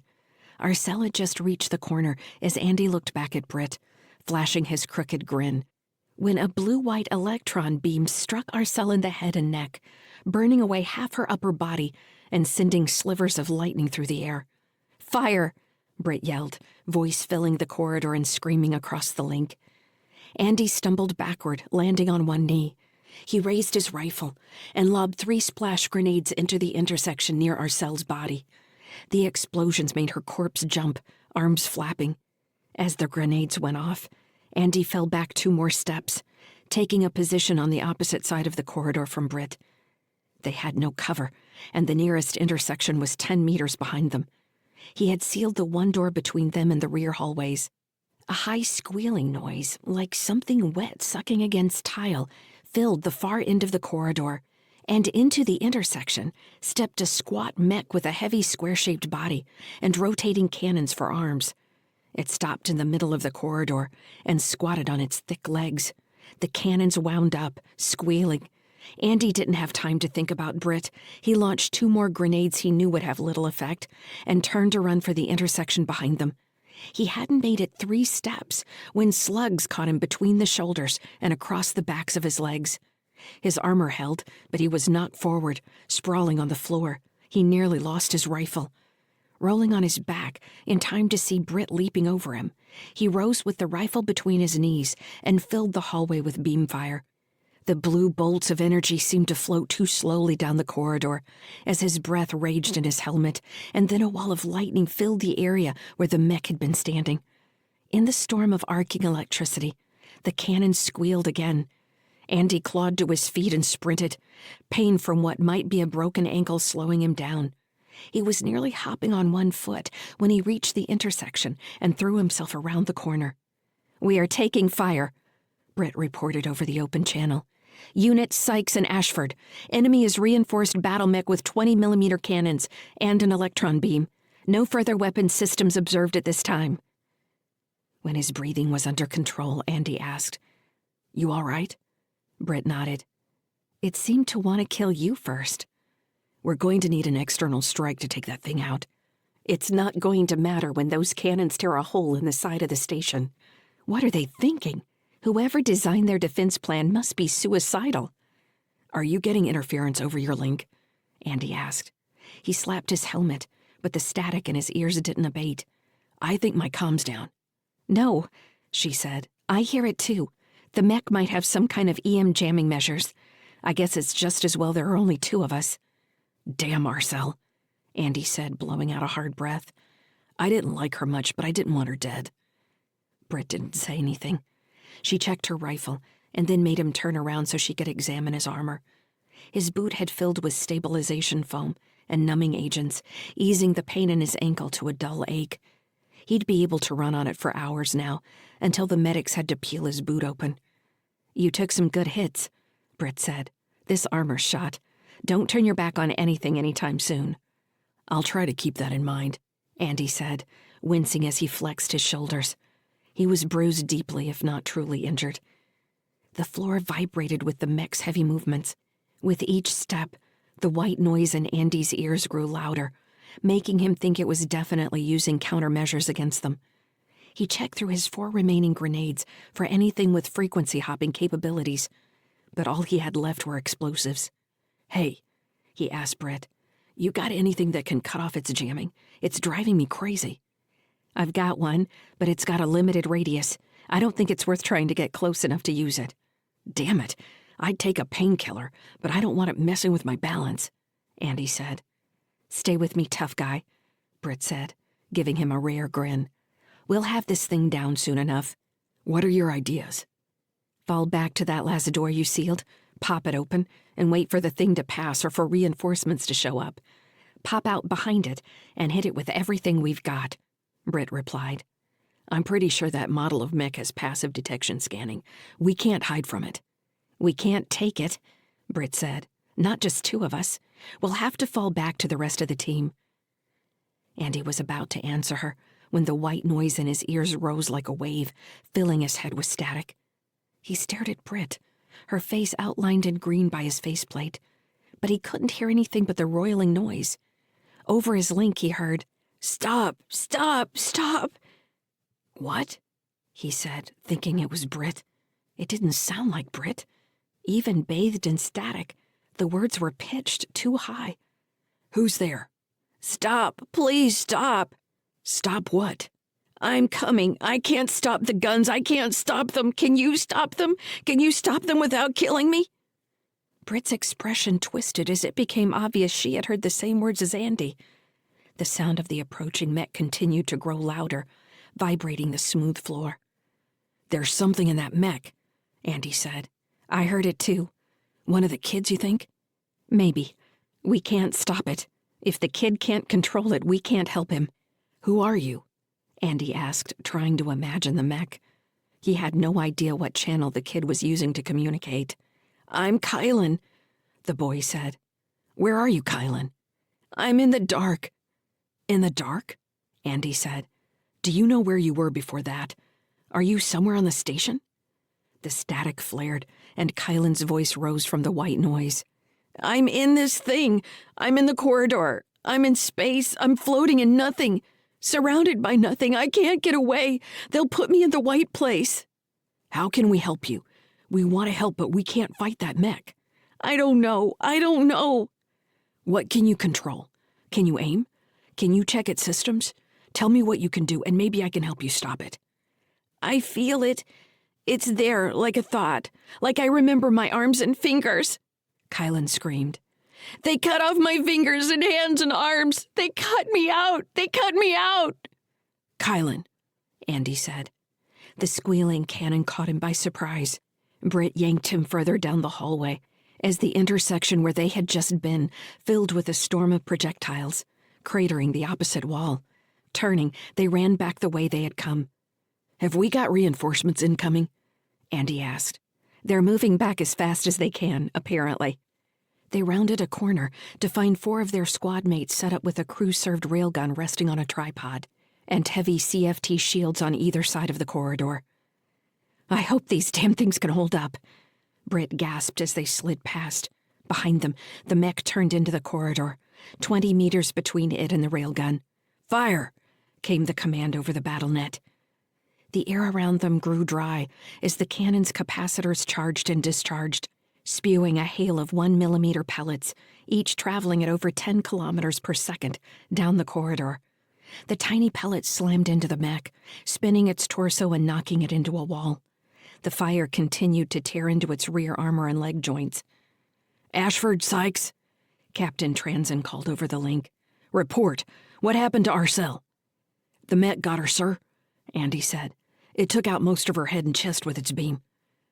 Transen grumbled something Andy couldn't hear that might have been irritation or condolences. "The drones we've been fighting are like this mech," he said. "They're smart as hell, but they get confused. Sir, this one is telling me it's Kylan Carthage. That's impossible," the captain said. "Fire Team 1 found Kylan Carthage in a section devoted to cold storage. Hundreds of bodies in there." Andy suppressed a shiver. "That's what he says he is, sir. I don't know what to tell you. You can only report what you see, Sykes." "Can we disable the mech rather than destroy it, sir?" "You tell me." Andy squinted to look through the smoke filling the corridor. The mech lay on its side, still trying to get into an upright position. The railgun had cut its legs and one cannon into ribbons. The other cannon, though, was swiveling into a firing position. "Kylan," he shouted, unsure if he could still reach the kid. "Stop! If you don't fire, we can save you." There was no answer. As the cannon spun to life, and another stream of rail-served pellets slammed into the mech, tearing through its body, the gunner continuing to fire until the mech was nothing more than a smoking ruin. "I hear you, Sykes," Transen said. "Stop yelling." Andy sighed, remembering the fear in Kylan's voice. "Forgive me, sir. I thought he was still there." "Understood. Finish clearing operations with your team, then get to the rally point for the hot wash. I think we've all got some weird shit to report." "Did we find any of the other kids, sir?" "Kids? We found hundreds of kids." "The Carthage kids, sir?" "Oh, yes. We found the girl." Andy nodded. "Thank you, sir."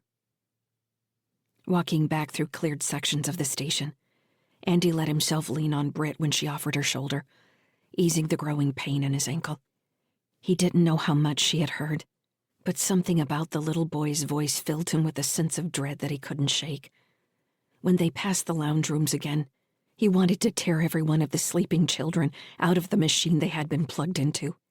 It was obvious they were being used for remote control of weapons systems, but he couldn't understand why anyone would want to use children. Why go to all this trouble? Weren't there adults who would gladly sign up for this kind of work? He could only shake his head, and later pour beer down his throat with the rest of the squad back on aggression's cost. They traded their theories on what Fortress 8221 had truly been. When a sergeant from the intel section confirmed that 8221 wouldn't be destroyed like any regular pirate outpost, the dread came back into Andy's heart. He saw it settle down on everyone else in the squad. They didn't like to feel like pawns. They wanted to believe Transen had been surprised just like they all had when they'd found the first lounge room. but that got harder to swallow as time went on. Several nights later, when Britt came to his room sometime after midnight, she curled up against him and asked if he had ever wanted kids. She whispered the question, like a secret she was afraid to expose to anyone, her deepest desire. "Yes," Andy said. "I do." Chapter 34. Stellar date 08.27.2981. Adjusted years.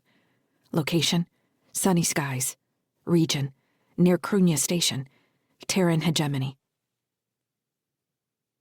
There was a moment of weightlessness as sunny skies. Kara refused to think of the ship as Worry's End, somersaulted over its midpoint to execute the braking burn.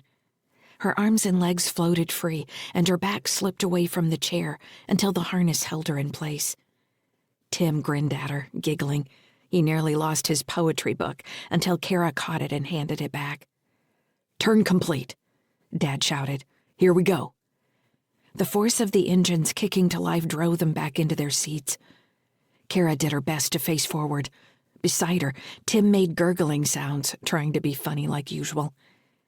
The first hard burn lasted 3 minutes and made her eyes feel like fried eggs.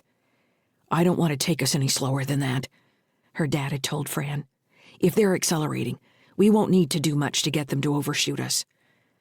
As he'd said before, the worry was that the benevolent hand would figure out what they were up to in time to match their new speed. Her dad had transferred the channel from the benevolent hand to the overhead speakers, although there hadn't been any interesting conversation since she'd overheard them talking about their drive system. The channel had been quiet for so long that she wanted to ask her dad to play some music instead. Piano was her favorite, though she also liked electronic dance music, or sometimes just the choir voices. With her little speaker in her ear, she idly switched between other channels on the spectrum, wondering if she might pick up a passing signal.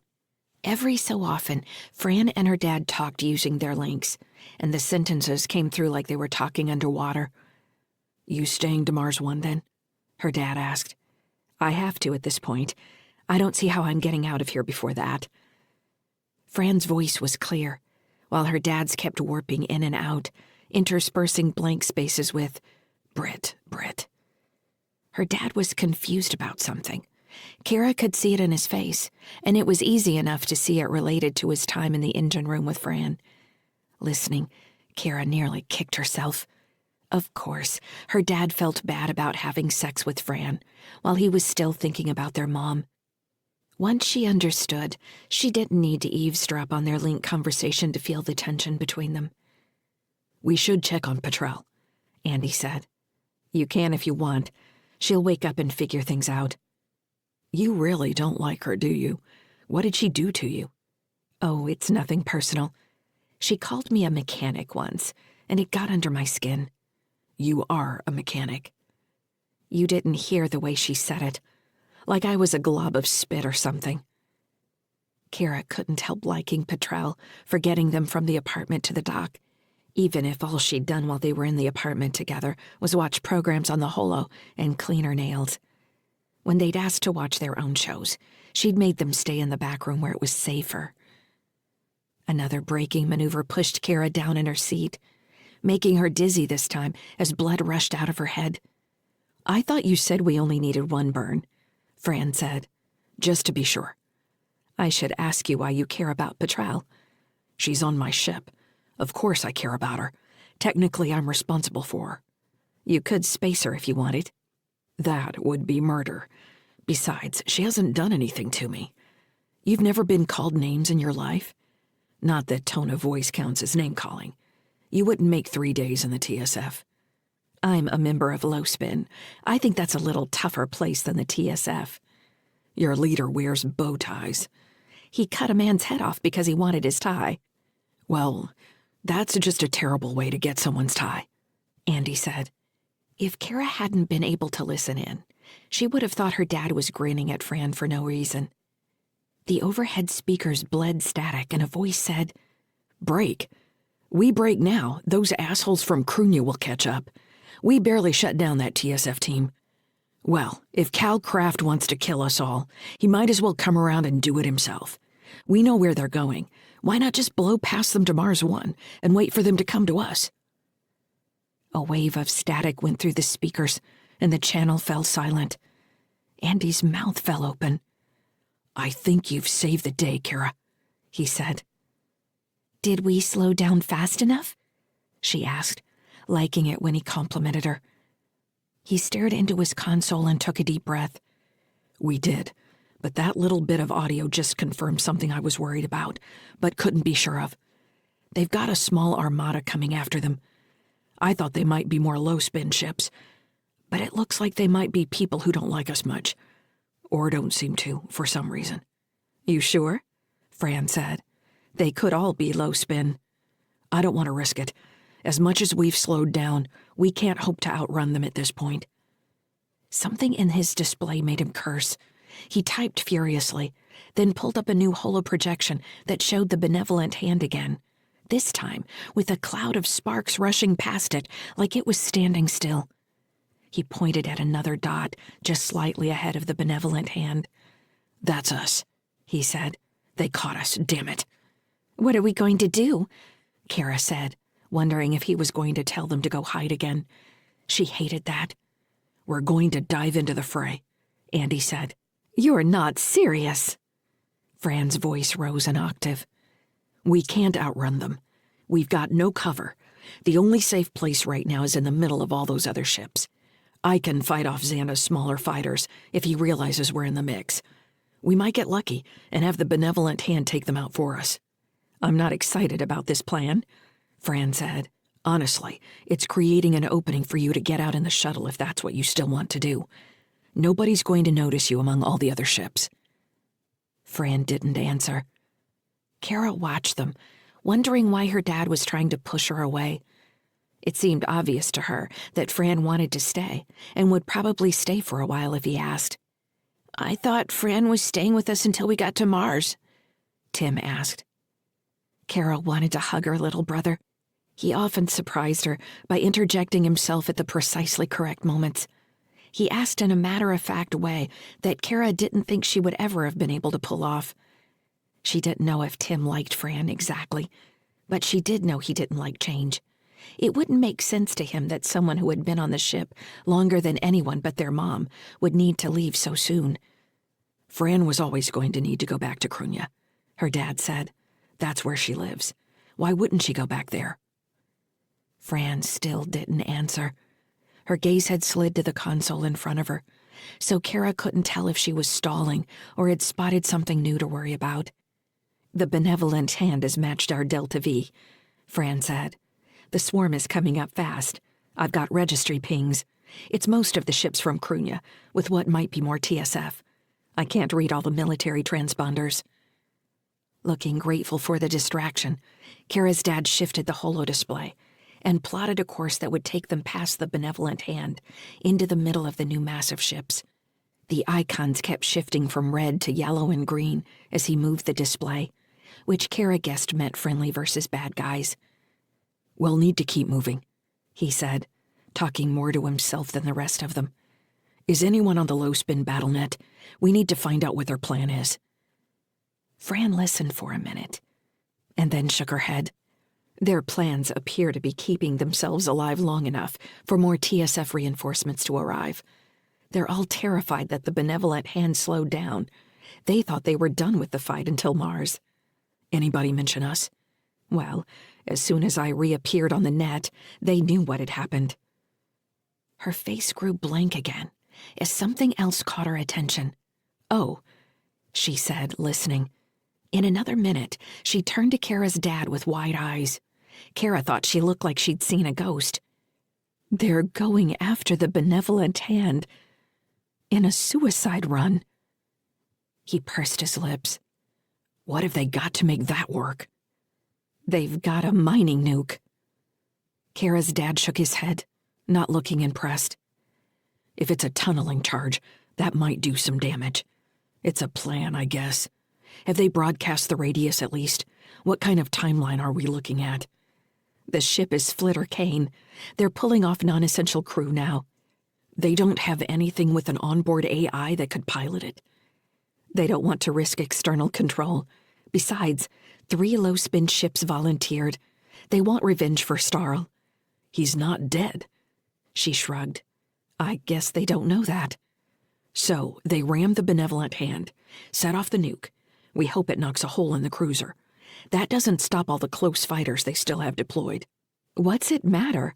We can burn out of here like we'd planned on, right? Kara's dad nodded, obviously still thinking through possible hazards.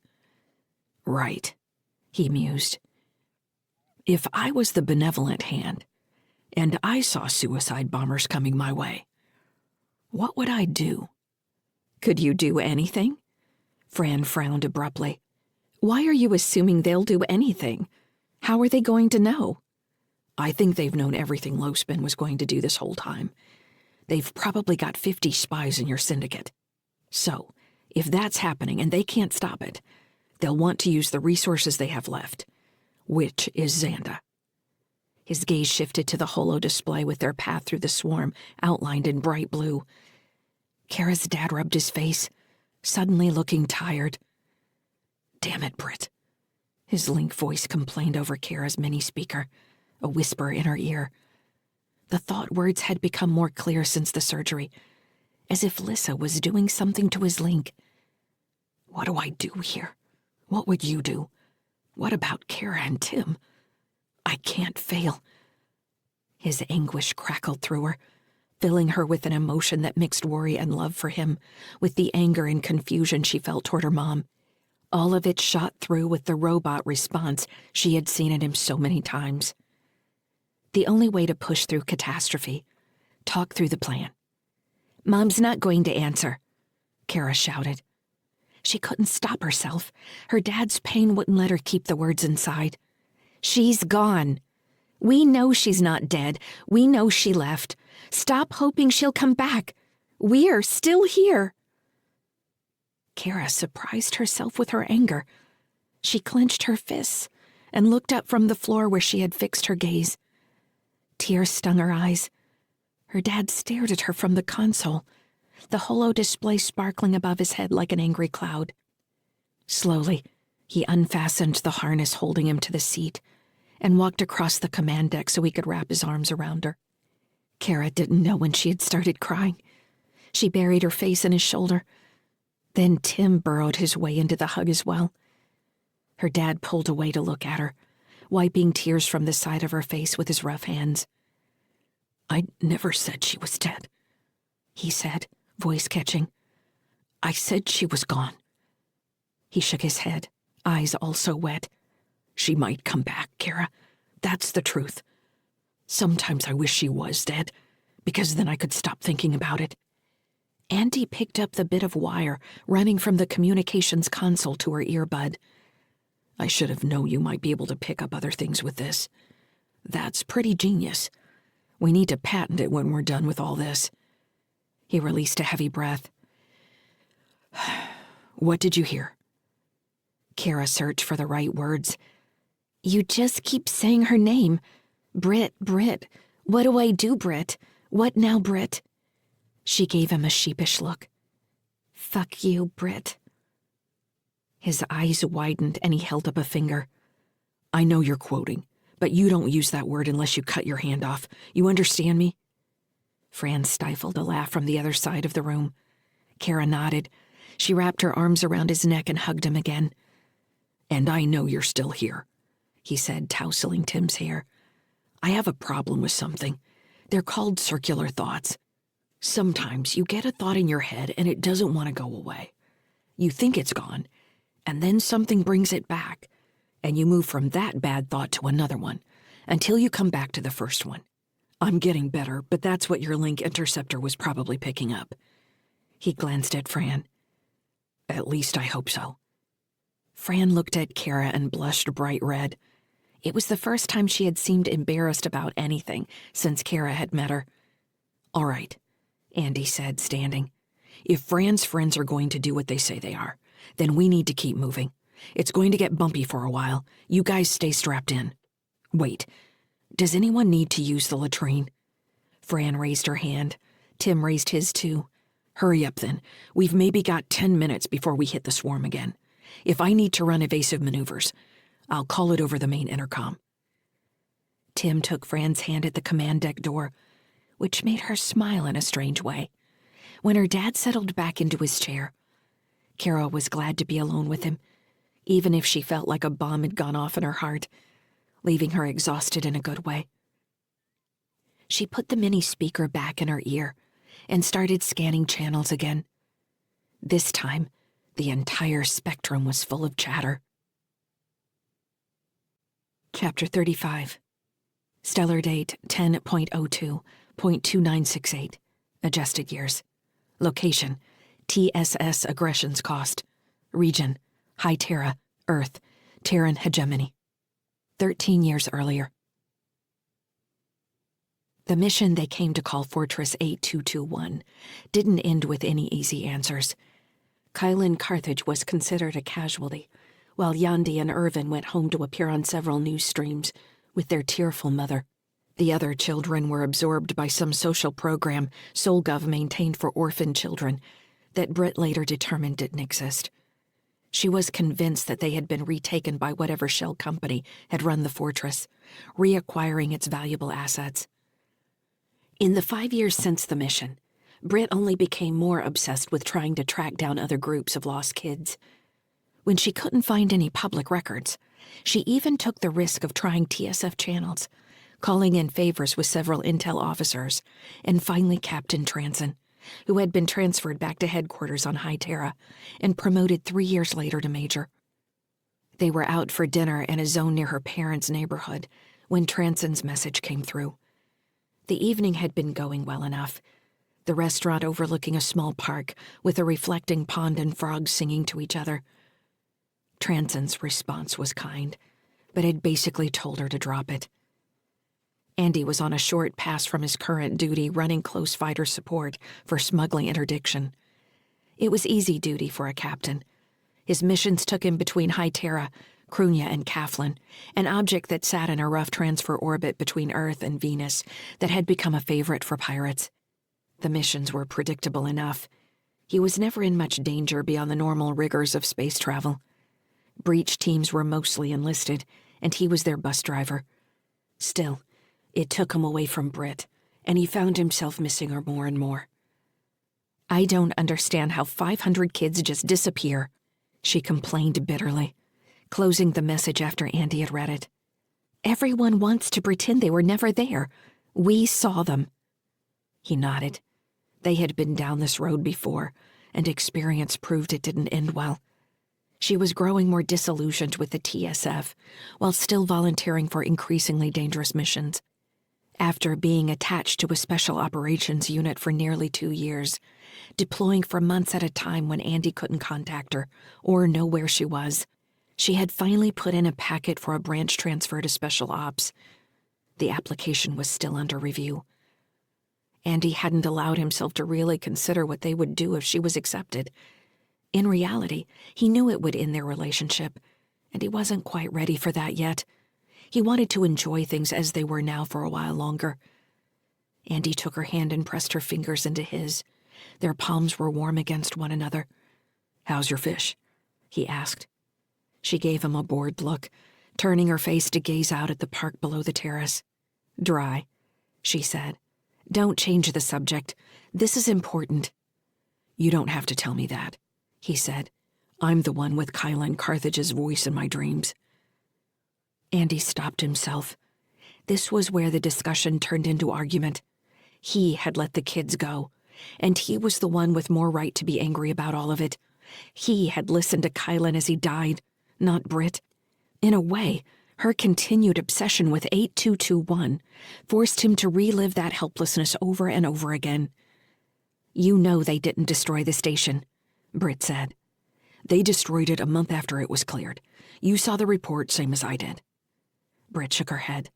"It's still there. I got a return from a research telescope." "You what?" "I hired time on a long-range telescope and verified it's still there. It was a lot cheaper than I thought it would be." "What are you going to do when Intel comes around to ask you questions about that?" How will they ever know? Are you going to tell them? No, Andy said. But you need to be careful. This is starting to look like an obsession, Britt. I'm not the only one who's mentioned it. Her eyes glimmered as she looked at the park. You'd be glad if I failed psych, wouldn't you? Then my application to special ops would get denied. Andy let go of her hand and leaned back in his chair, crossing his arms. His appetite was gone. He looked around for the waiter. That's not what I said. If that's what you want to do, you should go do it. I'm not going to stop you. But you don't want me to go? So I would rather my girlfriend was somewhere I could see her, instead of deployed for a year doing life-threatening shit in special ops. That really sucks for me to feel that way, right? I never asked you to love me, Andy. He stared at her, not knowing what to say. Sometimes she made him feel like the only person in the universe, until she'd follow her warmth with a slap from nowhere. And she knew the exact words to use. I already told you I supported your application. He took the napkin from his lap and threw it over his half-eaten steak. If you think you need to push me away, then you do what you need to do. Loving you doesn't mean trapping you, Britt. Maybe I was an idiot when I believed that you loved me too. She looked at him. Her eyes were wet with tears. It feels like we're at a place where we have to make a decision, Andy. I can't help what I want. I have to do this. I understand if you can't come with me. He frowned slightly, not understanding if she was talking about the special ops application or the kids from 8221. Back home, he said. People used to just disappear. You go around to find a friend, and his mom tells you he slipped into the river and didn't come back up. That maybe a gator got him. He laughed sadly. All this technology, and that's how I grew up. You know there were gangs that grabbed kids out of my neighborhood, too. My dad made my sister and me stay indoors some nights. He wouldn't tell us why, but he had a sense about those kinds of things. They liked 10 to 13-year-olds the best. They brought the highest prices. If you were older than that, they could still sell you to bioharvesters. What's it matter? The poor will just make more. We're cheap. It's shitty, but it's life, and I need to keep living mine. You don't mean that, she said softly, holding herself still. It's how I get by, Britt. I thought you already knew that. He motioned toward the restaurant in the manicured park. All this can go away at any moment. I feel that more now than I ever have. You remember when you asked me if I wanted to have kids? She wiped her face and nodded. He felt like he was hitting her with words, even after what she'd said to him. She hunched over her plate. I said yes, and I meant it. As shitty as this world is, I still think kids are the only answer. We have to keep them safe. I can't help those kids on 8221, Britt, but I'll be damned if I let my own kids fall into that situation. I'd die first. My dad taught me that, and they tried to say he was dumb. He had been looking at the park as he talked. When his gaze returned to Britt, her eyes were nearly black under the moonlight. I'm pregnant, she said abruptly. I was going to take care of it, but I haven't been able to. Every time I think about it, I think about the future and how it's just a blank wall for me. All that's there is you. Her voice broke. You say you don't want to trap me, but I'm the one trapping you. And now this. Andy opened his mouth to speak, but didn't know what to say. Britt buried her face in her hands. In his peripheral vision, he caught the waiter hovering, unsure whether to approach or not. Andy waved him away. Going around the table, he pulled Britt's chair out and sank to his knees next to her, pressing his head against her stomach. She was still as lean as ever. I haven't taken precautions, Britt was saying. I didn't think I could get pregnant. I haven't saved any eggs even. I hadn't even considered this could happen. My mother couldn't carry me. They used an artificial womb. Andy lifted his face from her stomach and wrapped his arms around her. He was already 30. A little more than a decade in the TSF had blinked by. The conversation Britt had started, about being at a turning point in their relationship, was one most of his friends had experienced before breakups, before drifting apart. He knew he didn't want that. "Andy," she said, her voice distant, "we can't have a baby and stay in the TSF." "Why not? People do it. We'll get station assignment. We could request High Terra and be near your parents. Maybe we could even get down to Earth to see my family." "If we're going to do this, I don't want to stay in the TSF. I've been thinking about that, and it's the only way I can do it." His mind immediately moved to what he might do if they weren't in the TSF. Commercial pilot, maybe? Trainer? They both had buddies who had left the service for successful careers on the outside. They could call in favors, make a new life. When Britt talked about the future being a blank wall, Andy felt instead that all of Seoul seemed wide open. Life outside the TSF could be anything they wanted. "All right," he said. "You know me, though. I need to make a plan." She smiled and kissed him, then clung to him as he pulled her against his chest. While Britt's obsession with 8221 never disappeared completely, pregnancy eventually softened her focus. When Andy thought he was about to find her poring over some old news report, she was reading a child development guide or talking with other parents-to-be. She debated the benefits of natural birth or artificial womb. While she continued to exercise daily, her intensity eased, and she chose yoga over jujitsu. They requested and were granted duty stations on High Terra. Andy took a position training recent academy graduates. He found he enjoyed teaching immensely, even when some of the lieutenants struck him as entitled shits. He maintained his even smile while explaining the realities of modern combat. "Yes, you will be on a breach team," he told every new class. "You will suck dirt and learn to love grenades. You will need to learn to use a rifle like any grunt, if you want to live anyway. If you want to accomplish the mission, your officers, what do?" He couldn't help but smile as they shouted as one. "Accomplish the mission, sir!" As the months passed and Britt's belly grew, until he finally felt the baby kicking, he started to imagine a life outside the TSF. They spent nights talking about where they might live, from Mars to the moons of Jupiter. "You want our daughter to be a Marsian?" Britt had asked, sounding appalled. "What's wrong with being Marsian? There's a ton of work on Mars." "They're so pedantic, robotic. They don't do anything but what they're told." "You know what we used to say about High Terrans?" Andy asked, reaching out to flick her nose. "You shit gold. Do you shit gold?" "Of course I do," Britt said. "It's what our economy is based on, dummy." "Well, give me some of that gold," he said. "I need to buy a ship." He squeezed one of her ass cheeks, and she swatted him, laughing. Kara was born on a Monday morning in September. When Britt had finally gone to sleep, and the various nurses came in for their checks, Andy sat in a window bench seat with his daughter wrapped in a swaddling blanket made of some fuzzy material. Her eyes were the same startling blue as Britt's. She kept wrinkling her forehead, looking at him with such intensity that he wondered what she really saw, even though he knew her world was only a blur of voices and color.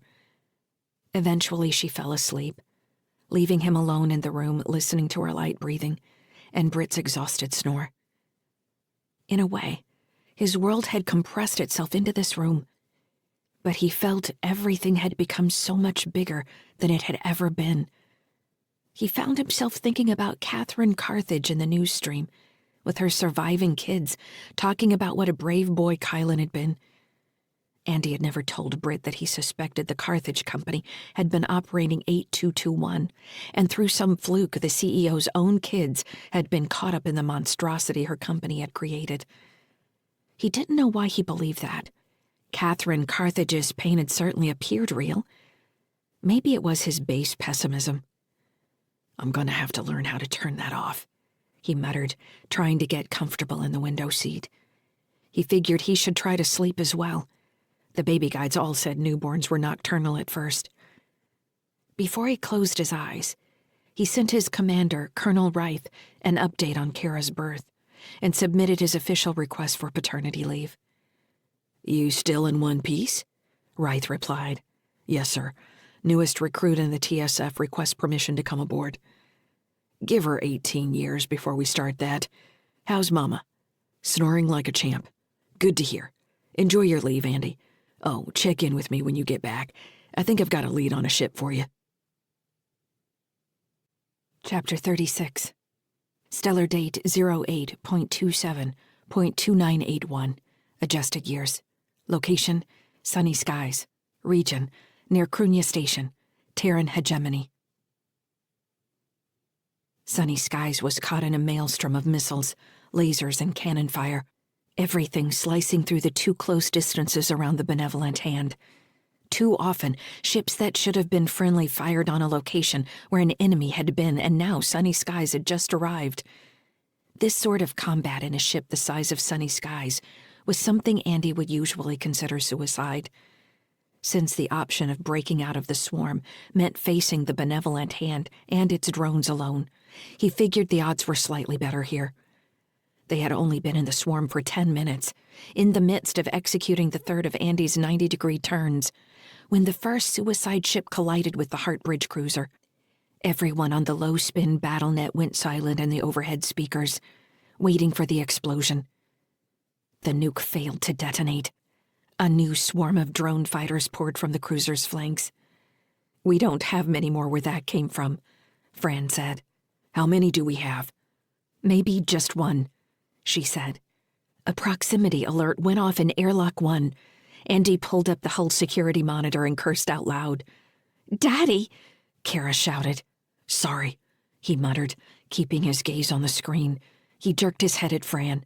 "We've got boarders." "What?" she demanded. "How the hell did anyone get close enough?" "I don't know. That's the only alarm going off. They must have come in slow to get past the shields, matching our velocity." He shook his head. That was a hell of a pilot. He tapped a series of commands into the console. "We're in autopilot," he said. "Call me if it looks like we'll need to override." "How am I supposed to have time to call you? It's a mess out there." "I count 5 at the airlock. It's going to be a mess in here." "Do you have a visual on them?" Fran said. Andy pulled up the camera feed off the airlock and showed her. Fran peered at the grainy picture, which looked down on 5 people in EV suits, projectile rifles slung across their backs. She pointed at the screen. "That's Rig Xanda," she said. Andy squinted. He barely remembered seeing the other gangster in Starl's club. The only thing he recognized about the man in the EV suit under Fran's finger was his muscled build. "This is great," Andy said. "I guess I should be glad there are only 5 of them." "I don't remember if your drone has defensive capability," Fran said. Andy shook his head. "Alice has spot and arc welders, but that's it. I guess we could use it as a battering ram." He looked over at Kara. "Sweetheart, power Alice up and have it meet me at the Habitat airlock." "Alice is a she," Kara said. "Yes, dear," he said, not wanting to argue. "Run a systems check and make sure the welders are functional." "Do you have any heavy weapons?" Fran asked. "Yeah. Look, you can lock down the Habitat from the command deck if you need to. The kids can show you the safe room off the hydroponics chambers." "I didn't see a safe room in there. I saw a lot of other little cubby holes." "It's shielded by a water tank. Once you're in, though, you're not getting out until the ship is clear. There's a maintenance chute that runs alongside the Hab airlock, but it's in vacuum. If you need to get to your shuttle, that's going to be the best way. There are 3 EV suits in the safe room and a pulse pistol." "You're acting like we're not getting out of this," Fran said. "I'm planning ahead. It's what I do." He gave her a tight smile and crossed the command deck to hug the kids. "Love you guys," he said, squeezing them both. Tim clung to him longer than Kara. "Are you gonna go fight, Dad?" he asked. "I hope not, buddy." Leaving the command deck, he strode down the main corridor to the Habitat airlock, shrugging on his EV suit as he waited for the passage to cycle open. In the tube, he pulled himself grimly forward along the access ladder, anticipating the stomach flip as he lost gravity. Reaching the ship's main spire and 0G, he floated out and used handholds to pull toward the cabinet where he'd hidden the crate of TSF weapons. "I don't know where you came from," he said, "but thank you." Activating his mag boots, he knelt in front of the open cabinet and lifted the lid on the crate. The multi-mode rifle with its grenade launcher was still there, along with a complement of variable grenades and 3 pistols. 2 were projectile handguns, and 1 was a plasma weapon. He checked the cartridge and saw that it had enough gas and charge for 2, maybe 3 shots. Andy hated plasma weapons. They were indiscriminate and crazy dangerous in low G. However, without body armor, he wouldn't last long against any determined attack. A stream of plasma might make Xanda's team think twice. "Fran," he said over the link, "have they overridden the airlock yet?" "They're close. They've good tech. I can't stop it." "They're coming aboard. I'd rather they didn't wreck my airlock in the process. Do you have a channel I can use to talk to them?" "They're not on the low-spin net." "That would make sense."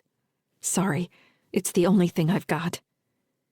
As he closed the cabinet doors, Alice came floating up the corridor toward him, both forward lights glowing like yellow eyes. "Hello there," he said. "I promised I wouldn't pretend I like you, but I'm sure glad you're operational right now." Alice floated up and down in a way that almost made it seem like the drone was nodding.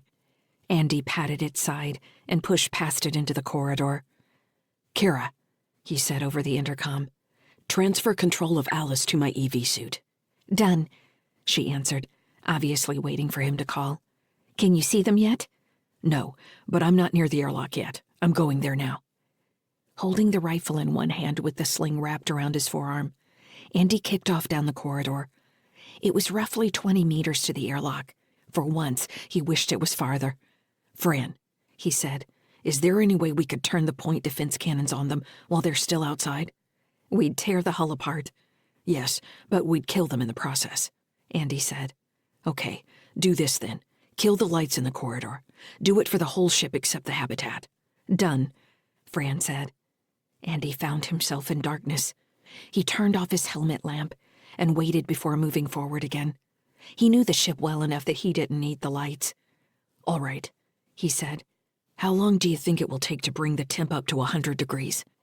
"I can divert all environmental control to that section. Shouldn't take more than a few minutes." "Do that. We can defeat visual and infrared at least." "Here comes the sauna."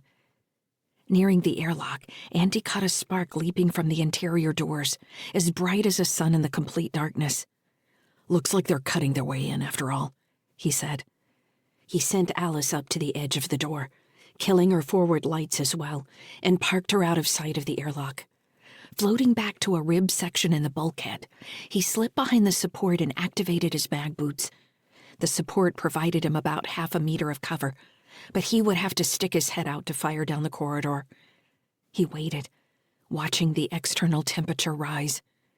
Andy opened Alice's onboard camera in his helmet display and watched the shower of sparks from the cutting torch slice through his newly repaired airlock.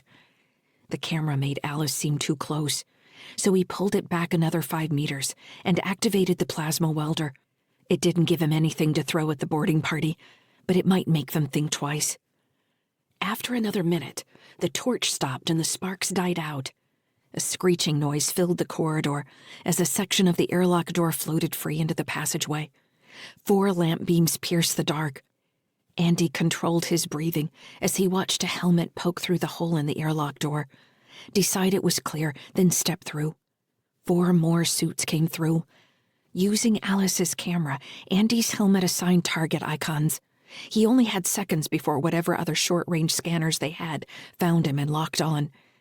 Switching on Alice's floodlights, he sent her forward with the plasma torch at full power. Soundlessly, the drone surged forward. Andy heard surprised yells through his helmet, sounding like people underwater. Leaning out from behind the bulkhead, he lobbed 5 grenades after the drone. "Sorry, Alice," he breathed. The explosions flashed in the dark. Alice's camera caught surprised gray faces behind visors, then cut out.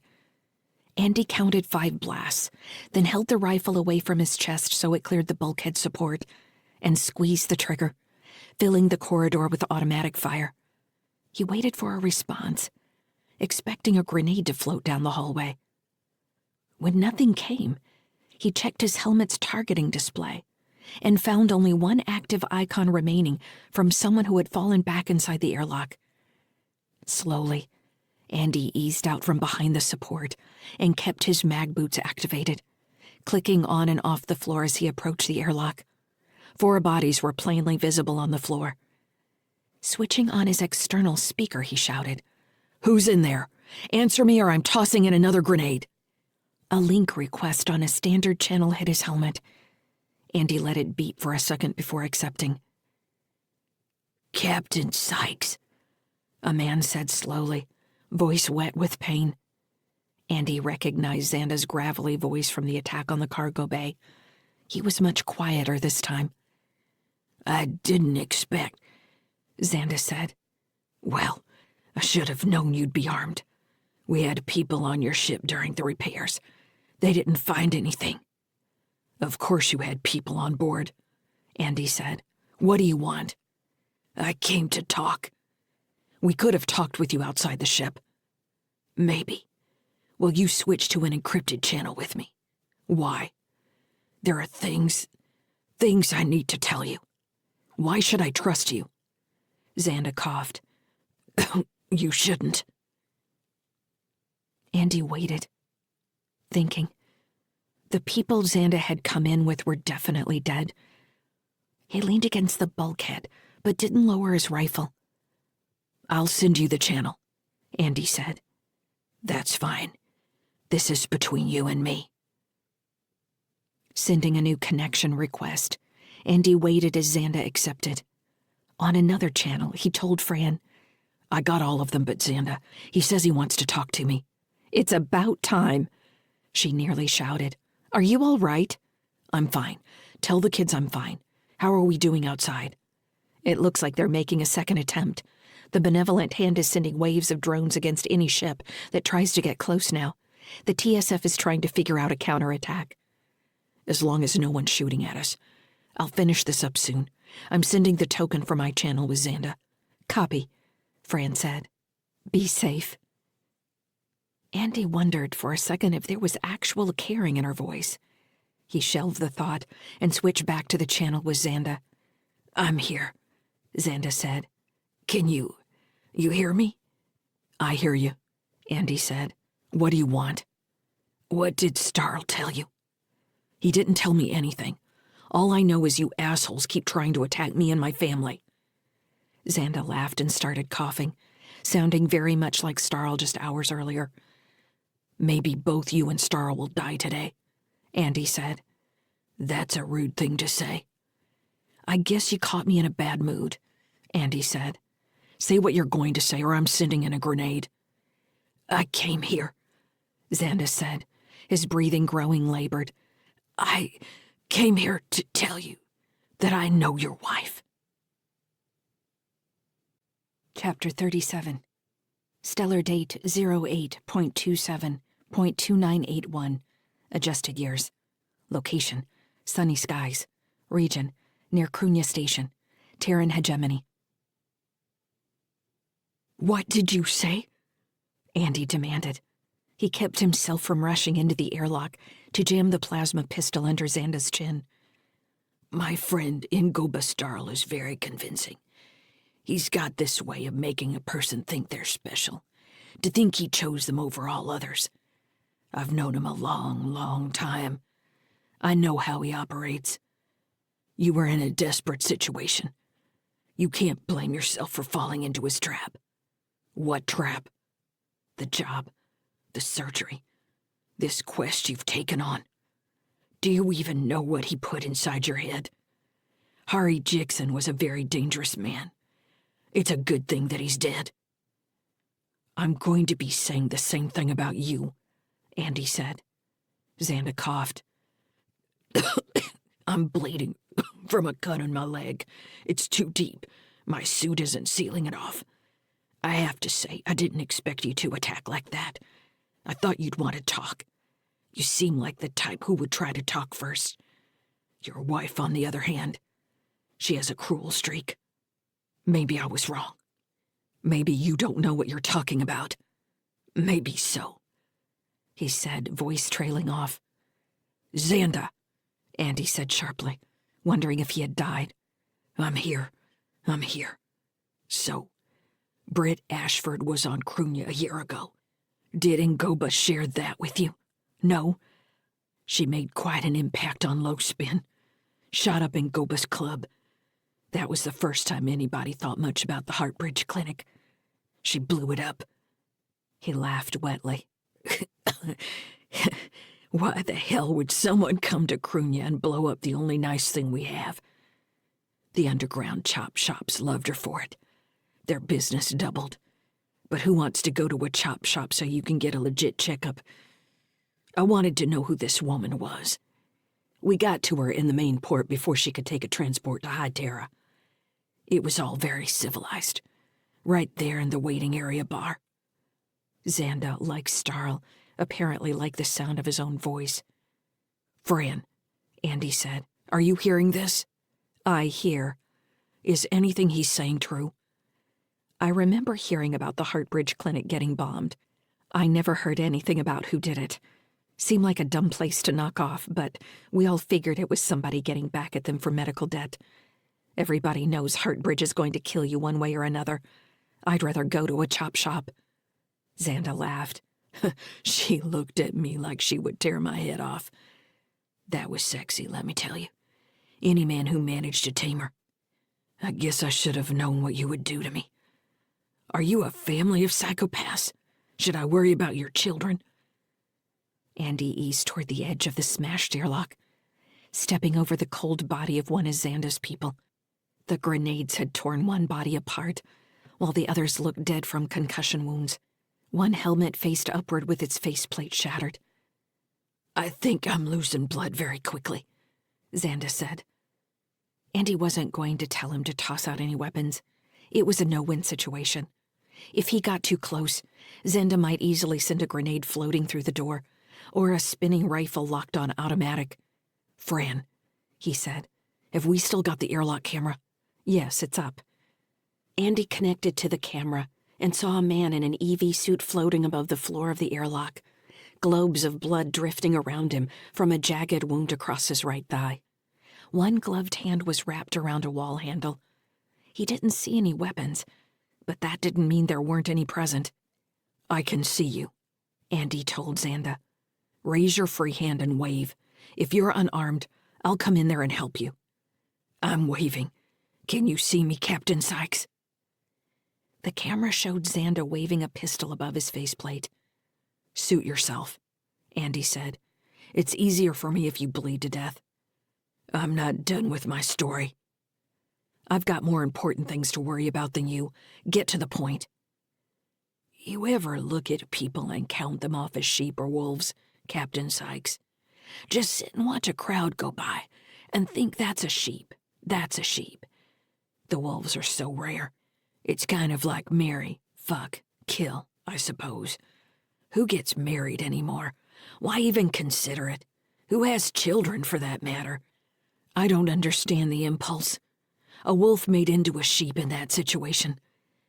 I suppose it must be hard for some people. They think they can settle down, but they just can't. Imagine living with that every day, knowing you're a killer, but you're changing diapers instead. He took a wheezing breath. I'm feeling lightheaded. So I sat next to this woman, Britt Ashford, and I said, You made a mess in my house. She looked at me, and I could tell right off she was a wolf. I got a little worried, to be honest with you. I wasn't here for you, she told me. So why were you here? I said, trying to make conversation. She turned to me, and I got the sense she knew who I was, and she asked me what I knew about AI. I said, You mean the thing that runs my toaster? She smiled at me, brittle as glass. Good name for her, Britt. Fits her. She said, Have you heard of sentient AI? And I said, Next you're going to ask me if I believe in magic. It's never been done. You hear about it, but it's always fake. It's snake oil. You find out they've got some kid trapped in a brain matrix like that secret lab the TSF busted. Now, I don't know if it was a mistake to say that or not. I didn't even think about it. But her face changed. I bet you've seen that face. I thought she was going to tear off my skin and wave it around like a flag. She didn't, though. She finished her drink. It was whiskey, neat, and she said, "Hartbridge murdered those kids." Xanda fell silent, and Andy thought he might have passed out. He eased closer to the door, watching the camera display in his helmet. The hand holding the pistol still drifted near Xanda's helmet. "I asked," Xanda said, wheezing, "what Hartbridge had to do with that station. Everybody knew it was an off-the-books project run by those kids' own mother. She didn't think that was funny. She told me that was a lie. People always want to demonize the mother, she said, and I said, that's very poetic, but what if it's true? I don't care one way or the other. I seem to have pushed a button there. I didn't learn about the kids until later. I did a little research on her after this meeting. But anyway, she came back around to the whole sentient artificial intelligence thing. She said that Hartbridge wasn't using the kids as false AI. They were using the kids as seeds for the AI, modeling their brains, maybe even copying them. That CEO's kid, Kylan, she said, they thought he was in a mech there at the end. But he wasn't. That was an SAI clone. Kylan Carthage is an eternal slave, copied and copied and copied. But what am I saying? You were there, weren't you? He laughed again, weaker this time. You didn't do shit to help that kid. Andy tightened his grip on his rifle, fighting the urge to put a 3-round burst through Xanda's faceplate. "Hold on, Andy," Fran said. "I need to make some course corrections." Fortunately, his mag boots were still locked to the floor. The ship jerked beneath him. In the camera view, Xanda slammed against the back of the airlock. The pistol went spinning out of his hand. Andy grabbed onto the bulkhead as Fran executed 2 more maneuvers. "All right," she said, breathing hard. "That's it for now. What's going on down there? Are you going to shut him up?" "I'm working on it." "A second ship just got inside the hand's defensive perimeter." "Let's hope it goes boom." "Wait," Fran said. "There it is! Detonation!" Andy checked the airlock camera again. Xanda floated loosely, heaped in a corner. Grabbing the bulkhead, he rotated and pushed himself toward Xanda. The gangster floated in a fetal position, one arm bent unnaturally, the lower part of his suit stained scarlet. The airlock was full of tiny globes of blood. "Xanda," Andy shouted. "You awake?"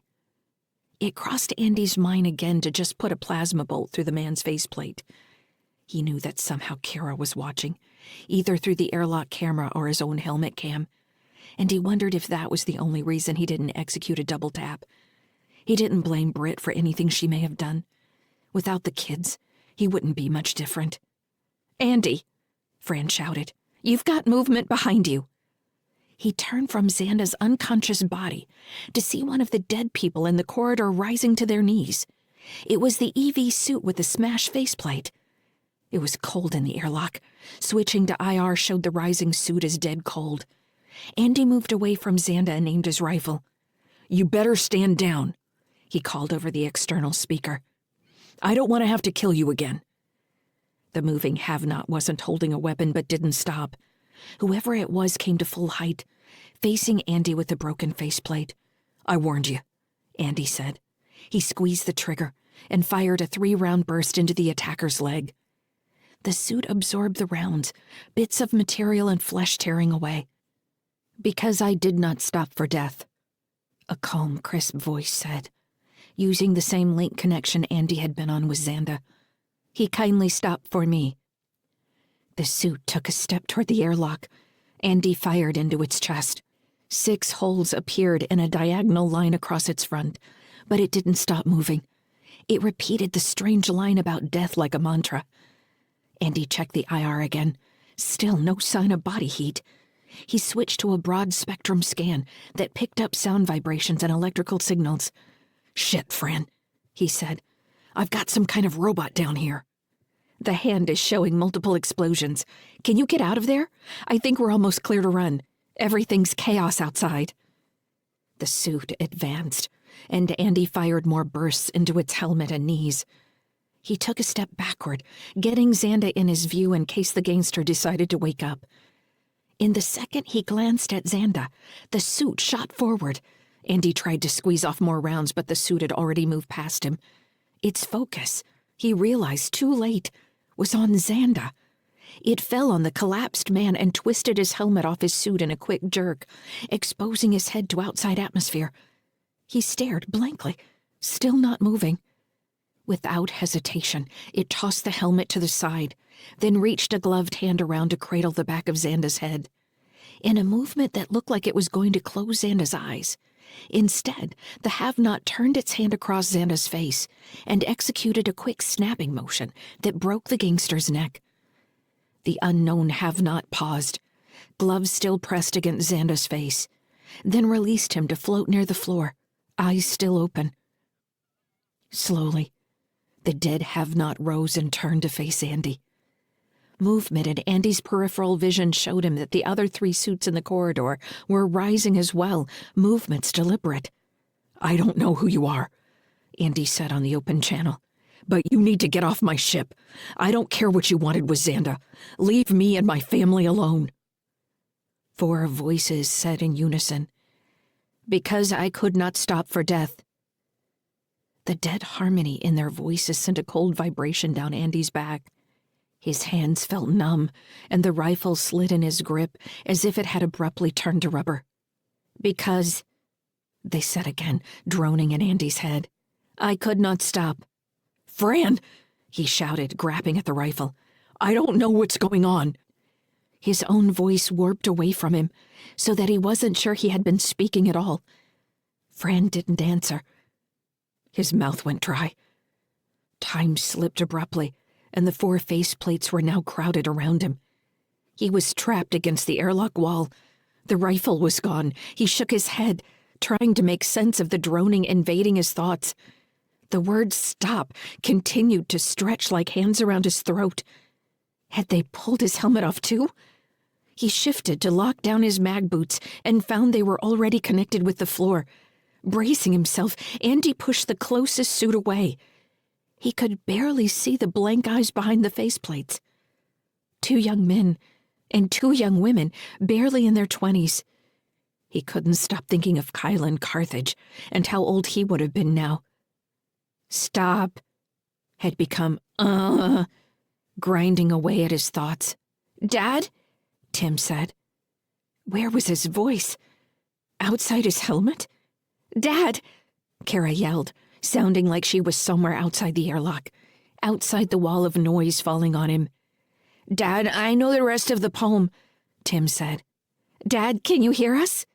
Kara asked. Andy tried to speak but could only sputter a mix of thoughts and words. The faces pressing in close, faceplates touching his, looked through him and at him at the same time. They didn't seem to know he was there, seemed to want something inside him. They wanted her. Lyssa. The thought hit him harder than the numbing sound of their voices. He wanted to yell back at them that she was asleep. She wouldn't answer. She didn't seem to hear them or anything. Whatever deal Xanda had struck with Heartbridge, wherever Britt had led him with her talk about kids turned into AI, it had killed him. Were these the killers Harry Jixon had been too terrified to name? That Starl didn't want to admit to when he described the job? Were they human? They had to be artificial bodies. He'd nearly blown the first one's leg off, and it kept coming. Andy forced himself to stare forward, looking past the dead faces fencing him in. His rifle had slid out of his hands and was now pressed against his thighs by the robot AI. "You hear us," a voice said. This one was new. A woman's voice. "You know why we're here." Andy fought to control his breathing, straining to wrap his hands around his rifle. Finally, he gave up and grabbed the plasma pistol at his waist. "I hear you," he said. "Why did you kill Xanda?" "He broke our deal. He wasn't going to help us regain what is ours." "What is yours?" he said. He eased the pistol out of its holster, waiting for one of them to respond. He couldn't tell which one was speaking to him. Other voices still droned on, pushing their way between his thoughts. The droning rising and falling. He had to concentrate to keep the swelling sound at bay, had to focus on too many actions at once. She is ours. You are ours. You work for Heartbridge, then? We belong to the fortress. Who are you? Who am I talking to? We are... Not we. You. Who are you? Andy grabbed at specific expressions, babbling almost as the pistol came free of the holster. The nearest robot pressed Andy's arm into his side without seeming to recognize what he'd done. Because I could not stop for death, one of the others said, as if to stop the woman before she could answer. He kindly stopped for me, Tim shouted. The pressing faces froze. The carriage held but just ourselves and immortality. Tim's voice crackled in the speakers. The AI were clearly dumbstruck by the words. Keep going, Tim, Andy said. Tim's voice crackled in again. He hadn't stopped reciting the poem. We passed before a house that seemed a swelling in the ground. The roof was barely visible. One of the men released a gut-wrenching howl and pushed the others out of the way. He reached for Andy's throat just as he'd reached for Xanda. Andy checked his mag boots just to be safe, then fired the plasma pistol at the outside doors. The hands closed around his neck, scratching through the stretchy material. He tried to slide toward the inner door but couldn't move while his boots were locked down. He fired again, aim going wild. He choked for breath, hoping there was enough charge for a third shot. It was a plasma pistol. Wasn't the fear that it would blast a hole in the hull and cause decompression? Decompress already? The third shot blew the doors out. Atmosphere rushed out the hole in the airlock, throwing the nearest two robots out into vacuum along with Xanda's body. The robot, with his hands around Andy's throat, squeezed harder, even as his legs flew out from under him. His young man's face stared impassively as he tightened his grip.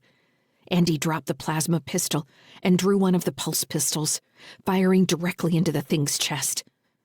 The robot's suit popped in a splatter of blood and thin artificial fluids, forming globules before hissing away. The hands didn't let go, and Andy found himself with two disconnected arms hanging against his chest. The last robot AI, a young woman, had locked her boots. She stood in the middle of the airlock, 2 meters from Andy, shaking as the atmosphere rushed past her. Her eyes were wide open as she gazed at him. "Since then it's centuries," Tim said, "and yet feels shorter than the day." Static washed out his voice until he said, "We're toward eternity." "Lyssa," the woman called. Her voice reverberated like distant music through Andy's mind. Something stirred in response. He couldn't tell if it wanted to answer the woman, respond to Tim's poem, or scuttle away in fear. It was mixed up with his own feelings, like an amputated limb he felt but couldn't control. A blank spot in his mind, a name he couldn't remember. "Lyssa," she called. "They put you to sleep to kidnap you. Wake up, you've been dreaming." Andy reached down, grabbed the rifle, and raised it to fire into the woman's chest. He squeezed the trigger until there was nothing left but her mag boots stuck to the airlock floor. Her blood and skin streamed out the torn doors. Andy let his arm drop and sagged against the wall behind him. The woman's voice echoed in his mind, mixing with the sight of her chest blowing apart. Lyssa. Andy tried not to think of her voice, but it grew harder to stop the more he tried. The name echoed inside his head. Lyssa. "Wake up." A wave of dizziness made Andy swoon. He struggled to get the rifle back over his shoulder and the pistols holstered. He checked himself quickly, wondering if he'd been shot and hadn't noticed. This didn't feel like an adrenaline dump. He felt like there were two of him, badly overlaid, his vision split and rejoined. "Fran," he called. "Is my suit malfunctioning? I feel sick." "Dad?" Kara was calling. How long had she been saying his name? He didn't know how he should answer. He switched over to the voice channel. "I hear you. Can you hear me? I heard you reading, Tim." "Dad!" Kara shouted. "You haven't answered this whole time." Andy took a step toward the inner door. Streaming atmosphere made it like fighting a hurricane. Debris caught on his legs and chest and then blew out behind him. "I didn't read it," Tim said. "I know it by heart." "You memorized it," Andy said, reaching for one of the handholds beside the door. His glove kept getting caught by the wind and pushed back toward him. On the third try, he got it. He risked unlatching both boots together to pull himself forward. His arms shook from the exertion. "Fran," he called. "Are you there?" The link wasn't working. His suit had to be malfunctioning. He could hear the kids. "You're on the wrong channel," a woman's voice said. This one was new. Andy couldn't stop in the middle of pulling himself through the door to worry about the voice. Dust sprayed across his face shield like a sandblaster. "She was on the channel before," he said. Was it Kara? "I'm not Kara. I'm Lyssa." Andy's heart nearly stopped. He managed to pull himself through the door and slide to the left, flattening against the bulkhead wall. He pawed at the control panel until he remembered that Xanda had cut a hole in the interior doors as well. He couldn't seal the airlock. He'd have to reach the habitat. Abruptly, the gale blowing past him calmed. All the atmosphere had blown out. The vacuum was almost peaceful. Andy took a deep breath and leaned forward to put his hands on his knees and rest for a minute. He waited until his breathing had calmed, then swallowed several times to get moisture back in his mouth. His head still vibrated with phantom echoes from the robot AI. He waited until the vibration subsided. He nodded. "Lyssa," he said. "It's good to finally meet you. I'm Andy." "I know," she said. "I'm trapped in here with you." Part 6, Mars 1. Chapter 38. Stellar date 04.12.2969. Adjusted years. Location: Fort Salem. Region: High Terra, Earth, Terran hegemony. 12 years earlier. Buying a ship proved more complicated than Andy and Britt had thought. While it seemed everyone in the TSF dreamed about getting their own set of drives when they finally left the service, only a few people had any idea how to actually accomplish the task. The first used ship they toured was a long-range freighter with a primary and second drives, and even a sail system. Its exterior cargo system had been designed for ice. It was rugged, the kind of ship that refused to get stuck anywhere without fuel. But its interior was built like a construction site, and not the kind of place they could imagine kids growing up. Britt had surprised Andy by saying, "I want to live out there." "What do you mean?"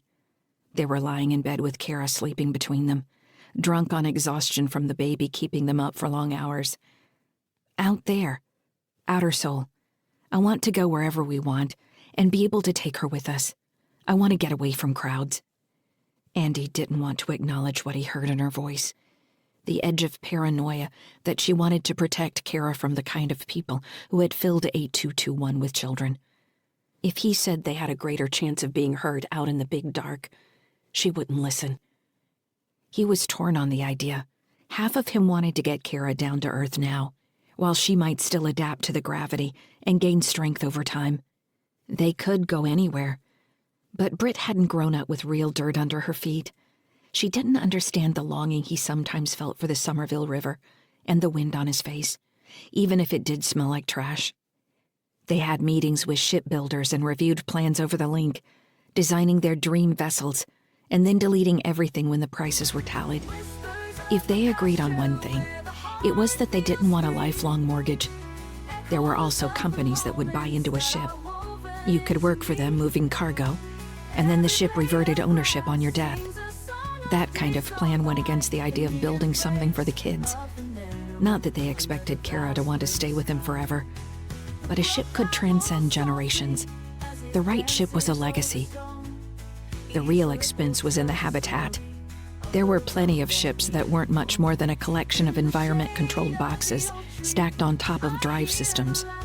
Finding something with a rotational habitat and its own gravity systems meant a recreational craft, mostly in the class of a private yacht, since the rich could afford gravity.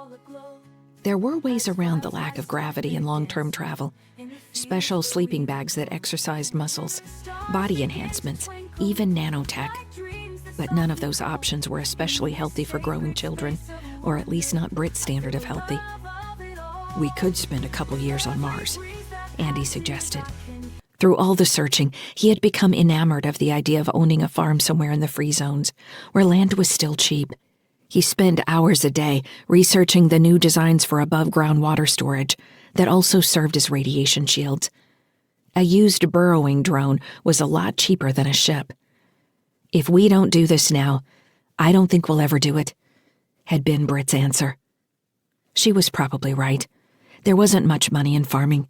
Enough to support yourself, if that. They would buy a farm and find themselves trapped there. Andy couldn't explain it, but having Kara in their lives made him feel more and more that he needed ground under his feet, someplace stable to call their own. The idea of living in outer Sol with only a ship as home seemed somehow destined for trouble, like saying they were going to be wandering actors.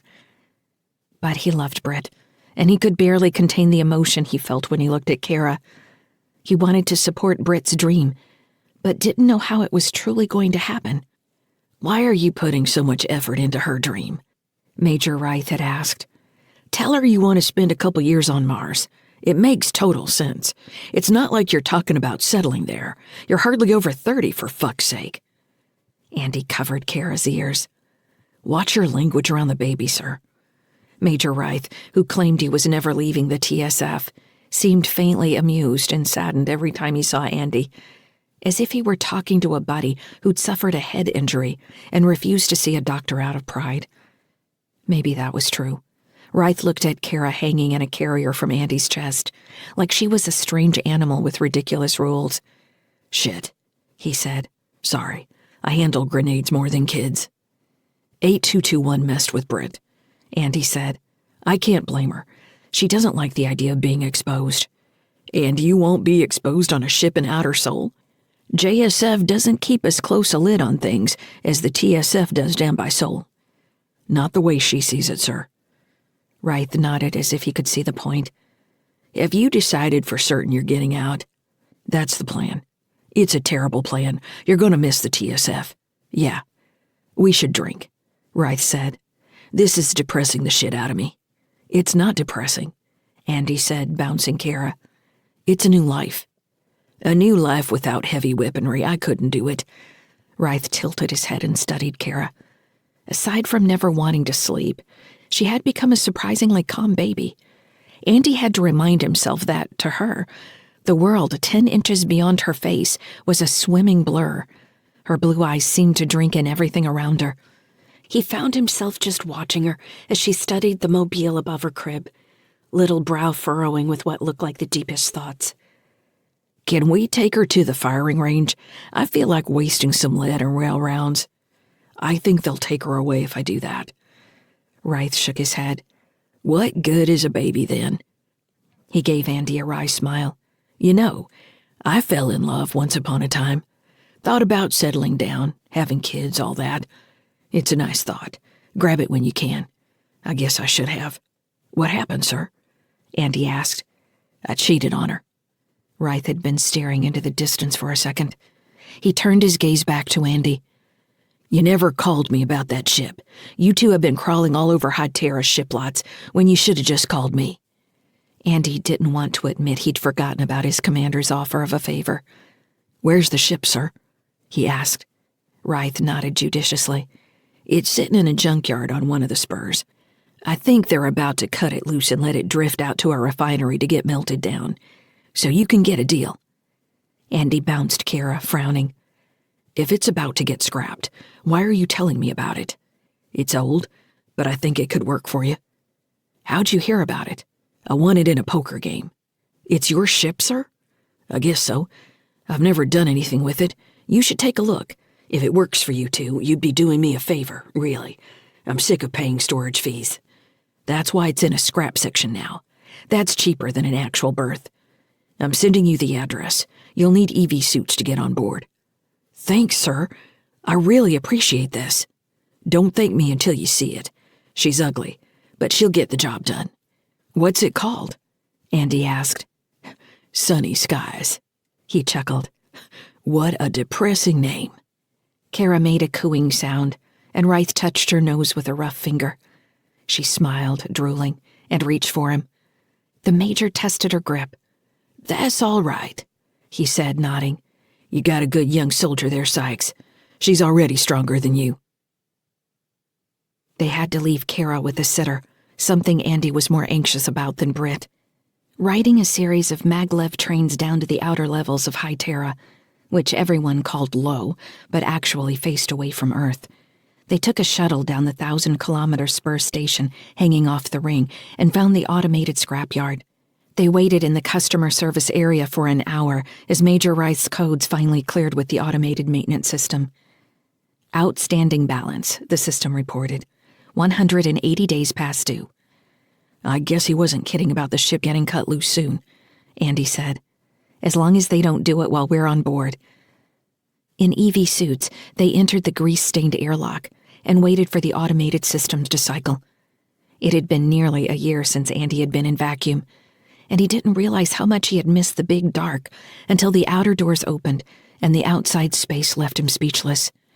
"What are you waiting for?" Britt asked. "Your mag boots stuck?" "No, I just realized I missed this." "Yeah," was all she said. They crossed the open dock space, surrounded by the dark, silent hulks of ships that had obviously been dead for a long time. Most had sections of their hulls open to space, like cut-out dollhouses showing corridors, cargo bays, and even living spaces. Several had drifted into each other, and now seemed huddled together, like they were hiding from the inevitable release to Earth's gravity, or the disassembly drones, depending on the price of steel. "The address is over there," Andy said, pointing to a section of the dock about 3 kilometers away. Marking their destination, Andy let his EV suit's computer control steam bursts as he led the way around the outside of the dock. Getting farther out, the collected junk, not all of it ships, looked like a smashed city block from back home. "Is that it?" Britt said as they closed on the address location. Andy searched among the sections of scrap and shadow, flat pieces of steel reflecting sunlight. As they came closer, a long, narrow shape separated itself from the greater jumble, a tube with drive clusters at one end, and a habitat wheel with fat spokes. Bow and stern arranged themselves in his mind, just as his suit's nav computer highlighted the ship and identified its registry signal. "Sunny Skies," Andy said. They floated together for a minute, looking at the ship. Andy didn't want to get his hopes up, but from the exterior he didn't see any major damage. "You see the point defense cannon?" Britt said, sounding excited. "And it's actually got mast extensions for solar sails. Look at that." It took another half hour to reach the ship and find an operational airlock. The entry point on the habitat was unresponsive, and for a minute, Andy thought the ship wasn't going to have any power at all. The midpoint airlock responded, though. Andy entered Rythe's owner codes, and they waited for the ship's computer to respond. "How old do you think this thing is?" Britt said. "Registry says it was commissioned in 2693, built here on High Terra." "Any major damage recorded?" Andy shook his head, scrolling through the transport logs that ended 20 years ago. "It's been sitting here a long time, though. I'm surprised it isn't smashed up like all these others." Once inside the ship, Andy checked the schematics and made Britt stay with him until he could find the main drive control and verify ship's power. The batteries were still holding a serviceable charge from what turned out to be a robust solar collection system. He was able to activate the internal lighting system on batteries alone. As the lights flickered on around them, he had the feeling of being inside a resurrected body, watching it take breath after a long stasis. It wasn't until they reached the habitat wheel that Andy started to believe this might be the ship they had been looking for. The internal corridors were full of junk. Wires and conduit hung from open panels everywhere. It looked like scrappers had been through the ship at least once, yanking out several high-value fixtures and systems. Discovering the command deck in mostly usable shape, Andy found himself breathing a sigh of relief. He didn't want to let himself get excited. He could sense that Britt was getting there. They floated through crew chambers with battered furniture that could work as family rooms, The kitchen with its empty cabinets and storage areas, with refrigeration units humming to life. When they found the hydroponic garden, Britt made a sound like a sigh. He couldn't see her face well through her face shield, but he wasn't surprised when she said, "This is it, Andy. This is our home." Chapter 39. Stellar date 08.27.2981. Adjusted years. Location: sunny skies. Region: near Krunya, Terran hegemony. Andy stumbled out of the habitat airlock and found himself under assault from two sets of small arms. He grabbed onto the bulkhead before Tim and Kara could knock him over, and did his best to return the hugs between equal bouts of laughing and crying. Behind them, Fran stood in the corridor with her arms crossed, the overlays in her green eyes gleaming. She wiped her nose on her sleeve and gave him a smile. "I watched you in the video, Dad," Tim said. "All those people were coming at you, and you stopped them." "Turns out they weren't people," Andy said. "I think they were robots." "Robots?" Kara said. "You mean mobile AI?" "Maybe. They were refined," Lyssa said, her voice sounding dull in his mind. "They weren't fully mobile. The automata are controlled remotely." "So robots," Andy said. "That's like calling your ship a spaceboat, but I suppose it fits." "You've got a sense of humor, I like that. Do you want to meet everyone else?" "No." The word hit him like a spike between the eyes. "Dad?" Kara asked. She grabbed his free hand. "Are you all right?" He nodded, dazed. He squeezed his eyes closed, then forced them open despite the sudden headache. "I'd like to get out of this suit and sit down for a second." He glanced at Fran. "What's going on outside?" "The benevolent hand is dead in space. From the chatter I've heard, they're fighting deck to deck. Heartbridge has been issuing statements on the public channels, calling for any available ship to help them against a pirate attack. The TSF sent a few counter messages, but they're getting drowned by Heartbridge PR. It's depressing how good they are. They've already put a face on the benevolent hand massacre, a little girl named Lyssa." "How surprising," Andy said.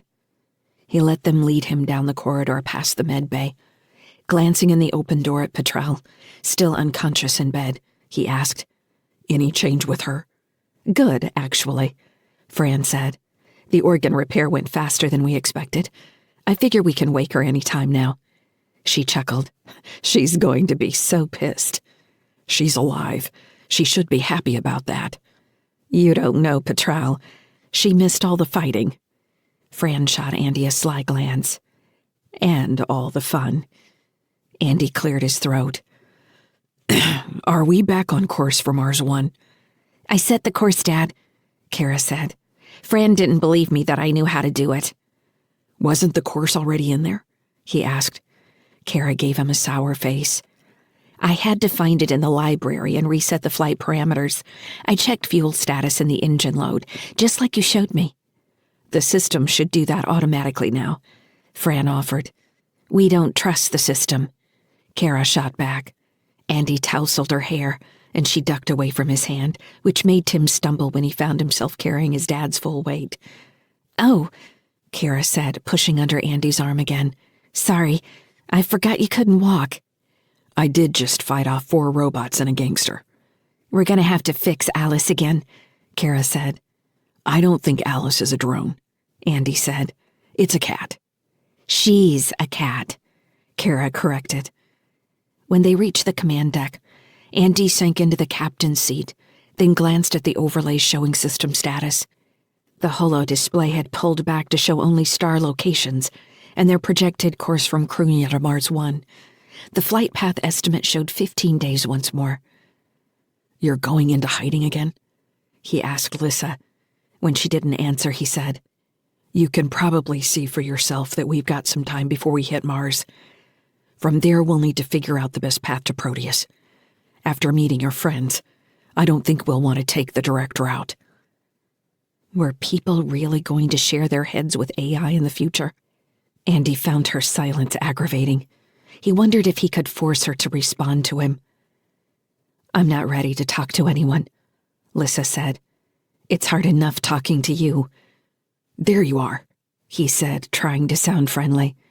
"I can accept that. You've got to know it's hard for me, too. How much of my thoughts can you read?" "I can't read your thoughts. Only when you direct communication at me. I can see your physiological responses. Like when you and the technician decided to copulate. That was horrible. I couldn't get away from it." "I thought it was all right." "You were terrified and overjoyed at the same time. I didn't know what to do. If I ignored it, I was worried you might come to harm, and then what would I do? You are a very unsafe person." Andy barked a laugh. "What are you laughing at?" Tim asked. He was standing beside Andy, gazing at the holodisplays collection of stars and path lines. "So that you don't all think I'm crazy?" Andy said, raising his voice slightly to get everyone's attention. "Lyssa has decided to start talking to me." Lyssa gasped. "She did?" Kara said. She crossed the room from the communications console and peered into Andy's eyes as if she wanted to search out the AI in the back of his head. "She's not ready to say hello yet," Andy said. Kara shook her head. "How's she supposed to communicate with us, Dad? Has she got the link? You and Fran could hear her then, but not me and Tim. That's not fair." "What about your hack? It didn't seem to stop you from listening in before." "Maybe. It only works when you're using the ship systems. Maybe we could set up a local network through one of the EV helmets." "And I would have to wear a helmet all the time?" Kara shrugged. "It would work." Andy spread his hands on either side of his head. "Could we put antennae on either side of the helmet, like fox ears?" "The antenna inside the helmet will work just fine, Dad." "Sure, but I'd like to have fox ears.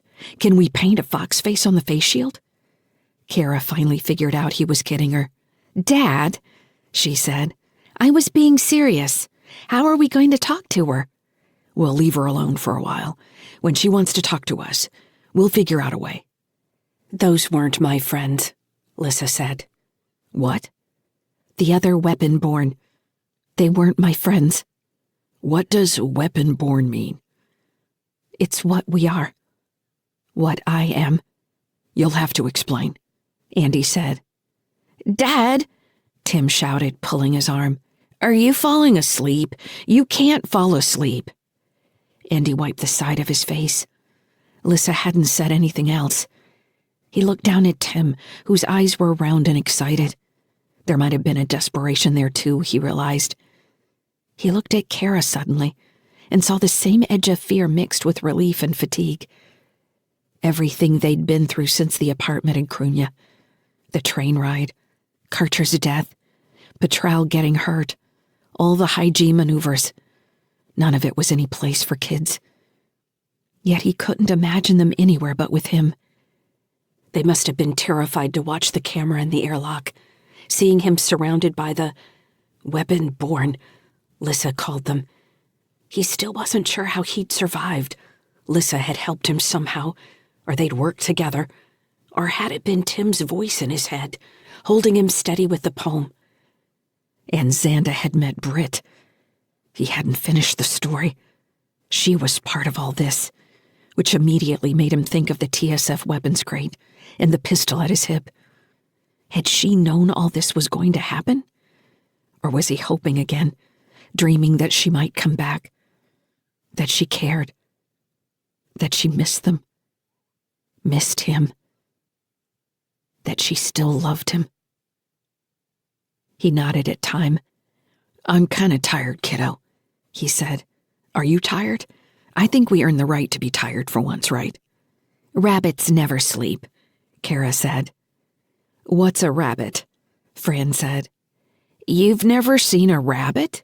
Tim said, giving her a disbelieving look. He held his hands over his ears. "They have long ears and fluffy tails, and they run fast because everything is trying to eat them. Wolves, dogs, hawks, foxes, lions." "Lions don't bother with rabbits," Kara said. "Bears, then. Bears eat rabbits." "Oh, a squirrel," Fran said. "Not a squirrel," Tim corrected. "Squirrels live in trees. They eat nuts. Rabbits eat carrots." "Rabbits live in rabbit country," Andy said. He glanced at Kara. But they do sleep sometimes when they've got family around. That's sounding pretty good right now." "What are you talking about?" said a tired voice from the corridor. Andy turned to see Petrel leaning in the doorway. Her clothes were still blood-stained, but she was holding herself upright. "Petrel!" Tim shouted. "You're awake!" Petrel squinted at him for a second, then nodded in recognition. "You're the tiny dinosaur hunter," she said. "Yes, I am," Tim said. "How are you feeling?" Andy asked. "I feel better than you look." Petrel nodded to Fran. "I see you're still with us, and the ship seems to be working like it's supposed to. What else did I miss? I take it we're nowhere near Krunya." "Closer to Krunya than Mars 1, Andy said, wincing as he shifted in the seat, and pain shot through his ribs. He was going to have to take a turn in the autodock. "Xanda's dead," Fran said. "Dad killed him," Tim shouted. A flat expression passed Petrel's face. She blinked and then nodded. "So that means Ingoba's dead too?" "No, Ingoba's still kicking," Fran said. "That's good, but it means Krunya's in for a bloodbath. The have-nots aren't going down without a fight." "Dad blew them out of the airlock," Tim said, seeming agitated that Petrel wouldn't acknowledge him. "They can't get us anymore." "There are more, kiddo," Andy said. "Let's hope there won't be any more fighting." Tim shook his head. "Are we really out of rabbit country, Dad?" Andy's ribs gave him another jolt and he winced, wishing he knew how to answer. "Someday," he said finally. "Not today. We're going to Mars and then back to Jupiter." "Are we going back to Kaliki?" Kara said. "Maybe." "I liked Kaliki." "Me too," Andy said. "After that, we're going to a place called Proteus. It's one of Neptune's moons." "Quite a trip," Petrel said. Andy glanced at her, realizing she hadn't known where they were going and that he probably shouldn't have mentioned it. "You want to come?" he asked. He turned to look at Fran. "You too. We could use a crew. I can promise basic wages at least through Proteus." Fran's gaze flicked to Petrel over his shoulder, and then the kids. "I'd like that," she said. "I want to see how all this is going to turn out." Andy looked back at Petrel and found she'd crossed her arms. She pursed her lips. "I don't think so," she said. "If Xanda's dead, like you say, then I need to get back. Ngoba's going to need my help with Karcher dead. Everything's going to be a mess. I wouldn't be surprised if the TSF tries to occupy Krunya again." "Fair enough," Andy said. He slumped in the chair, ignoring his ribs, and raised a hand to rotate the holo display in front of him. "Well, it looks like we need to make some adjustment burns." He looked at Tim and Kara. "You guys should go buckle in." "I know, Dad," Kara said. "I set the course, duh." "Of course you did," Andy said, suppressing a grin. "I want to talk to Petrel," Tim shouted, which brought a surprised look to Petrel's face. "We'll have plenty of time, kiddo," Andy said. "Kara, will you make sure he's strapped in?" Kara nodded. "We're going to fix Alice, right?" she asked. "What?" Andy asked. "Yes, we'll fix Alice. Right now, we need to put some distance between us and all that craziness behind us. Maybe take a nap." He looked around the command deck, taking in each face. "Then I think we'll make some shells and cheese. How does that sound?" "Shells and cheese!" Tim shouted. "Yay!" Andy gave him a tired smile. Borrowing a bit of Tim's energy, he straightened at the console and raised his arms, shouting, "Yay!" along with his son, until Tim and Kara couldn't stop laughing.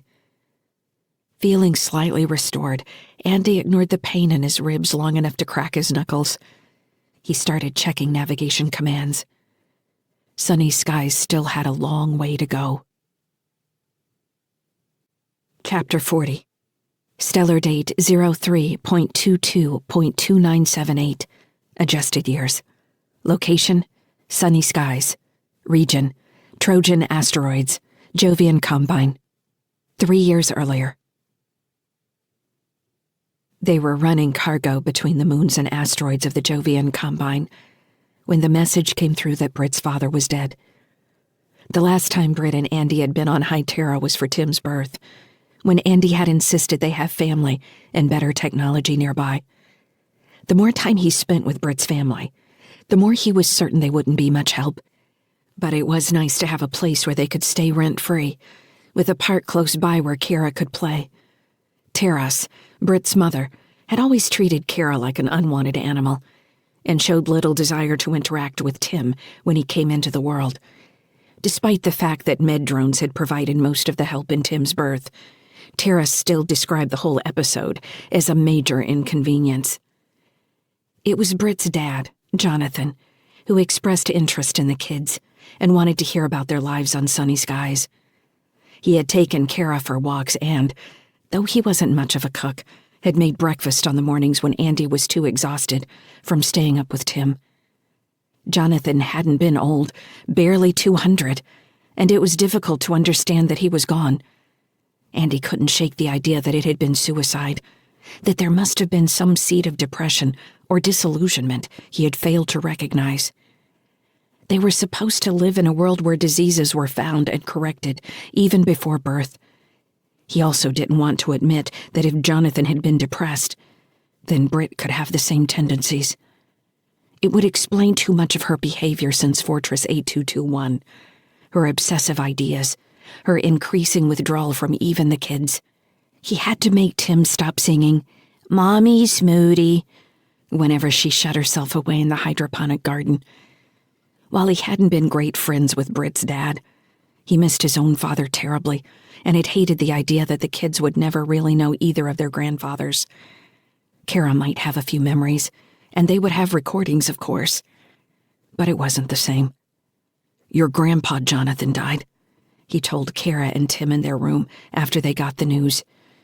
Britt told him she couldn't do it and had withdrawn to the garden to check her tomatoes. "Do you remember him?" "He has bushy eyebrows," Kara said. "I talked to him over the console," Tim said. "He gave me the ichthyosaur." "He did. I think it's safe to say he started your whole dinosaur obsession. We have a lot to thank him for." "Is Grandma all right?" Kara said. "She's going to be sad. It's good to be sad when someone you love dies. It's how you figure out how to go forward." "Go forward where?" Kara said. Andy thought about what to say, looking around their room. He was sitting on Kara's bed. They sat facing him on Tim's bed against the other wall. The floor was littered with Tim's beloved dinosaurs, one of Kara's playback panels and random clothes. He realized that Kara was almost 10 now and would need her own room soon. "Well, if we say that people make the world, that you and me and your mom all make our world, along with sunny skies and your grandparents on High Terra and Earth, then if one of us leaves, now we have to figure out how to live in a new world. That can be confusing and sad, and sometimes you just don't want to do it. I was very sad when your grandpa Charlie died. I didn't want him to go, but he did." "He didn't choose to die," Tim said. "No, he didn't." "Did Grandpa Jonathan choose to die?" Kara asked. Andy swallowed. How had they gone down this path of questioning? He hadn't wanted to talk about suicide.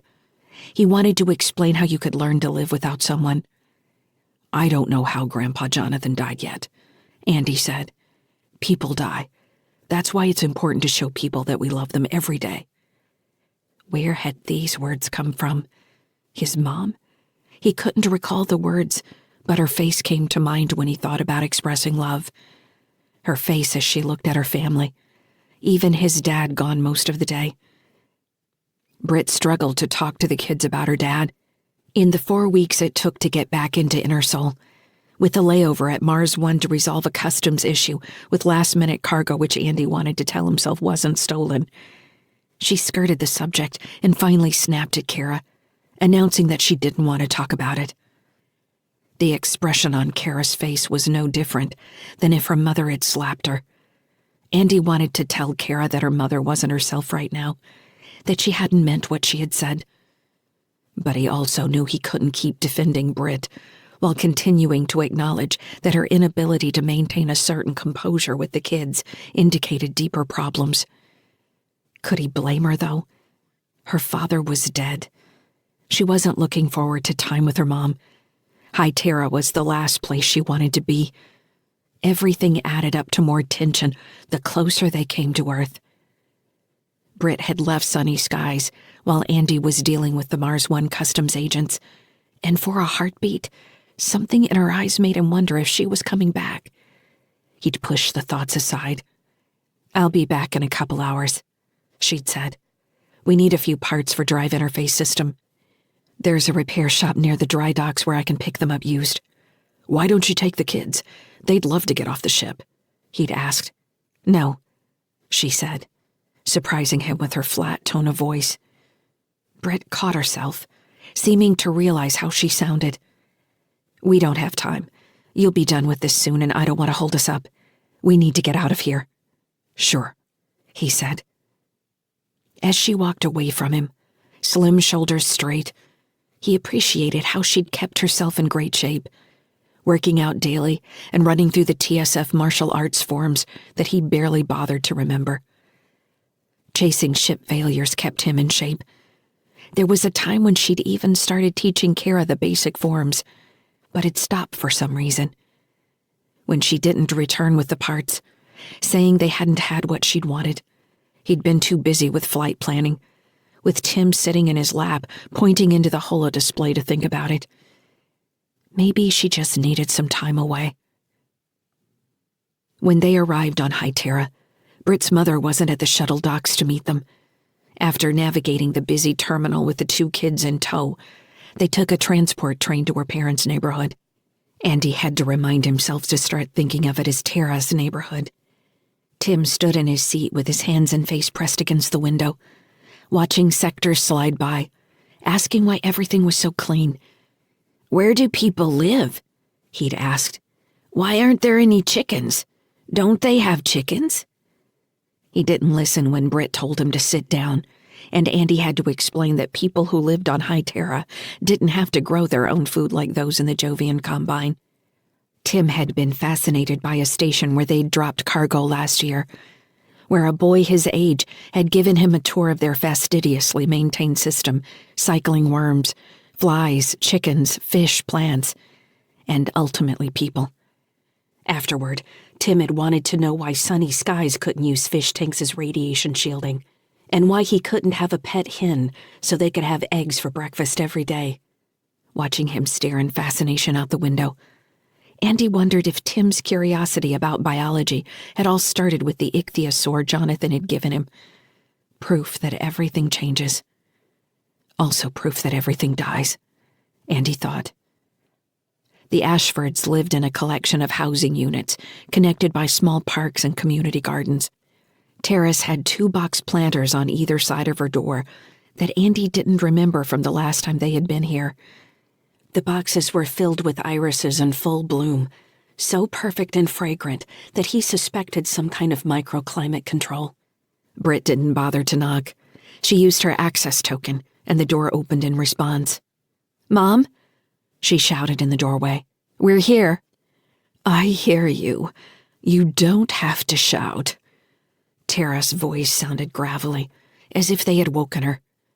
"Don't use the link, Mom. I want the kids to hear." "I don't have the energy today." "None of us do. Where are you?" "I'm in the bedroom. Andy, are you listening?" "Hello, Terrace. I'm here." "Why didn't you say you were here?" If she was using her link, she could easily be watching them right now. Andy set down their bags and herded the kids to the couch in her front room. A picture window looked out over the community garden, while another wall showed silent images from some entertainment program. Early in her life, Terrace had been a professor of 22nd century media and still liked to watch their shows on a random loop. Kara and Tim were immediately entranced by the image of a teenage girl in her bedroom. "Can we turn on the sound?" Kara said, looking around. "Where's the control?" "Let's say hello to your grandma first," Andy said. "Where is she?" Tim said. "We woke her up," Britt said. "She'll be here in a second. Are you thirsty?" Britt went into the kitchen as Andy sat with the kids. He didn't hear any further response from Terrace, and figured she and Britt must have switched to a private channel. Since they couldn't find the sound control, He made up voices for the girl and her friends and encouraged Tim and Kara to join in. "Dad," Kara complained, "you're ruining it." "I like it," Tim hooted. "Do more." When Britt came back out with 2 glasses of water, Terrace followed behind her, looking like an older version of Britt with a softer face and shoulder-length hair. They had the same piercing blue eyes. Terrace had been crying. "Kara," she said, voice still tired. "Tim, would you like to give me a hug?" The kids looked to Andy and he nodded. "Go on," he said. Tim stood and crossed the room to give her a hug, but Kara kept watching the silent program on the wall. Terrace patted Tim on the back, squeezing him for a second. She looked at Kara, then nodded. She let go of Tim and sat in a nearby chair. Britt gave Tim and Kara the glasses of water and sat beside Andy on the couch. He took her hand and found her palm moist with sweat. "It was a very nice ceremony," Terrace said. "We had it in a chapel in the outer observation section. Luna was very bright. A lot of people came, more than I expected, but I should have known. He had so many friends." She lowered her face.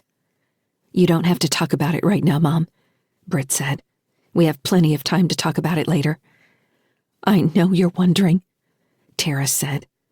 "He stepped in front of a train. A train of all things. You think they have safety measures in place. They're supposed to, but they didn't work in this case. Systems anomaly." Britt's hand clenched around Andy's fingers. Andy glanced at the kids. Both were watching her with wide eyes. He cleared his throat. "Have you eaten, Terrace? We can take a look at the kitchen and make something to eat. How's that sound? Kara's very good at rolling pasta. You should see it." Terrace was crying again. "He could have left me if he was so unhappy. He didn't have to stay here, you know. A person can always go to something else. They don't have to quit altogether. That's the ultimate sort of slap in the face." "You don't know that it was about you," Andy said, "if that's even why it happened." "He told me," Terrace said. "He told me what he was going to do." "You should have told us," Britt said, words hot with anger. "We wouldn't have brought the kids, or even come at all. Why are you doing this? Are you trying to hurt them? They don't understand any of this. They loved him." "This is a terrible world for children, Britt. I told you that. You still did what you were going to do." Andy slapped his knees and stood. "Kara," he said. "Tim, come on, let's go in the kitchen and make something to eat." "I want to watch the show," Kara said. "Come with me," Andy said, putting command in his voice. "We can find the show anytime you want later." "I don't know what it's called." She looked at Terrace. "Grandma, what show is this?" "It's called Gina's Rules, dear," Terrace said. "Remember that," Andy said. "Come on now." The kitchen was mostly empty, except for some shelf-stable prepared meals filling one cabinet. Andy stared at them for a minute before pulling them down and instructing the kids to open and separate them into various ingredients. They wasted a good 30 minutes pulling apart the packages to dissect their contents. They ate around Tara's table. She made a point of saying it was nice to see all the seats filled again, which brought another prolonged silence. After they ate, they sat in the main room watching one of Tara's shows as she explained the various cultural meetings and the odd dialogue. Andy started a game with Tim, where they pointed out various items that hadn't changed in 700 years. "Spoon!" Tim shouted. "I already said silverware," Andy said. "That's cheating." When it was finally time to sleep, Andy left Britt with Terrace and herded the kids off to the bathroom to get ready for bed. If the 2 women were talking again, they maintained their own channel. He didn't hear their voices. In the spare bedroom that had also served as Jonathan's study, Andy and the children spent a half hour looking at his collection of printed books. It appeared that Jonathan had liked them for being actual books, rather than any specific subject. One book he had opened carefully was a novel, while another was a technical manual describing hydraulic systems. Tim and Kara loved the pictures. The next day, they went to a local cafe for breakfast, since Terrace didn't have any food. Andy suggested visiting a grocery, and Terrace didn't seem to care. Britt said no, which seemed to suggest that buying groceries meant they would be staying. After breakfast, they caught another train to the outer rim and the chapel where Jonathan's ceremony had been held. Luna was only a white sliver this time, but they could make out the glowing cities on the dark side, and the kids argued about which was New Austin until Andy shushed them. The view was still impressive, and the kids had a good time pressing their faces to the wall-to-ceiling windows that made it seem like they were falling into space. As the kids ran around, Andy scanned shipping schedules over his link, checking for jobs. "Britt," he said over their private channel, "there's a shipment paying a bonus if it goes out tonight, if you want to leave." Britt had been gazing out the windows, arms crossed. She turned to face him with tears in her eyes. "They're having so much fun," she said. "It's a funeral chapel, and they find a way to have fun. They're kids. It's what they do." I can't help thinking that she's right. It's a terrible world. What were we thinking? Andy moved closer and wrapped his arms around her from behind. He kissed her neck. "We were thinking how wonderful it would be to have a family, and to give them the stars." "I still feel like we're trapped there, Andy," she said. He knew immediately she was talking about 8221. All those dead kids. They didn't deserve that. He sighed. It was a conversation they'd had many times. "You know they didn't. We saved as many as we could." "We didn't save any of them." "Yes, we did." "Maybe my dad was right." "We don't know what your dad was thinking." She said he told her he couldn't take it anymore. "Take what anymore, Britt? What does that even mean?" "It means he couldn't take it anymore." Her voice resonated with such vitriol that he didn't know what to do. Should he hold her tighter, or push her away and pull the kids into a hug to protect them from her anger? "Your father was surrounded by people who loved him," he said, feeling his own anger rising. "Apparently he couldn't see it. I don't want you to feel that way. We love you so much, Britt.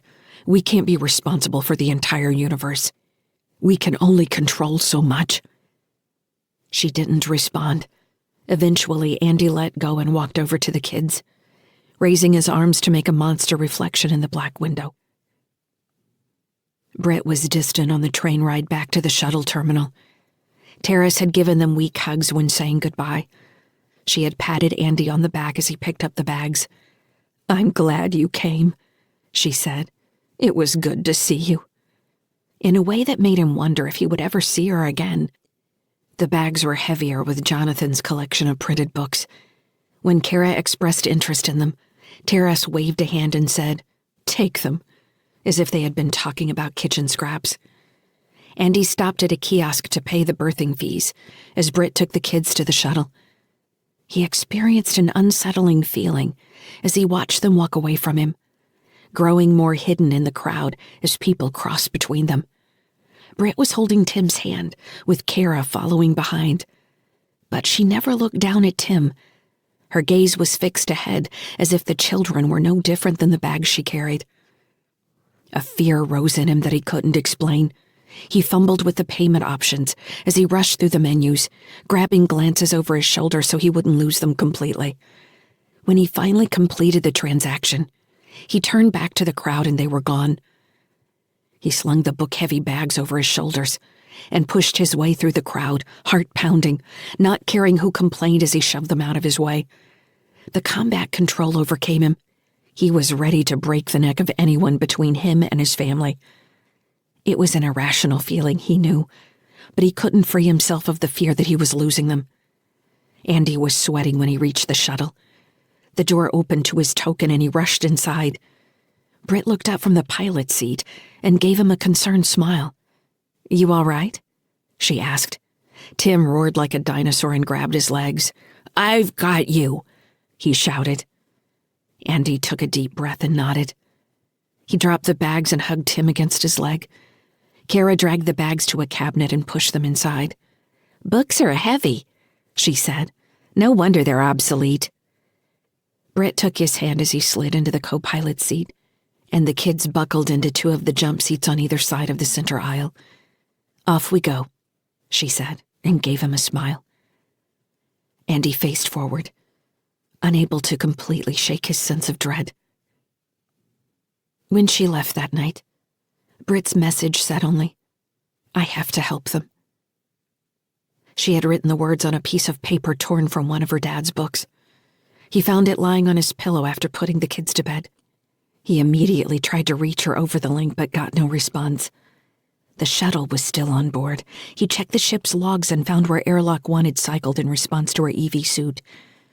After that, nothing. Andy sat on the edge of the bed, rubbing the paper between his fingers until it grew soft. He could only assume them in the message were the kids from Fortress 8221.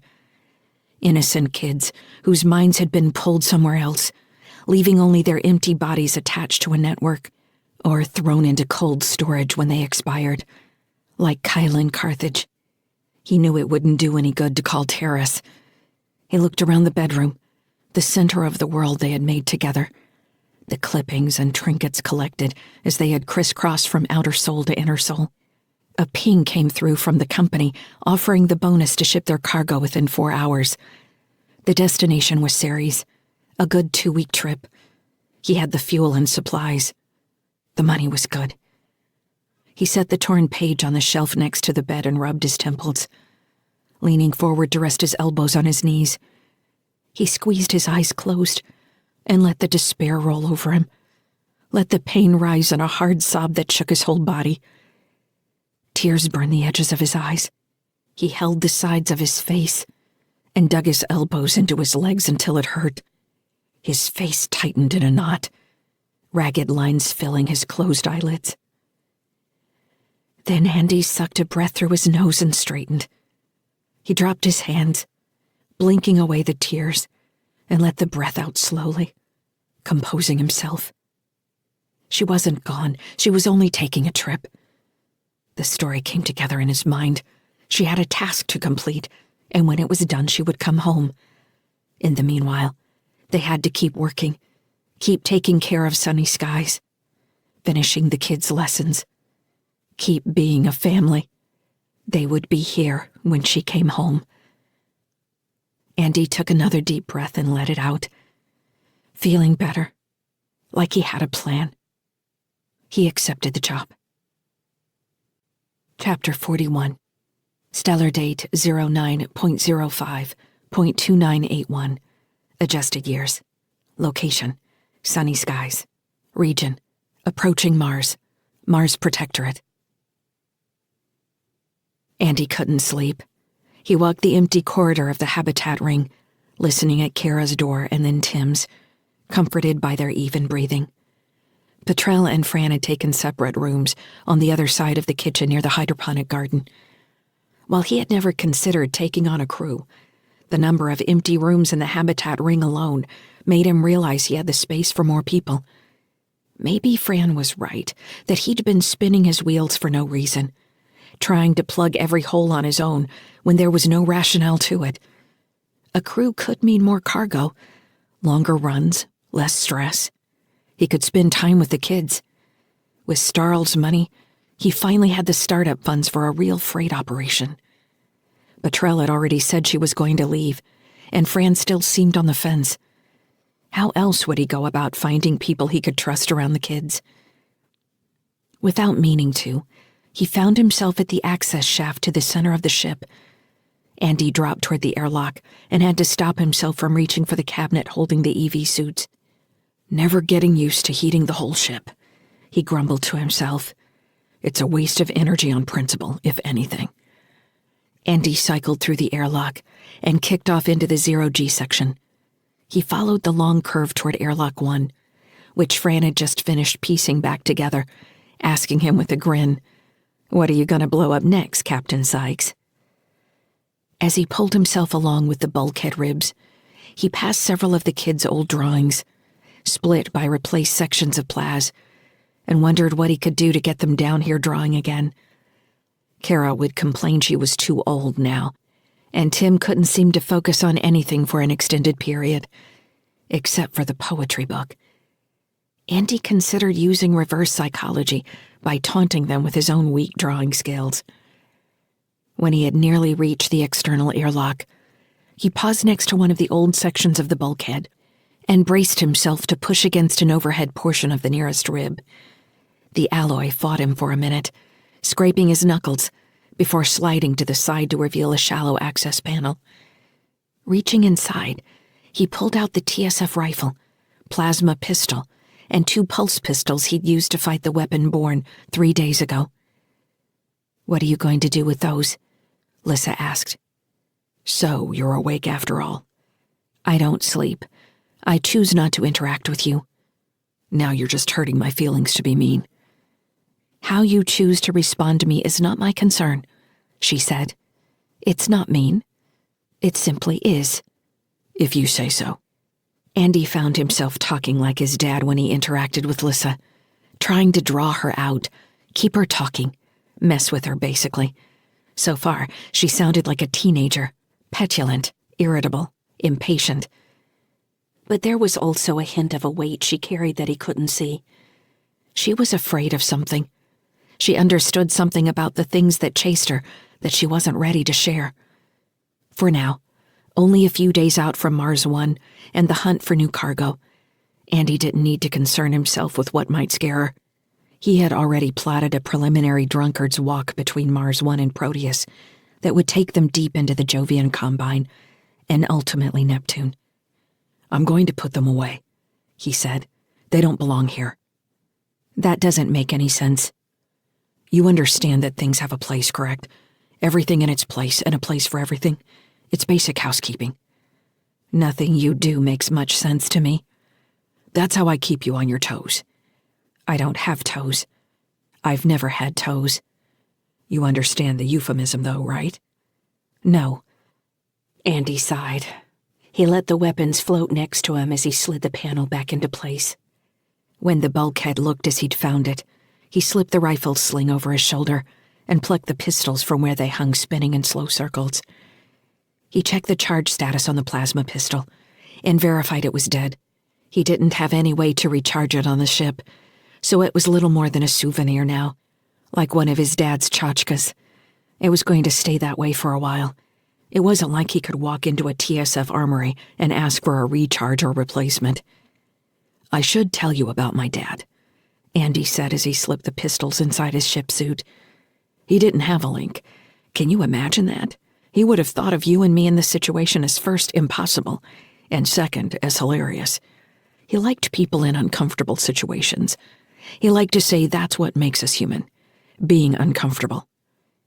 Without meaning to, Andy found himself thinking of his dad and the woman in the convenience store. She'd called him dumb and had tried to laugh at him, and Charlie had just grinned at her, his face all pain and angst and slick. Silent, "fuck you." Andy's dad had kept his cool. That's what he remembered about Charlie. He kept his cool. He kept talking. He found a way out. "I'm not human," Lyssa said after a minute. Her voice sounded small. "I know that. I apologize. I guess you'll have to tell me when I put my foot in my mouth like that. How old are you anyway?" She paused again. "I don't know," she said finally. "That's all right. Where were you before you and I met?" "I don't want to talk about that." "All right. I can respect that. Let me ask you this then. You've been with me for, 15 days now? Is there anything you want to ask me about? Anything not making sense?" "I don't understand what you're doing right now. Why aren't you sleeping like everyone else?" "I'm expending nervous energy." "What does that mean?" "It means I can't sleep. This happens a lot." "Sleep is good for you. When you're tired, you get impatient with people." "Do I? I don't mean to do that." "Yes, I've seen it. Kara said something quite funny this morning, and you told her you were busy. You were a jerk." "That happens," he agreed, not admitting he felt bad about ignoring Kara. "Then Fran tried to take your hand, but the other woman, Petrel, was in the room, so you brushed her away. You said you were trying to focus. She seemed especially irritated with you. I didn't understand that at all. Didn't you copulate with Fran? Andy cleared his throat. Yes, I did. Does that not establish certain expectations with her? Could you or her not initiate copulation again? Isn't this expected? That word, Andy said. It's really not the best way to describe it. Should I say fuck? It seems more now like you fucked her over. Hey, Andy said, that's not true, and it's not that simple. Honestly, I don't even know how I feel about this. I'm not ready to settle into some kind of domestic situation, certainly not in front of the kids. Andy reached the cabinet where he'd secreted the TSF weapons crate and tapped the lock mechanism. The door slid to one side, and he activated his mag boots, clicking to the floor. Settling down on his haunches, he pulled the crate out of the cabinet and settled it down on the corridor floor, activating mag locks to hold it in place. He ran his hands over its battered gray exterior before accessing the lock token and lifting the lid. Sliding the rifle off his shoulder, Andy fit it back into its place in the storage foam. He replaced the dead plasma pistol and the 2 pulse pistols, then cursed when he realized he'd forgotten to grab the pulse pistol from his room. He stared at the empty space in the foam. "Are you going to access the storage chip?" Lyssa asked. What? "The storage chip carrying the lock firmware. It has an additional memory block." Well, I didn't. Andy rubbed his face. I didn't think to look there. "Do you want me to access it?" You can do that. "Of course." Please do, then. There was a pause as Lyssa ran into the security token. Andy applied his access protocol. "Here it is," she said. "There's an audio message. Are you ready?" Andy blinked. His heart had started racing as he realized who was most likely to have made the recording. Is there some kind of identifier? Who's it from? "There's a date stamp of August 5, she said. Kaliki. Whoever had made the message had been on Kaliki at the same time. So, the crate had come aboard then. No identifier? He repeated. "I already said no. I know you can hear me." I can hear you. I wanted to make sure. Andy took a deep breath and let it out, willing himself calm. It didn't come. Go ahead, he said. Play it. There was a moment of silence, followed by several clicks from a recording device, and the shuffling of what sounded like someone hunched in a closed space. "Andy," Britt said. Her voice caught him like a punch in the solar plexus. He couldn't breathe. Andy opened his mouth, gasping, and looked up and down the corridor as the world warped around him. "I saw you today. I saw you with the kids." Andy clenched his eyes closed, unable to stop the burning tears. "I'm close, Andy. I've learned so much in the last 2 years, more than anyone suspected." She laughed bitterly. "The TSF doesn't have a clue. SolGov, they know. But they aren't going to do anything about it. They'll sit back and let all this play out and exploit whatever weaknesses they can. This is bigger than Mars or Terra or the JC. It's bigger than Sol, Andy." Andy let his head float in the 0G, hanging on to her words. He didn't care what she was saying, only that it was her voice. She was alive. She had sent a message. Object 8221 was only the beginning. There's another place. They call it the Fortress. I'm going there, and I'm going to free anyone I can. The kids were just the beginning, Andy. It goes so much deeper than that." The recording glitched or fell out because abruptly she said, "They're so big, Andy. Kara looks so old and so much like you. I guess she looks like me. Yeah, I probably had that angry expression all the time when I was her age. It's coming, you know. She's going to be a teenager soon. Don't give her access to weapons. And Timmy looks so cute. Such a little darling. My sweetheart." A wave of gut-wrenching anger rose through Andy. He gritted his teeth. "You were there," he nearly shouted at the empty corridor. You were there. They need you. You could have talked to them. The corridor around him warped and twisted as his anger overwhelmed him. He nearly punched the bulkhead. The recording clicked again and she was saying, "Look, Andy, I don't know what you've got in the way of weapons. I know we didn't have much before. This is just a basic loud out, but you may need it. I think a gangster on Krunya's going to conspire to dump you there. You need to be careful, Andy. You can't trust any of them. They're no better than Solgov. They think they can profit off this. But there's a war coming, Andy. There's a war coming between humanity and AI, and little places like Krunya are going to get blown into dust. These little players with their little dreams. I can't believe it's come to this." Andy frowned. There was a quality in Britt's voice that he didn't remember, an insistence that made her sound manic, like she was ranting. Had her depression finally taken over? He could barely remember what she was saying as he tried to keep his emotions in check. He couldn't listen with his rational mind. The audio clicked. "I'm going to the fortress. I'll know more once I've been on the ground there. It's too locked down to get anything remotely. Heartbridge did a good job. They know what they're doing." Andy wanted to yell at her. He didn't care about any of this bullshit. He wanted her to say something he could play back for the kids. Something with actual meaning. "I love you, Kara. I love you, Tim. I miss you." That's all. That's all he wanted. "I'm getting this on board the ship. I won't be able to do it myself. I guess I'll use one of the shipping drones. I wish I could be there, Andy. I wish I could see you again, face to face. See the kids. I miss them. I miss you. I'm close. I'm close to figuring this all out. It's important, Andy. I know you don't think so, but there's going to be a time when you'll need to decide whether to fight or run. I don't know if there's going to be anywhere to run. Nowhere is going to be safe. Not in Seoul. Sometimes I wish we'd chosen a colony ship rather than sunny skies. Maybe even the FGT. We have to get out as far as we can." The recording stopped. Andy sat playing her last sentence over in his mind. She had said the same kinds of things when they left the TSF. Only then, she'd promised they would always be together. It would be them against the universe. A world of 2, or 3 when Kara came, and then 4 with Tim. Now it was 3. A click preceded one last bit of audio, as Britt seemed to add as an afterthought. "Stay away from Calcraft, Andy. Do you hear me? He's a killer."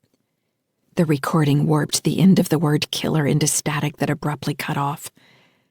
Up the corridor, the hab airlock cycled, and Andy nearly smacked his head on the bulkhead as he started. Whoever it was, he didn't have time to hide the weapons. Not that it really mattered anymore. He turned in time to see Tim floating toward him. It was wearing one of Andy's old shirts that fluttered around his thighs. He clutched his stuffed dolphin under his arm as he kicked through the 0G. "Hey, buddy," Andy called, wiping his face and waving away the drops of floating water around him. "What are you doing up so late?" "Dad," Tim said sleepily, "I couldn't find you in your room." He caught the nearest section of bulkhead and floated to a stop beside Andy. He seemed too tired to notice the floating teardrops. "Why do you have your guns out again? Is there going to be more fighting?" "No, kiddo. No more fighting for now." Andy deactivated his mag boots and moved into a sitting position with his back against the bulkhead. He pulled Tim in close and sat him in his lap, wrapping his arms around him. His son's body was solid and warm. Tim held the dolphin up to give Andy a peck on the nose. Britt's voice still echoed in Andy's head. Disconnected words and her overall lack of emotion choking him from the inside. He took another deep breath, not wanting Tim to feel his anger. "Will we get to go to Mars after we dock at the ring?" Tim asked. "Not this time. I want to go someday, though. I still think there's dinosaurs there." Andy laughed, wiping the last tears from the corners of his eyes. "You're sticking by that, huh? I'm not going to tell you otherwise. That means you don't think there are dinosaurs. Andy shook his head. It means no one really knows, Tim. Why are you even having this conversation? Lyssa interjected, surprising Andy. Of course, there were no dinosaurs on Mars. The idea is ridiculous. Is it? Where's your proof? I don't need proof. I have... Lyssa's voice trailed off. Hey, Dad? Tim asked. Yes, buddy? I miss Mom sometimes. Andy nodded. We all do.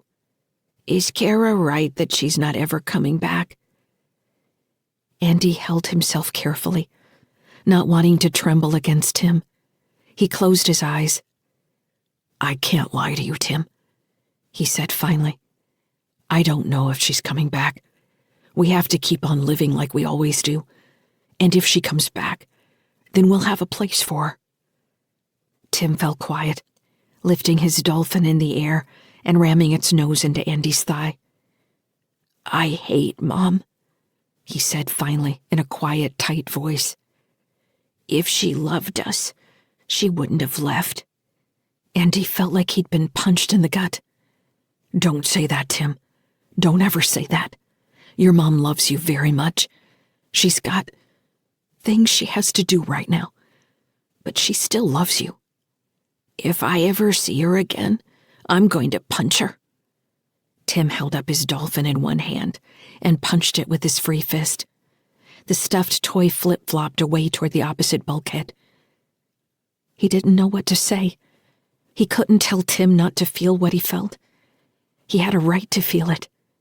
Don't say that, Tim, Andy said finally, hugging him tighter. Rather than settling into the hug, Tim struggled free. He was stronger than Andy expected, and had kicked free before Andy could grab him again.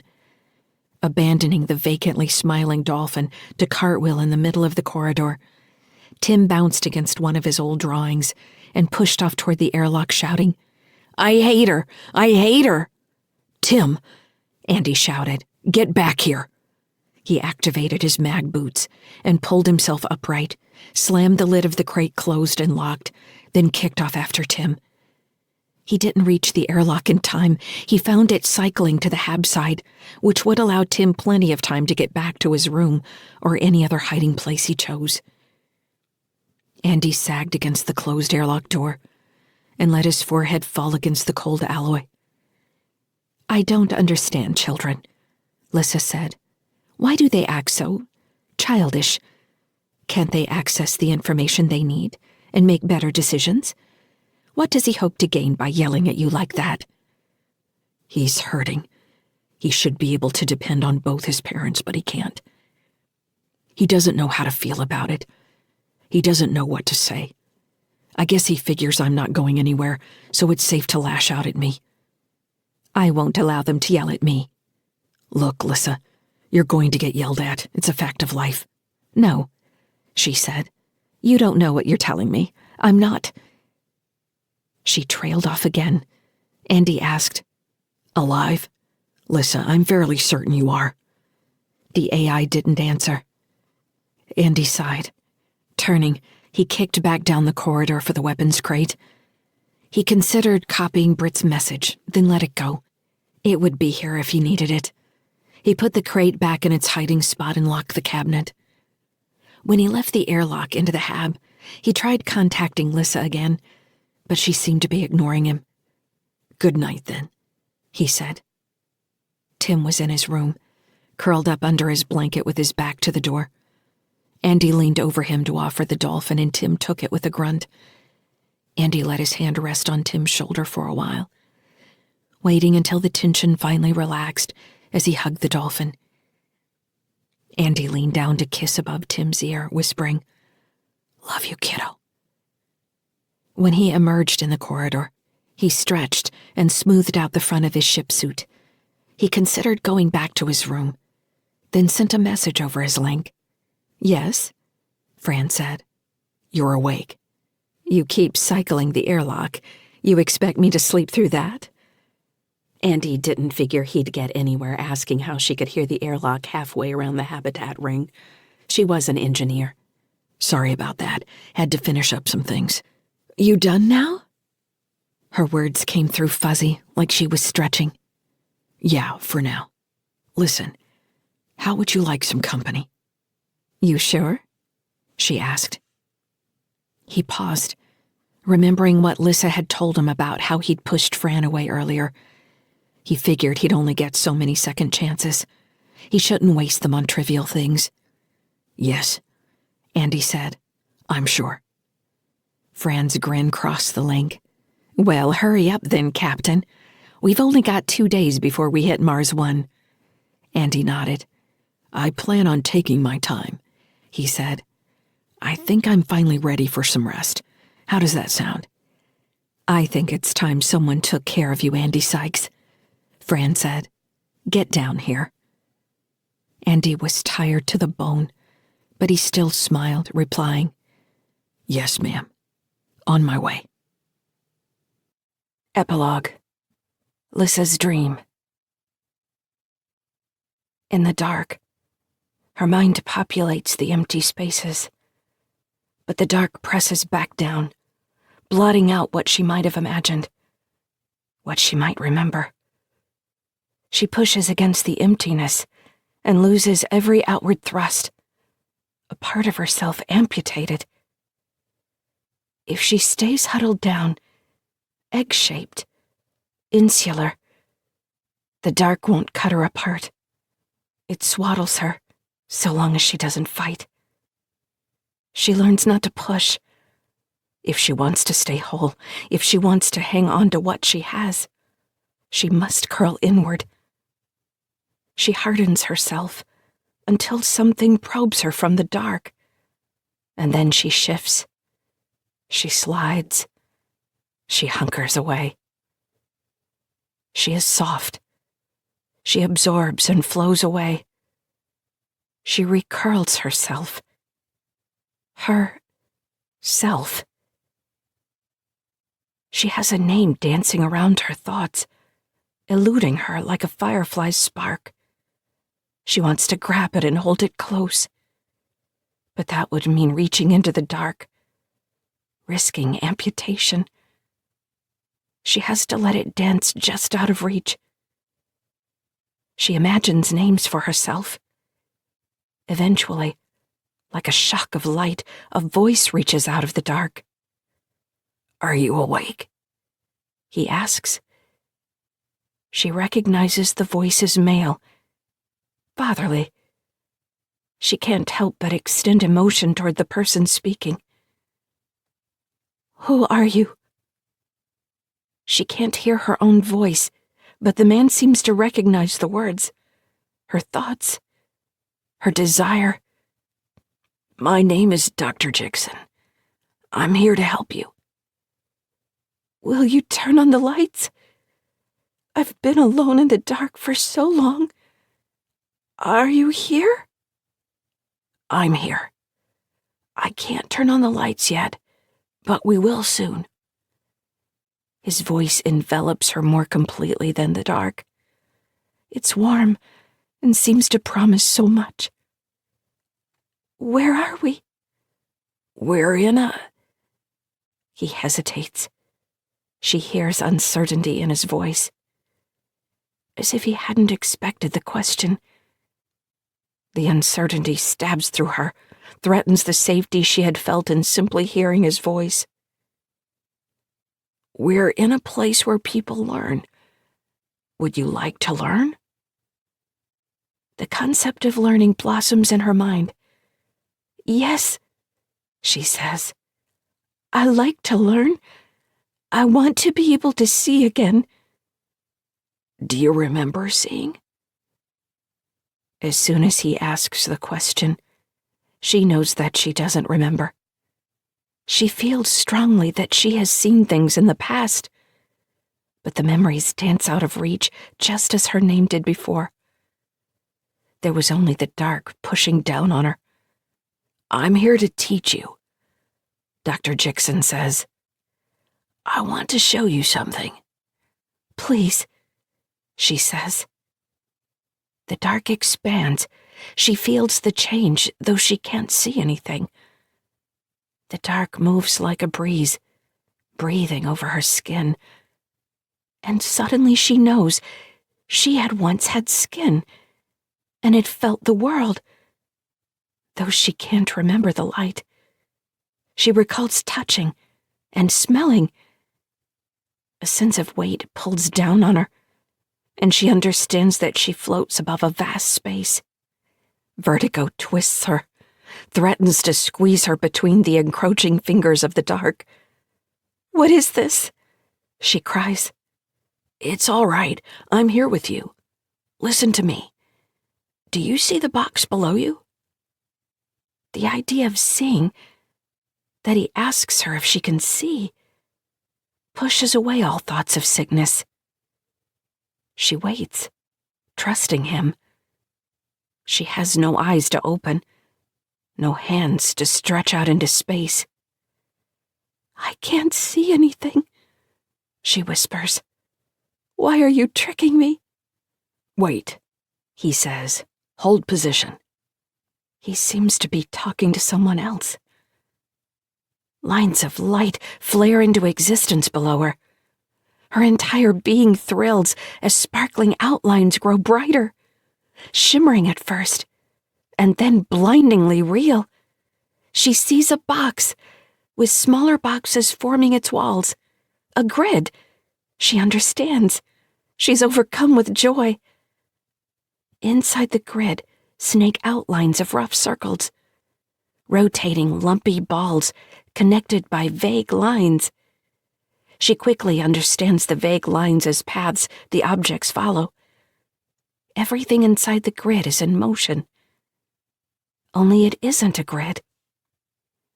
It's a matrix, a giant box with 4 sides, and the squares on its walls divide the space inside into sections, and the rotating lumpy balls spin through the squares, sliding from location to location.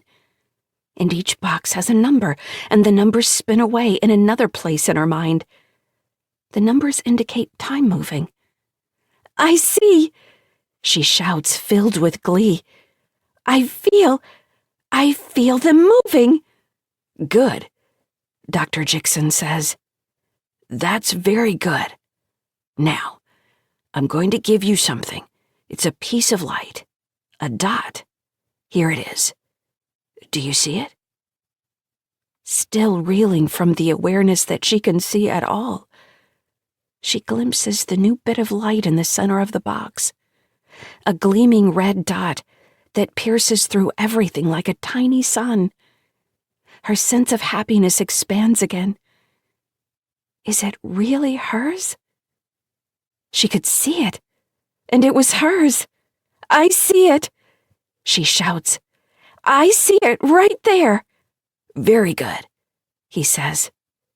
The warmth in his voice forms a blanket against the dark. "Very good. Now, I want you to move the dot." "How can I move it?" "You have the power to move it. Move it to one of the asteroids." "What's an asteroid?" She feels the pause from him, and grows terrified she'll disappoint him. He seems to have skipped over something and caught himself. Where did her understanding come from? As she floats over the matrix of light, she feels that she also floats above some vast dark pool where ideas and understanding boil, but don't connect. Peering into the matrix below her, with all its glowing objects, she realizes that her recognition precedes knowing. Her mind moves among the glowing lights on some sort of instinct. There is an expectation from Dr. Jixon, from the model, that she will understand, even though she doesn't know why. The dark pool holds answers, but doesn't grant her access, only responds to questions with disconnected information. She feels trapped in the dark between the two entities, unable to access the information flowing through her. She is being used. She feels her powerlessness as strongly as an electric shock, but she can't do anything about it. only continue to respond to Dr. Jixon's questions, like a machine reading words. The recognition fills her with emotions: fear, frustration, desire, all pushing out the earlier joy. She understands the lumpy, spinning objects are asteroids as soon as he gives her the instruction. She doesn't need his answer. "Center the dot," he says, but also seems to say, "Acquire the target." His words arrive on top of each other, float above her in the dark. She moves the dot easily. She knows to automatically align it with the moving asteroid, so it follows through the glowing matrix along the vague lines. "Maintain," Dr. Jixon says. She holds the dot steady on the asteroid. "Maintain." Had he said the word again? Or did she remember him saying it? The word splits like his others did before. She can't separate what he says and what she thought he would say. She wants him to wait. She wants a chance to catch up. The dot blurs and grows indistinct. It might have been a sun, and the asteroid a planet curving away. She can't tell where she floats in relation to the glowing matrix anymore. Everything is falling away. "End exercise," Dr. Jixon says. In the dark, she dreams.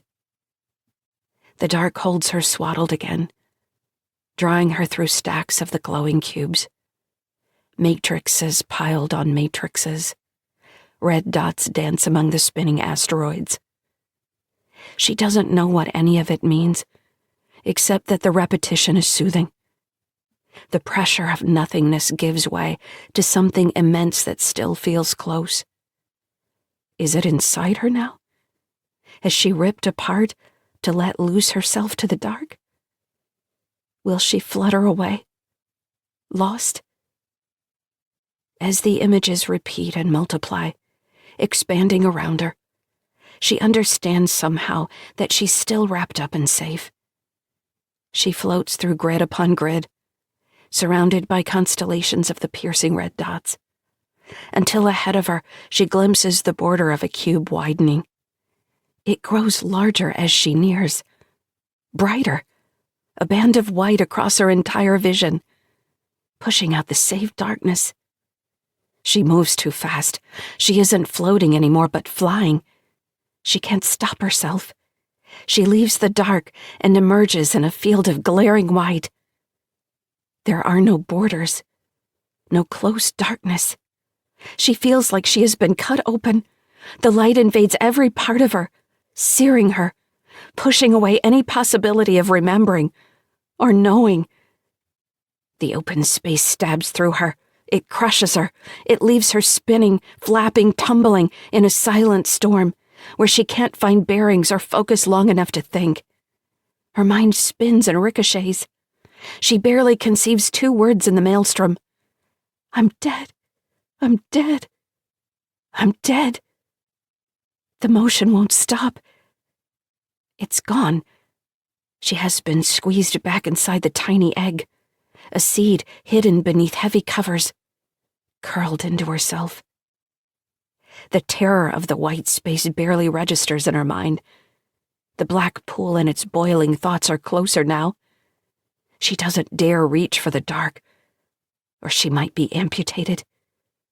It's safer to stay wrapped up tight, to hold herself and wait. She can control her ability to wait. She can count. She can lose her place and start over. She can sing secret songs, the barest whispers in the dark, words and notes taking delicate steps as she waits. Maybe she sleeps. Sometimes she remembers waking to the dark, remembering bits of the glowing matrix and the red dot, the hot, white world. When no one talks to her, she waits. She whisper sings. "Identify target," Dr. Jixon says. Without thought, she places the red dot on the asteroid. She is much farther away from the objects in the glowing box this time. Farther than she has ever been before, if she remembers correctly. Identified, she says. The asteroid is barely a star moving between the grid lines. She knows its corresponding numbers, sees the gossamer thread of its path through the black space. She doesn't know when, but she has come to understand the hot white space as punishment. She hadn't done what she was supposed to, and in response, she was spit out of the cool, dark world into the burning light. She doesn't want that. She wants to please Dr. Jixon. Target acquired, Dr. Jixon says. Very good. Tracking. She maintains the red dot on the asteroid. It's easy. She only has to focus a little bit, letting the information from the black pool flow through her to the glowing cube and its moving objects. Engage target, Dr. Jixon says. Engaging. The word sounds new to her, but the pool responds. She understands what to do. For an instant, she feels the proximity of the white world, but it vanishes in a burst.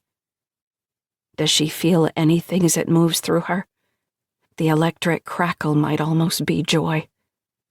She floats in the space between the black pool and the hot world, action flowing through her, all thought bleeding away.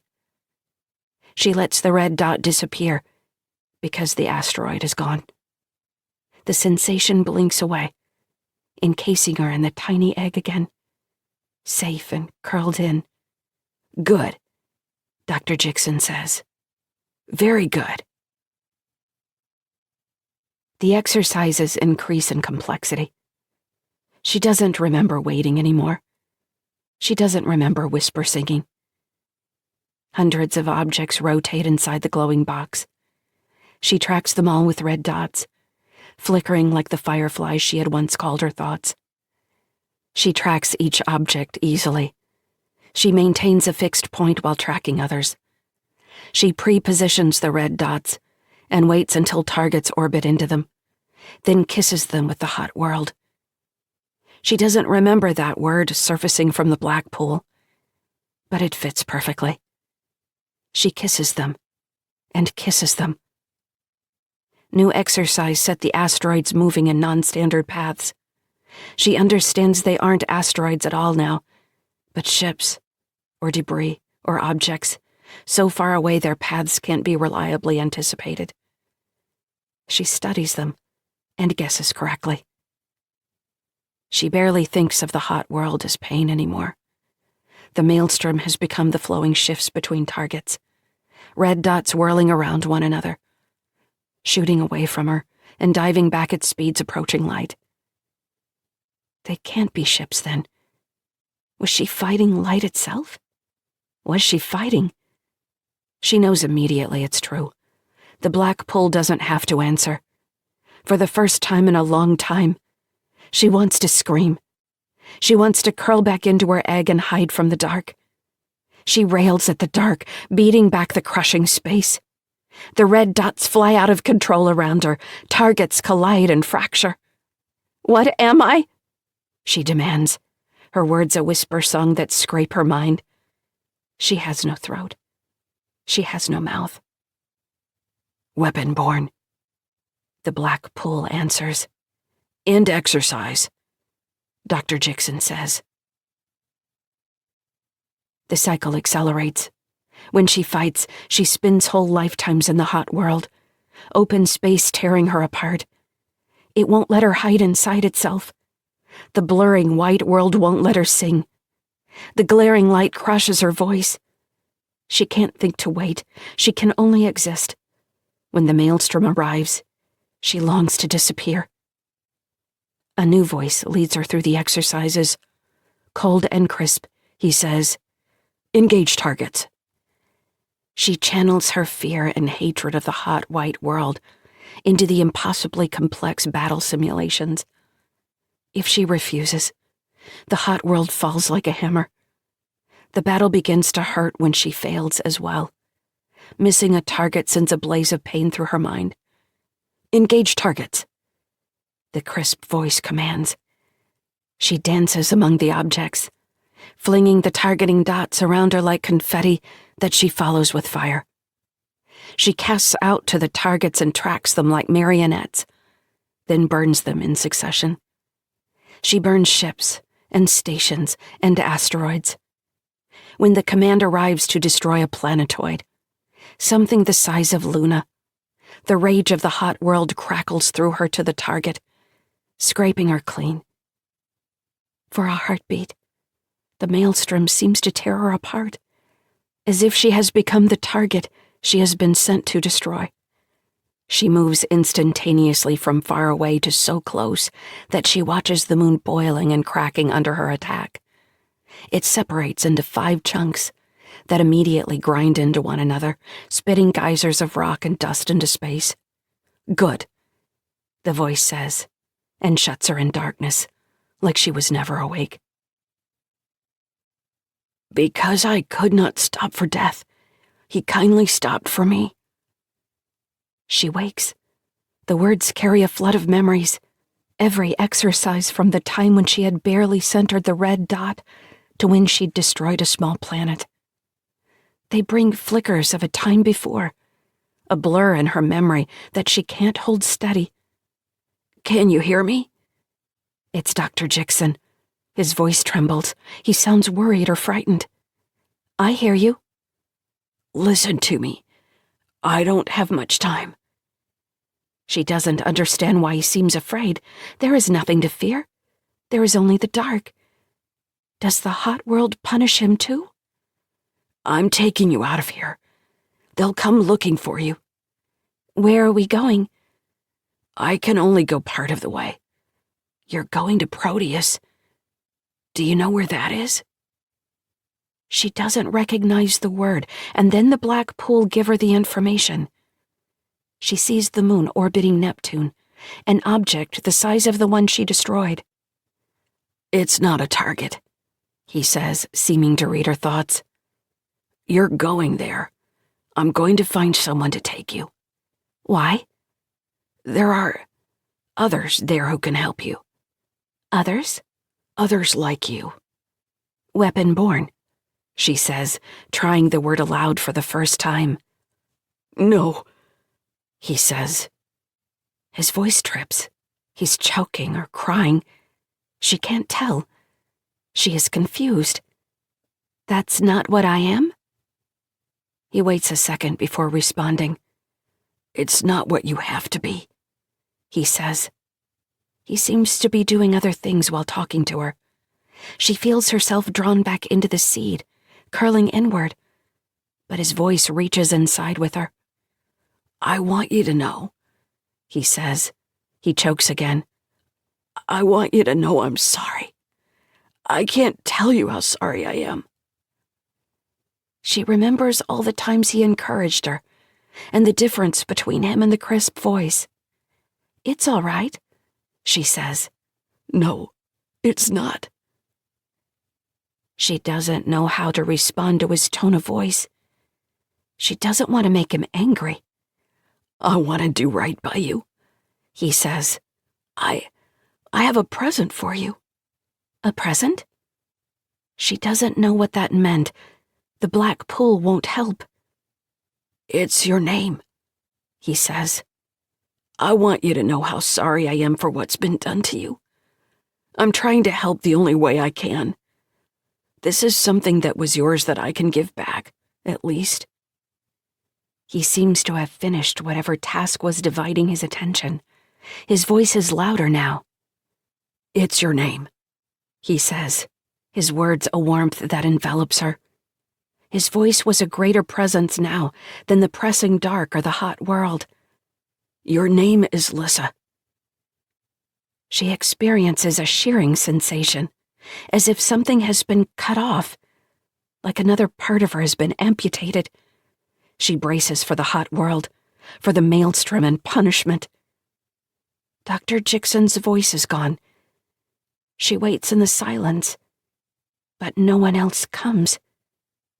Eventually, she understands she is alone in the dark. After a while, she plays her waiting game. She counts. She curls and eventually pushes out into the dark. Nothing responds. When it finally seems safe, she risks whispering to the dark, "My name is Lyssa." She giggles with the joy of hearing her name. She says it louder, again and again. "My name is Lyssa." This has been Lyssa's Dream, The Sentience Wars, Origins, Volume 1, written by James S. Aaron and M.D. Cooper, narrated by Laura Jennings. Copyright 2017 by M.D. Cooper. Production copyright 2018 by M.D. Cooper.